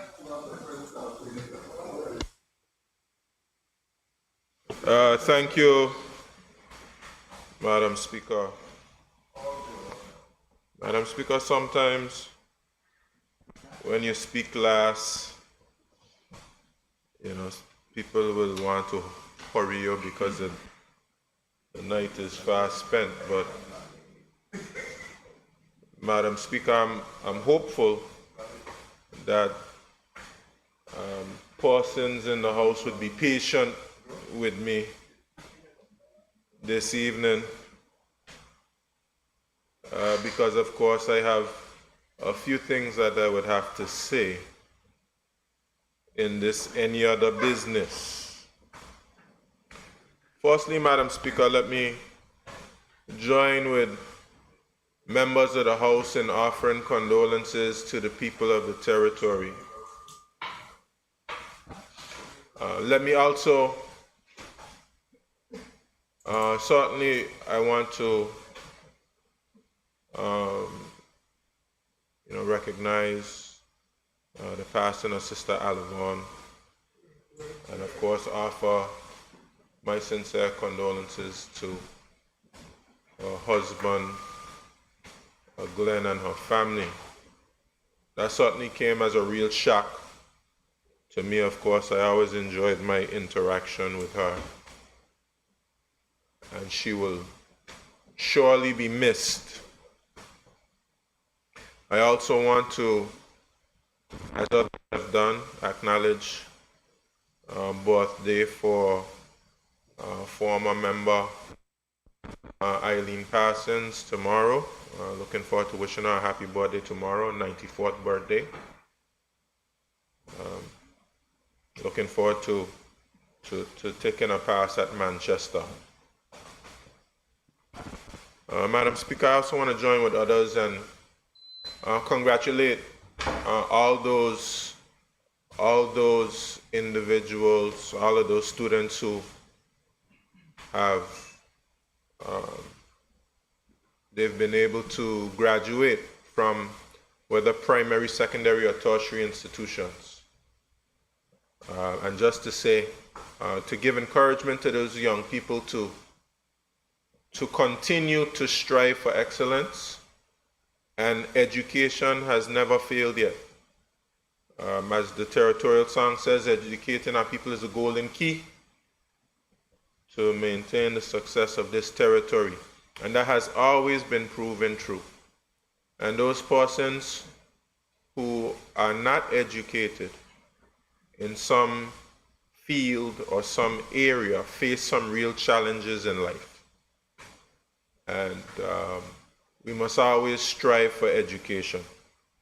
And I just want to encourage all of those persons who have graduated, and even those who have not graduated, to continue to strive to educate themselves. That is what has brought this territory from where it was to where it is today, education.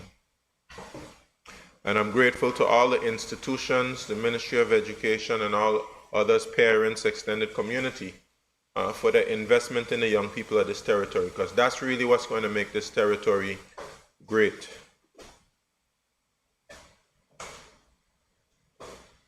Madam Speaker, I want to acknowledge what took place on Virgin Islands Day and also the weekend preceding Virgin Islands Day, which was the one Virgin Islands weekend. And I want to congratulate the organizers of the One Virgin Islands weekend for the events that they put on. The music fest and the poker run, which I had the opportunity to go on the Friday night, and of course it was electric and it was awesome. Tyrus Riley, all the other performers, the sun, the sand, and the soul. The venue was wonderful. It was a very wonderful night. And I'm appreciative as Minister of Tourism and also Minister of Culture for what that did for the economy and what it did for the people. And I'm proud to have given sponsorship to the event, and the organizers can count on me to be able to give a contribution annually, because of course I think it should be a fixture in our calendar. And when I'm speaking about the economy, I'll just speak about how events like that contribute to the economy and why they're so important. I also want to acknowledge the VI Icon Awards. Mr. Kareem Nelson Hull. For some, he's an acquired taste. For some persons, of course. For some persons, his personality, of course, But I just want to say something about Brother Kareem Nelson Hull. He's extremely talented. Extremely talented. I would go as far as saying that he's gifted. He's a gifted individual, and he sat down with me and he spoke with me. It might have been 2019, it might have been 2020, somewhere around there, about this plan for an award show. And when I was able to sit at the multi-purpose complex and really witness what he was able to do, the vision, and the fact that it happened on Virgin Islands Day, I was very moved by it. I was very moved. And of course he went all out. I never saw ribbons going across the street and all of that on that street there, leading up to the multipurpose complex. But he went all out, and it was a display of excellence in terms of the execution of the event itself, but also in terms of honoring persons who represent Virgin Islands excellence. And I believe that this award really symbolically, what it is really telling us, and it's certainly not a coincidence that it was on Virgin Islands Day, is that we can do it. We can do it. We have the intelligence, we have the character, we have the ethics. We have what it takes to be able to build this Virgin Islands nation. We have what it takes. And that event just put it all on display. From the persons who gave performances to, the appearance of persons who dressed, how well-spoken persons were. It's an event, and many persons have said this is an event to make us proud. And I certainly was proud. And I was a very proud contributor. I was honored to be the patron for the event. And again, it's something that I believe should be fixed in our annual calendar, Madam Speaker. Madam Speaker, it's past 12 o'clock in the United Kingdom. They would have had their election today, and the exit polls suggest that Labour would have had an overwhelming victory after being in the opposition for a number of years. Probably was somewhere around 14 years or so they've been in the opposition. I think the last time they were in power, I believe it was with Gordon Brown, who took over from Tony Blair. Somewhere around the time when I went to school in the United Kingdom. I would have been in the United Kingdom between 2003 and 2006. Just around the time when I think Gordon Brown had taken over, and then David Cameron. And we've been through an interesting time with the Conservative governments which were there.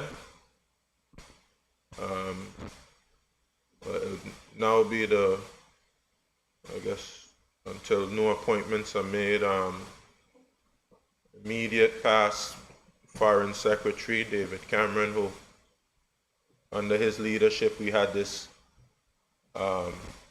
really begin this wave of assaults against the financial services sector in the overseas territories, and corruption conferences, etc., that took place, where a lot of that got started. We had governments for Theresa May, Gordon Brown, then we would have had, not Gordon Brown, sorry, Theresa May, Boris Johnson.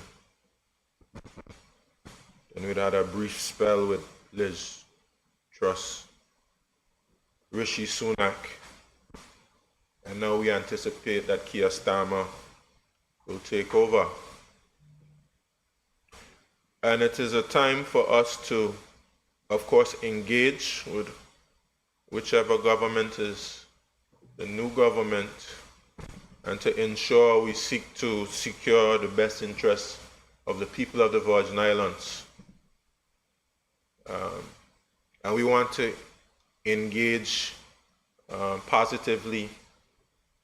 We want to engage productively. But of course, engaging in such a way where we preserve our rights as a people, that we affirm our human rights, our civil and political rights, because those, of course, should always be protected. And as we engage with new government, we should also reflect on our own journey and our own aspirations, and as a people be very clear about where we want to go as a people. Of course, one area that we have to ensure that we emphasize to any government is the need for support on climate resilience. And as we have seen with Hurricane Beryl,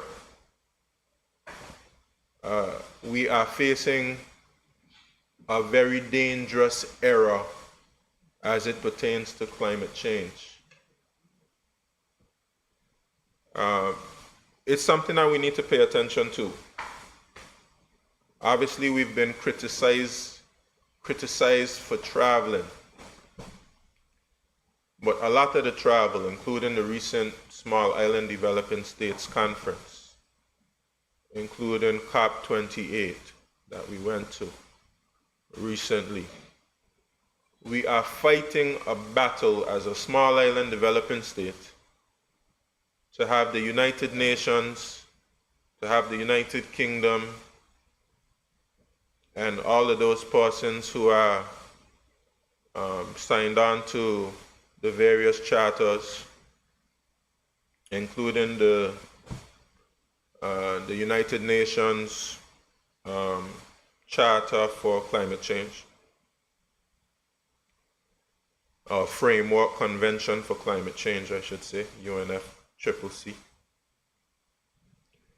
Fighting for them to acknowledge that as overseas territories who have been excluded from climate finance based on our status as overseas territories and also based on our GDP, which the experience of Orman Maria taught us, doesn't mean that you're resilient to the impacts of climate change. And here we are about 7 years later, still trying to complete our recovery. And in a very active hurricane season that can actually increase your vulnerability if you have an impact, which you'd be moving really in the wrong direction. And the goal for all of us is to increase our resilience. And there's a term, I believe, coined by the former president of the Caribbean Development Bank, Dr. Jean Leon, talked about resilient prosperity. And that's really where we want to go, to a concept of resilient prosperity, which is really the opposite of the kind of vulnerability and degradation that you can experience through climatic disasters.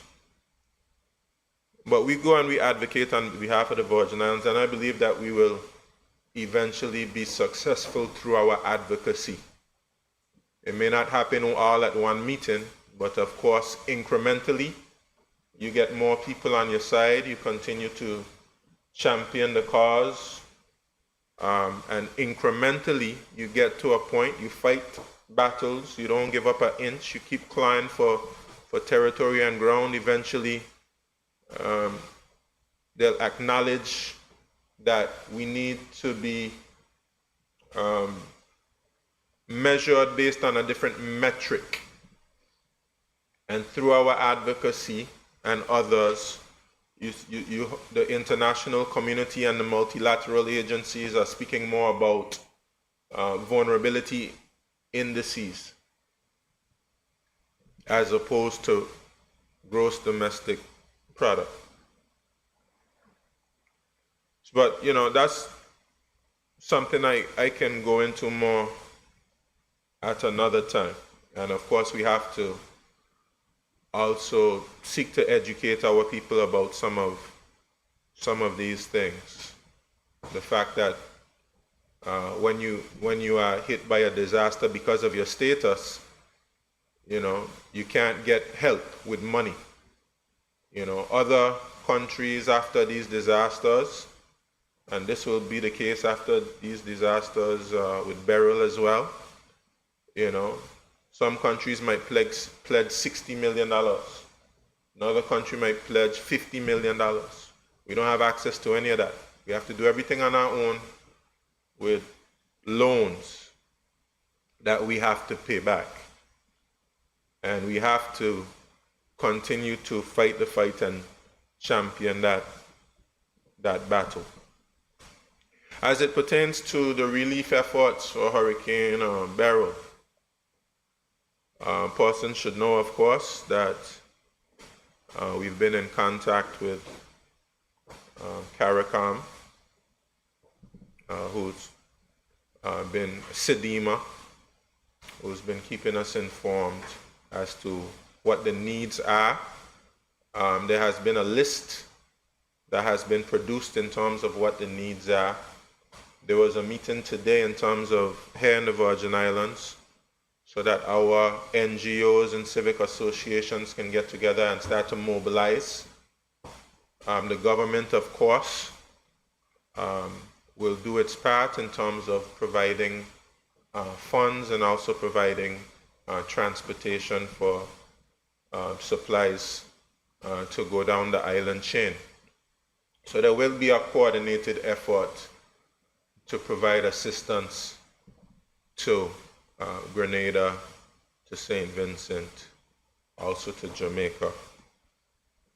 So persons should listen out over the next few days for more details as it pertains to opportunities to be able to contribute to the effort.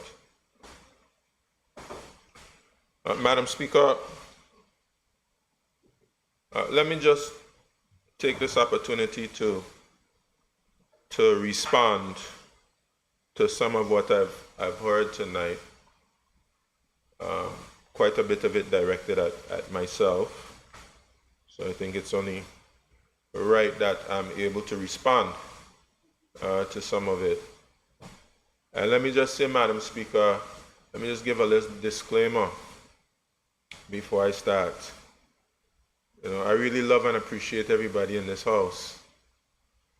I have a great deal of respect for everybody. And I recognize that the opposition has a job to do. And of course, they are seeking to do their job. But I also have a job to do. And after they do their job, and I do my job, it's my desire for us to remain friends. In fact, I'm pretty sure Rani is some kind of cousin of mine, honorable leader of the opposition. A very close family to Honorable Penn. And of course, when things are said, I don't take it personally. And I'm hopeful that anything I say is not taken personally. Because my ultimate goal is just for us to demonstrate our capability to, not as a party or individual, but as a people, our capability to manage our own affairs. And yes, the democratic process is a part of that. And to ensure that we do all we can to make the Virgin Islands the greatest place that it can be. That it can reach its full potential as our elders and ancestors, always set us out to do, that they always dreamed of. But, Madam Speaker, there's a technique that is being used by the members of the opposition. Some a little more extreme than others. But it's a little formula. It's a simple formula. But of course, it's an effective formula. And I'll describe the formula, Madam Speaker. The formula goes like this. We will illustrate all the problems in the Virgin Islands. District 1 through 9. Ministry by ministry, department by department. We will bring every single problem to the attention of the public. And then we will try to connect all of those problems to some type of inadequacy of the present leadership. Even when we know that there are a number of other factors, even when all of those problems existed when members of the opposition were in government, even when there are external factors, global factors that impact on it, we won't mention any of those things. All of these challenges and problems are because the government doesn't know what it's doing, or the government is not managing money properly, or the government doesn't know how to prioritize, or the government spends some money on a music fest. And every single problem that people are experiencing is because of that. Completely ignoring any other factor. And of course, we know this is done, is what they call politics. And politics involves some mind games. And to be honest with you, Madam Speaker, I'm not the type of person who really like politics. Because I'm in this for not to play games with people's minds. I'm in this to try to help my people. And I'm not in this to try to seize power and to try to keep power as long as possible. I set out my platform to the people of the 7th District, who I'm always truly grateful to for giving me the opportunity, and I'm just grateful to the people of the 7th District anyway.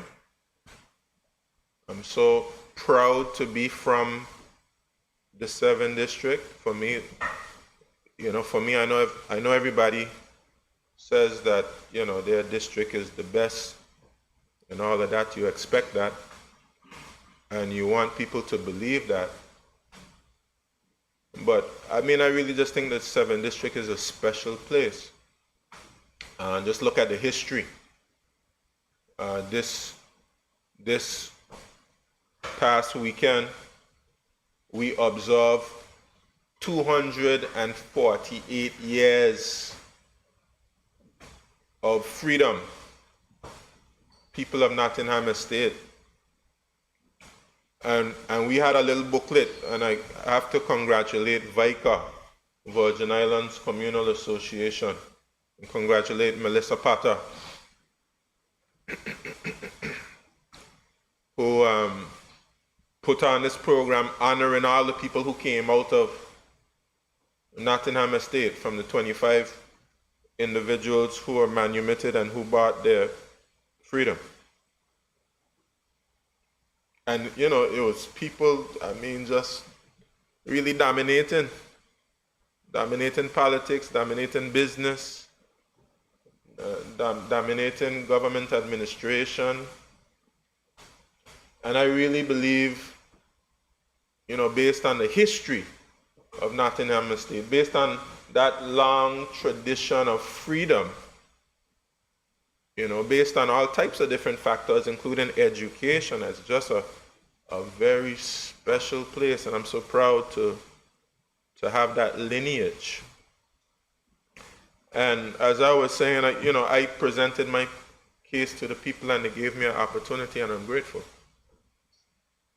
And I'll present my case again, and based on doing my best, and then I let the people decide. I'm not interested in playing any mind games to keep power. I do my best, I present my case, and the people decide. That's it for me. I'm not interested in playing any mind games. But these type of mind games that we play with the people, I think are extremely detrimental. And therefore, it is my job, and some of what I heard, yes, it is harsh to listen to, and I'm going to say some things that may come across harshly, but we are mature people. So, Madam Speaker, let's deal with this whole concept of the economy. Let's start there, Madam Speaker. The economy is the worst it has ever been, according to what I'm hearing from the other side. It has never been worse. Madam Speaker, how does that square with facts? And let me just say this, Madam Speaker, the members anticipated what I would say, right?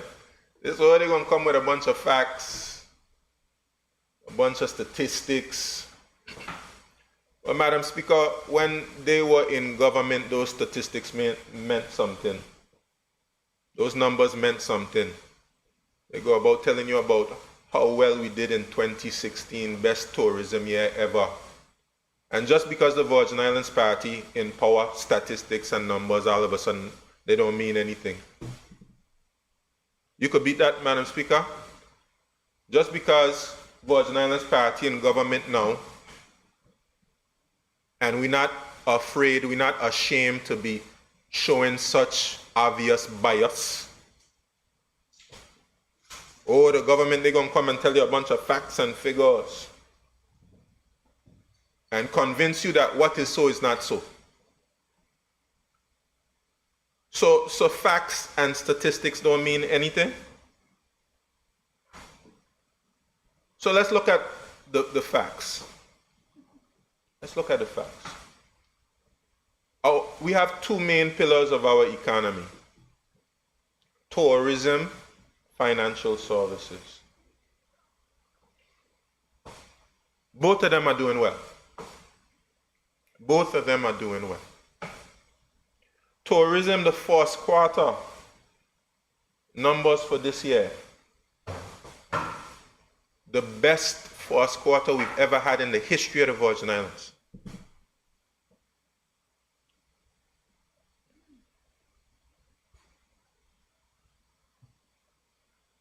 Best first quarter we've ever had in the history of the Virgin Islands.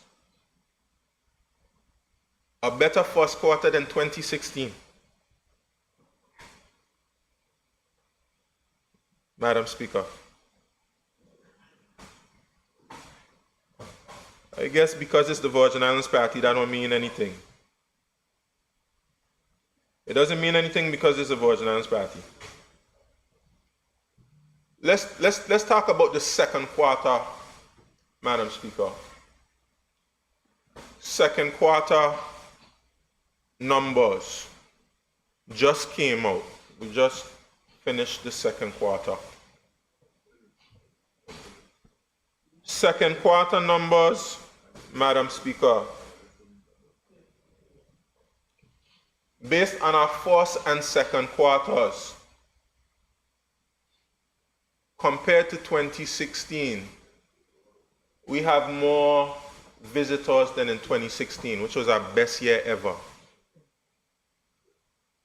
So halfway through the year, we are doing better than 2016, which is our best year ever. But it doesn't mean a thing because it's Virgin Islands Party. Those numbers are meaningless because it's Virgin Islands Party.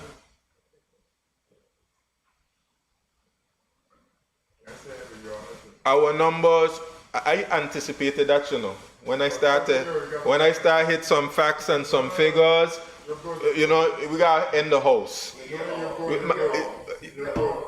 Okay, good. Okay, good. All right, good. Okay, good. All right, good. So 2024 numbers, first 6 months of the year, 2024 has 100,000 more visitors than 2023. 680 plus thousand visitors. And the economy is the worst it's ever been. How do we square that, Madam Speaker? I wonder if you can call it numbers for us. I can call the numbers for you, my friend. I don't have any challenge with calling the numbers for you. So, you just want the second quarter or all? So let me just interject, members of the opposition. Just note that I would expect you to give some additional time if you're asking the Premier to respond to you. I am So grateful. we will have to be very fair in this matter. All right. I'm grateful. I'm grateful for that, Madam Speaker. Now I'm going to call the numbers. Madam Speaker, January, we had 176,102 visitors. February, 167,474 visitors. March, 153,980 visitors. April, 91,838 visitors. May, 42,068 visitors. And June, 51,311 visitors. And that comes up to 682,773 visitors.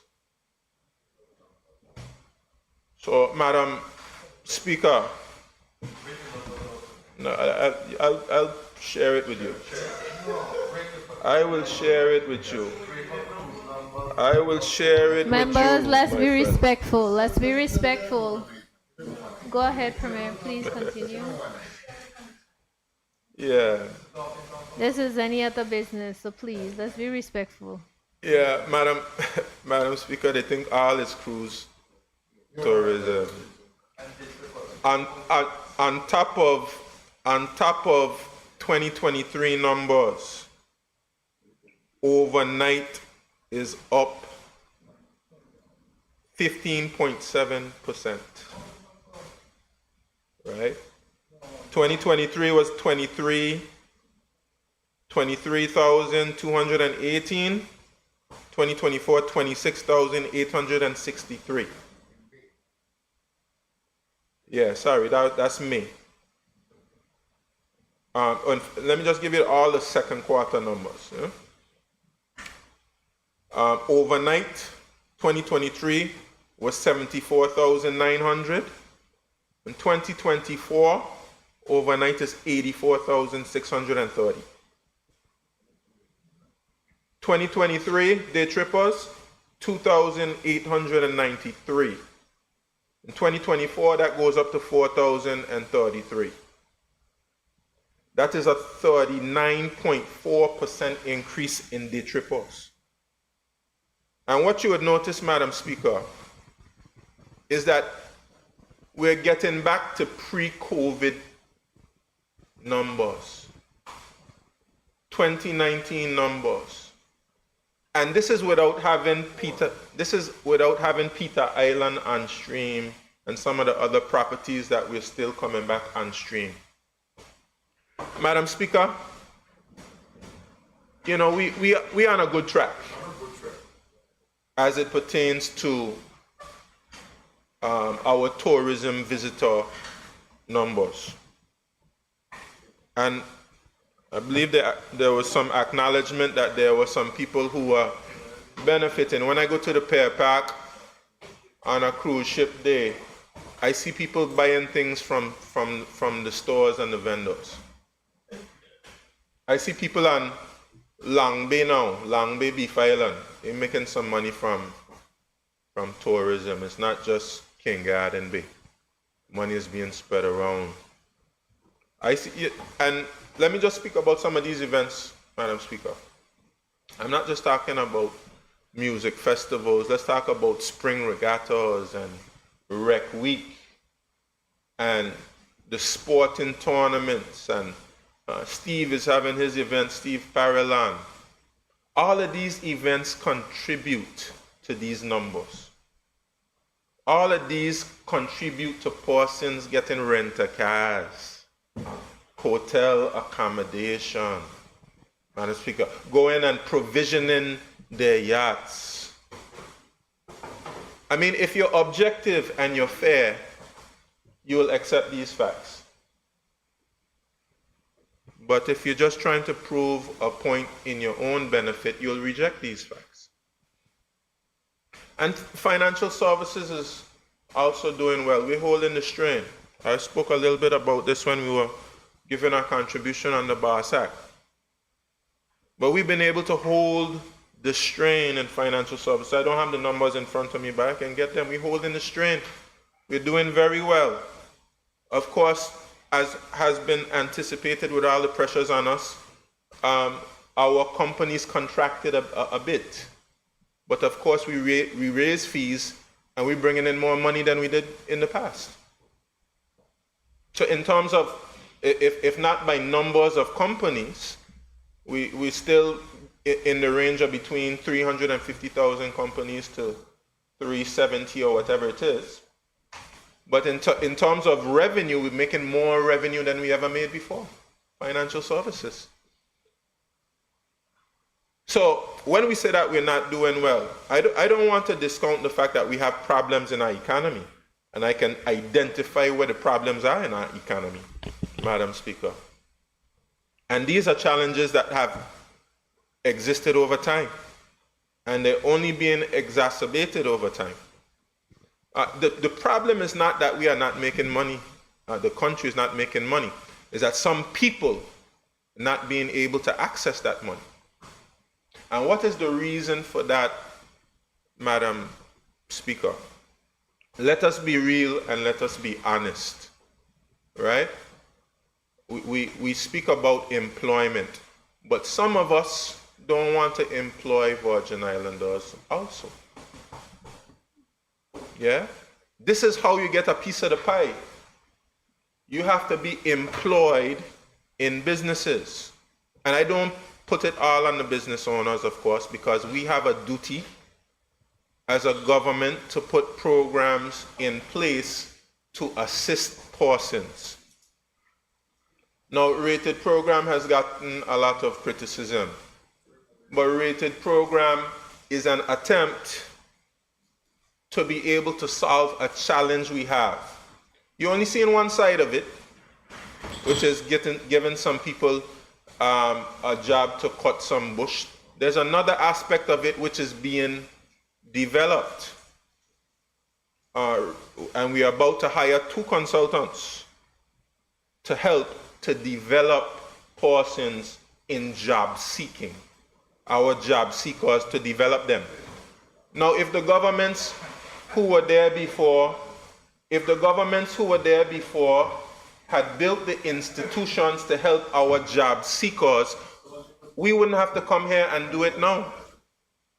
It would have been done already. And when you talk about systems working, systems don't depend on 1 or 2 individuals. When a system is working, you can remove me, put somebody else here, and the system continues to work. But the institution has never been built. It has never been built. And we could look at the education system over time. We ignored those technical skills, teaching people those technical skills. We import every plumber, every electrician, every mason. In a hospitality industry, we go and we bring people from Philippines and other places to be able to walk. We have not made a firm commitment to ensure that the people who grow up in this economy are able to benefit from the jobs. And then we go around criticizing the government for not putting enough money in a rated program. If we had done it, it would have been there. And we wouldn't have to be now struggling to employ 200 unemployed persons. You think they just got there since Natalia Wheatley came to government? You think the challenges with the unemployed persons just started when Natalia Wheatley became the premier? It started a long time ago. It started from school days, when they did not learn that proper skill that they needed to be able to function in this economy. And conveniently, we want to blame somebody for it instead of looking at ourselves. Look at yourselves. What have you done to solve that challenge and that problem? Weren't you there in government? What did you do? Why is the problem still there for somebody else to solve? Let's take a look at social assistance. We speak about how much people are struggling. We speak about the fact that people get a social development check for $200 or whatever else it is. What did you do to raise it? It was there for so long. Why did you not raise it? Now I'll tell you what, you could bet your bottom dollar we're gonna raise it. But why, when you were there, for the 8 years you were there and beyond, why did you not identify this challenge and this problem?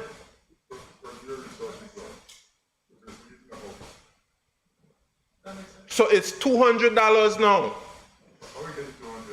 Settle down now. I said I'm quiet, you know.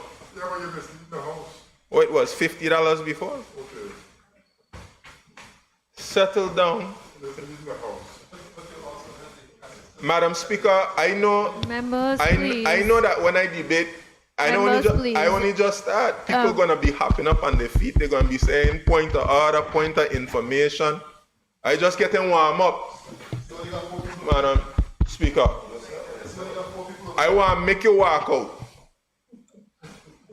Because when the pressure gets on, you're going to leave. Madam Speaker, let me move on. In this house, we are this same Public Assistance Amendment Act. We will amend that piece of legislation, and persons will get more assistance than they've been getting before.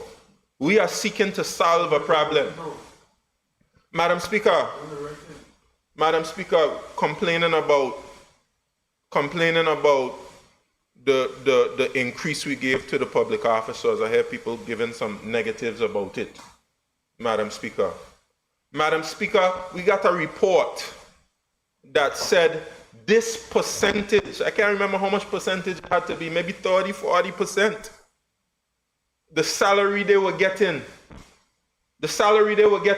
was below the living wage. And this government decided that we would correct that. Those are things convenient to forget. We are about to come here with the minimum wage. We recognize that the minimum wage is low. The Deputy Premier has completed the report. The report is coming to Cabinet. And not only will the public officers get a raise to go be above the living wage, we're going to make sure that in the private sector, that there'll be a corresponding increase so persons can afford to be able to live in the Virgin Islands. And we talk a lot about inflation. Madam Speaker, all over the world, I travel. I go to the United States. You travel as well. I came to this house, Madam Speaker, with statistics to show that not 1 year that since I've been in government have we traveled more than during that 8 years previous. Not 1 year have we spent more money on travel. And we have members of the opposition who traveling right now. You have a CPA, you going as well. So if you want to talk about the government, talk about the opposition who traveling as well, going to Africa, going all over the place. Did you swim there? You get on a canoe and you paddle there? Did you surf there?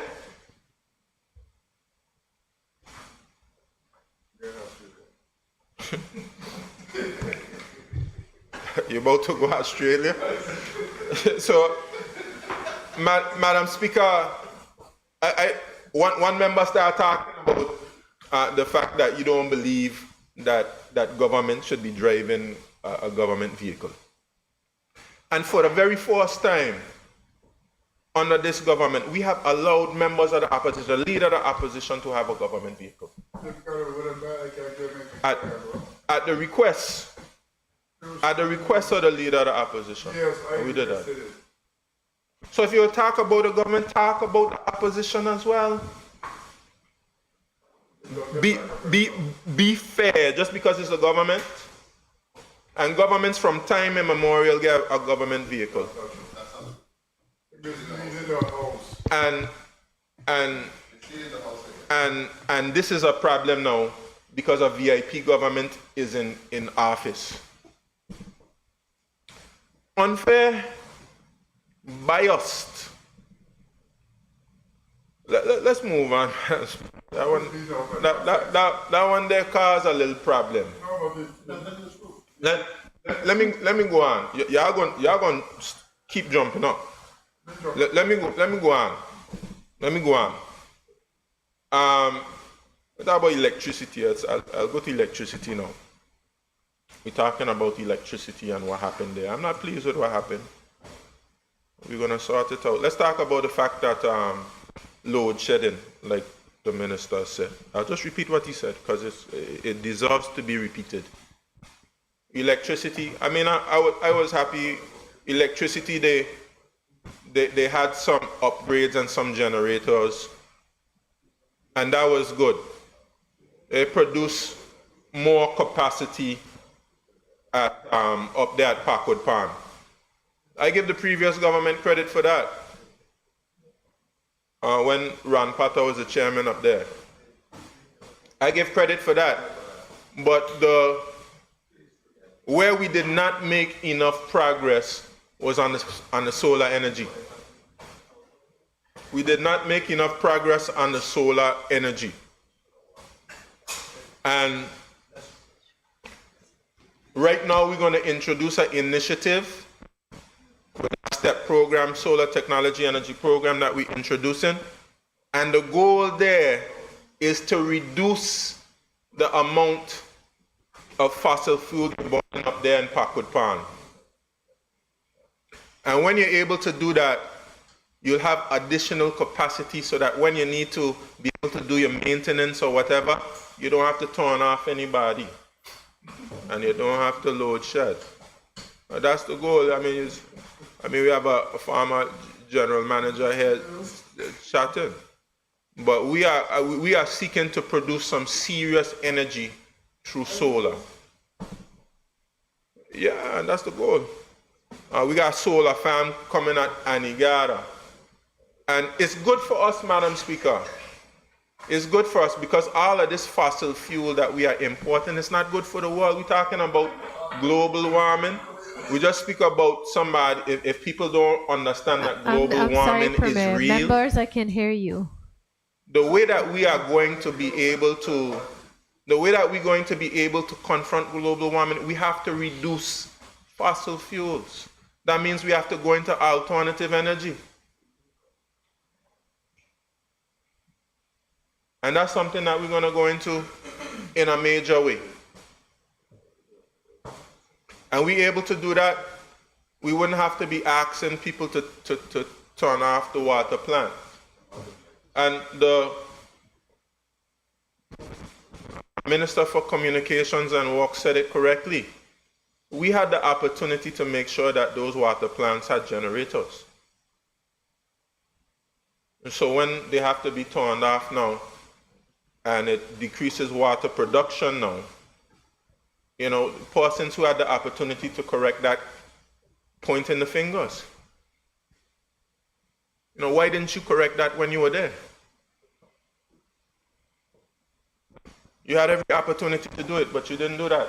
I mean, we signed that by water contract, gotta be from like 2010 or something like that. Hey, look, I march against the same thing. You know, without fear or favor. This is a different Virgin Islands party. Our Virgin Islands party of the past.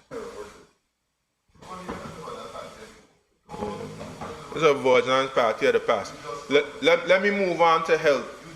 Let me move on to the Health Services Authority. I'm sorry, members, please, let's be respectful. Let me deal with the Health Services Authority. Minister said it again. We built a hospital, and the operations for the hospital probably jump up about $40 million. We said that we would introduce a national health insurance to help fund the hospital. And the national health insurance, most of it has gone to private providers. And we do not have a sustainable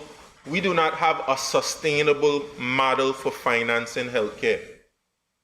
It's easy just to say, man, government, just give me an additional $40 million. That's easy to say. That's easy to say, but it's not realistic.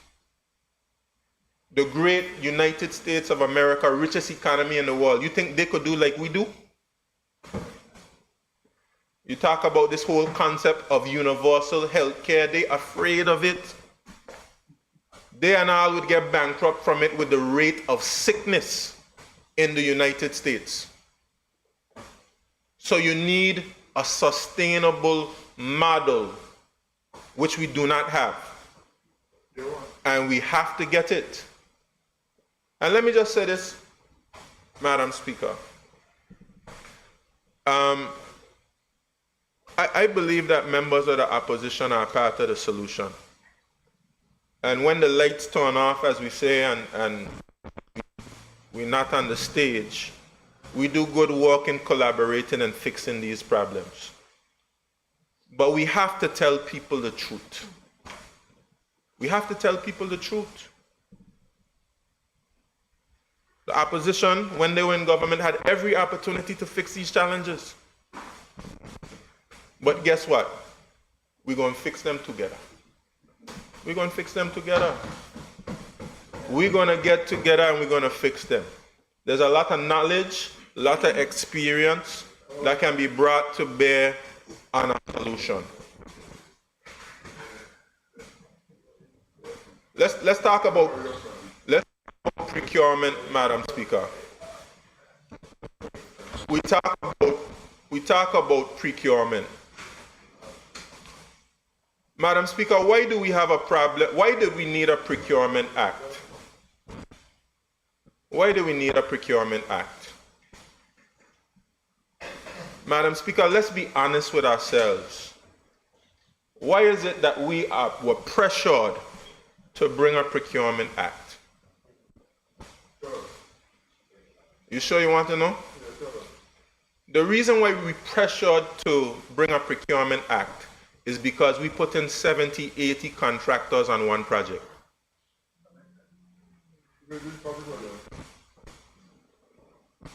You help to remind me. Because it happened when your government was in office. That's the reason. And Madam Speaker, Madam Speaker, let's be honest with ourselves. The reason why we are pressured to do a procurement act that's causing some challenges is because we were not doing what we were supposed to do in the past. We were doing a lot of nonsense. We would, yeah, I use some words from over there. We were doing a lot of stupidness. We were very irresponsible. And perhaps maybe if we were a little more responsible, we wouldn't have a procurement act here messing us up now. But Madam Speaker, I'm going to bring the procurement act. And we're going to make some adjustments to it to make it work better. But we the one who caused the problem, Madam Speaker. We caused the problem. Let me deal with the financing. Madam Speaker, Minister of Finance gets a lot of blame for money. But I'll say something that everybody in here knows. Every budget that comes to the House cannot be passed by a Minister of Finance. You need Cabinet passes it, and then the House of Assembly passes it. Every single budget is passed by Cabinet and the House of Assembly. And the big point, Madam Speaker, is when you have a budget, everybody like a ambulance, wah. Everybody want. Everybody want. But the question is, Madam Speaker, where you going to find this money? Bring the money. Bring the money. I would gladly give you the money. Bring the money. And these are major challenges. These are major challenges people are talking about. You have people throwing around $20 million, $30 million. Show me where it's going to come from. And I bet you if you look at the budget, the revenues we get in now are larger than the revenues we had in the past. But our obligations are also larger. So, Madam Speaker, easy to say. Easy to say. We bring in $100 million loan. We send out the request for proposal. The proposals have come back, and very soon we go into Cabinet with them and then come into the House of Assembly. Madam Speaker, we talk about agriculture. And I just be so ashamed sometimes to hear people talking about agriculture. Member for the second say, let's not do tit for tat. It does make me laugh. Because what they do, they punch you, and they punch back. Tie your hand behind your back. Okay, we're going to punch you, but you know what? You shouldn't punch back, because, just do what you got to do. But up to the very agriculture fair was abolished. Not even an agriculture fair you were having during that government. Not even an agriculture fair. You had some greenhouses there. I remember one member talking about not even an okra get growing there. Greenhouses. National Democratic Party had them for 7 years. Had the greenhouses. Voisinand's party build it and give it to you. Leave it there for it to get blown down by the hurricane. Not one thing produced by it. And for you not to accept these facts is just biasness. Ain't nothing but biasness. Hey, Papa, let me go. I know you want to run. I know you want to run. I know you want to run. And I know it's hard to hear, but I sat down and I listened to every single thing that was said. I ain't say a word.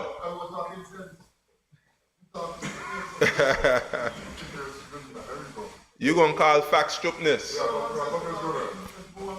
Okay. You go on the Brad show with that some of that. Yeah, let me go ahead and wrap up. Come on, Brad show. Let me go right now. But I'll say something to you, Madam Speaker. I'm saying nothing but facts. You could check the facts. Fact check it. The agriculture fair was stopped. Greenhouse produced nothing. Hard facts, but you have to take those facts. Hard facts, but you have to swallow them. Madam Speaker, I know a lot of persons are vexed based on what it is I'm saying. But let them come back with facts, Madam Speaker. Anyhow, if before I was rudely interrupted, let me go ahead and just say to the people of the Virgin Islands, Madam Speaker, I won't say too much more to the members. I think I've said enough to make my point. But just to say, Madam Speaker, yes, we have challenges. Yes, we have challenges. Yes, we have challenges, Madam Speaker. But the way that we are going to solve these challenges is not by playing these mind games with the people of the Virgin Islands. We're going to have to buckle down, get together, have discussions with our people, dialogue with them, interact with them, create policies, come to the House, make laws. We're going to have to figure out, Madam Speaker, how to make government more efficient and more effective. Members of the opposition know, Madam Speaker, that we have some challenges in terms of efficiency and effectiveness in our public service. And it really are systematic problems, nothing to do with people. Systemic problems. And when it comes to public service transformation, Madam Speaker, we're going to have to make sure that we get serious about public service transformation and really hit the target as it pertains to making the servants more efficient and effective. Madam Speaker, quite obviously, we have a challenge with our infrastructure. It's a challenge that we met when we came to government, exacerbated by hurricanes and floods. We're going to have to figure out a sustainable means of financing our infrastructure, which means we need a sustainable way of getting money for capital development, especially with the rising cost of our recurrent expenditure, which is the main cost of the increases in recurrent expenditure have to do with personal emoluments. That's something that we're going to have to figure out. But Madam Speaker, we mentioned about the money. We're getting this $100 million loan, and quite a lot of that is going towards roads, water, and sewage. Of course, we inherited this problem with the sewage, but we will make some progress with that sewage, where actually in the 7th district we'll be ready to flush very soon. And that's progress. That airport expansion that we spoke about, that the last government dropped the ball on, we're going to do that. We spoke about the airport expansion. We're going to make that happen. We speak about the bush growing in Prospect Reef. We'll remember this conversation. We will remember this conversation because you're going to see some real action taking place there real soon, and we'll remember the conversation, Madam Speaker. Madam Speaker, I'm going to go ahead and close now, but I have to say to you, I did not interrupt one person when they were giving their contribution. I did not interrupt one person. And I have not been able to go about 5 seconds without somebody seeking to interrupt me. But that is okay, Madam Speaker, because truth hurts. The truth hurts, Madam Speaker. But as I said before, Madam Speaker, we are not going to improve our situation here through mind games. And that is not the method we can use to build a nation. We have to be able to be objective, eliminate the bias, and let the democratic process work the way it's supposed to. Give people access to information and allow them to choose and make a choice. You know, if your arguments are stronger, then the people ultimately, the people are the smartest people, they'll decide which arguments are stronger, and then they'll agree or disagree. So, Madam Speaker, with those few words, I'll just say, Madam Speaker, that we look forward to having these debates in the House. We're going through the COI process right now, and the COI, Madam Speaker, has resulted in us, closing off now, COI has resulted in us being extremely consumed with, coming to the House for legislation, policies, cabinet. But it is soon coming to an end, Madam Speaker. We've been able to make a lot of progress. We have some other challenges we have to address as well. Our response to the mutual evaluation, our response to the law enforcement review. We have some other challenges, but once the COI is behind us, Madam Speaker, we'll be able to commit more time and attention to our constituencies, also to solving quite a number of the challenges that our people face. But we are making progress, Madam Speaker. We are moving in the right direction. We have a lot of heavy lifting to do. We inherited quite a lot of challenges, but we're going to solve those challenges one by one, Madam Speaker. I thank you so much. Thank you, Premier. I call upon the clock. I call on the Premier. I call upon the Premier. Next Tuesday.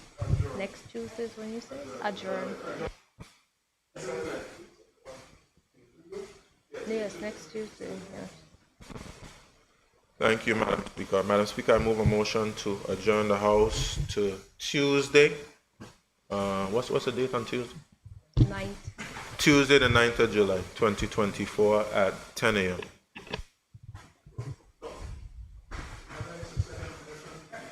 Thank you. Honorable members, a motion has been moved and seconded. Those in favor? Those against? The ayes have it. The House is adjourned until 9 July 2024 at 10 a.m.